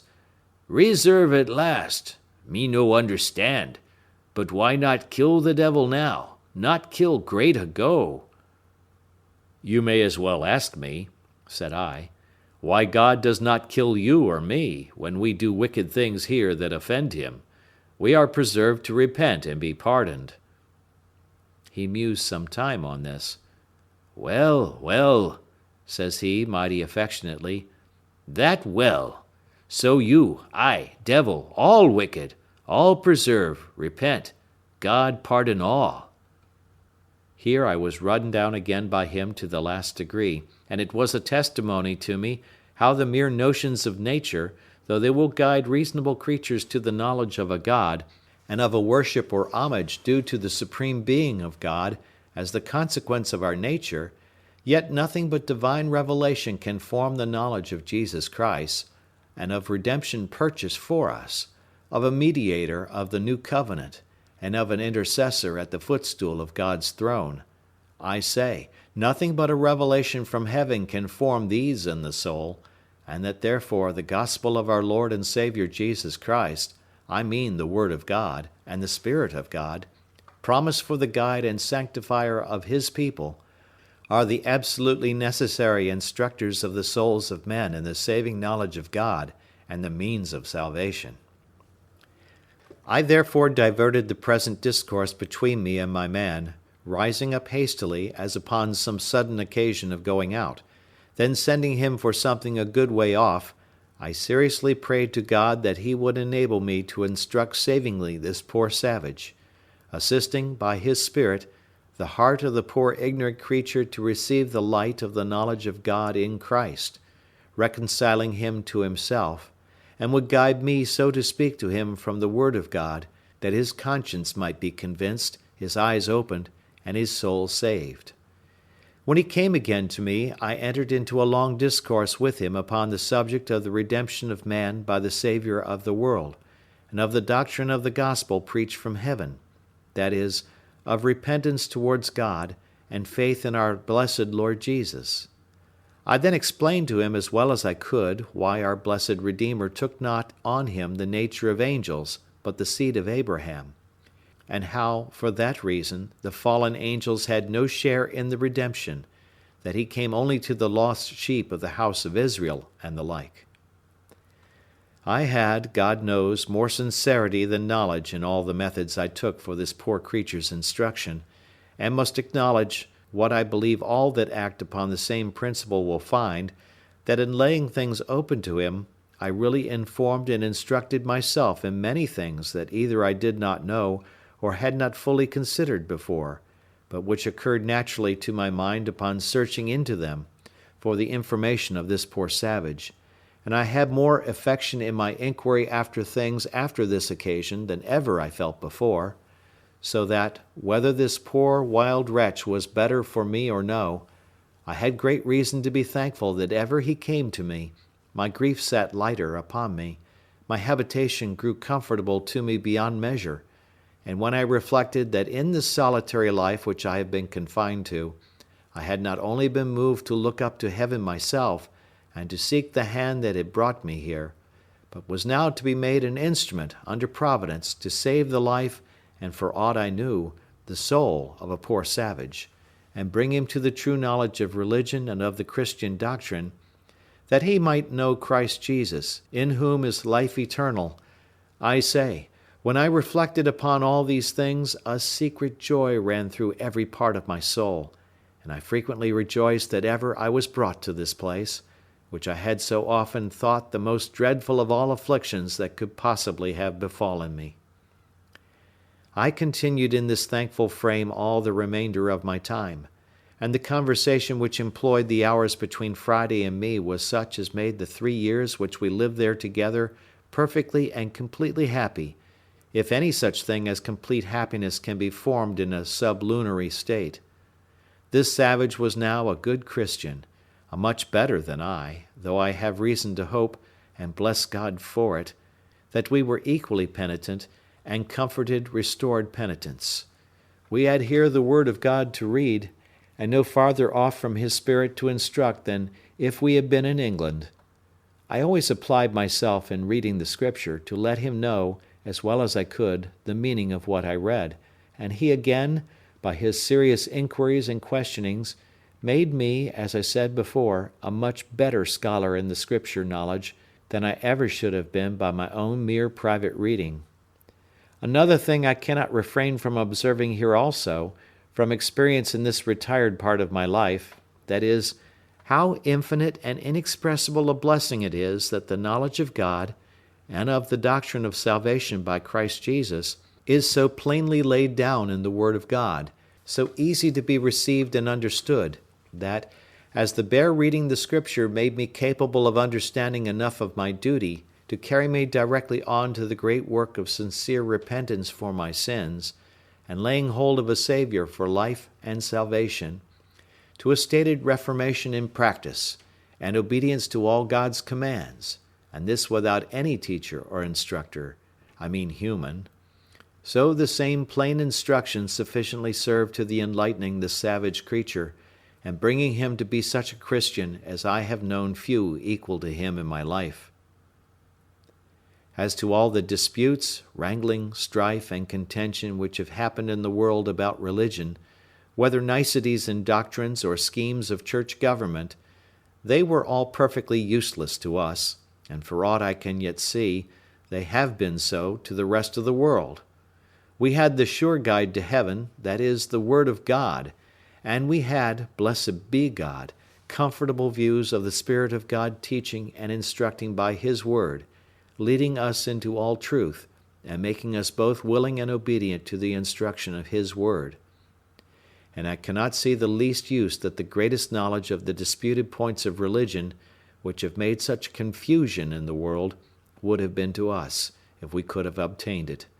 But I must go on with the historical part of things, and take every part in its order. After Friday and I became more intimately acquainted, and that he could understand almost all I said to him, and speak pretty fluently, though in broken English, to me, I acquainted him with my own history, or at least so much of it as related to my coming to this place, how I had lived there, and how long, I led him into the mystery, for such it was to him, of gunpowder and bullet, and taught him how to shoot. I gave him a knife, which he was wonderfully delighted with, and I made him a belt, with a frog hanging to it, such as in England we wear hangers in, and in the frog, instead of a hanger, I gave him a hatchet, which was not only as good a weapon in some cases, but much more useful upon other occasions. I described to him the country of Europe, particularly England, which I came from, how we lived, how we worshipped God, how we behaved to one another, and how we traded in ships to all parts of the world. I gave him an account of the wreck which I had been on board of, and showed him, as near as I could, the place where she lay, but she was all beaten in pieces before, and gone. I showed him the ruins of our boat, which we lost when we escaped, and which I could not stir with my whole strength then, but was now fallen almost all to pieces. Upon seeing this boat, Friday stood, musing a great while, and said nothing. I asked him what it was he studied upon. At last says he, "Me see such boat like come to place at my nation." I did not understand him a good while, but at last, when I had examined further into it, I understood by him that a boat, such as that had been, came on shore upon the country where he lived;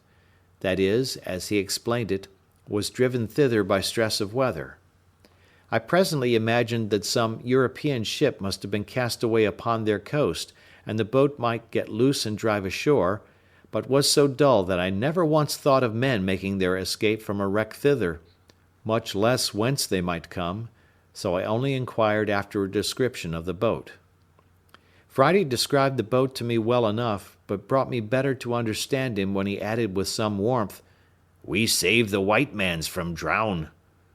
Then I presently asked if there were any white mans, as he called them, in the boat. "Yes," he said,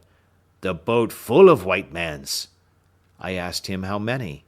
He told upon his fingers 17. I asked him then what became of them. He told me, "They live, they dwell at my nation." This put new thoughts into my head, for I presently imagined that these might be the men belonging to the ship that was cast away in the sight of my island, as I now call it, and who, after the ship was struck on the rock, and they saw her inevitably lost, had saved themselves in their boat, and were landed upon that wild shore among the savages. Upon this I inquired of him more critically what was become of them. He assured me they lived still there, that they had been there about 4 years, that the savages left them alone, and gave them victuals to live on. I asked him how it came to pass they did not kill and eat them. He said, "No, they make brother with them." That is, as I understood him, a truce. And then he added, "They no eat mans but when make the war fight." That is to say, they never eat any men but such as come to fight with them and are taken in battle. It was after this some considerable time, that being upon the top of the hill at the east side of the island, from whence, as I have said, I had in a clear day discovered the main or continent of America, Friday, the weather being very serene, looks very earnestly towards the mainland, and in a kind of surprise falls a jumping and dancing, and calls out to me, for I was at some distance from him. I asked him what was the matter. "Oh, joy!" says he. "Oh, glad! There see my country, there my nation." I observed an extraordinary sense of pleasure appeared in his face, and his eyes sparkled, and his countenance discovered a strange eagerness, as if he had a mind to be in his own country again. This observation of mine put a great many thoughts into me, which made me at first not so easy about my new man Friday as I was before, and I made no doubt but that, if Friday could get back to his own nation again, he would not only forget all his religion but all his obligation to me, and would be forward enough to give his countrymen an account of me, and come back, perhaps with 100 or 2 of them, and make a feast upon me, at which he might be as merry as he used to be with those of his enemies when they were taken in war. But I wronged the poor honest creature very much, for which I was very sorry afterwards. However, as my jealousy increased, and held some weeks, I was a little more circumspect, and not so familiar and kind to him as before, in which I was certainly wrong too, the honest, grateful creature having no thought about it but what consisted with the best principles, both as a religious Christian and as a grateful friend, as appeared afterwards to my full satisfaction. While my jealousy of him lasted, you may be sure I was every day pumping him to see if he would discover any of the new thoughts which I suspected were in him, but I found everything he said was so honest and so innocent that I could find nothing to nourish my suspicion, and in spite of all my uneasiness, he made me at last entirely his own again, nor did he in the least perceive that I was uneasy, and therefore I could not suspect him of deceit. One day, walking up the same hill, but the weather being hazy at sea, so that we could not see the continents, I called to him and said, "Friday, do you not wish yourself in your own country, your own nation?" "Yes," he said, "I be much glad to be at my own nation." "What would you do there?" said I.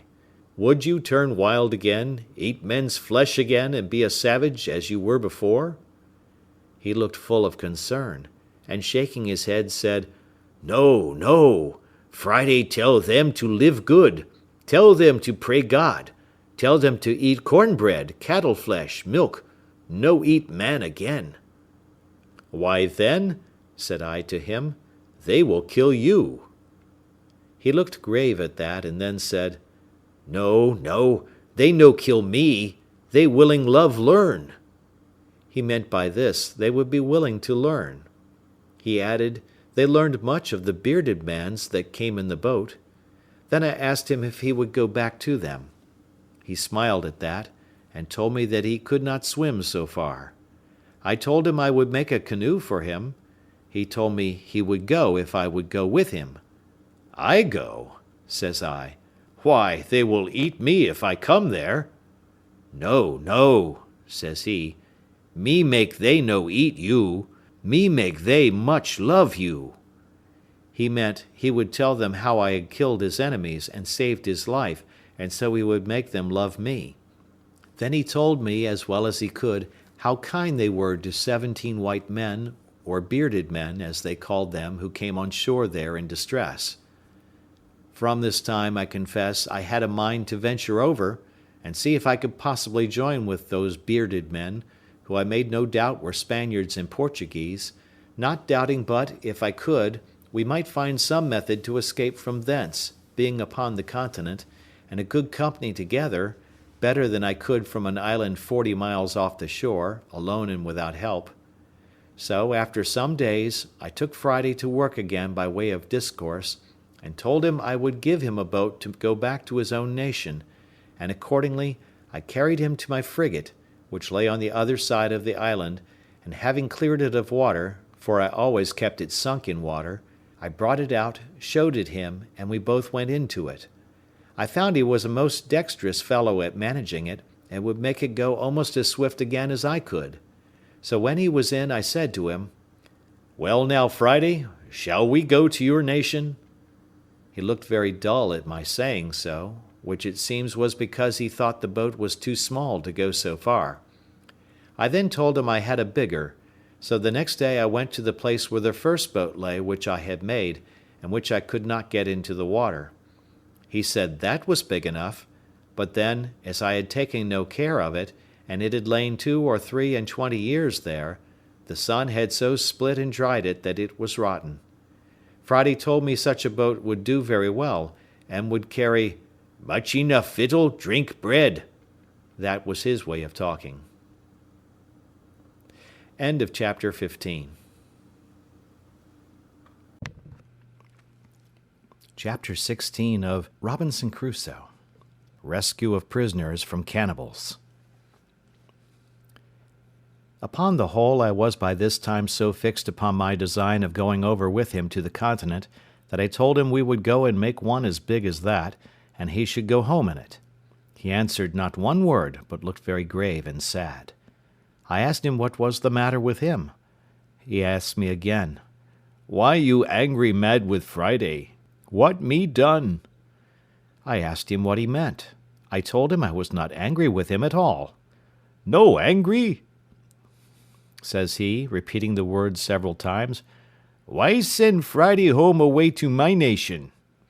"Why," says I, "Friday, did you not say you wished you were there?" "Yes, yes," says he, "wish we both there. No wish Friday there, no master there." In a word, he would not think of going there without me. "I go there Friday?" says I. "What shall I do there?" He turned very quick upon me at this. "You do great deal much good," says he. "You teach wild mans be good, sober, tame mans. You tell them know God, pray God, and live new life." "Alas, Friday," says I, "thou knowest not what thou sayest. I am but an ignorant man myself." "Yes, yes," says he, "you teachee me good, you teachee them good." "No, no, Friday," says I, "you shall go without me. Leave me here to live by myself, as I did before." He looked confused again at that word, and running to one of the hatchets which he used to wear, he takes it up hastily and gives it to me. "What must I do with this?" says I to him. "You take kill Friday," says he. "What must I kill you for?" said I again. He returns very quick. "What you send Friday away for? Take kill Friday, no send Friday away." This he spoke so earnestly that I saw tears stand in his eyes. In a word, I so plainly discovered the utmost affection in him to me, and a firm resolution in him, that I told him then and often after, that I would never send him away from me if he was willing to stay with me. Upon the whole, as I found by all his discourse a settled affection to me, and that nothing could part him from me, so I found all the foundation of his desire to go to his own country was laid in his ardent affection to the people, and his hopes of my doing them good, a thing which, as I had no notion of myself, so I had not the least thought or intention or desire of undertaking it. But still I found a strong inclination to attempting my escape, founded on the supposition gathered from the discourse that there were 17 bearded men there, and therefore, without any more delay, I went to work with Friday to find out a great tree proper to fell, and make a large periagua, or canoe, to undertake the voyage. There were trees enough in the island to have built a little fleet, not of periaguas or canoes, but even of good large vessels, but the main thing I looked at was, to get one so near the water that we might launch it when it was made, to avoid the mistake I committed at first. At last Friday pitched upon a tree, for I found he knew much better than I what kind of wood was fittest for it, nor can I tell to this day what wood to call the tree we cut down, except that it was very like the tree we call fustic, or between that and the Nicaragua wood, for it was much of the same colour and smell. Friday wished to burn the hollow or cavity of this tree out, to make it for a boat, but I showed him how to cut it with tools, which, after I had showed him how to use, he did very handily, and in about a month's hard labour we finished it and made it very handsome, especially when, with our axes, which I showed him how to handle, we cut and hewed the outside into the true shape of a boat. After this, however, it cost us near a fortnight's time to get her along, as it were inch by inch, upon great rollers into the water, but when she was in, she would have carried 20 men with great ease. When she was in the water, though she was so big, it amazed me to see with what dexterity and how swift my man Friday could manage her, turn her, and paddle her along. So I asked him if he would, and if we might venture over in her. "Yes," he said, "we venture over in her very well, though great blow wind." However, I had a further design that he knew nothing of, and that was, to make a mast and a sail, and to fit her with an anchor and cable. As to a mast, that was easy enough to get, so I pitched upon a straight young cedar tree, which I found near the place, and which there were great plenty of in the island, and I set Friday to work to cut it down, and gave him directions how to shape and order it. But as to the sail, that was my particular care. I knew I had old sails, or rather pieces of old sails, enough, but as I had had them now 26 years by me, and had not been very careful to preserve them, not imagining that I should ever have this kind of use for them, I did not doubt but they were all rotten, and indeed most of them were so. However, I found 2 pieces which appeared pretty good, and with these I went to work, and with a great deal of pains and awkward stitching, you may be sure, for want of needles, I at length made a 3-cornered ugly thing, like what we call in England a shoulder of mutton sail, to go with a boom at bottom, and a little short sprit at the top, such as usually our ship's longboats sail with, and such as I best knew how to manage, as it was such a one as I had to the boat in which I made my escape from Barbary, as related in the first part of my story. I was near 2 months performing this last work, that is, rigging and fitting my masts and sails, for I finished them very complete, making a small stay and a sail or foresail to it, to assist if we should turn to windward, and, what was more than all, I fixed a rudder to the stern of her to steer with. I was but a bungling shipwright, yet as I knew the usefulness and even necessity of such a thing, I applied myself with so much pains to do it, that at last I brought it to pass, though, considering the many dull contrivances I had for it that failed, I think it cost me almost as much labour as making the boat. After this was done, I had my man Friday to teach as to what belonged to the navigation of my boat. Though he knew very well how to paddle a canoe, he knew nothing of what belonged to a sail and a rudder, and was the most amazed when he saw me work the boat to and again in the sea by the rudder, and how the sail jibbed and filled this way or that way as the course we sailed changed. I say, when he saw this, he stood like one astonished and amazed.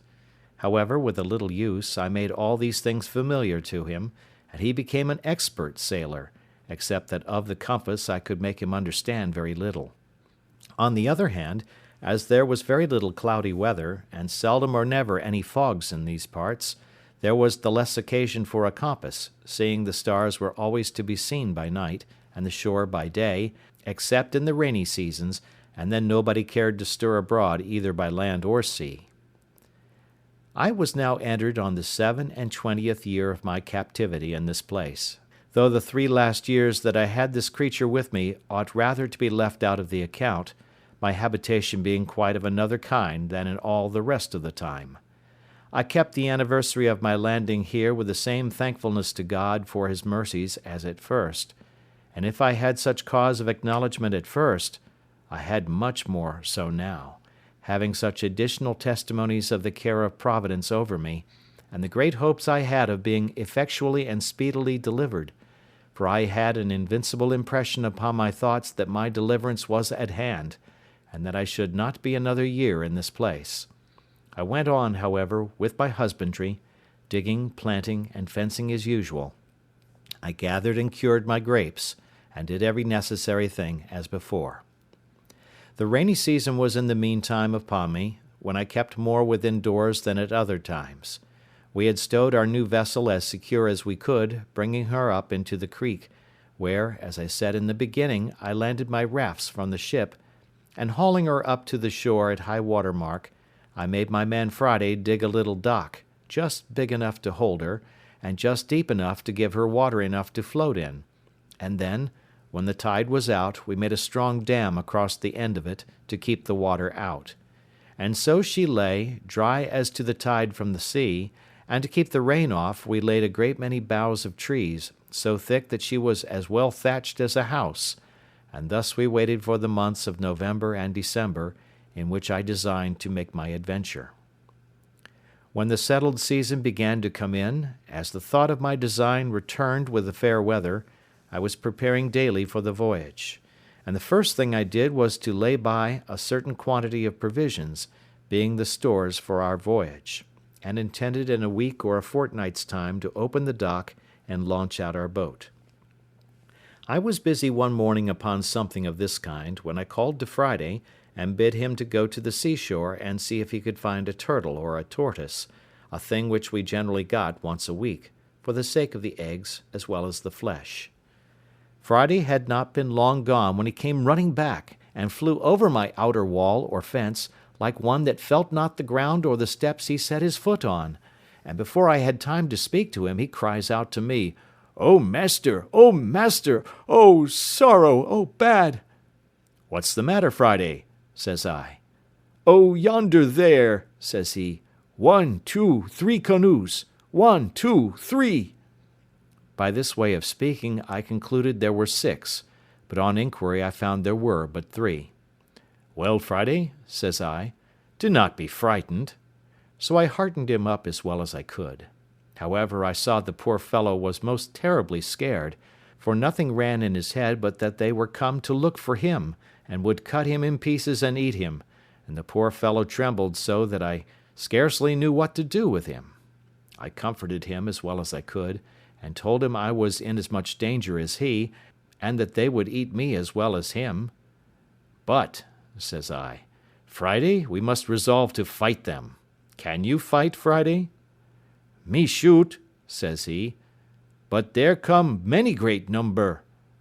"No matter for that," said I again. "Our guns will fright them that we do not kill." So I asked him whether, if I resolved to defend him, he would defend me, and stand by me, and do just as I bid him. He said, "Me die when you bid die, master." So I went and fetched a good dram of rum and gave him, for I had been so good a husband of my rum that I had a great deal left. When we had drunk it, I made him take the 2 fowling pieces, which we always carried, and loaded them with large swan shot, as big as small pistol bullets. Then I took 4 muskets, and loaded them with 2 slugs and 5 small bullets each, and my 2 pistols I loaded with a brace of bullets each. I hung my great sword, as usual, naked by my side, and gave Friday his hatchet. When I had thus prepared myself, I took my perspective glass, and went up to the side of the hill, to see what I could discover, and I found quickly by my glass that there were 21 savages, 3 prisoners, and 3 canoes, and that their whole business seemed to be the triumphant banquet upon these 3 human bodies, a barbarous feast indeed. But nothing more than, as I had observed, was usual with them. I observed also that they had landed, not where they had done when Friday made his escape, but nearer to my creek, where the shore was low, and where a thick wood came almost close down to the sea. This, with the abhorrence of the inhuman errand these wretches came about, filled me with such indignation that I came down again to Friday, and told him I was resolved to go down to them and kill them all, and asked him if he would stand by me. He had now got over his fright, and his spirits being a little raised with the dram I had given him, he was very cheerful, and told me, as before, he would die when I bid die. In this fit of fury I divided the arms which I had charged, as before, between us. I gave Friday 1 pistol to stick in his girdle, and 3 guns upon his shoulder, and I took 1 pistol and the other 3 guns myself, and in this posture we marched out. I took a small bottle of rum in my pocket, and gave Friday a large bag with more powder and bullets, and as to orders, I charged him to keep close behind me, and not to stir, or shoot, or do anything till I bid him, and in the meantime not to speak a word. In this posture I fetched a compass to my right hand of near a mile, as well to get over the creek as to get into the wood, so that I could come within shot of them before I should be discovered, which I had seen by my glass it was easy to do. While I was making this march, my former thoughts returning, I began to abate my resolution. I do not mean that I entertained any fear of their number, for as they were naked, unarmed wretches, it is certain I was superior to them, nay, though I had been alone.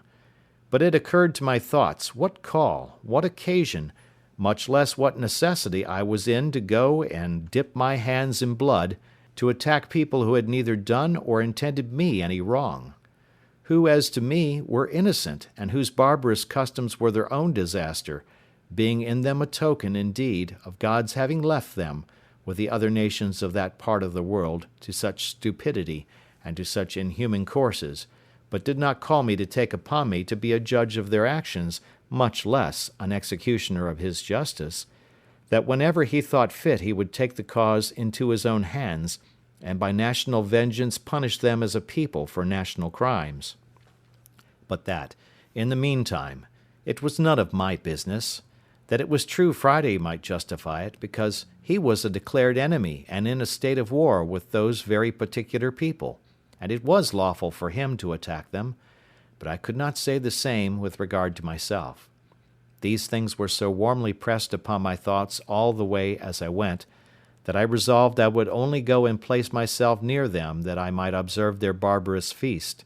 and that I would act then as God should direct, but that unless something offered that was more a call to me than yet I knew of, I would not meddle with them. With this resolution I entered the wood, and with all possible wariness and silence, Friday following close at my heels, I marched till I came to the skirts of the wood on the side which was next to them, only that one corner of the wood lay between me and them. Here I called softly to Friday, and showing him a great tree which was just at the corner of the wood, I bade him go to the tree, and bring me word if he could see there plainly what they were doing. He did so, and came immediately back to me, and told me they might be plainly viewed there, that they were all about their fire, eating the flesh of one of their prisoners, and that another lay bound upon the sand a little from them, whom he said they would kill next, and this fired the very soul within me. He told me it was not one of their nation, but one of the bearded men he had told me of, that came to their country in the boat. I was filled with horror at the very naming of the white bearded man, and going to the tree I saw plainly by my glass a white man, who lay upon the beach of the sea with his hands and feet tied with flags, or things like rushes, and that he was a European, and had clothes on. There was another tree and a little thicket beyond it, about 50 yards nearer to them than the place where I was, which, by going a little way about, I saw I might come at undiscovered, and that then I should be within half a shot of them. So I withheld my passion, though I was indeed enraged to the highest degree, and going back about 20 paces, I got behind some bushes, which held all the way till I came to the other tree, and then came to a little rising ground, which gave me a full view of them at the distance of about 80 yards. I had now not a moment to lose, for 19 of the dreadful wretches sat upon the ground, all close huddled together, and had just sent the other two to butcher the poor Christian, and to bring him perhaps limb by limb to their fire, and they were stooping down to untie the bands at his feet. I turned to Friday. "Now, Friday," said I, "do as I bid thee." Friday said he would. "Then, Friday," says I, "do exactly as you see me do, fail in nothing." So I set down one of the muskets and the fowling piece upon the ground, and Friday did the like by his, and with the other musket I took my aim at the savages, bidding him to do the like. Then asking him if he was ready, he said, "Yes." "Then fire at them," said I, and at the same moment I fired also. Friday took his aim so much better than I, that on the side that he shot he killed 2 of them, and wounded 3 more, and on my side I killed 1 and wounded 2. They were, you may be sure, in a dreadful consternation, and all of them that were not hurt jumped upon their feet, but did not immediately know which way to run, or which way to look, for they knew not from whence their destruction came. Friday kept his eyes close upon me, that, as I had bid him, he might observe what I did. So, as soon as the first shot was made, I threw down the piece, and took up the fowling piece, and Friday did the like. He saw me cock and present. He did the same again. "Are you ready, Friday?" said I. "Yes," says he. "Let fly, then," says I, "in the name of God." And with that I fired again among the amazed wretches, and so did Friday. And as our pieces were now loaded with what I call swan shot, or small pistol bullets, we found only 2 drop, but so many were wounded that they ran about yelling and screaming like mad creatures, all bloody, and most of them miserably wounded, whereof 3 more fell quickly after, though not quite dead. "Now, Friday," says I, laying down the discharged pieces, and taking up the musket which was yet loaded, "follow me," which he did with a great deal of courage, upon which I rushed out of the wood and showed myself, and Friday close at my foot. As soon as I perceived they saw me, I shouted as loud as I could, and bade Friday do so too, and running as fast as I could, which, by the way, was not very fast, being loaded with arms as I was, I made directly towards the poor victim, who was, as I said, lying upon the beach or shore, between the place where they sat and the sea. The two butchers who were just going to work with him had left him at the surprise of our first fire, and fled in a terrible fright to the seaside, and had jumped into a canoe, and 3 more of the rest made the same way. I turned to Friday and bade him step forwards and fire at them. He understood me immediately, and running about 40 yards, to be nearer them, he shot at them, and I thought he had killed them all, for I saw them all fall of a heap into the boat, though I saw 2 of them up again quickly. However, he killed 2 of them, and wounded the third, so that he lay in the bottom of the boat, as if he had been dead. While my man Friday fired at them, I pulled out my knife and cut the flags that bound the poor victim, and loosing his hands and feet I lifted him up and asked him in the Portuguese tongue what he was. He answered in Latin, Christianus, but was so weak and faint that he could scarce stand or speak. I took my bottle out of my pocket and gave it him, making signs that he should drink, which he did, and I gave him a piece of bread, which he ate. Then I asked him what countryman he was, and he said, Espagnol, and being a little recovered, let me know, by all the signs he could possibly make, how much he was in my debt for his deliverance. Señor, said I, with as much Spanish as I could make up, we will talk afterwards, but we must fight now. If you have any strength left, take this pistol and sword and lay about you. He took them very thankfully, and no sooner had he the arms in his hands, but, as if they had put new vigour into him, he flew upon his murderers like a fury, and had cut 2 of them in pieces in an instant, for the truth is, as the whole was a surprise to them, so the poor creatures were so much frightened with the noise of our pieces that they fell down for mere amazement and fear, and had no more power to attempt their own escape than their flesh had to resist our shot, and that was the case of those 5 that Friday shot at in the boat, for as 3 of them fell with the hurt they received, so the other 2 fell with the fright. I kept my piece in my hand, still without firing, being willing to keep my charge ready, because I had given the Spaniard my pistol and sword. So I called to Friday, and bade him run up to the tree from whence we first fired, and fetch the arms which lay there that had been discharged, which he did with great swiftness, and then giving him my musket, I sat down myself to load all the rest again, and bade them come to me when they wanted. While I was loading these pieces, there happened a fierce engagement between the Spaniard and one of the savages, who made at him with one of their great wooden swords, the weapon that was to have killed him before, if I had not prevented it. The Spaniard, who was as bold and brave as could be imagined, though weak, had fought the Indian a good while, and had cut 2 great wounds on his head, but the savage being a stout lusty fellow, closing in with him, had thrown him down, being faint, and was wringing my sword out of his hand, when the Spaniard, though undermost, wisely quitting the sword, drew the pistol from his girdle, shot the savage through the body, and killed him upon the spot, before I, who was running to help him, could come near him. Friday, being now left to his liberty, pursued the flying wretches, with no weapon in his hand but his hatchet, and with that he dispatched those 3, who, as I said before, were wounded at first, and fallen, and all the rest he could come up with. And the Spaniard coming to me for a gun, I gave him one of the fowling pieces, with which he pursued 2 of the savages, and wounded them both. But as he was not able to run, they both got from him into the wood, where Friday pursued them, and killed one of them, but the other was too nimble for him, and though he was wounded, yet had plunged himself into the sea, and swam with all his might off to those 2 who were left in the canoe, which 3 in the canoe, with 1 wounded, that we knew not whether he died or no, were all that escaped our hands of 1 in 20. The account of the whole is as follows: 3 killed at our first shot from the tree, 2 killed at the next shot, 2 killed by Friday in the boat, 2 killed by Friday of those at first wounded, 1 killed by Friday in the wood, 3 killed by the Spaniard, 4 killed, being found dropped here and there, of the wounds, or killed by Friday in his chase of them, 4 escaped in the boat, whereof 1 wounded, if not dead, 21 in all. Those that were in the canoe worked hard to get out of gunshot, and though Friday made 2 or 3 shots at them, I did not find that he hit any of them.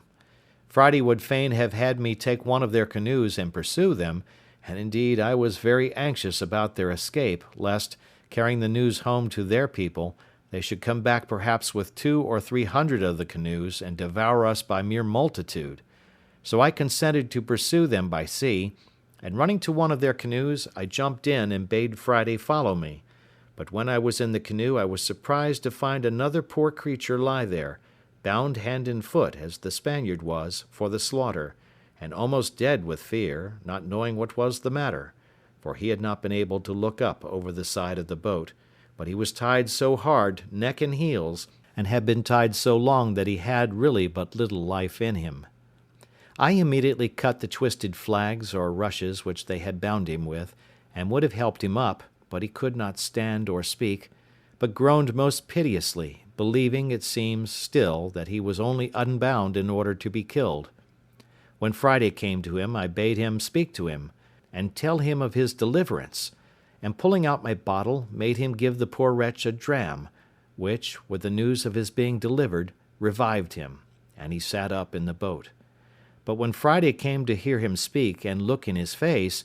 it would have moved anyone to tears to have seen how Friday kissed him, embraced him, hugged him, cried, laughed, hallooed, jumped about, danced, sang, then cried again, wrung his hands, beat his own face and head, and then sang and jumped about again like a distracted creature. It was a good while before I could make him speak to me, or tell me what was the matter, but when he came a little to himself, he told me that it was his father. It is not easy for me to express how it moved me to see what ecstasy and filial affection had worked in this poor savage at the sight of his father, and of his being delivered from death,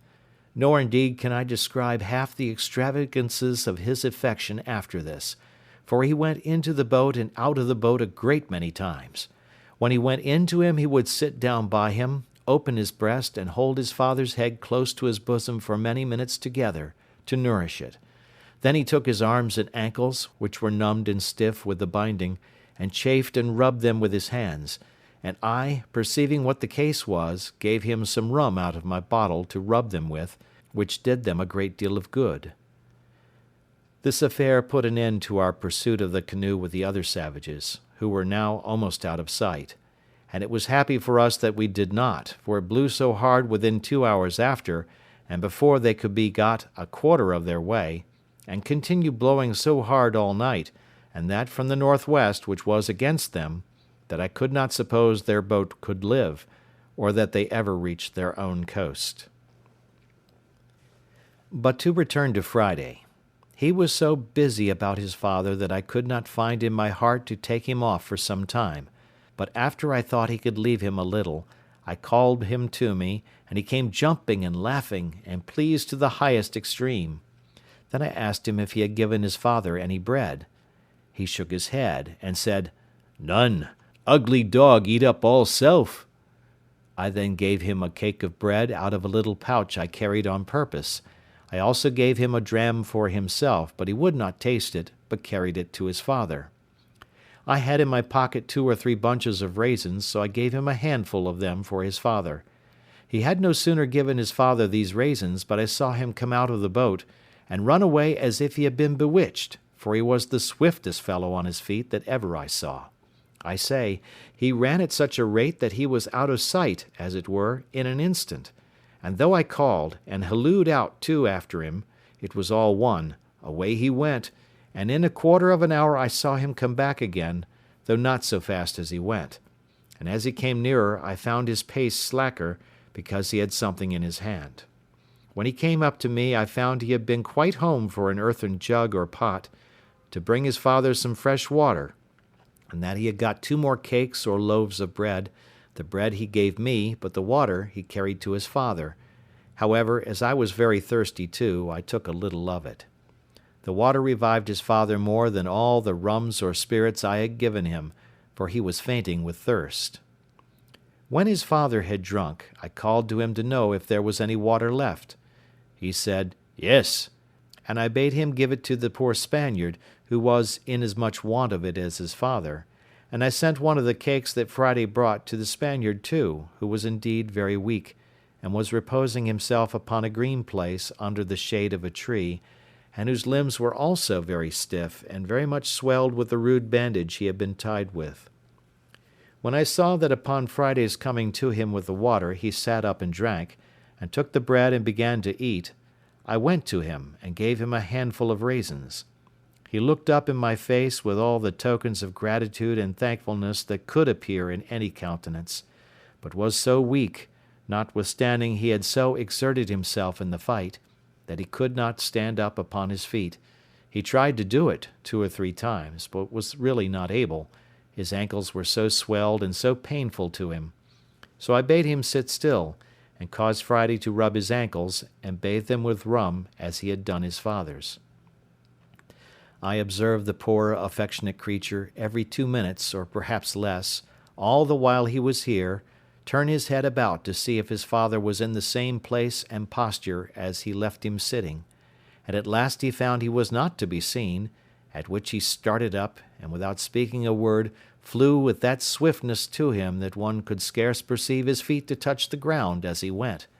But when he came, he only found he had laid himself down to ease his limbs, so Friday came back to me presently. And then I spoke to the Spaniard to let Friday help him up if he could, and lead him to the boat, and then he should carry him to our dwelling, where I would take care of him. But Friday, a lusty, strong fellow, took the Spaniard upon his back, and carried him away to the boat, and set him down softly upon the side or gunwale of the canoe, with his feet in the inside of it, and then lifting him quite in, he set him close to his father, and presently stepping out again, launched the boat off, and paddled it along the shore faster than I could walk, though the wind blew pretty hard too. So he brought them both safe into our creek, and leaving them in the boat, ran away to fetch the other canoe. As he passed me, I spoke to him, and asked him whither he went. He told me, "Go fetch more boat." So away he went like the wind, for sure never man or horse ran like him, and he had the other canoe in the creek almost as soon as I got to it by land. So he wafted me over, and then went to help our new guests out of the boat, which he did. But they were neither of them able to walk, so that poor Friday knew not what to do.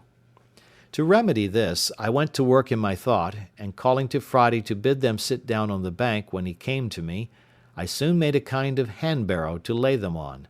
and Friday and I carried them both up together upon it between us. But when we got them to the outside of our wall, or fortification, we were at a worse loss than before, for it was impossible to get them over, and I was resolved not to break it down.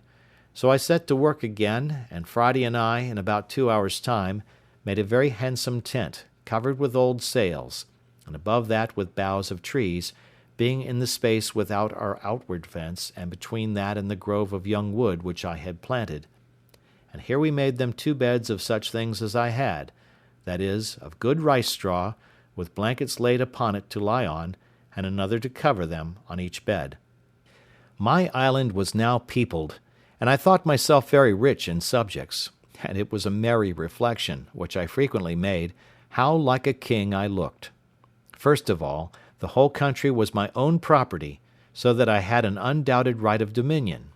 Secondly, my people were perfectly subjected. I was absolutely lord and lawgiver. They all owed their lives to me, and were ready to lay down their lives, if there had been occasion for it, for me. It was remarkable, too, I had but 3 subjects, and they were of 3 different religions. My man Friday was a Protestant, his father was a pagan and a cannibal, and the Spaniard was a papist. However, I allowed liberty of conscience throughout my dominions, but this is by the way. As soon as I had secured my 2 weak, rescued prisoners, and given them shelter, and a place to rest them upon, I began to think of making some provision for them, and the first thing I did, I ordered Friday to take a yearling goat, betwixt a kid and a goat, out of my particular flock, to be killed, when I cut off the hinder quarter, and chopping it into small pieces, I set Friday to work boiling and stewing, and made them a very good dish, I assure you, of flesh and broth. And as I cooked it without doors, for I made no fire within my inner wall, so I carried it all into the new tent, and having set a table there for them, I sat down and ate my own dinner also with them, and, as well as I could, cheered them and encouraged them. Friday was my interpreter, especially to his father, and indeed to the Spaniard too, for the Spaniard spoke the language of the savages pretty well. After we had dined, or rather supped, I ordered Friday to take one of the canoes, and go and fetch our muskets and other firearms, which, for want of time, we had left upon the place of battle,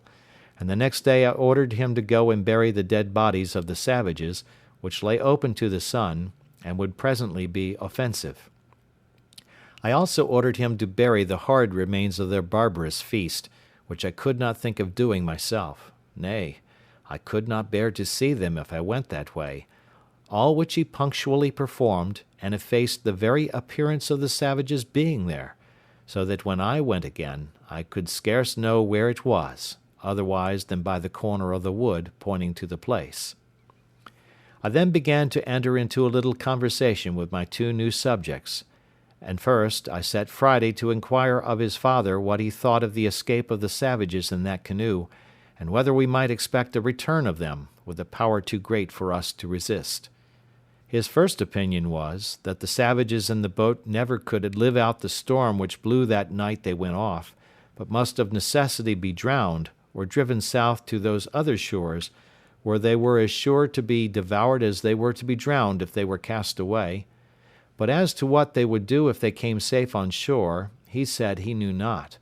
But it was his opinion that they were so dreadfully frightened with the manner of their being attacked, the noise and the fire, that he believed they would tell the people they were all killed by thunder and lightning, not by the hand of man, and that the two which appeared, that is, Friday and I, were two heavenly spirits or furies come down to destroy them, and not men with weapons. This, he said, he knew, because he heard them all cry out so, in their language, one to another, for it was impossible for them to conceive that a man could dart fire, and speak thunder, and kill at a distance, without lifting up the hand, as was done now. And this old savage was in the right, for as I understood since, by other hands, the savages never attempted to go over to the island afterwards, they were so terrified with the accounts given by those 4 men, for it seems they did escape the sea, that they believed whoever went to that enchanted island would be destroyed with fire from the gods. This, however, I knew not, and therefore was under continual apprehensions for a good while, and kept always upon my guard with all my army, for as there were now 4 of us, I would have ventured upon 100 of them, fairly in the open field, at any time. End of chapter 16. Chapter 17 of Robinson Crusoe. Visit of Mutineers. In a little time, however, no more canoes appearing, the fear of their coming wore off, and I began to take my former thoughts of a voyage to the main into consideration, being likewise assured by Friday's father that I might depend upon good usage from their nation on his account, if I would go. But my thoughts were a little suspended when I had a serious discourse with the Spaniard, and when I understood that there were 16 more of his countrymen and Portuguese, who, having been cast away and made their escape to that side, lived there at peace, indeed, with the savages, but were very sore put to it for necessaries, and indeed for life. I asked him all the particulars of their voyage, and found they were a Spanish ship, bound from the Rio de la Plata to the Havana, being directed to leave their loading there, which was chiefly hides and silver, and to bring back what European goods they could meet with there; that they had 5 Portuguese seamen on board, whom they took out of another wreck; that 5 of their own men were drowned when first the ship was lost, and that these escaped through infinite dangers and hazards, and arrived, almost starved, on the Cannibal coast, where they expected to have been devoured every moment.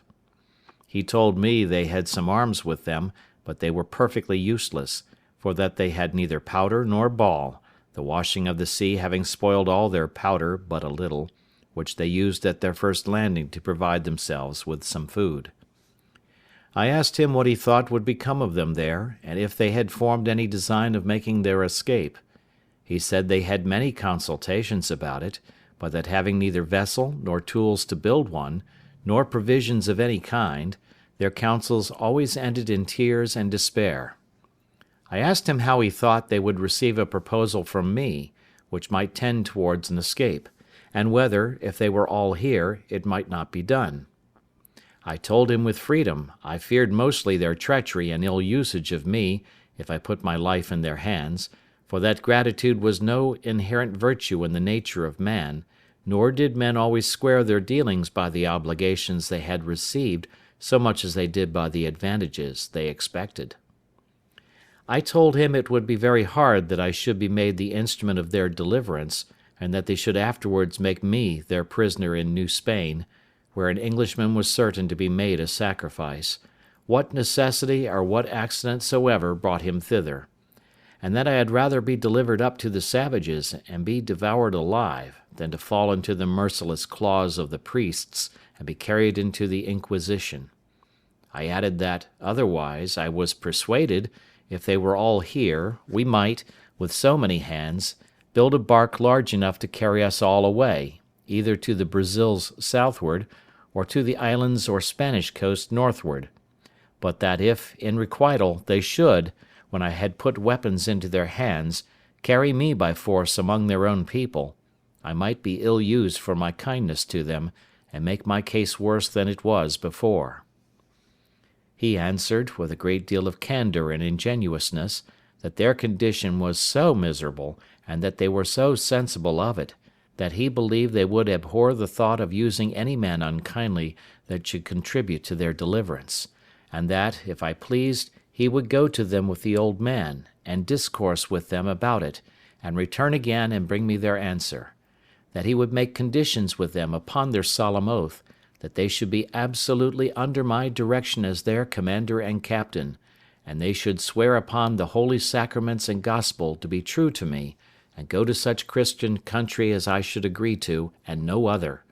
and to be directed wholly and absolutely by my orders till they were landed safely in such country as I intended, and that he would bring a contract from them, under their hands, for that purpose. Then he told me he would first swear to me himself that he would never stir from me as long as he lived till I gave him orders, and that he would take my side to the last drop of his blood, if there should happen the least breach of faith among his countrymen. He told me they were all of them very civil, honest men, and they were under the greatest distress imaginable, having neither weapons nor clothes, nor any food, but at the mercy and discretion of the savages, out of all hopes of ever returning to their own country, and that he was sure, if I would undertake their relief, they would live and die by me. Upon these assurances, I resolved to venture to relieve them, if possible, and to send the old savage and this Spaniard over to them to treat. But when we had got all things in readiness to go, the Spaniard himself started an objection which had so much prudence in it on one hand, and so much sincerity on the other hand, that I could not but be very well satisfied in it, and, by his advice, put off the deliverance of his comrades for at least half a year. The case was thus. He had been with us now about a month, during which time I had let him see in what manner I had provided, with the assistance of Providence, for my support, and he saw evidently what stock of corn and rice I had laid up, which, though it was more than sufficient for myself, yet it was not sufficient, without good husbandry, for my family, now it was increased to 4, but much less would it be sufficient if his countrymen, who were, as he said, 16, still alive, should come over, and least of all would it be sufficient to victual our vessel, if we should build one, for a voyage to any of the Christian colonies of America. So he told me he thought it would be more advisable to let him and the other 2 dig and cultivate some more land, as much as I could spare seed to sow, and that we should wait another harvest, that we might have a supply of corn for his countrymen when they should come, for want might be a temptation to them to disagree, or not to think themselves delivered, otherwise than out of one difficulty into another. "You know," says he, "the children of Israel, though they rejoiced at first for their being delivered out of Egypt, yet rebelled even against God himself, that delivered them, when they came to want bread in the wilderness." His caution was so seasonable and his advice so good, that I could not but be very well pleased with his proposal, as well as I was satisfied with his fidelity. So we fell to digging, all 4 of us, as well as the wooden tools we were furnished with permitted,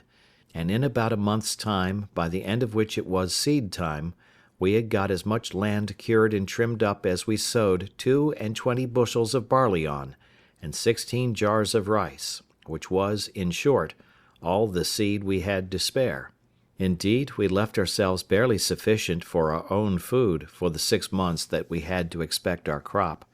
that is to say, reckoning from the time we set our seed aside for sowing, for it is not to be supposed it is 6 months in the ground in that country. Having now society enough, and our numbers being sufficient to put us out of fear of the savages, if they had come, unless their number had been very great, we went freely all over the island, whenever we found occasion, and as we had our escape or deliverance upon our thoughts, it was impossible, at least for me, to have the means of it out of mine. For this purpose I marked out several trees, which I thought fit for our work, and I set Friday and his father to cut them down, and then I caused the Spaniard, to whom I imparted my thoughts on that affair, to oversee and direct their work.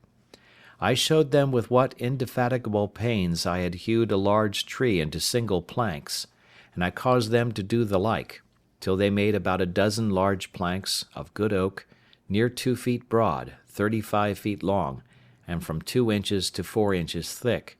What prodigious labour it took up, any one may imagine. At the same time I contrived to increase my little flock of tame goats as much as I could, and for this purpose I made Friday and the Spaniard go out one day, and myself with Friday the next day, for we took our turns, and by this means we got about 20 young kids to breed up with the rest, for whenever we shot the dam, we saved the kids, and added them to our flock. But above all, the season for curing the grapes coming on, I caused such a prodigious quantity to be hung up in the sun, that, I believe, had we been at Alicante, where the raisins of the sun are cured, we could have filled 60 or 80 barrels, and these, with our bread, formed a great part of our food. Very good living, too, I assure you, for they are exceedingly nourishing. It was now harvest, and our crop in good order. It was not the most plentiful increase I had seen in the island, but, however, it was enough to answer our end. For from 22 bushels of barley we brought in and thrashed out above 220 bushels, and the like in proportion of the rice, which was store enough for our food to the next harvest, though all 16 Spaniards had been on shore with me. Or, if we had been ready for a voyage, it would very plentifully have victualled our ship to have carried us to any part of the world, that is to say, any part of America. When we had thus housed and secured our magazine of corn, we fell to work to make more wickerware, that is, great baskets, in which we kept it, and the Spaniard was very handy and dexterous at this part, and often blamed me that I did not make some things for defence of this kind of work, but I saw no need of it. And now, having a full supply of food for all the guests I expected, I gave the Spaniard leave to go over to the main, to see what he could do with those he had left behind him there. I gave him a strict charge not to bring any man who would not first swear in the presence of himself and the old savage that he would in no way injure, fight with, or attack the person he should find in the island, who was so kind as to send for them in order to their deliverance; but that they would stand by him and defend him against all such attempts, and wherever they went would be entirely under and subjected to his command, and that this should be put in writing and signed in their hands. How they were to have done this, when I knew they had neither pen nor ink, was a question which we never asked. Under these instructions, the Spaniard and the old savage, the father of Friday, went away in one of the canoes which they might be said to have come in, or rather were brought in, when they came as prisoners to be devoured by the savages. I gave each of them a musket with a firelock on it, and about 8 charges of powder and ball, charging them to be very good husbands of both, and not to use either of them but upon urgent occasions. This was a cheerful work, being the first measures used by me in view of my deliverance for now 27 years and some days. I gave them provisions of bread and of dried grapes, sufficient for themselves for many days, and sufficient for all the Spaniards, for about 8 days' time, and wishing them a good voyage, I saw them go, agreeing with them about a signal they should hang out at their return, by which I should know them again when they came back, at a distance, before they came on shore. They went away with a fair gale on the day that the moon was at full, by my account, in the month of October, but as for an exact reckoning of days, after I had once lost it I could never recover it again, nor had I kept even the number of years so punctually as to be sure I was right, though, as it proved when I afterwards examined my account, I found I had kept a true reckoning of years. It was no less than 8 days I had waited for them, when a strange and unforeseen accident intervened, of which the like has not perhaps been heard of in history.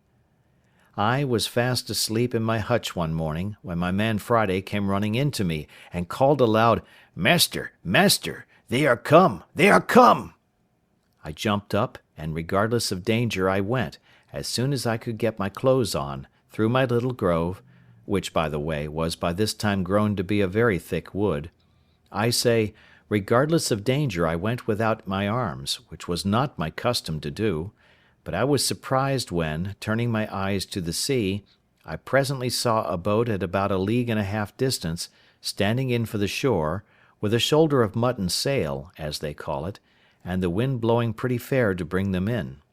Also I observed presently that they did not come from that side which the shore lay on, but from the southernmost end of the island. Upon this I called Friday in, and bade him lie close, for these were not the people we looked for, and that we might not know yet whether they were friends or enemies. In the next place I went in to fetch my perspective glass to see what I could make of them, and having taken the ladder out, I climbed to the top of the hill, as I used to do when I was apprehensive of anything, and to take my view the plainer without being discovered. I had scarce set my foot upon the hill when my eye plainly discovered a ship lying at anchor, at about 2.5 leagues distance from me, south-southeast, but not above 1.5 leagues from the shore. By my observation it appeared plainly to be an English ship, and the boat appeared to be an English longboat. I cannot express the confusion I was in, though the joy of seeing a ship, and one that I had reason to believe was manned by my own countrymen, and consequently friends, was such as I cannot describe; but yet I had some secret doubts hung about me, I cannot tell from whence they came, bidding me keep upon my guard. In the first place, it occurred to me to consider what business an English ship could have in that part of the world, since it was not the way to or from any part of the world where the English had any traffic, and I knew there had been no storms to drive them in there in distress, and that if they were really English, it was most probable that they were here upon no good design, and that I had better continue as I was than fall into the hands of thieves and murderers. Let no man despise the secret hints and notices of danger which sometimes are given him when he may think there is no possibility of its being real. That such hints and notices are given us I believe few that have made any observation of things can deny; that they are certain discoveries of an invisible world, and a converse of spirits, we cannot doubt; and if the tendency of them seems to be to warn us of danger, why should we not suppose they are from some friendly agent, whether supreme or inferior and subordinate is not the question, and that they are given for our good?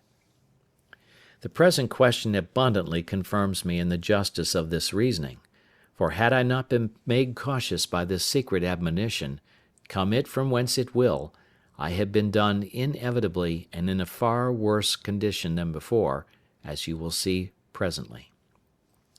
I had not kept myself long in this posture till I saw the boat draw near the shore, as if they looked for a creek to thrust in at, for the convenience of landing. However, as they did not come quite far enough, they did not see the little inlet where I formerly landed my rafts, but ran their boat on shore upon the beach, at about 1/2 mile from me, which was very happy for me, for otherwise they would have landed just at my door, as I may say, and would soon have beaten me out of my castle, and perhaps have plundered me of all I had. When they were on shore I was fully satisfied they were Englishmen, at least most of them. One or two I thought were Dutch, but it did not prove so. There were in all 11 men, whereof 3 of them I found were unarmed and, as I thought, bound, and when the first 4 or 5 of them were jumped on shore, they took those 3 out of the boat as prisoners. One of the 3 I could perceive using the most passionate gestures of entreaty, affliction, and despair, even to a kind of extravagance. The other 2, I could perceive, lifted up their hands sometimes, and appeared concerned indeed, but not to such a degree as the first. I was perfectly confounded at the sight, and knew not what the meaning of it should be. Friday called out to me in English, as well as he could, "Oh, master, you see Englishmans eat prisoner as well as savage mans." "Why, Friday," says I, "do you think they are going to eat them, then?" "Yes," says Friday, "they will eat them." "No, no," says I. "Friday, I am afraid they will murder them indeed, but you may be sure they will not eat them." All this while I had no thought of what the matter really was, but stood trembling with the horror of the sight, expecting every moment when the 3 prisoners should be killed. Nay, once I saw one of the villains lift up his arm with a great cutlass, as the seamen call it, or sword, to strike one of the poor men, and I expected to see him fall every moment, at which all the blood in my body seemed to run chill in my veins. I wished heartily now for the Spaniard, and the savage that had gone with him, or that I had any way to have come undiscovered within shot of them, that I might have secured the 3 men, for I saw no firearms they had among them, but it fell out to my mind another way. After I had observed the outrageous usage of the 3 men by the insolent seamen, I observed the fellows run scattering about the island, as if they wanted to see the country. I observed that the 3 other men had liberty to go also where they pleased, but they sat down all 3 upon the ground, very pensive, and looked like men in despair.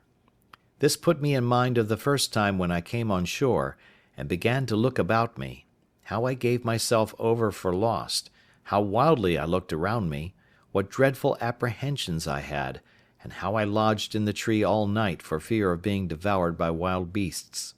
As I knew nothing that night of the supply I was to receive by the providential driving of the ship nearer the land by the storms and tide,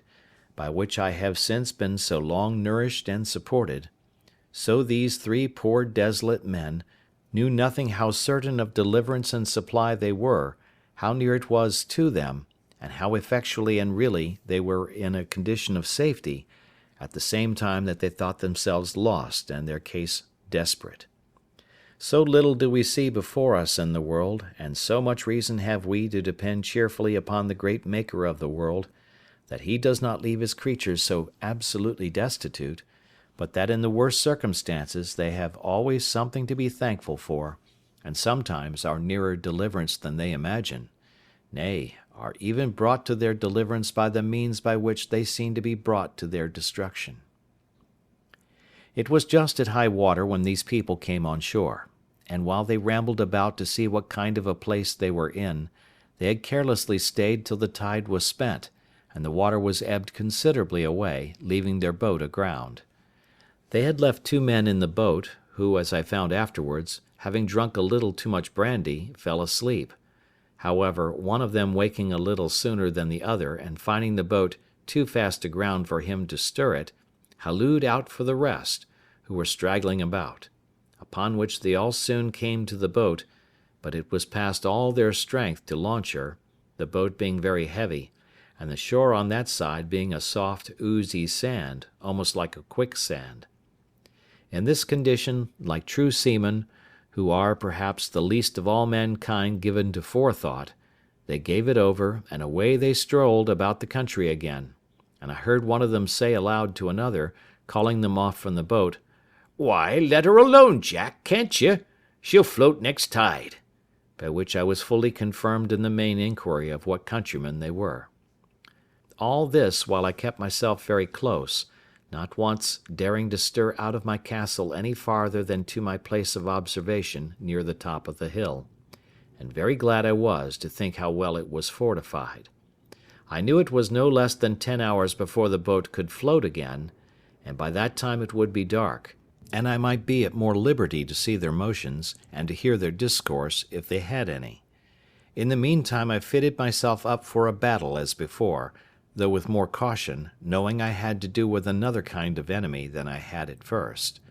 I ordered Friday also, whom I had made an excellent marksman with his gun, to load himself with arms. I took myself 2 fowling pieces, and I gave him 3 muskets. My figure indeed was very fierce. I had my formidable goatskin coat on, with the great cap I have mentioned, 2 pistols in my belt, and a gun upon each shoulder.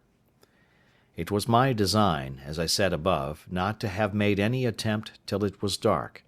but about 2 o'clock, being the heat of the day, I found that they were all gone straggling into the woods, and, as I thought, laid down to sleep.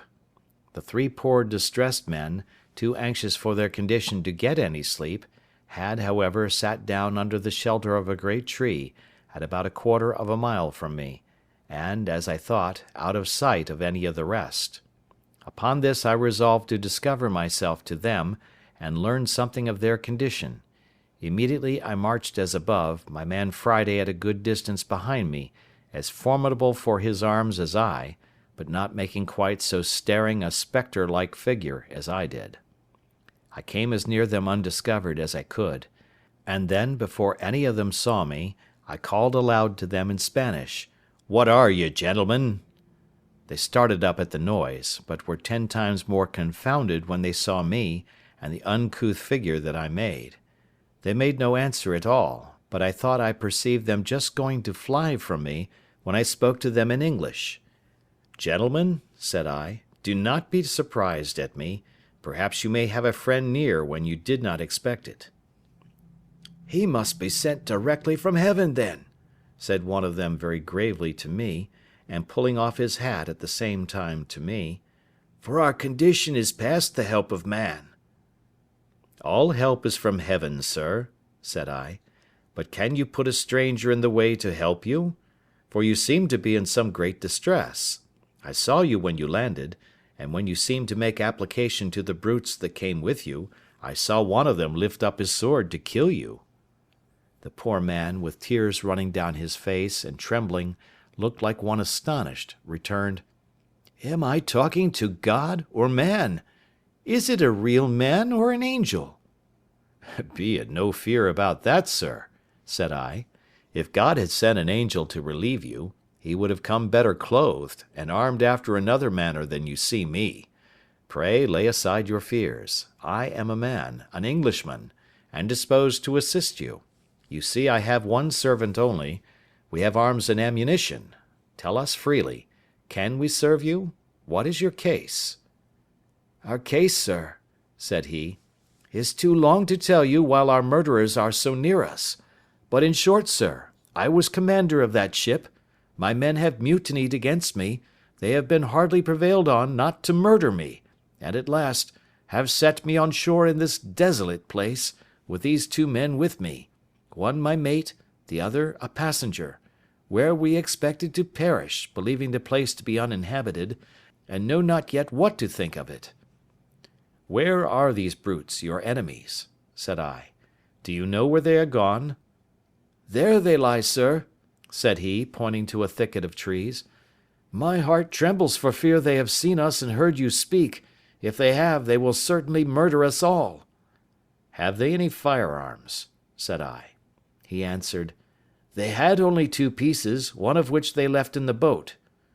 "Well then," said I, "leave the rest to me. I see they are all asleep.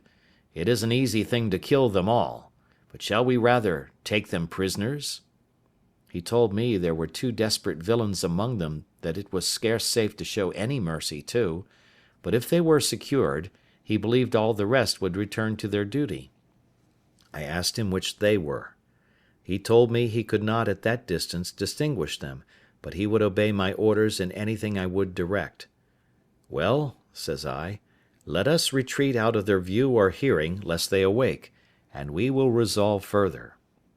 So they willingly went back with me, till the woods covered us from them. "Look you, sir," said I, If I venture upon your deliverance, are you willing to make 2 conditions with me?" He anticipated my proposals by telling me that both he and the ship, if recovered, should be wholly directed and commanded by me in everything,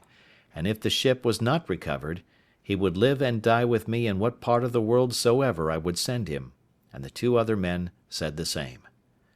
"Well," says I, "my conditions are but 2. First, that while you stay in this island with me, you will not pretend to any authority here, and if I put arms in your hands, you will, upon all occasions, give them up to me, and do no prejudice to me or mine upon this island, and in the meantime be governed by my orders. Secondly, that if the ship is or may be recovered, you will carry me and my man to England passage free." He gave me all the assurances that the invention or faith of man could devise that he would comply with these most reasonable demands, and besides would owe his life to me, and acknowledge it upon all occasions as long as he lived. "Well then," said I, "here are 3 muskets for you, with powder and ball. Tell me next what you think is proper to be done." He showed all the testimonies of his gratitude that he was able, but offered to be wholly guided by me. I told him I thought it was very hard venturing anything, but the best method I could think of was to fire on them at once as they lay, and if any were not killed at the first volley and offered to submit, we might save them, and so put it wholly upon God's providence to direct the shot. He said, very modestly, that he was loath to kill them if he could help it, but that those 2 were incorrigible villains, and had been the authors of all the mutiny in the ship, and if they escaped, we should be undone still, for they would go on board and bring the whole ship's company, and destroy us all. "Well then," says I, "necessity legitimates my advice, for it is the only way to save our lives." However, seeing him still cautious of shedding blood, I told him they should go themselves and manage as they found convenient. In the middle of this discourse we heard some of them awake, and soon after we saw 2 of them on their feet. I asked him if either of them were the heads of the mutiny. He said, "No." "Well then," said I, "you may let them escape, and Providence seems to have awakened them on purpose to save themselves. Now," says I, "if the rest escape you, it is your fault." Animated with this, he took the musket I had given him in his hand, and a pistol in his belt, and his 2 comrades with him, with each a piece in his hand. The 2 men who were with him going first made some noise, at which one of the seamen who was awake turned about, and seeing them coming, cried out to the rest, but was too late then, for the moment he cried out they fired. I mean the 2 men, the captain wisely reserving his own piece. They had so well aimed their shot at the men they knew, that one of them was killed on the spot, and the other very much wounded, but not being dead he started up on his feet, and called eagerly for help to the other, but the captain stepping to him, told him it was too late to cry for help, he should call upon God to forgive his villainy, and with that word knocked him down with the stock of his musket, so that he never spoke more. There were 3 more in the company, and one of them was slightly wounded. By this time I was come, and when they saw their danger, and that it was in vain to resist, they begged for mercy. The captain told them he would spare their lives if they would give him an assurance of their abhorrence of the treachery they had been guilty of, and would swear to be faithful to him in recovering the ship, and afterwards in carrying her back to Jamaica, from whence they came. They gave him all the protestations of their sincerity that could be desired, and he was willing to believe them and spare their lives, which I was not against, only that I obliged him to keep them bound hand and foot while they were on the island. While this was doing, I sent Friday with the captain's mate to the boat with orders to secure her, and bring away the oars and sails, which they did, and by 3 straggling men, that were, happily for them, parted from the rest, came back upon hearing the guns fired, and seeing the captain, who was before their prisoner, now their conqueror, they submitted to be bound also, and so our victory was complete. It now remained that the captain and I should inquire into one another's circumstances. I began first, and told him my whole story, which he heard with an attention even to amazement, and particularly at the wonderful manner of my being furnished with provisions and ammunition; and indeed, as my story is a whole collection of wonders, it affected him deeply. But when he reflected from thence upon himself, and how I seemed to have been preserved there on purpose to save his life, the tears ran down his face, and he could not speak a word more. After this communication was at an end, I carried him and his 2 men into my apartment, leading them in just where I came out, that is, at the top of the house, where I refreshed them with such provisions as I had, and showed them all the contrivances I had made during my long inhabiting that place. All I showed them, all I said to them, was perfectly amazing; but above all the captain admired my fortification, and how perfectly I had concealed my retreat with a grove of trees, which having been now planted nearly 20 years, and the trees growing much faster than in England, was become a little wood, so thick that it was impassable in any part of it but at that one side where I had reserved my little winding passage into it.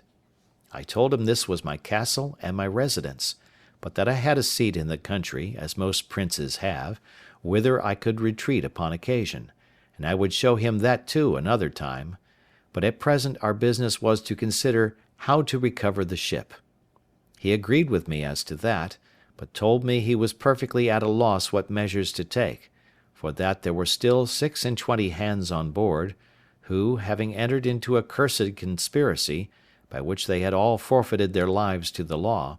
would be hardened in it now by desperation, and would carry it on, knowing that if they were subdued they would be brought to the gallows as soon as they came to England, or to any of the English colonies, and that therefore there would be no attacking them with so small a number as we were. I mused for some time on what he had said, and found it was a very rational conclusion,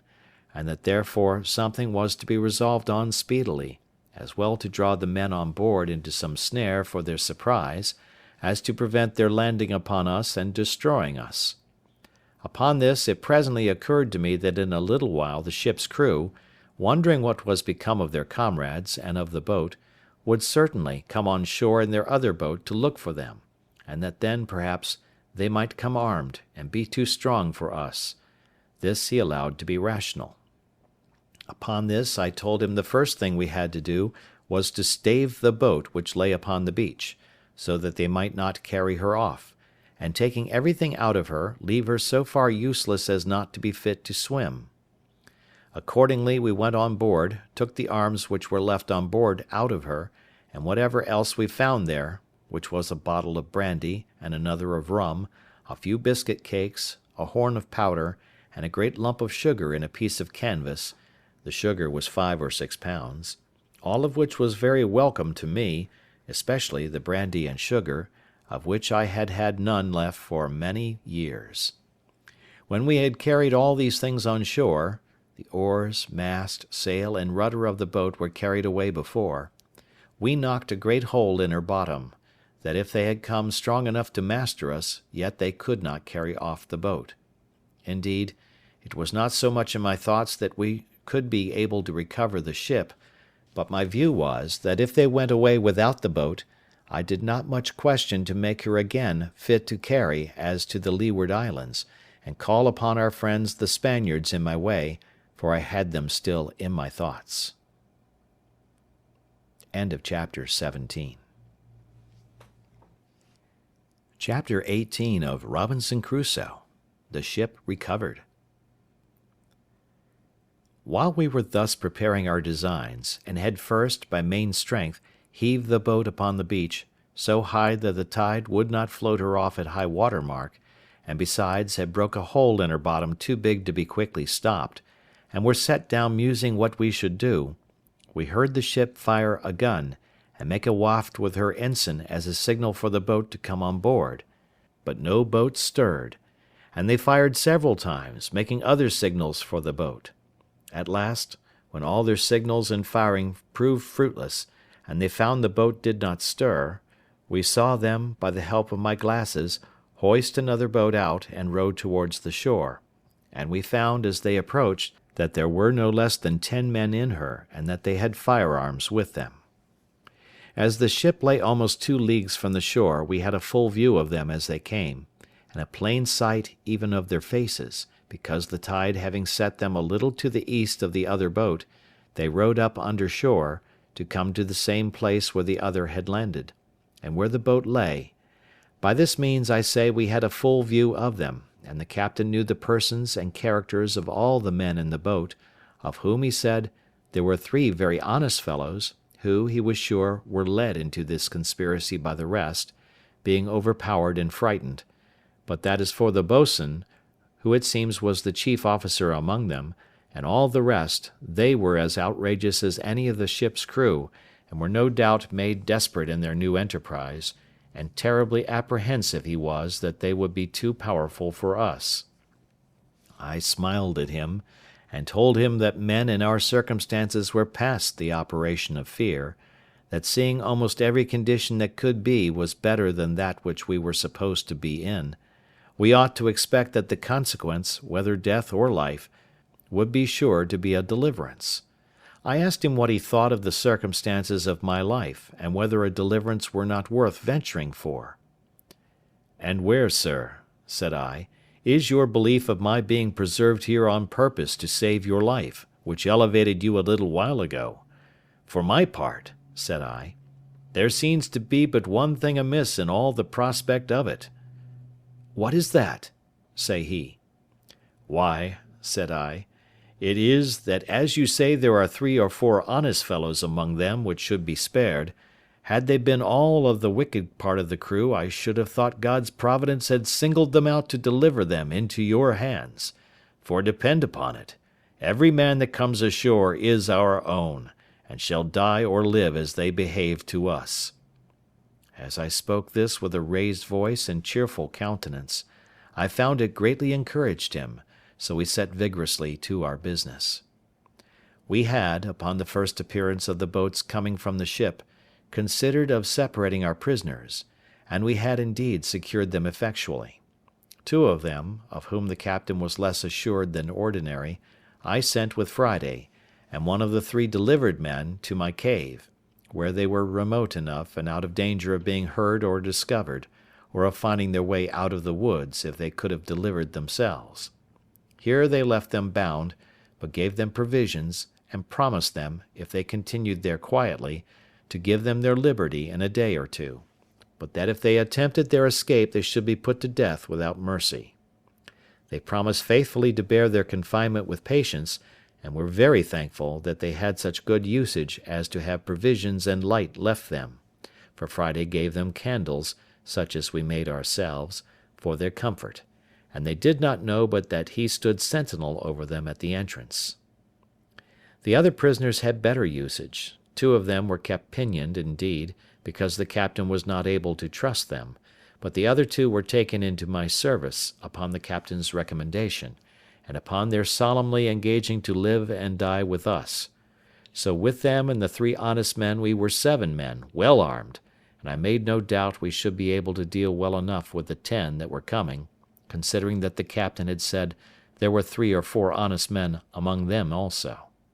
As soon as they got to the place where their other boat lay, they ran their boat into the beach, and came all on shore, hauling the boat up after them, which I was glad to see, for I was afraid they would rather have left the boat at an anchor some distance from the shore, with some hands in her to guard her, and so we should not be able to seize the boat. Being on shore, the first thing they did, they ran all to their other boat, and it was easy to see they were under a great surprise to find her stripped, as above, of all that was in her, and a great hole in her bottom. After they had mused a while upon this, they set up 2 or 3 great shouts, hallooing with all their might, to try if they could make their companions hear, but all was to no purpose. Then they came all close in a ring, and fired a volley of their small arms, which indeed we heard, and the echoes made the woods ring. But it was all one;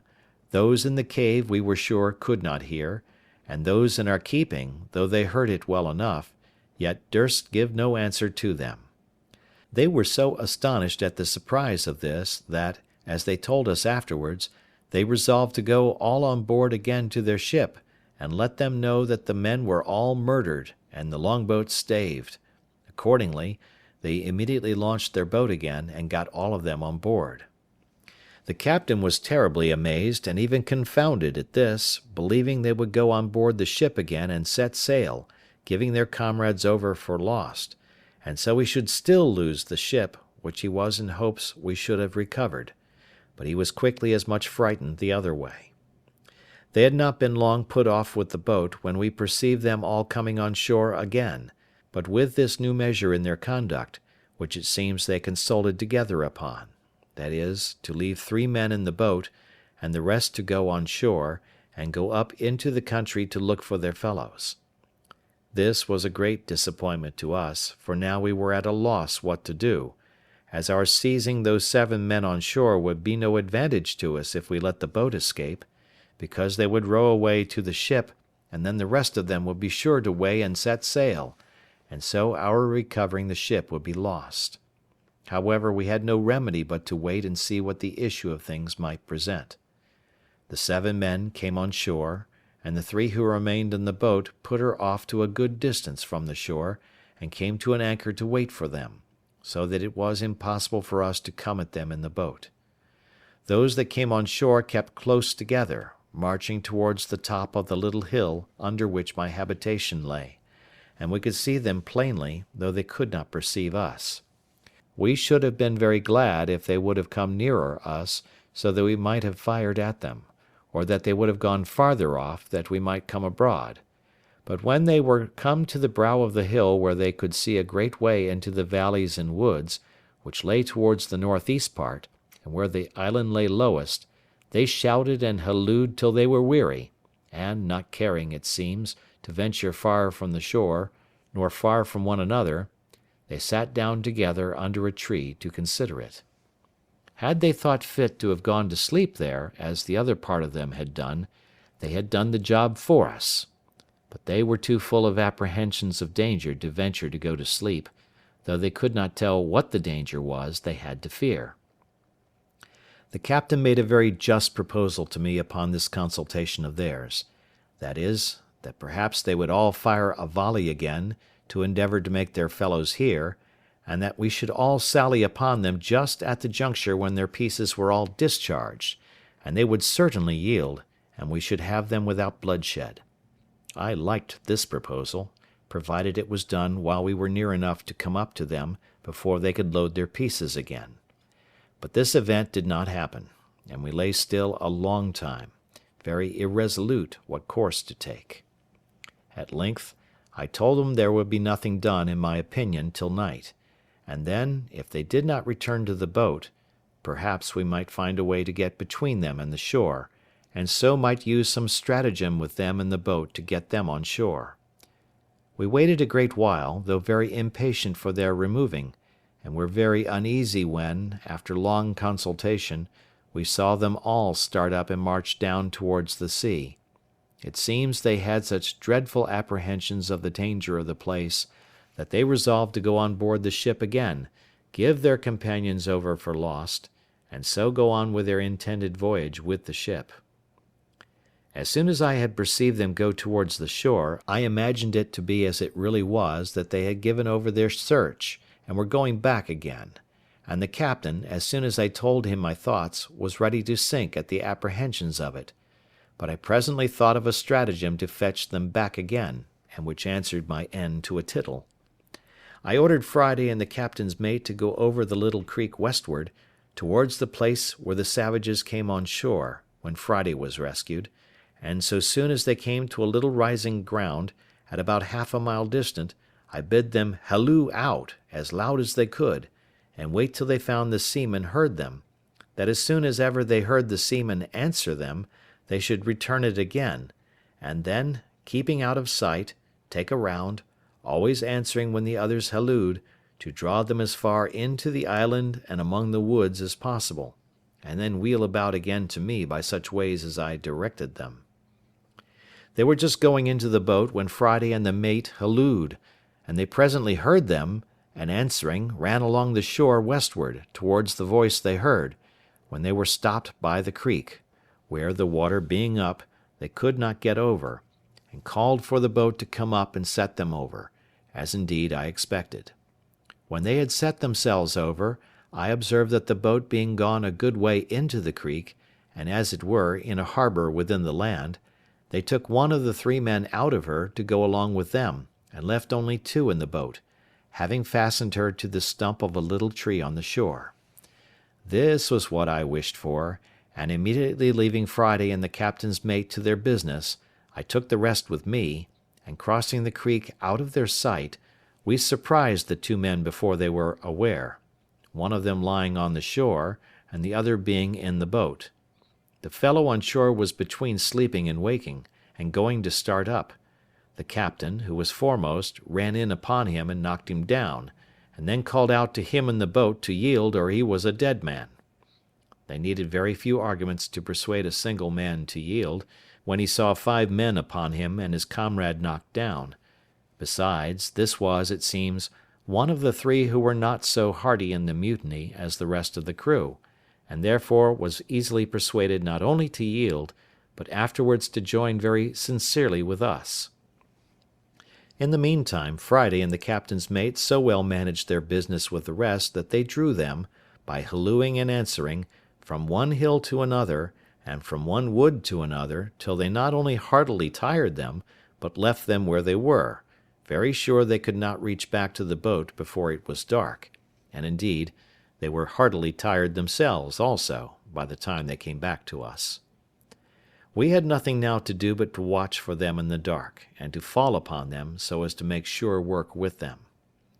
It was several hours after Friday came back to me before they came back to their boat, and we could hear the foremost of them, long before they came quite up, calling to those behind to come along, and could also hear them answer, and complain how lame and tired they were, and not able to come any faster, which was very welcome news to us. At length they came up to the boat, but it is impossible to express their confusion when they found the boat fast aground in the creek, the tide ebbed out, and their 2 men gone. We could hear them call one to another in a most lamentable manner,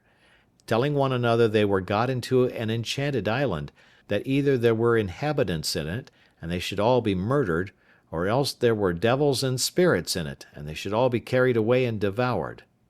They hallooed again, and called their 2 comrades by their names a great many times, but no answer. After some time we could see them, by the little light there was, run about, wringing their hands like men in despair, and sometimes they would go and sit down in the boat to rest themselves, then come ashore again, and walk about again, and so the same thing over again.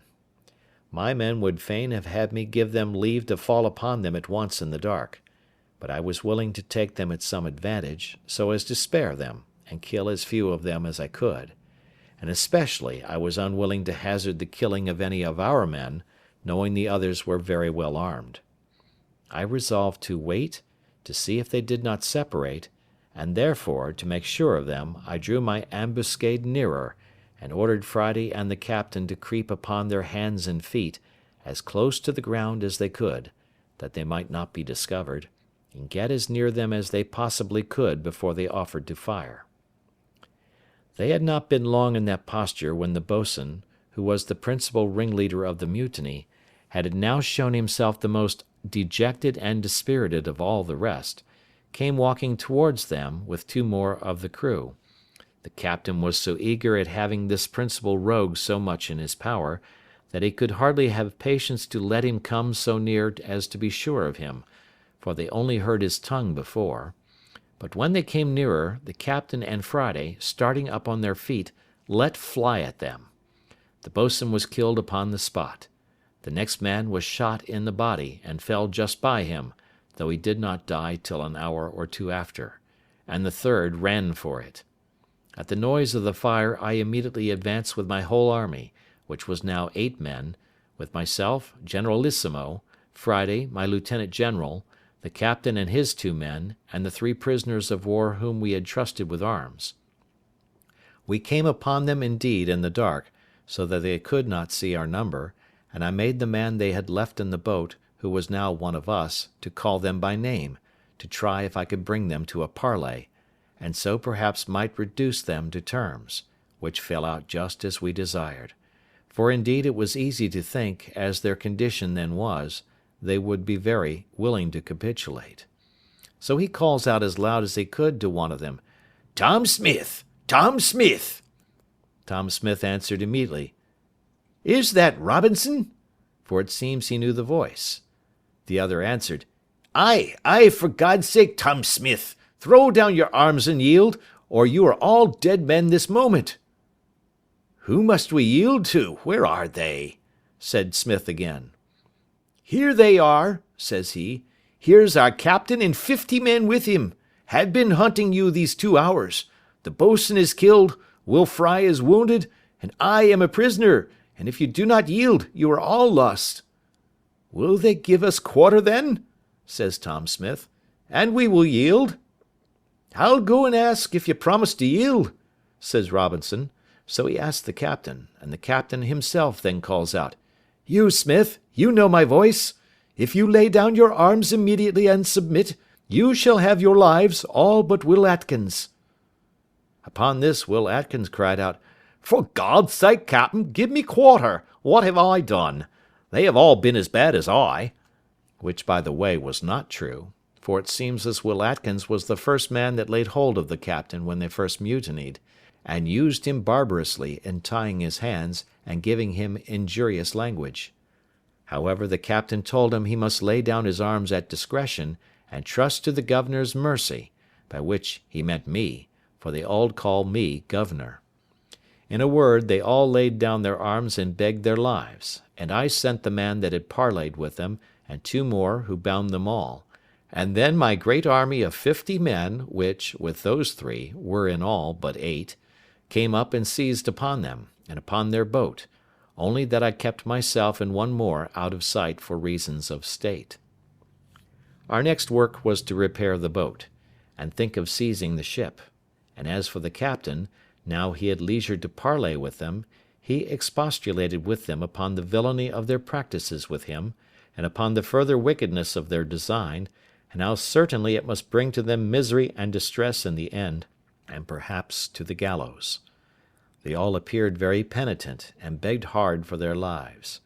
As for that, he told them that they were not his prisoners, but the commander's of the island; that they thought they had set him on shore in a barren uninhabited island, but it had pleased God so to direct them that it was inhabited, and that the governor was an Englishman, that he might hang them all there if he pleased, but as he had given them all quarter, he supposed he would send them to England, to be dealt with there as justice required, except Atkins, whom he was commanded by the governor to advise to prepare for death, for that he would be hanged in the morning. Though this was all but a fiction of his own, yet it had its desired effect. Atkins fell upon his knees to beg the captain to intercede with the governor for his life, and all the rest begged of him, for God's sake, that they might not be sent to England. It now occurred to me that the time of our deliverance was come, and that it would be a most easy thing to bring these fellows in to be hearty in getting possession of the ship. So I retired in the dark from them, that they might not see what kind of a governor they had, and called the captain to me. When I called at a good distance, one of the men was ordered to speak again, and say to the captain, "Captain, the commander calls for you." And presently the captain replied, "Tell his excellency I am just coming." This more perfectly amazed them, and they all believed that the commander was just by, with his 50 men. Upon the captain coming to me, I told him my project for seizing the ship, which he liked wonderfully well, and resolved to put it in execution the next morning. But, in order to execute it with more art, and to be secure of success, I told him we must divide the prisoners, and that he should go and take Atkins, and 2 more of the worst of them, and send them pinioned to the cave where the others lay. This was committed to Friday and the 2 men who came on shore with the captain. They conveyed them to the cave as to a prison, and it was indeed a dismal place, especially to men in their condition. The others I ordered to my bower, as I called it, of which I have given a full description, and as it was fenced in, and they pinioned, the place was secure enough, considering they were upon their behaviour.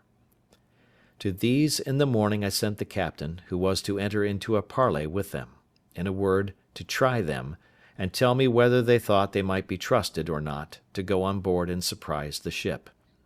He talked to them of the injury done him, of the condition they were brought to, and that though the governor had given them quarter for their lives as to the present action,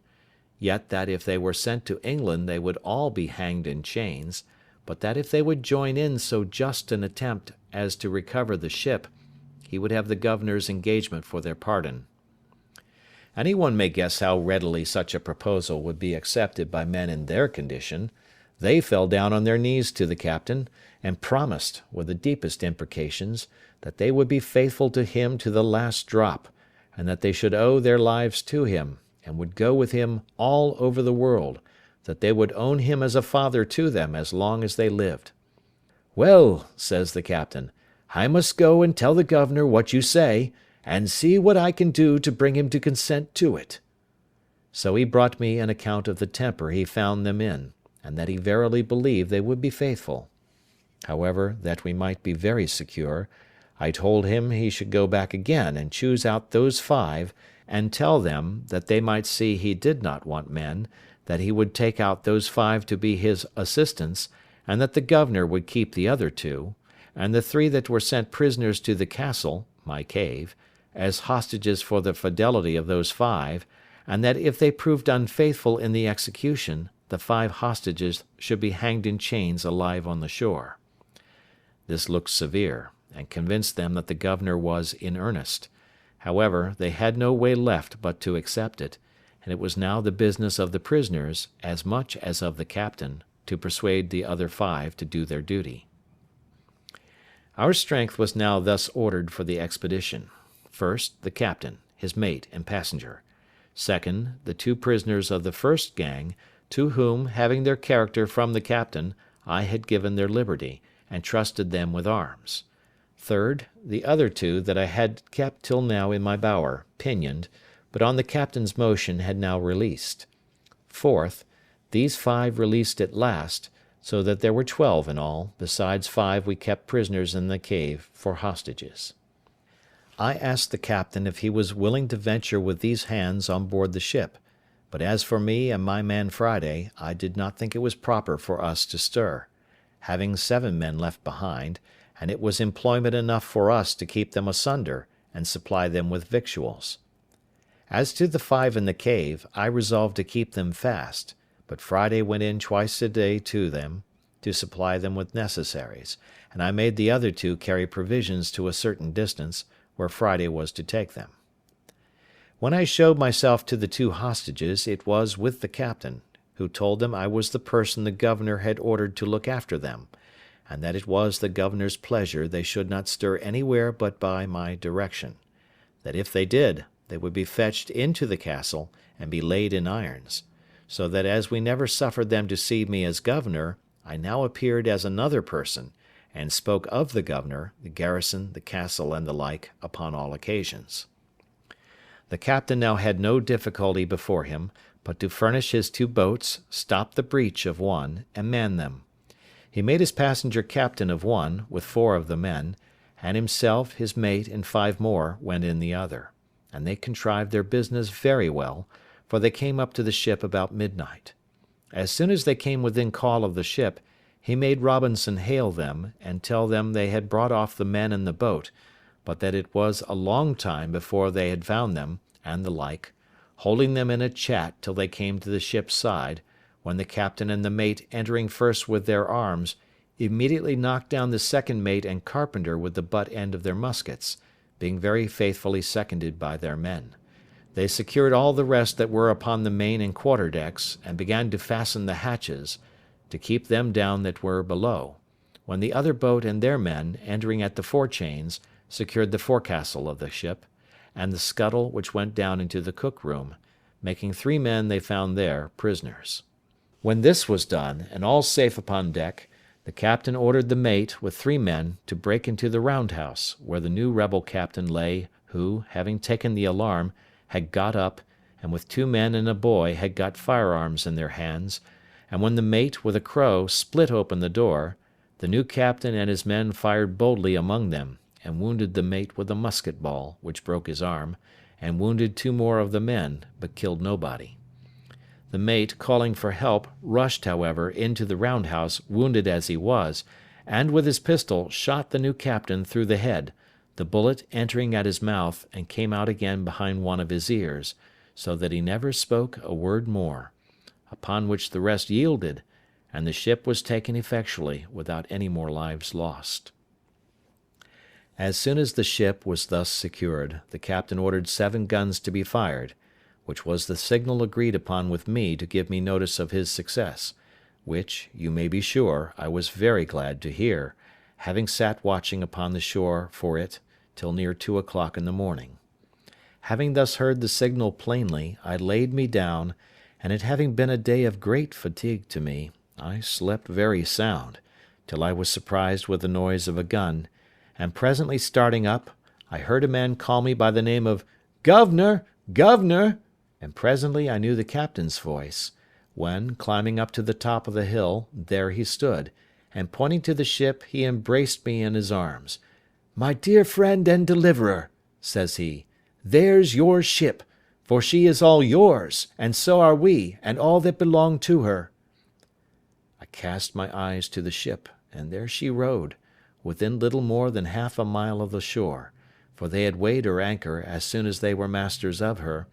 and the weather being fair had brought her to an anchor just against the mouth of the little creek, and the tide being up, the captain had brought the pinnace in near the place where I had first landed my rafts, and so landed just at my door. I was at first ready to sink down with the surprise, for I saw my deliverance, indeed, visibly put into my hands, all things easy, and a large ship just ready to carry me away whither I pleased to go. At first, for some time, I was not able to answer him one word, but as he had taken me in his arms, I held fast by him, or I should have fallen to the ground. He perceived the surprise, and immediately pulled a bottle out of his pocket, and gave me a dram of cordial, which he had brought on purpose for me. After I had drunk it, I sat down upon the ground, and though it brought me to myself, yet it was a good while before I could speak a word to him. All this time the poor man was in as great an ecstasy as I, only not under any surprise as I was, and he said 1,000 kind and tender things to me, to compose and bring me to myself, but such was the flood of joy in my breast, that it put all my spirits into confusion. At last it broke out into tears, and in a little while after I recovered my speech. I then took my turn, and embraced him as my deliverer, and we rejoiced together. I told him I looked upon him as a man sent by heaven to deliver me, and that the whole transaction seemed to be a chain of wonders, that such things as these were the testimonies we had of a secret hand of Providence governing the world, and an evidence that the eye of an infinite power could search into the remotest corner of the world, and send help to the miserable whenever he pleased. I forgot not to lift up my heart in thankfulness to heaven, and what heart could forbear to bless him, who had not only in a miraculous manner provided for me in such a wilderness, and in such a desolate condition, but from whom every deliverance must always be acknowledged to proceed. When we had talked a while, the captain told me he had brought me some little refreshment, such as the ship afforded, and such as the wretches that had been so long his masters had not plundered him of. Upon this he called aloud to the boat, and bade his men bring the things ashore that were for the governor, and indeed it was a present as if I had been one that was not to be carried away with them, but as if I had been to dwell upon the island still. First, he had brought me a case of bottles full of excellent cordial waters, 6 large bottles of Madeira wine, the bottles held 2 quarts each, 2 pounds of excellent good tobacco, 12 good pieces of the ship's beef, and 6 pieces of pork, with a bag of peas, and about 100 weight of biscuit. He also brought me a box of sugar, a box of flour, a bag full of lemons, and 2 bottles of lime juice, and abundance of other things.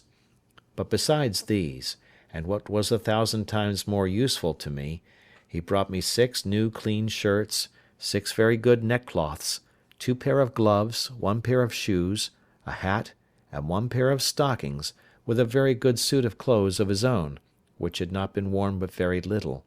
In a word, he clothed me from head to foot. It was a very kind and agreeable present, as anyone may imagine, to one in my circumstances, but never was anything in the world of that kind so unpleasant, awkward, and uneasy, as it was to me to wear such clothes at first. After these ceremonies were past, and after all his good things were brought into my little apartment, we began to consult what was to be done with the prisoners we had, for it was worth considering whether we might venture to take them with us or no,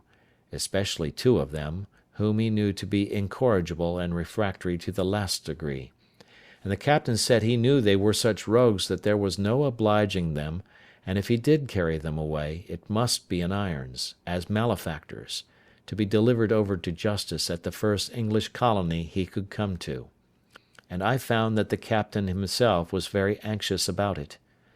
Upon this, I told him, if he desired it, I would undertake to bring the 2 men he spoke of to make it their own request that he should leave them upon the island. "I should be very glad of that," says the captain, "with all my heart." "Well," says I will send for them up and talk with them for you." So I caused Friday and the 2 hostages, for they were now discharged, their comrades having performed their promise, I caused them to go to the cave and bring up the 5 men, pinioned as they were, to the bower, and keep them there till I came. After some time I came thither dressed in my new habit, and now I was called governor again. Being all met, and the captain with me, I caused the men to be brought before me,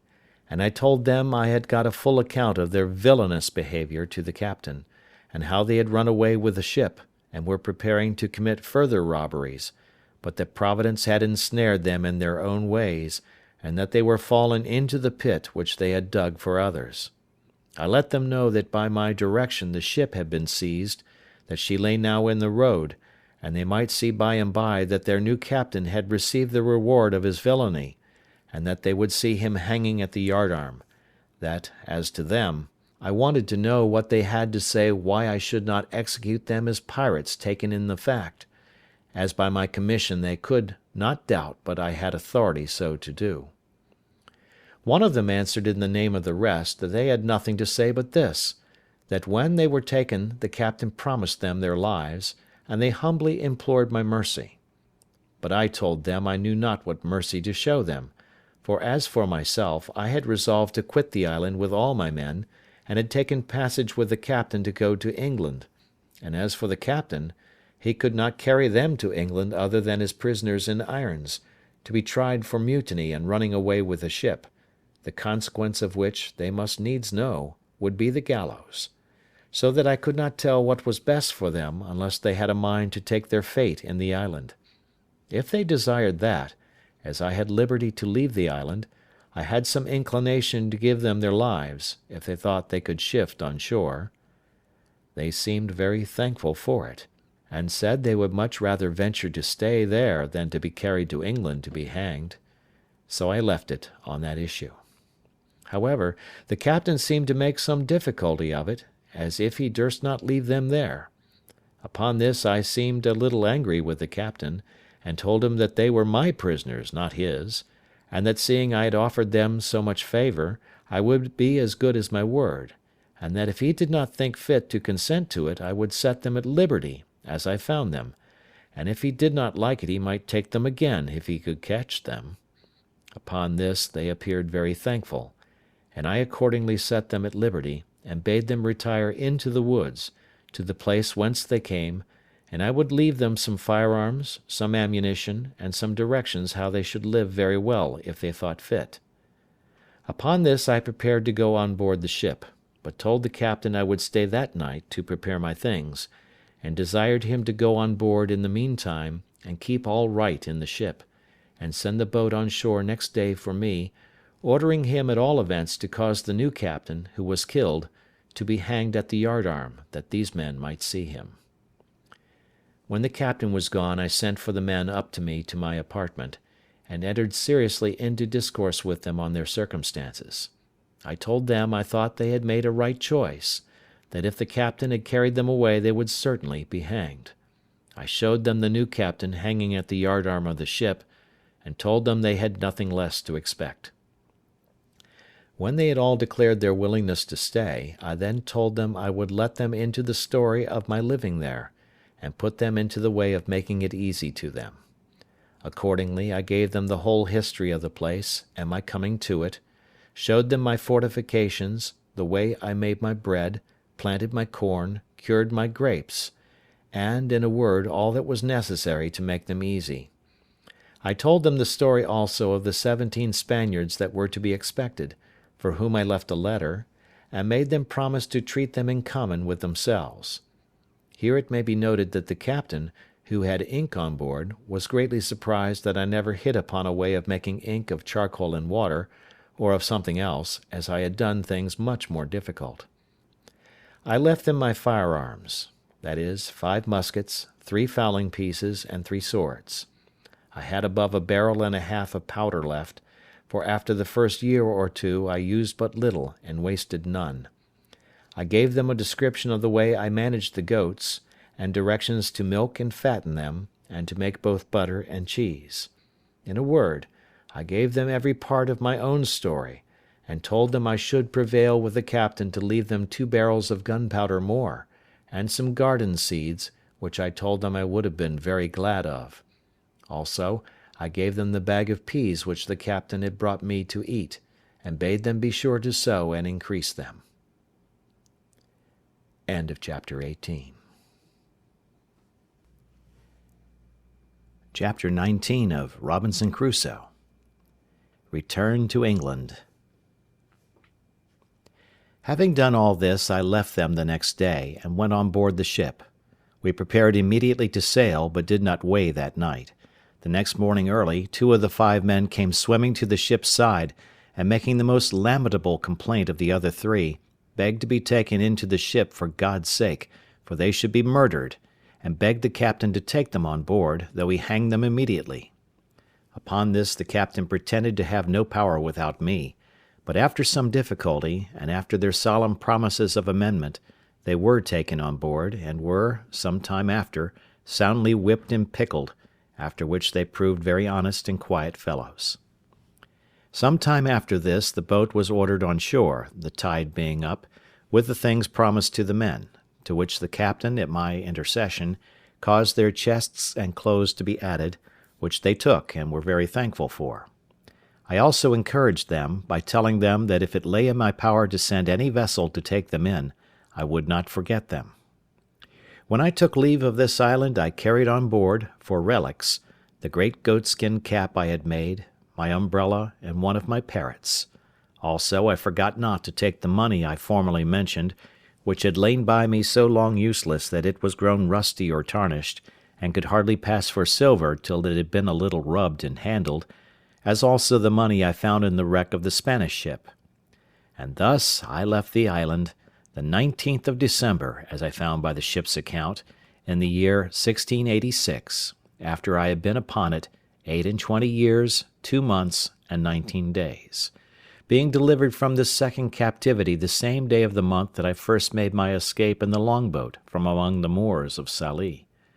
In this vessel, after a long voyage, I arrived in England the 11th of June, in the year 1687, having been 35 years absent.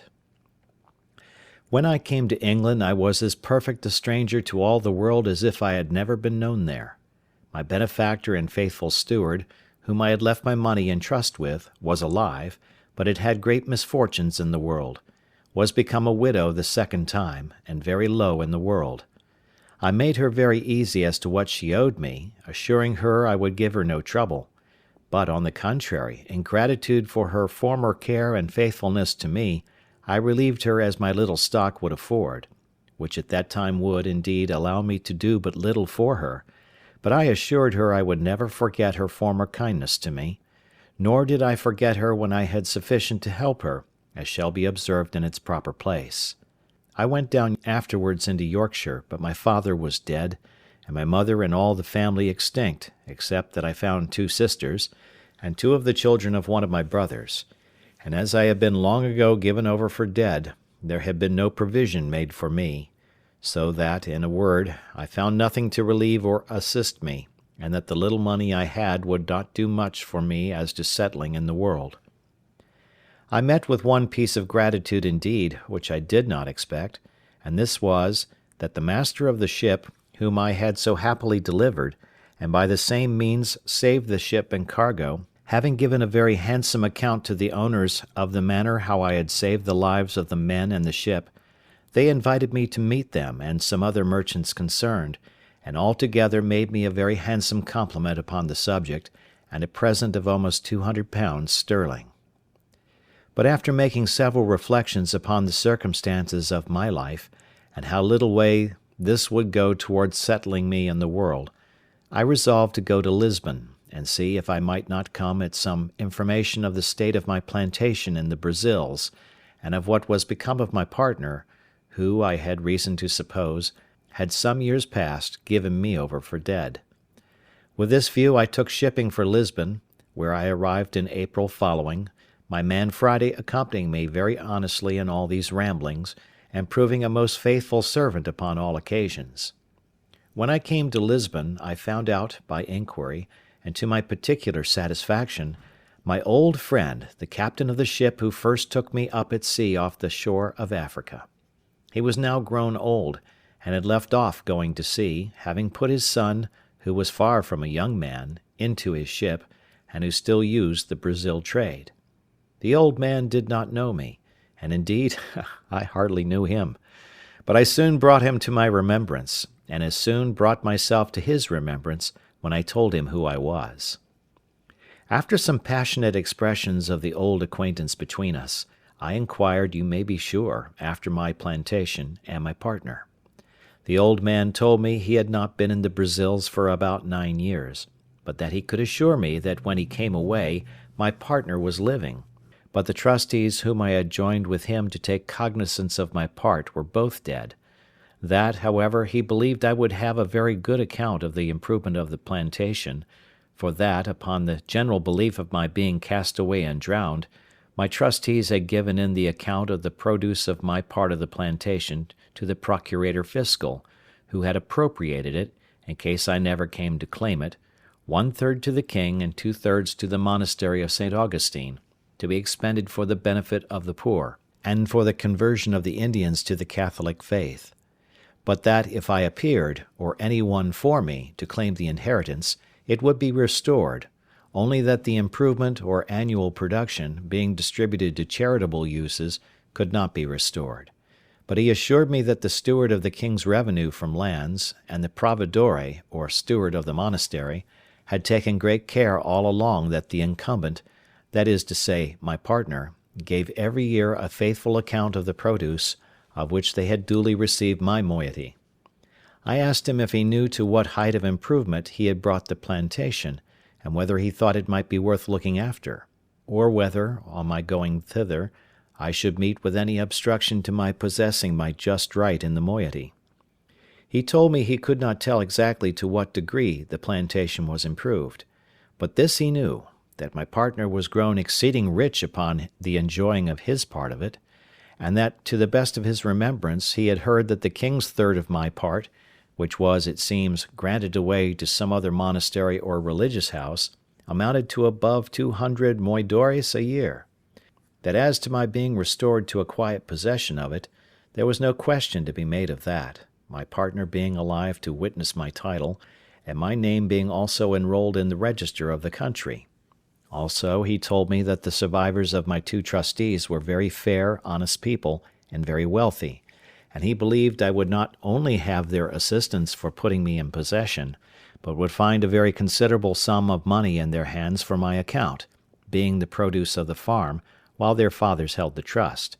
and before it was given up as above, which, as he remembered, was for about 12 years. I showed myself a little concerned and uneasy at this account, and inquired of the old captain how it came to pass that the trustees should thus dispose of my effects, when he knew that I had made my will, and had made him, the Portuguese captain, my universal heir, etc. He told me that was true, but that as there was no proof of my being dead, he could not act as executor until some certain account should come of my death, and besides, he was not willing to intermeddle with a thing so remote; that it was true he had registered my will, and put in his claim, and could he have given any account of my being dead or alive, he would have acted by procuration, and taken possession of the ingenio, so they call the sugar house, and have given his son, who was now at the Brazils, orders to do it. But, says the old man, I have one piece of news to tell you, which perhaps may not be so acceptable to you as the rest, and that is, believing you were lost, and all the world believing so also, your partner and trustees did offer to account with me, in your name, for the first 6 or 8 years' profits, which I received. There being at that time great disbursements for increasing the works, building an ingenio, and buying slaves, it did not amount to near so much as afterwards it produced. However, says the old man, I shall give you a true account of what I have received in all, and how I have disposed of it. After a few days' further conference with this ancient friend, he brought me an account of the first 6 years' income of my plantation, signed by my partner and the merchant trustees, being always delivered in goods, that is, tobacco in roll and sugar in chests, besides rum, molasses, etc., which is the consequence of a sugar work, and I found by this account that every year the income considerably increased, but, as above, the disbursements being large, the sum at first was small. However, the old man let me see that he was debtor to me 470 moidores of gold, besides 60 chests of sugar and 15 double rolls of tobacco, which were lost in his ship, he having been shipwrecked coming home to Lisbon about 11 years after my having the place. The good man then began to complain about his misfortunes, and how he had been obliged to make use of my money to recover his losses, and buy him a share in a new ship. However, my old friend, says he, you shall not want a supply in your necessity, and as soon as my son returns, you shall be fully satisfied.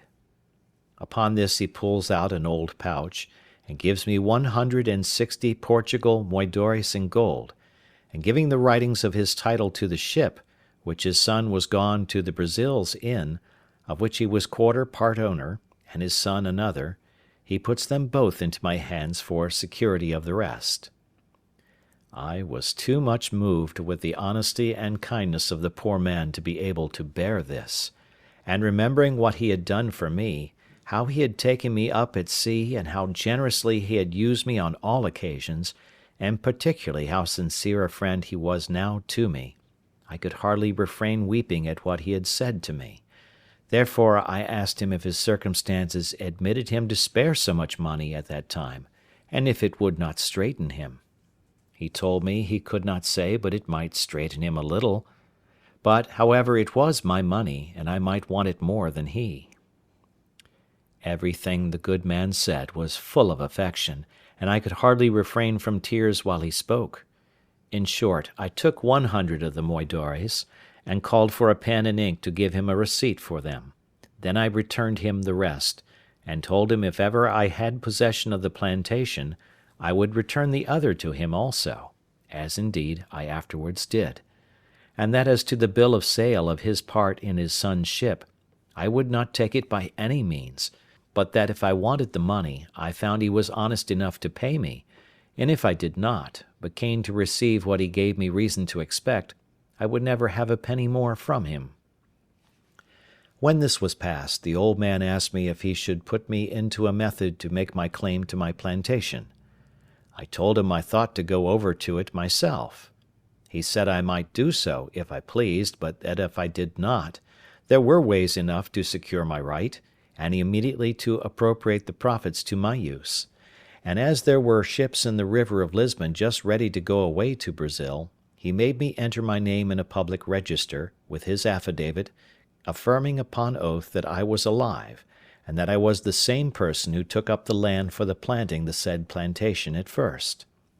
This being regularly attested by a notary, and a procuration affixed, he directed me to send it, with a letter of his writing, to a merchant of his acquaintance at the place, and then proposed my staying with him till an account came of the return. Never was anything more honourable than the proceedings upon this procuration, for in less than 7 months I received a large packet from the survivors of my trustees, the merchants, for whose account I went to sea, in which were the following particular letters and papers enclosed. First, there was the account current of the produce of my farm or plantation, from the year when their fathers had balanced with my old Portugal captain, being for 6 years.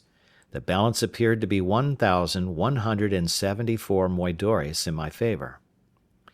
Secondly, there was the account of 4 years more, while they kept the effects in their hands, before the government claimed the administration, as being the effects of a person not to be found, which they called civil death, and the balance of this, the value of the plantation increasing, amounted to 19,446 cruzados,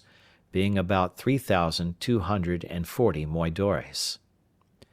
Thirdly, there was the prior of St. Augustine's account, who had received the profits for above 14 years, but not being able to account for what was disposed of by the hospital, very honestly declared he had 872 moidores not distributed, which he acknowledged to my account. As to the king's part, that refunded nothing. There was a letter of my partner's, congratulating me very affectionately upon my being alive, giving me an account how the estate was improved, and what it produced a year, with the particulars of the number of squares, or acres, that it contained, how planted, how many slaves there were upon it, and making 22 crosses for blessings, told me he had said so many Ave Marias to thank the Blessed Virgin that I was alive, inviting me very passionately to come over and take possession of my own,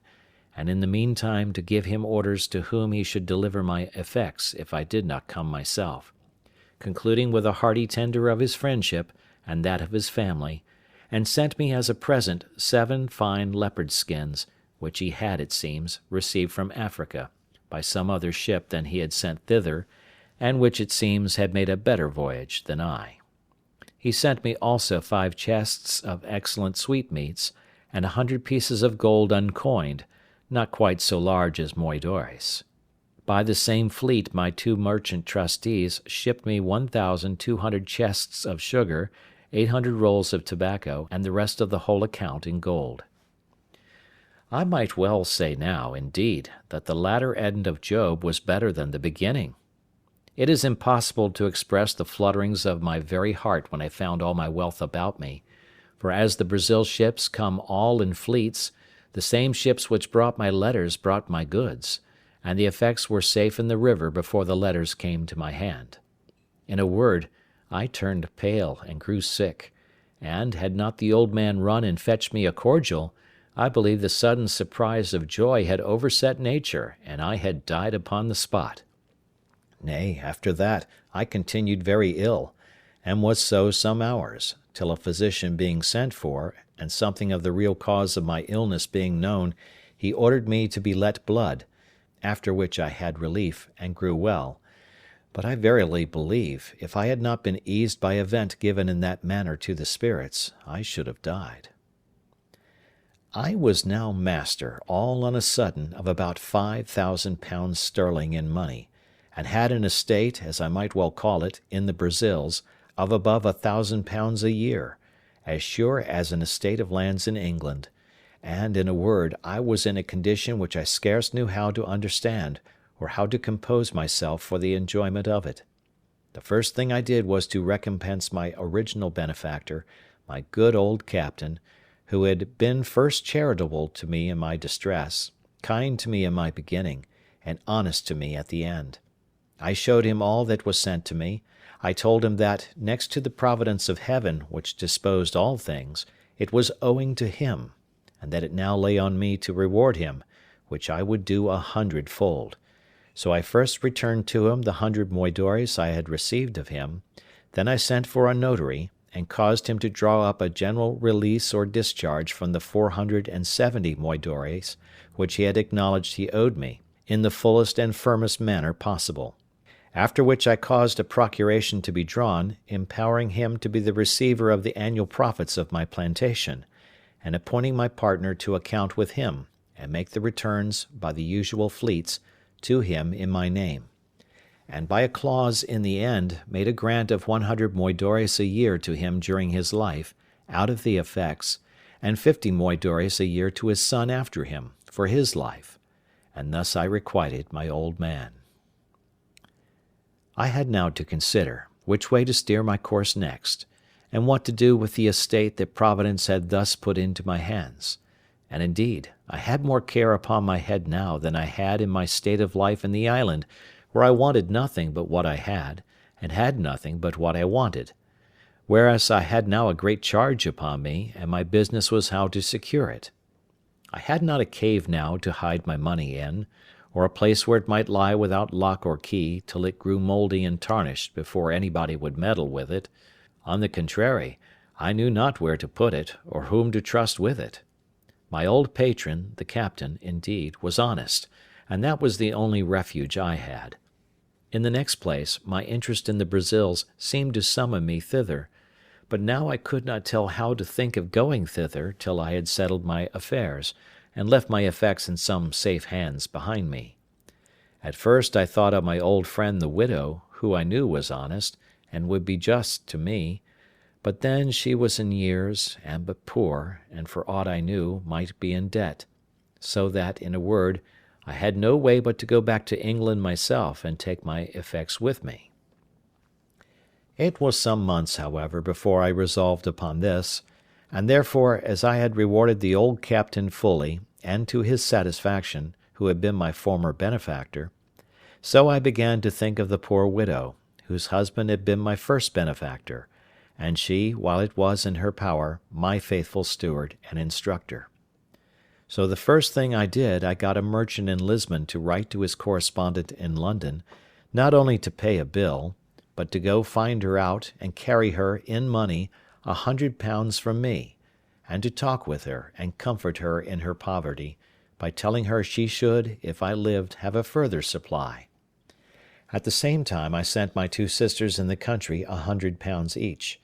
they being, though not in want, yet not in very good circumstances, one having been married and left a widow, and the other having a husband not so kind to her as he should be.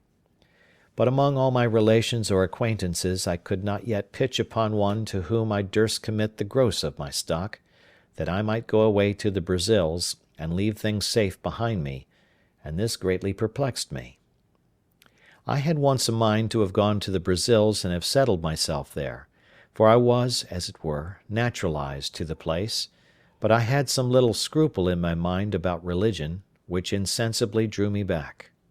However, it was not religion that kept me from going there for the present, and as I had made no scruple of being openly of the religion of the country all the while I was among them, so neither did I yet, only that, now and then, having of late thought more of it than formerly, when I began to think of living and dying among them, I began to regret having professed myself a papist, and thought it might not be the best religion to die with. But, as I have said, this was not the main thing that kept me from going to the Brazils, but that really I did not know with whom to leave my effects behind me,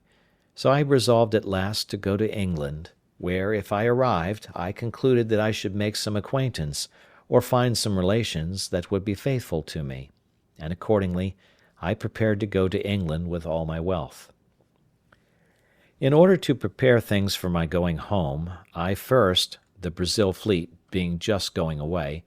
resolved to give answers suitable to the just and faithful account of things I had from thence; and, first, to the Prior of St. Augustine, I wrote a letter full of thanks for his just dealings, and the offer of the 872 moidores which were undisposed of, which I desired might be given, 500 to the monastery, and 372 to the poor, as the prior should direct, desiring the good padre's prayers for me, and the like.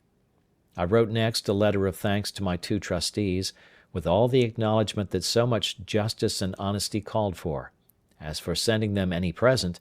they were far above having any occasion of it. Lastly, I wrote to my partner, acknowledging his industry in the improving of the plantation, and his integrity in increasing the stock of the works, giving him instructions for his future government of my part, according to the powers I had left with my old patron, to whom I desired him to send whatever became due to me, till he should hear from me more particularly,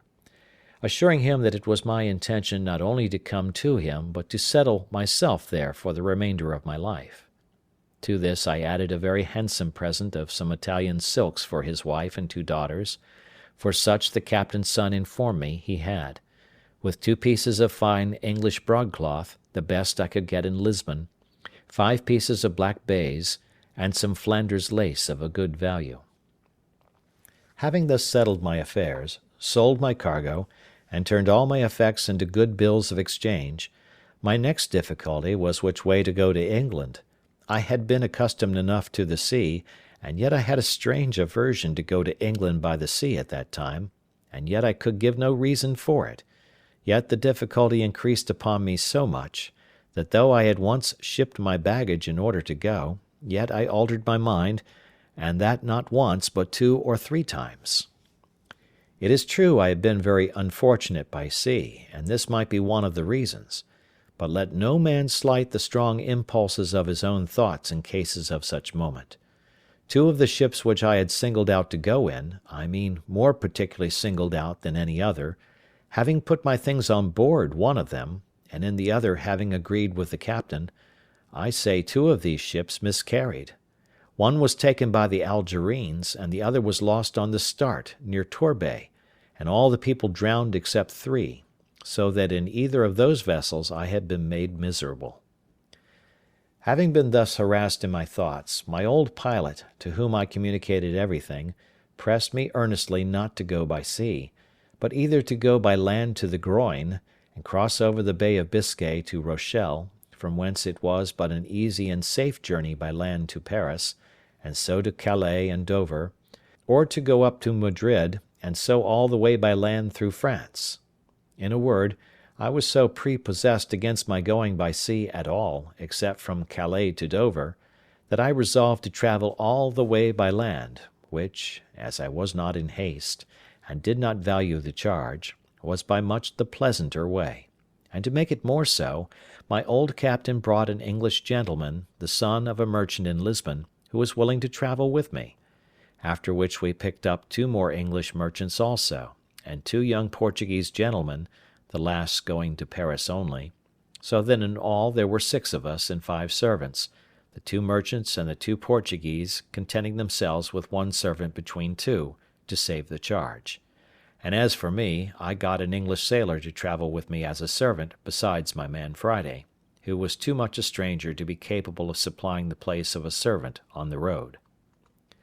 In this manner I set out from Lisbon, and our company being very well mounted and armed, we made a little troop, whereof they did me the honour to call me captain, as well because I was the oldest man as because I had 2 servants, and indeed was the origin of the whole journey.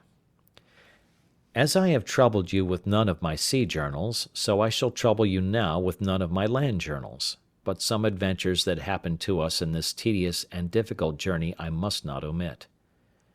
When we came to Madrid, we, being all of us strangers to Spain, were willing to stay some time to see the court of Spain, and what was worth observing;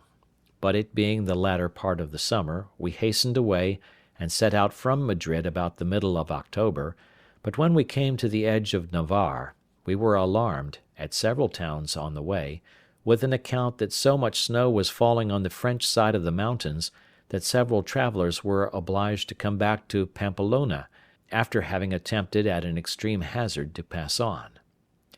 When we came to Pamplona itself, we found it so indeed, and to me, that had been always used to a hot climate, and to countries where I could scarce bear any clothes on, the cold was insufferable; nor, indeed, was it more painful than surprising to come but 10 days before out of old Castile, where the weather was not only warm but very hot,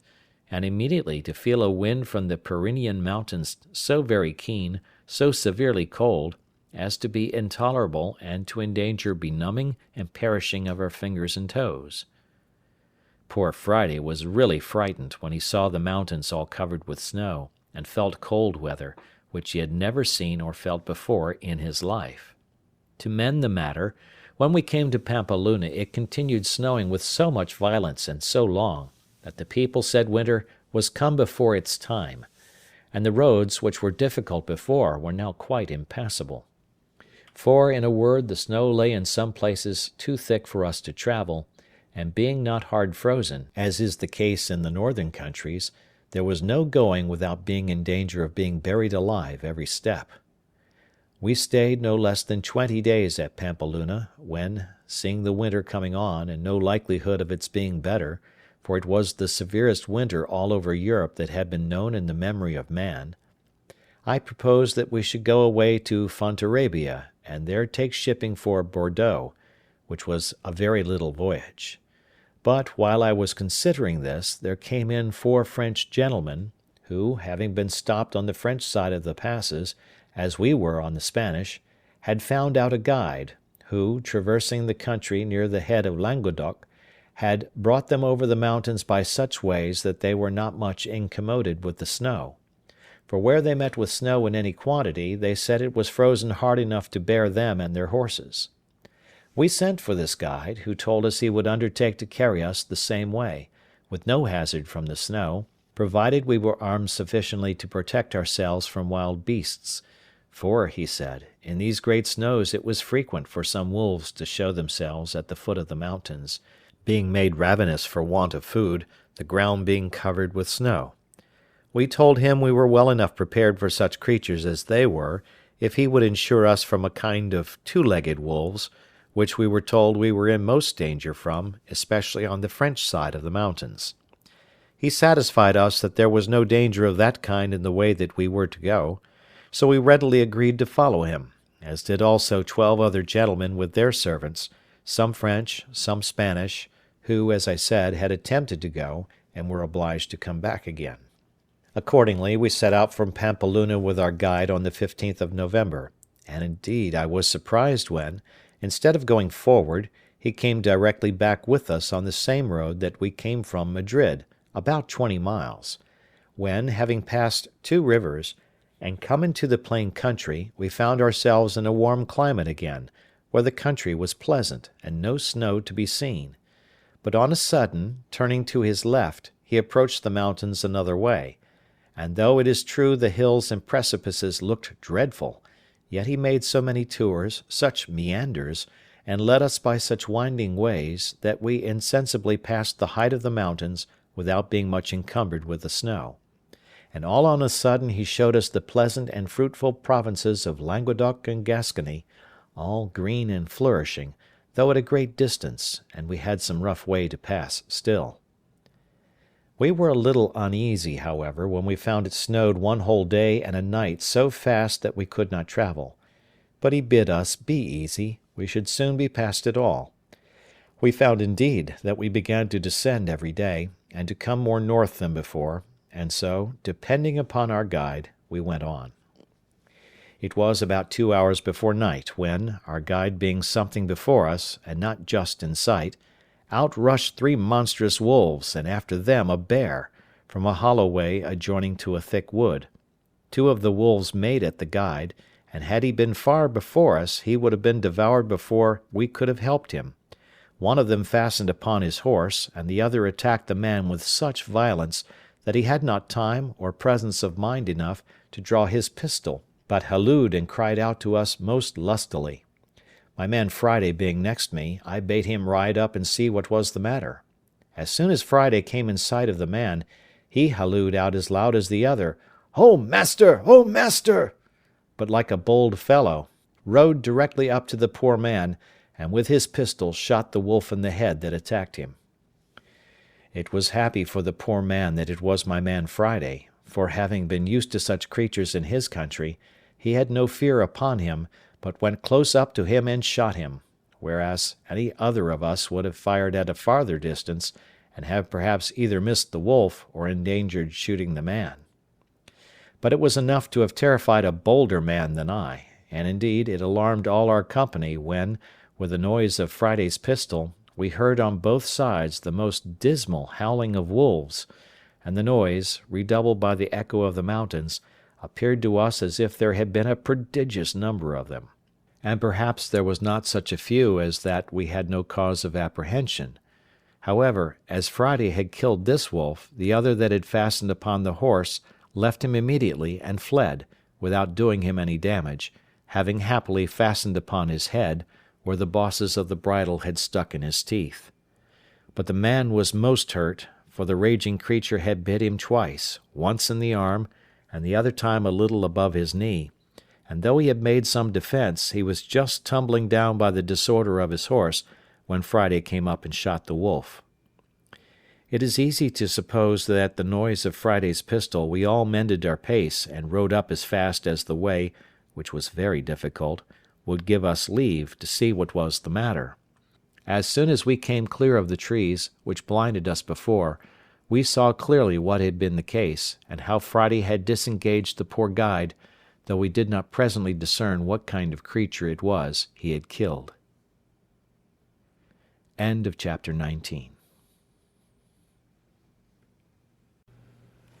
Chapter 20, the final chapter of Robinson Crusoe. Fight between Friday and a bear. But never was a fight managed so heartily and in such a surprising manner as that which followed between Friday and the bear, which gave us all, though at first we were surprised and afraid for him, the greatest diversion imaginable. As the bear is a heavy, clumsy creature, and does not gallop as the wolf does, who is swift and light, so he has two particular qualities, which generally are the rule of his actions. First, as to men, who are not his proper prey, he does not usually attempt them, except they first attack him, unless he be excessively hungry, which it is probable might now be the case, the ground being covered with snow. If you do not meddle with him, he will not meddle with you. But then you must take care to be very civil to him, and give him the road, for he is a very nice gentleman. He will not go a step out of his way for a prince. Nay, if you are really afraid, your best way is to look another way and keep going on, for sometimes if you stop and stand still, and look steadfastly at him, he takes it for an affront. But if you throw or toss anything at him, though it were but a bit of stick as big as your finger, he thinks himself abused, and sets all other business aside to pursue his revenge, and will have satisfaction in point of honour. That is his first quality. The next is, if he be once affronted, he will never leave you, night or day, till he has his revenge, but follows at a good round rate till he overtakes you. My man Friday had delivered our guide, and when we came up to him he was helping him off his horse, for the man was both hurt and frightened, when on a sudden we espied the bear come out of the wood, and a monstrous one it was, the biggest by far that ever I saw. We were all a little surprised when we saw him, but when Friday saw him, it was easy to see joy and courage in the fellow's countenance. "Oh, oh, oh!" says Friday 3 times, pointing to him. "Oh, master, you give me to leave, me shake it a hand with him, me make a you good laugh." I was surprised to see the fellow so well pleased.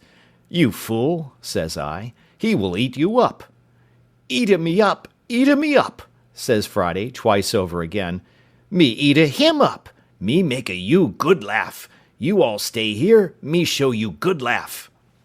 So down he sits, and gets off his boots in a moment, and puts on a pair of pumps, as we call the flat shoes they wear, and which he had in his pocket, gives my other servant his horse, and with his gun away he flew, swift like the wind. The bear was walking softly on, and offered to meddle with nobody, till Friday coming pretty near, calls to him, as if the bear could understand him. Hark ye, says Friday, "me speakee with you." We followed at a distance, for now, being down on the Gascony side of the mountains, we were entered a vast forest, where the country was plain and pretty open, though it had many trees in it, scattered here and there. Friday, who had, as we say, the heels of the bear, came up with him quickly, and took up a great stone and threw it at him, and hit him just on the head, but did him no more harm than if he had thrown it against a wall. But it answered Friday's end, for the rogue was so void of fear that he did it purely to make the bear follow him, and show us some laugh, as he called it. As soon as the bear felt the blow, and saw him, he turns about and comes after him, taking very long strides, and shuffling on at a strange rate, so as would have put a horse to a middling gallop. Away reins Friday, and takes his course as if he ran towards us for help. So we all resolved to fire at once upon the bear, and deliver my man. Though I was angry at him for bringing the bear back upon us, when he was going about his own business another way. And especially I was angry that he had turned the bear upon us, and then ran away. And I called out, "You dog, is this your making us laugh? Come away and take your horse, that we may shoot the creature." He heard me, and cried out, "No shoot, no shoot! Stand still, and you get much laugh." And as the nimble creature ran 2 feet for the bear's one, he turned on a sudden on one side of us, and seeing a great oak tree fit for his purpose, he beckoned to us to follow. And doubling his pace, he got nimbly up the tree, laying his gun down upon the ground, at about 5 or 6 yards from the bottom of the tree. The bear soon came to the tree, and we followed at a distance. The first thing he did, he stopped at the gun, smelt at it, but let it lie, and up he scrambles into the tree, climbing like a cat, though so monstrous heavy. I was amazed at the folly, as I thought it, of my man, and could not for my life see anything to laugh at, till seeing the bear get up the tree, we all rode near to him. When we came to the tree, there was Friday got out to the small end of a large branch, and the bear got about halfway to him. As soon as the bear got out to that part where the limb of the tree was weaker, "Ha!" says he to us, "Now you see me teach you the bear dance." So he began jumping and shaking the bough, at which the bear began to totter, but stood still, and began to look behind him to see how he should get back. Then, indeed, we did laugh heartily. But Friday had not done with him by a great deal. When seeing him stand still, he called out to him again, as if he had supposed the bear could speak English. "What, you come no farther? Pray you come farther." So he left jumping and shaking the tree, and the bear, just as if he understood what he said, did come a little farther. Then he began jumping again, and the bear stopped again. We thought now was a good time to knock him in the head, and called to Friday to stand still, and we should shoot the bear. But he cried out earnestly, oh, pray, no shoot! Me shoot by and then." He would have said by and by. However, to shorten the story, Friday danced so much, and the bear stood so ticklish, that we had laughing enough, but still could not imagine what the fellow would do. For first we thought he depended upon shaking the bear off, and we found the bear was too cunning for that too. For he would not go out far enough to be thrown down, but clung fast with his great broad claws and feet, so that we could not imagine what would be the end of it, and what the jest would be at last. But Friday put us out of doubt quickly, for seeing the bear cling fast to the bough, and that he would not be persuaded to come any farther, "Well, well," says Friday, "you come no farther, me go. You no come to me come to you."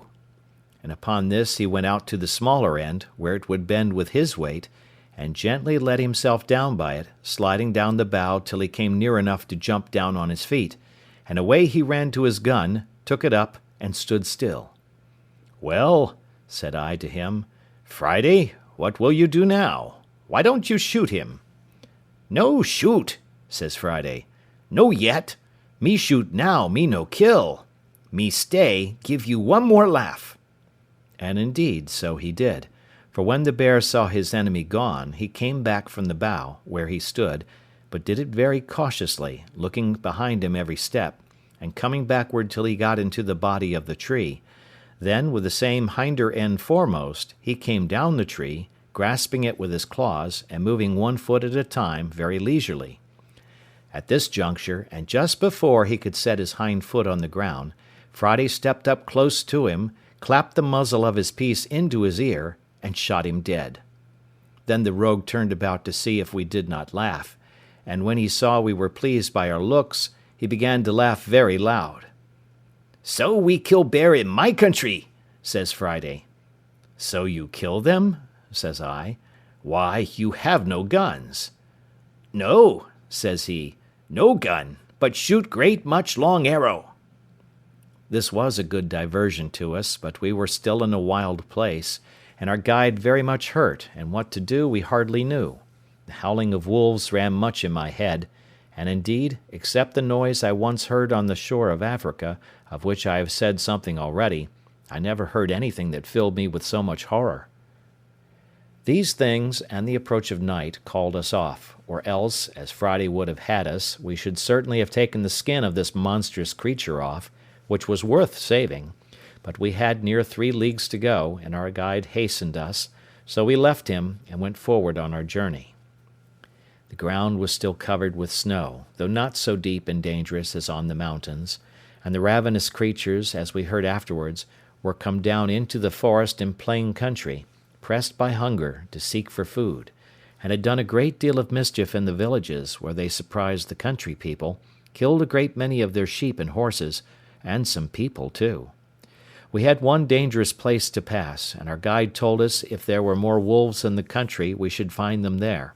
and this was a small plain, surrounded with woods on every side, and a long narrow defile or lane which we were to pass to get through the wood, and then we should come to the village where we were to lodge.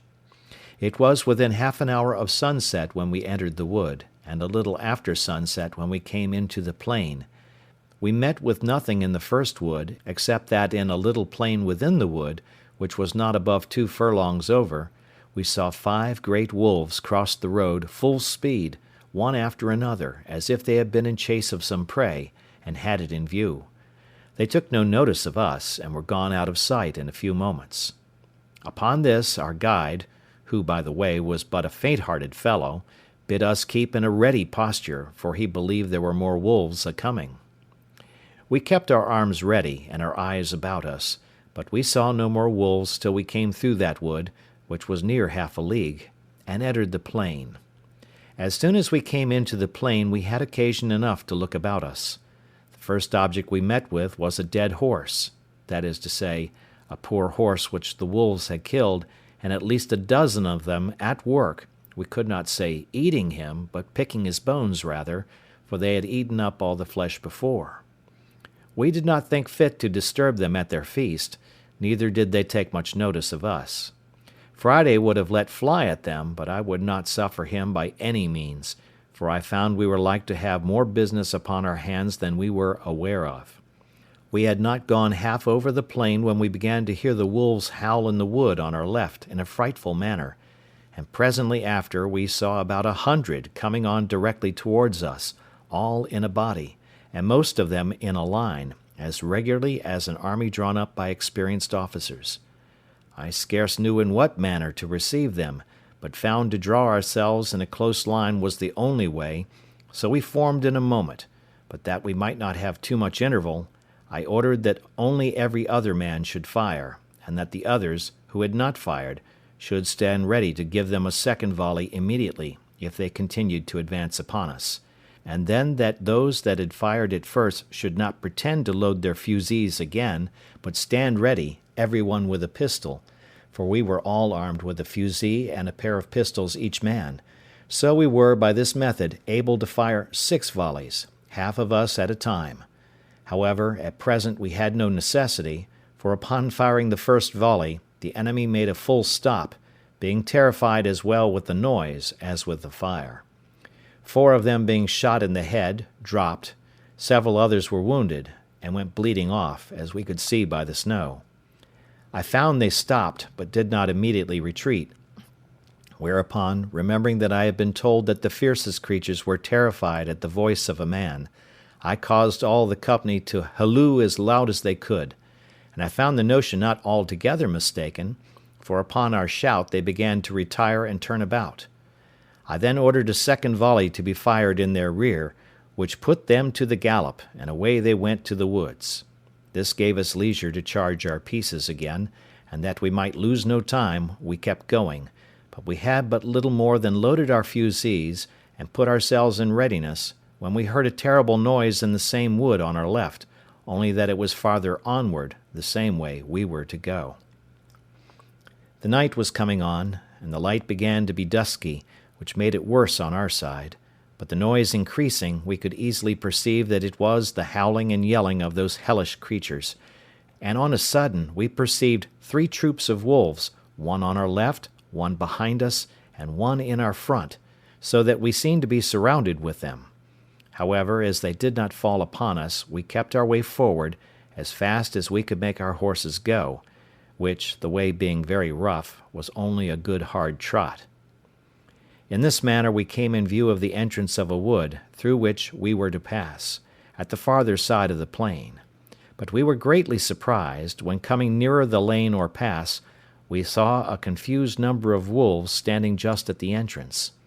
On a sudden, at another opening of the wood, we heard the noise of a gun, and looking that way, out rushed a horse, with a saddle and a bridle on him, flying like the wind, and 16 or 17 wolves after him, full speed. The horse had the advantage of them, but as we supposed that he could not hold it at that rate, we doubted not but they would get up with him at last. No question but they did.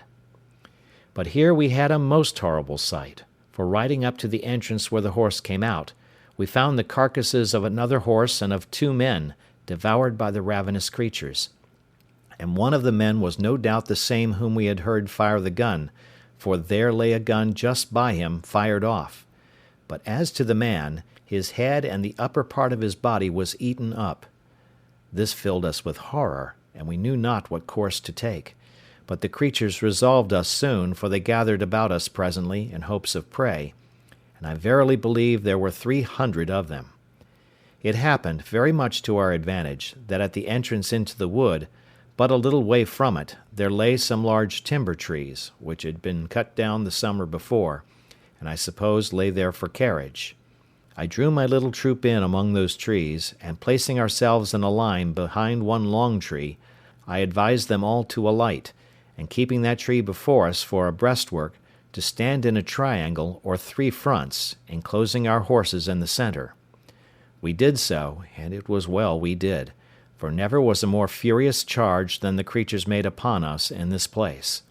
They came on with a growling kind of noise, and mounted the piece of timber, which, as I said, was our breastwork, as if they were only rushing upon their prey. And this fury of theirs, it seemed, was principally occasioned by their seeing our horses behind us.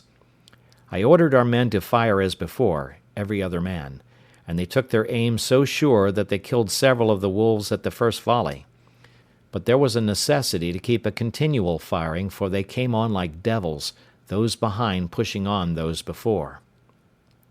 When we had fired a second volley of our fusées, we thought they stopped a little, and I hoped they would have gone off, but it was but a moment, for others came forward again. So we fired 2 volleys of our pistols, and I believe in these 4 firings we had killed 17 or 18 of them, and lamed twice as many. Yet they came on again. I was loath to spend our shot too hastily, so I called my servant, not my man Friday, for he was better employed, for with the greatest dexterity imaginable he had charged my fusee and his own while we were engaged. But, as I said, I called my other man, and giving him a horn of powder, I had him lay a train all along the piece of timber, and let it be a large train. He did so, and had but just time to get away, when the wolves came up to it, and some got upon it, when I, snapping an uncharged pistol close to the powder, set it on fire. Those that were upon the timber were scorched with it, and 6 or 7 of them fell, or rather jumped in among us with the force and fright of the fire. We dispatched these in an instant, and the rest were so frightened with the light, which the night, for it was now very near dark, made more terrible, that they drew back a little, upon which I ordered our last pistols to be fired off in one volley, and after that we gave a shout. Upon this the wolves turned tail, and we sallied immediately upon near 20 lame ones that we found struggling on the ground, and fell to cutting them with our swords, which answered our expectation, for the crying and howling they made was better understood by their fellows, so that they all fled and left us. We had, first and last, killed about 60 of them, and had it been daylight, we had killed many more. The field of battle being thus cleared, we made forward again, for we still had near a league to go.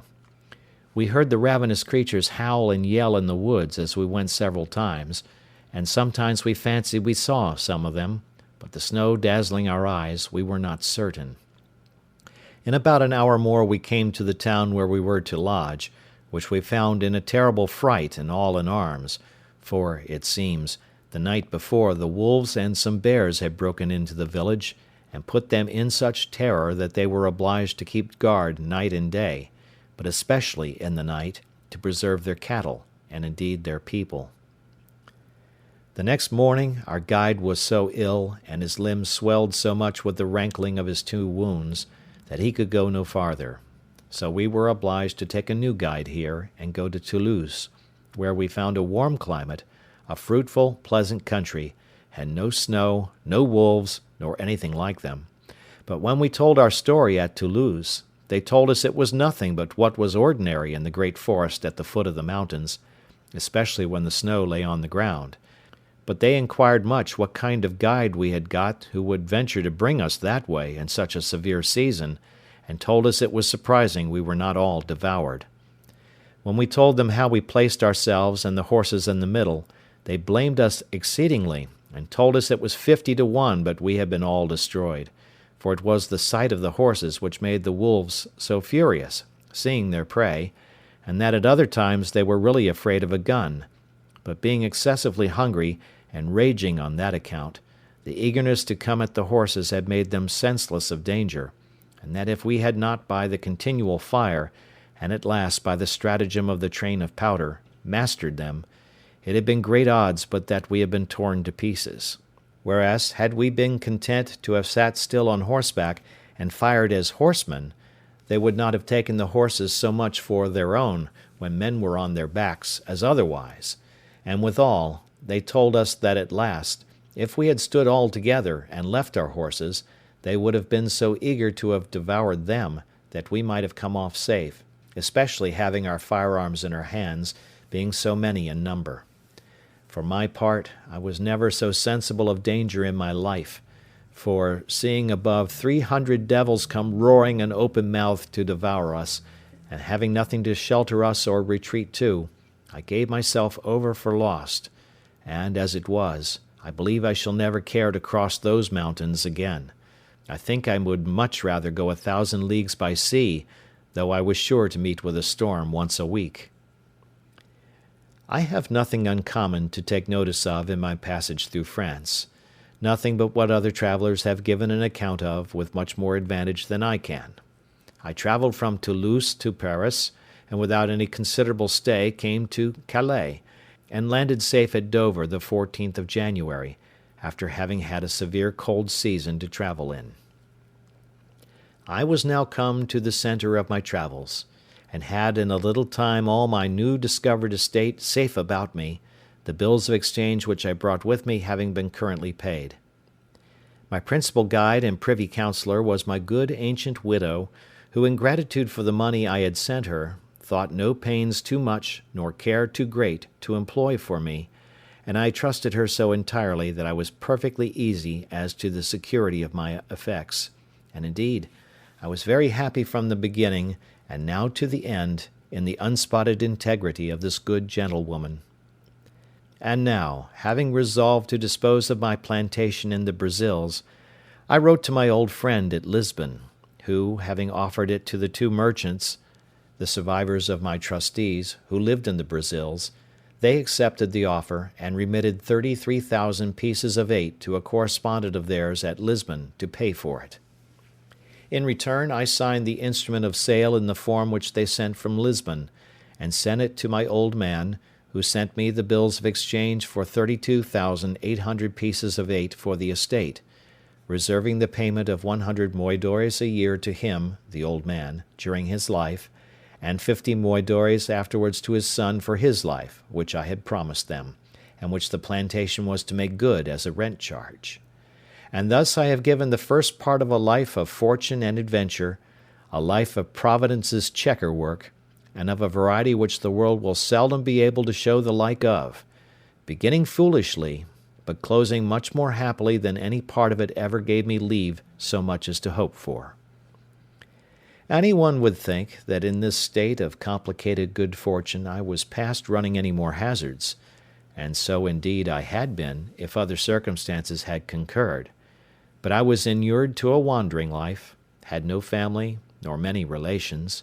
nor, however rich, had I contracted fresh acquaintance, and though I had sold my estate in the Brazils, yet I could not keep that country out of my head, and had a great mind to be upon the wing again,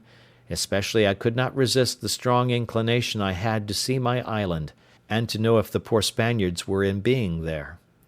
My true friend, the widow, earnestly dissuaded me from it, and so far prevailed with me, that for almost 7 years she prevented my running abroad, during which time I took my 2 nephews, the children of one of my brothers, into my care. The eldest, having something of his own, I bred up as a gentleman, and gave him a settlement of some addition to his estate after my decease. The other I placed with the captain of a ship,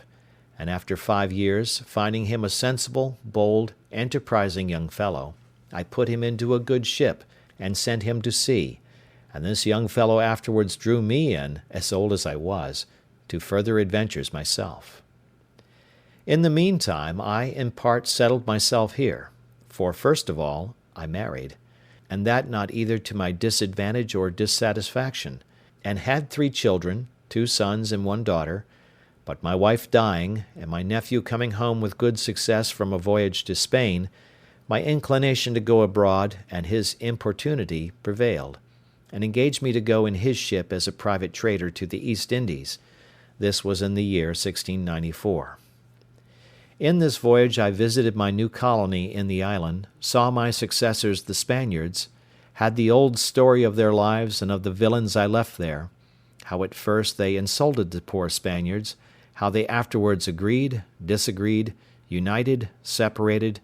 and how at last the Spaniards were obliged to use violence with them, how they were subjected to the Spaniards, how honestly the Spaniards used them, a history, if it were entered into, as full of variety and wonderful accidents as my own part, particularly, also, as to their battles with the Caribbeans, who landed several times upon the island, and as to the improvement they made upon the island itself, and how 5 of them made an attempt upon the mainland, and brought away 11 men and 5 women prisoners, by which, at my coming, I found about 20 young children on the island. Here I stayed about 20 days, left them supplies of all necessary things, and particularly of arms, powder, shot, clothes, tools, and 2 workmen, which I had brought from England with me, that is, a carpenter and a smith. Besides this, I shared the lands into parts with them, reserved to myself the property of the whole, but gave them such parts respectively as they agreed on, and having settled all things with them, and engaged them not to leave the place, I left them there. From thence I touched at the Brazils, from whence I sent a bark, which I bought there, with more people to the island, and in it, besides other supplies, I sent 7 women, being such as I found proper for service, or for wives to such as would take them. As to the Englishmen, I promised to send them some women from England, with a good cargo of necessaries, if they would apply themselves to planting, which I afterwards could not perform. The fellows proved very honest and diligent after they were mastered, and had their properties set apart for them. I sent them also, from the Brazils, 5 cows, 3 of them being big with calf, some sheep, and some hogs, which when I came again were considerably increased. But all these things, with an account how 300 Caribbees came and invaded them, and ruined their plantations, and how they fought with that whole number twice, and were at first defeated, and one of them killed, but at last, a storm destroying their enemies' canoes, they famished or destroyed almost all the rest, and renewed and recovered the possession of their plantation, and still lived upon the island. All these things, with some very surprising incidents and some new adventures of my own, for 10 years more, I shall give a farther account of in the second part of my story. This is the end of The Life and Adventures of Robinson Crusoe. Thank you for listening.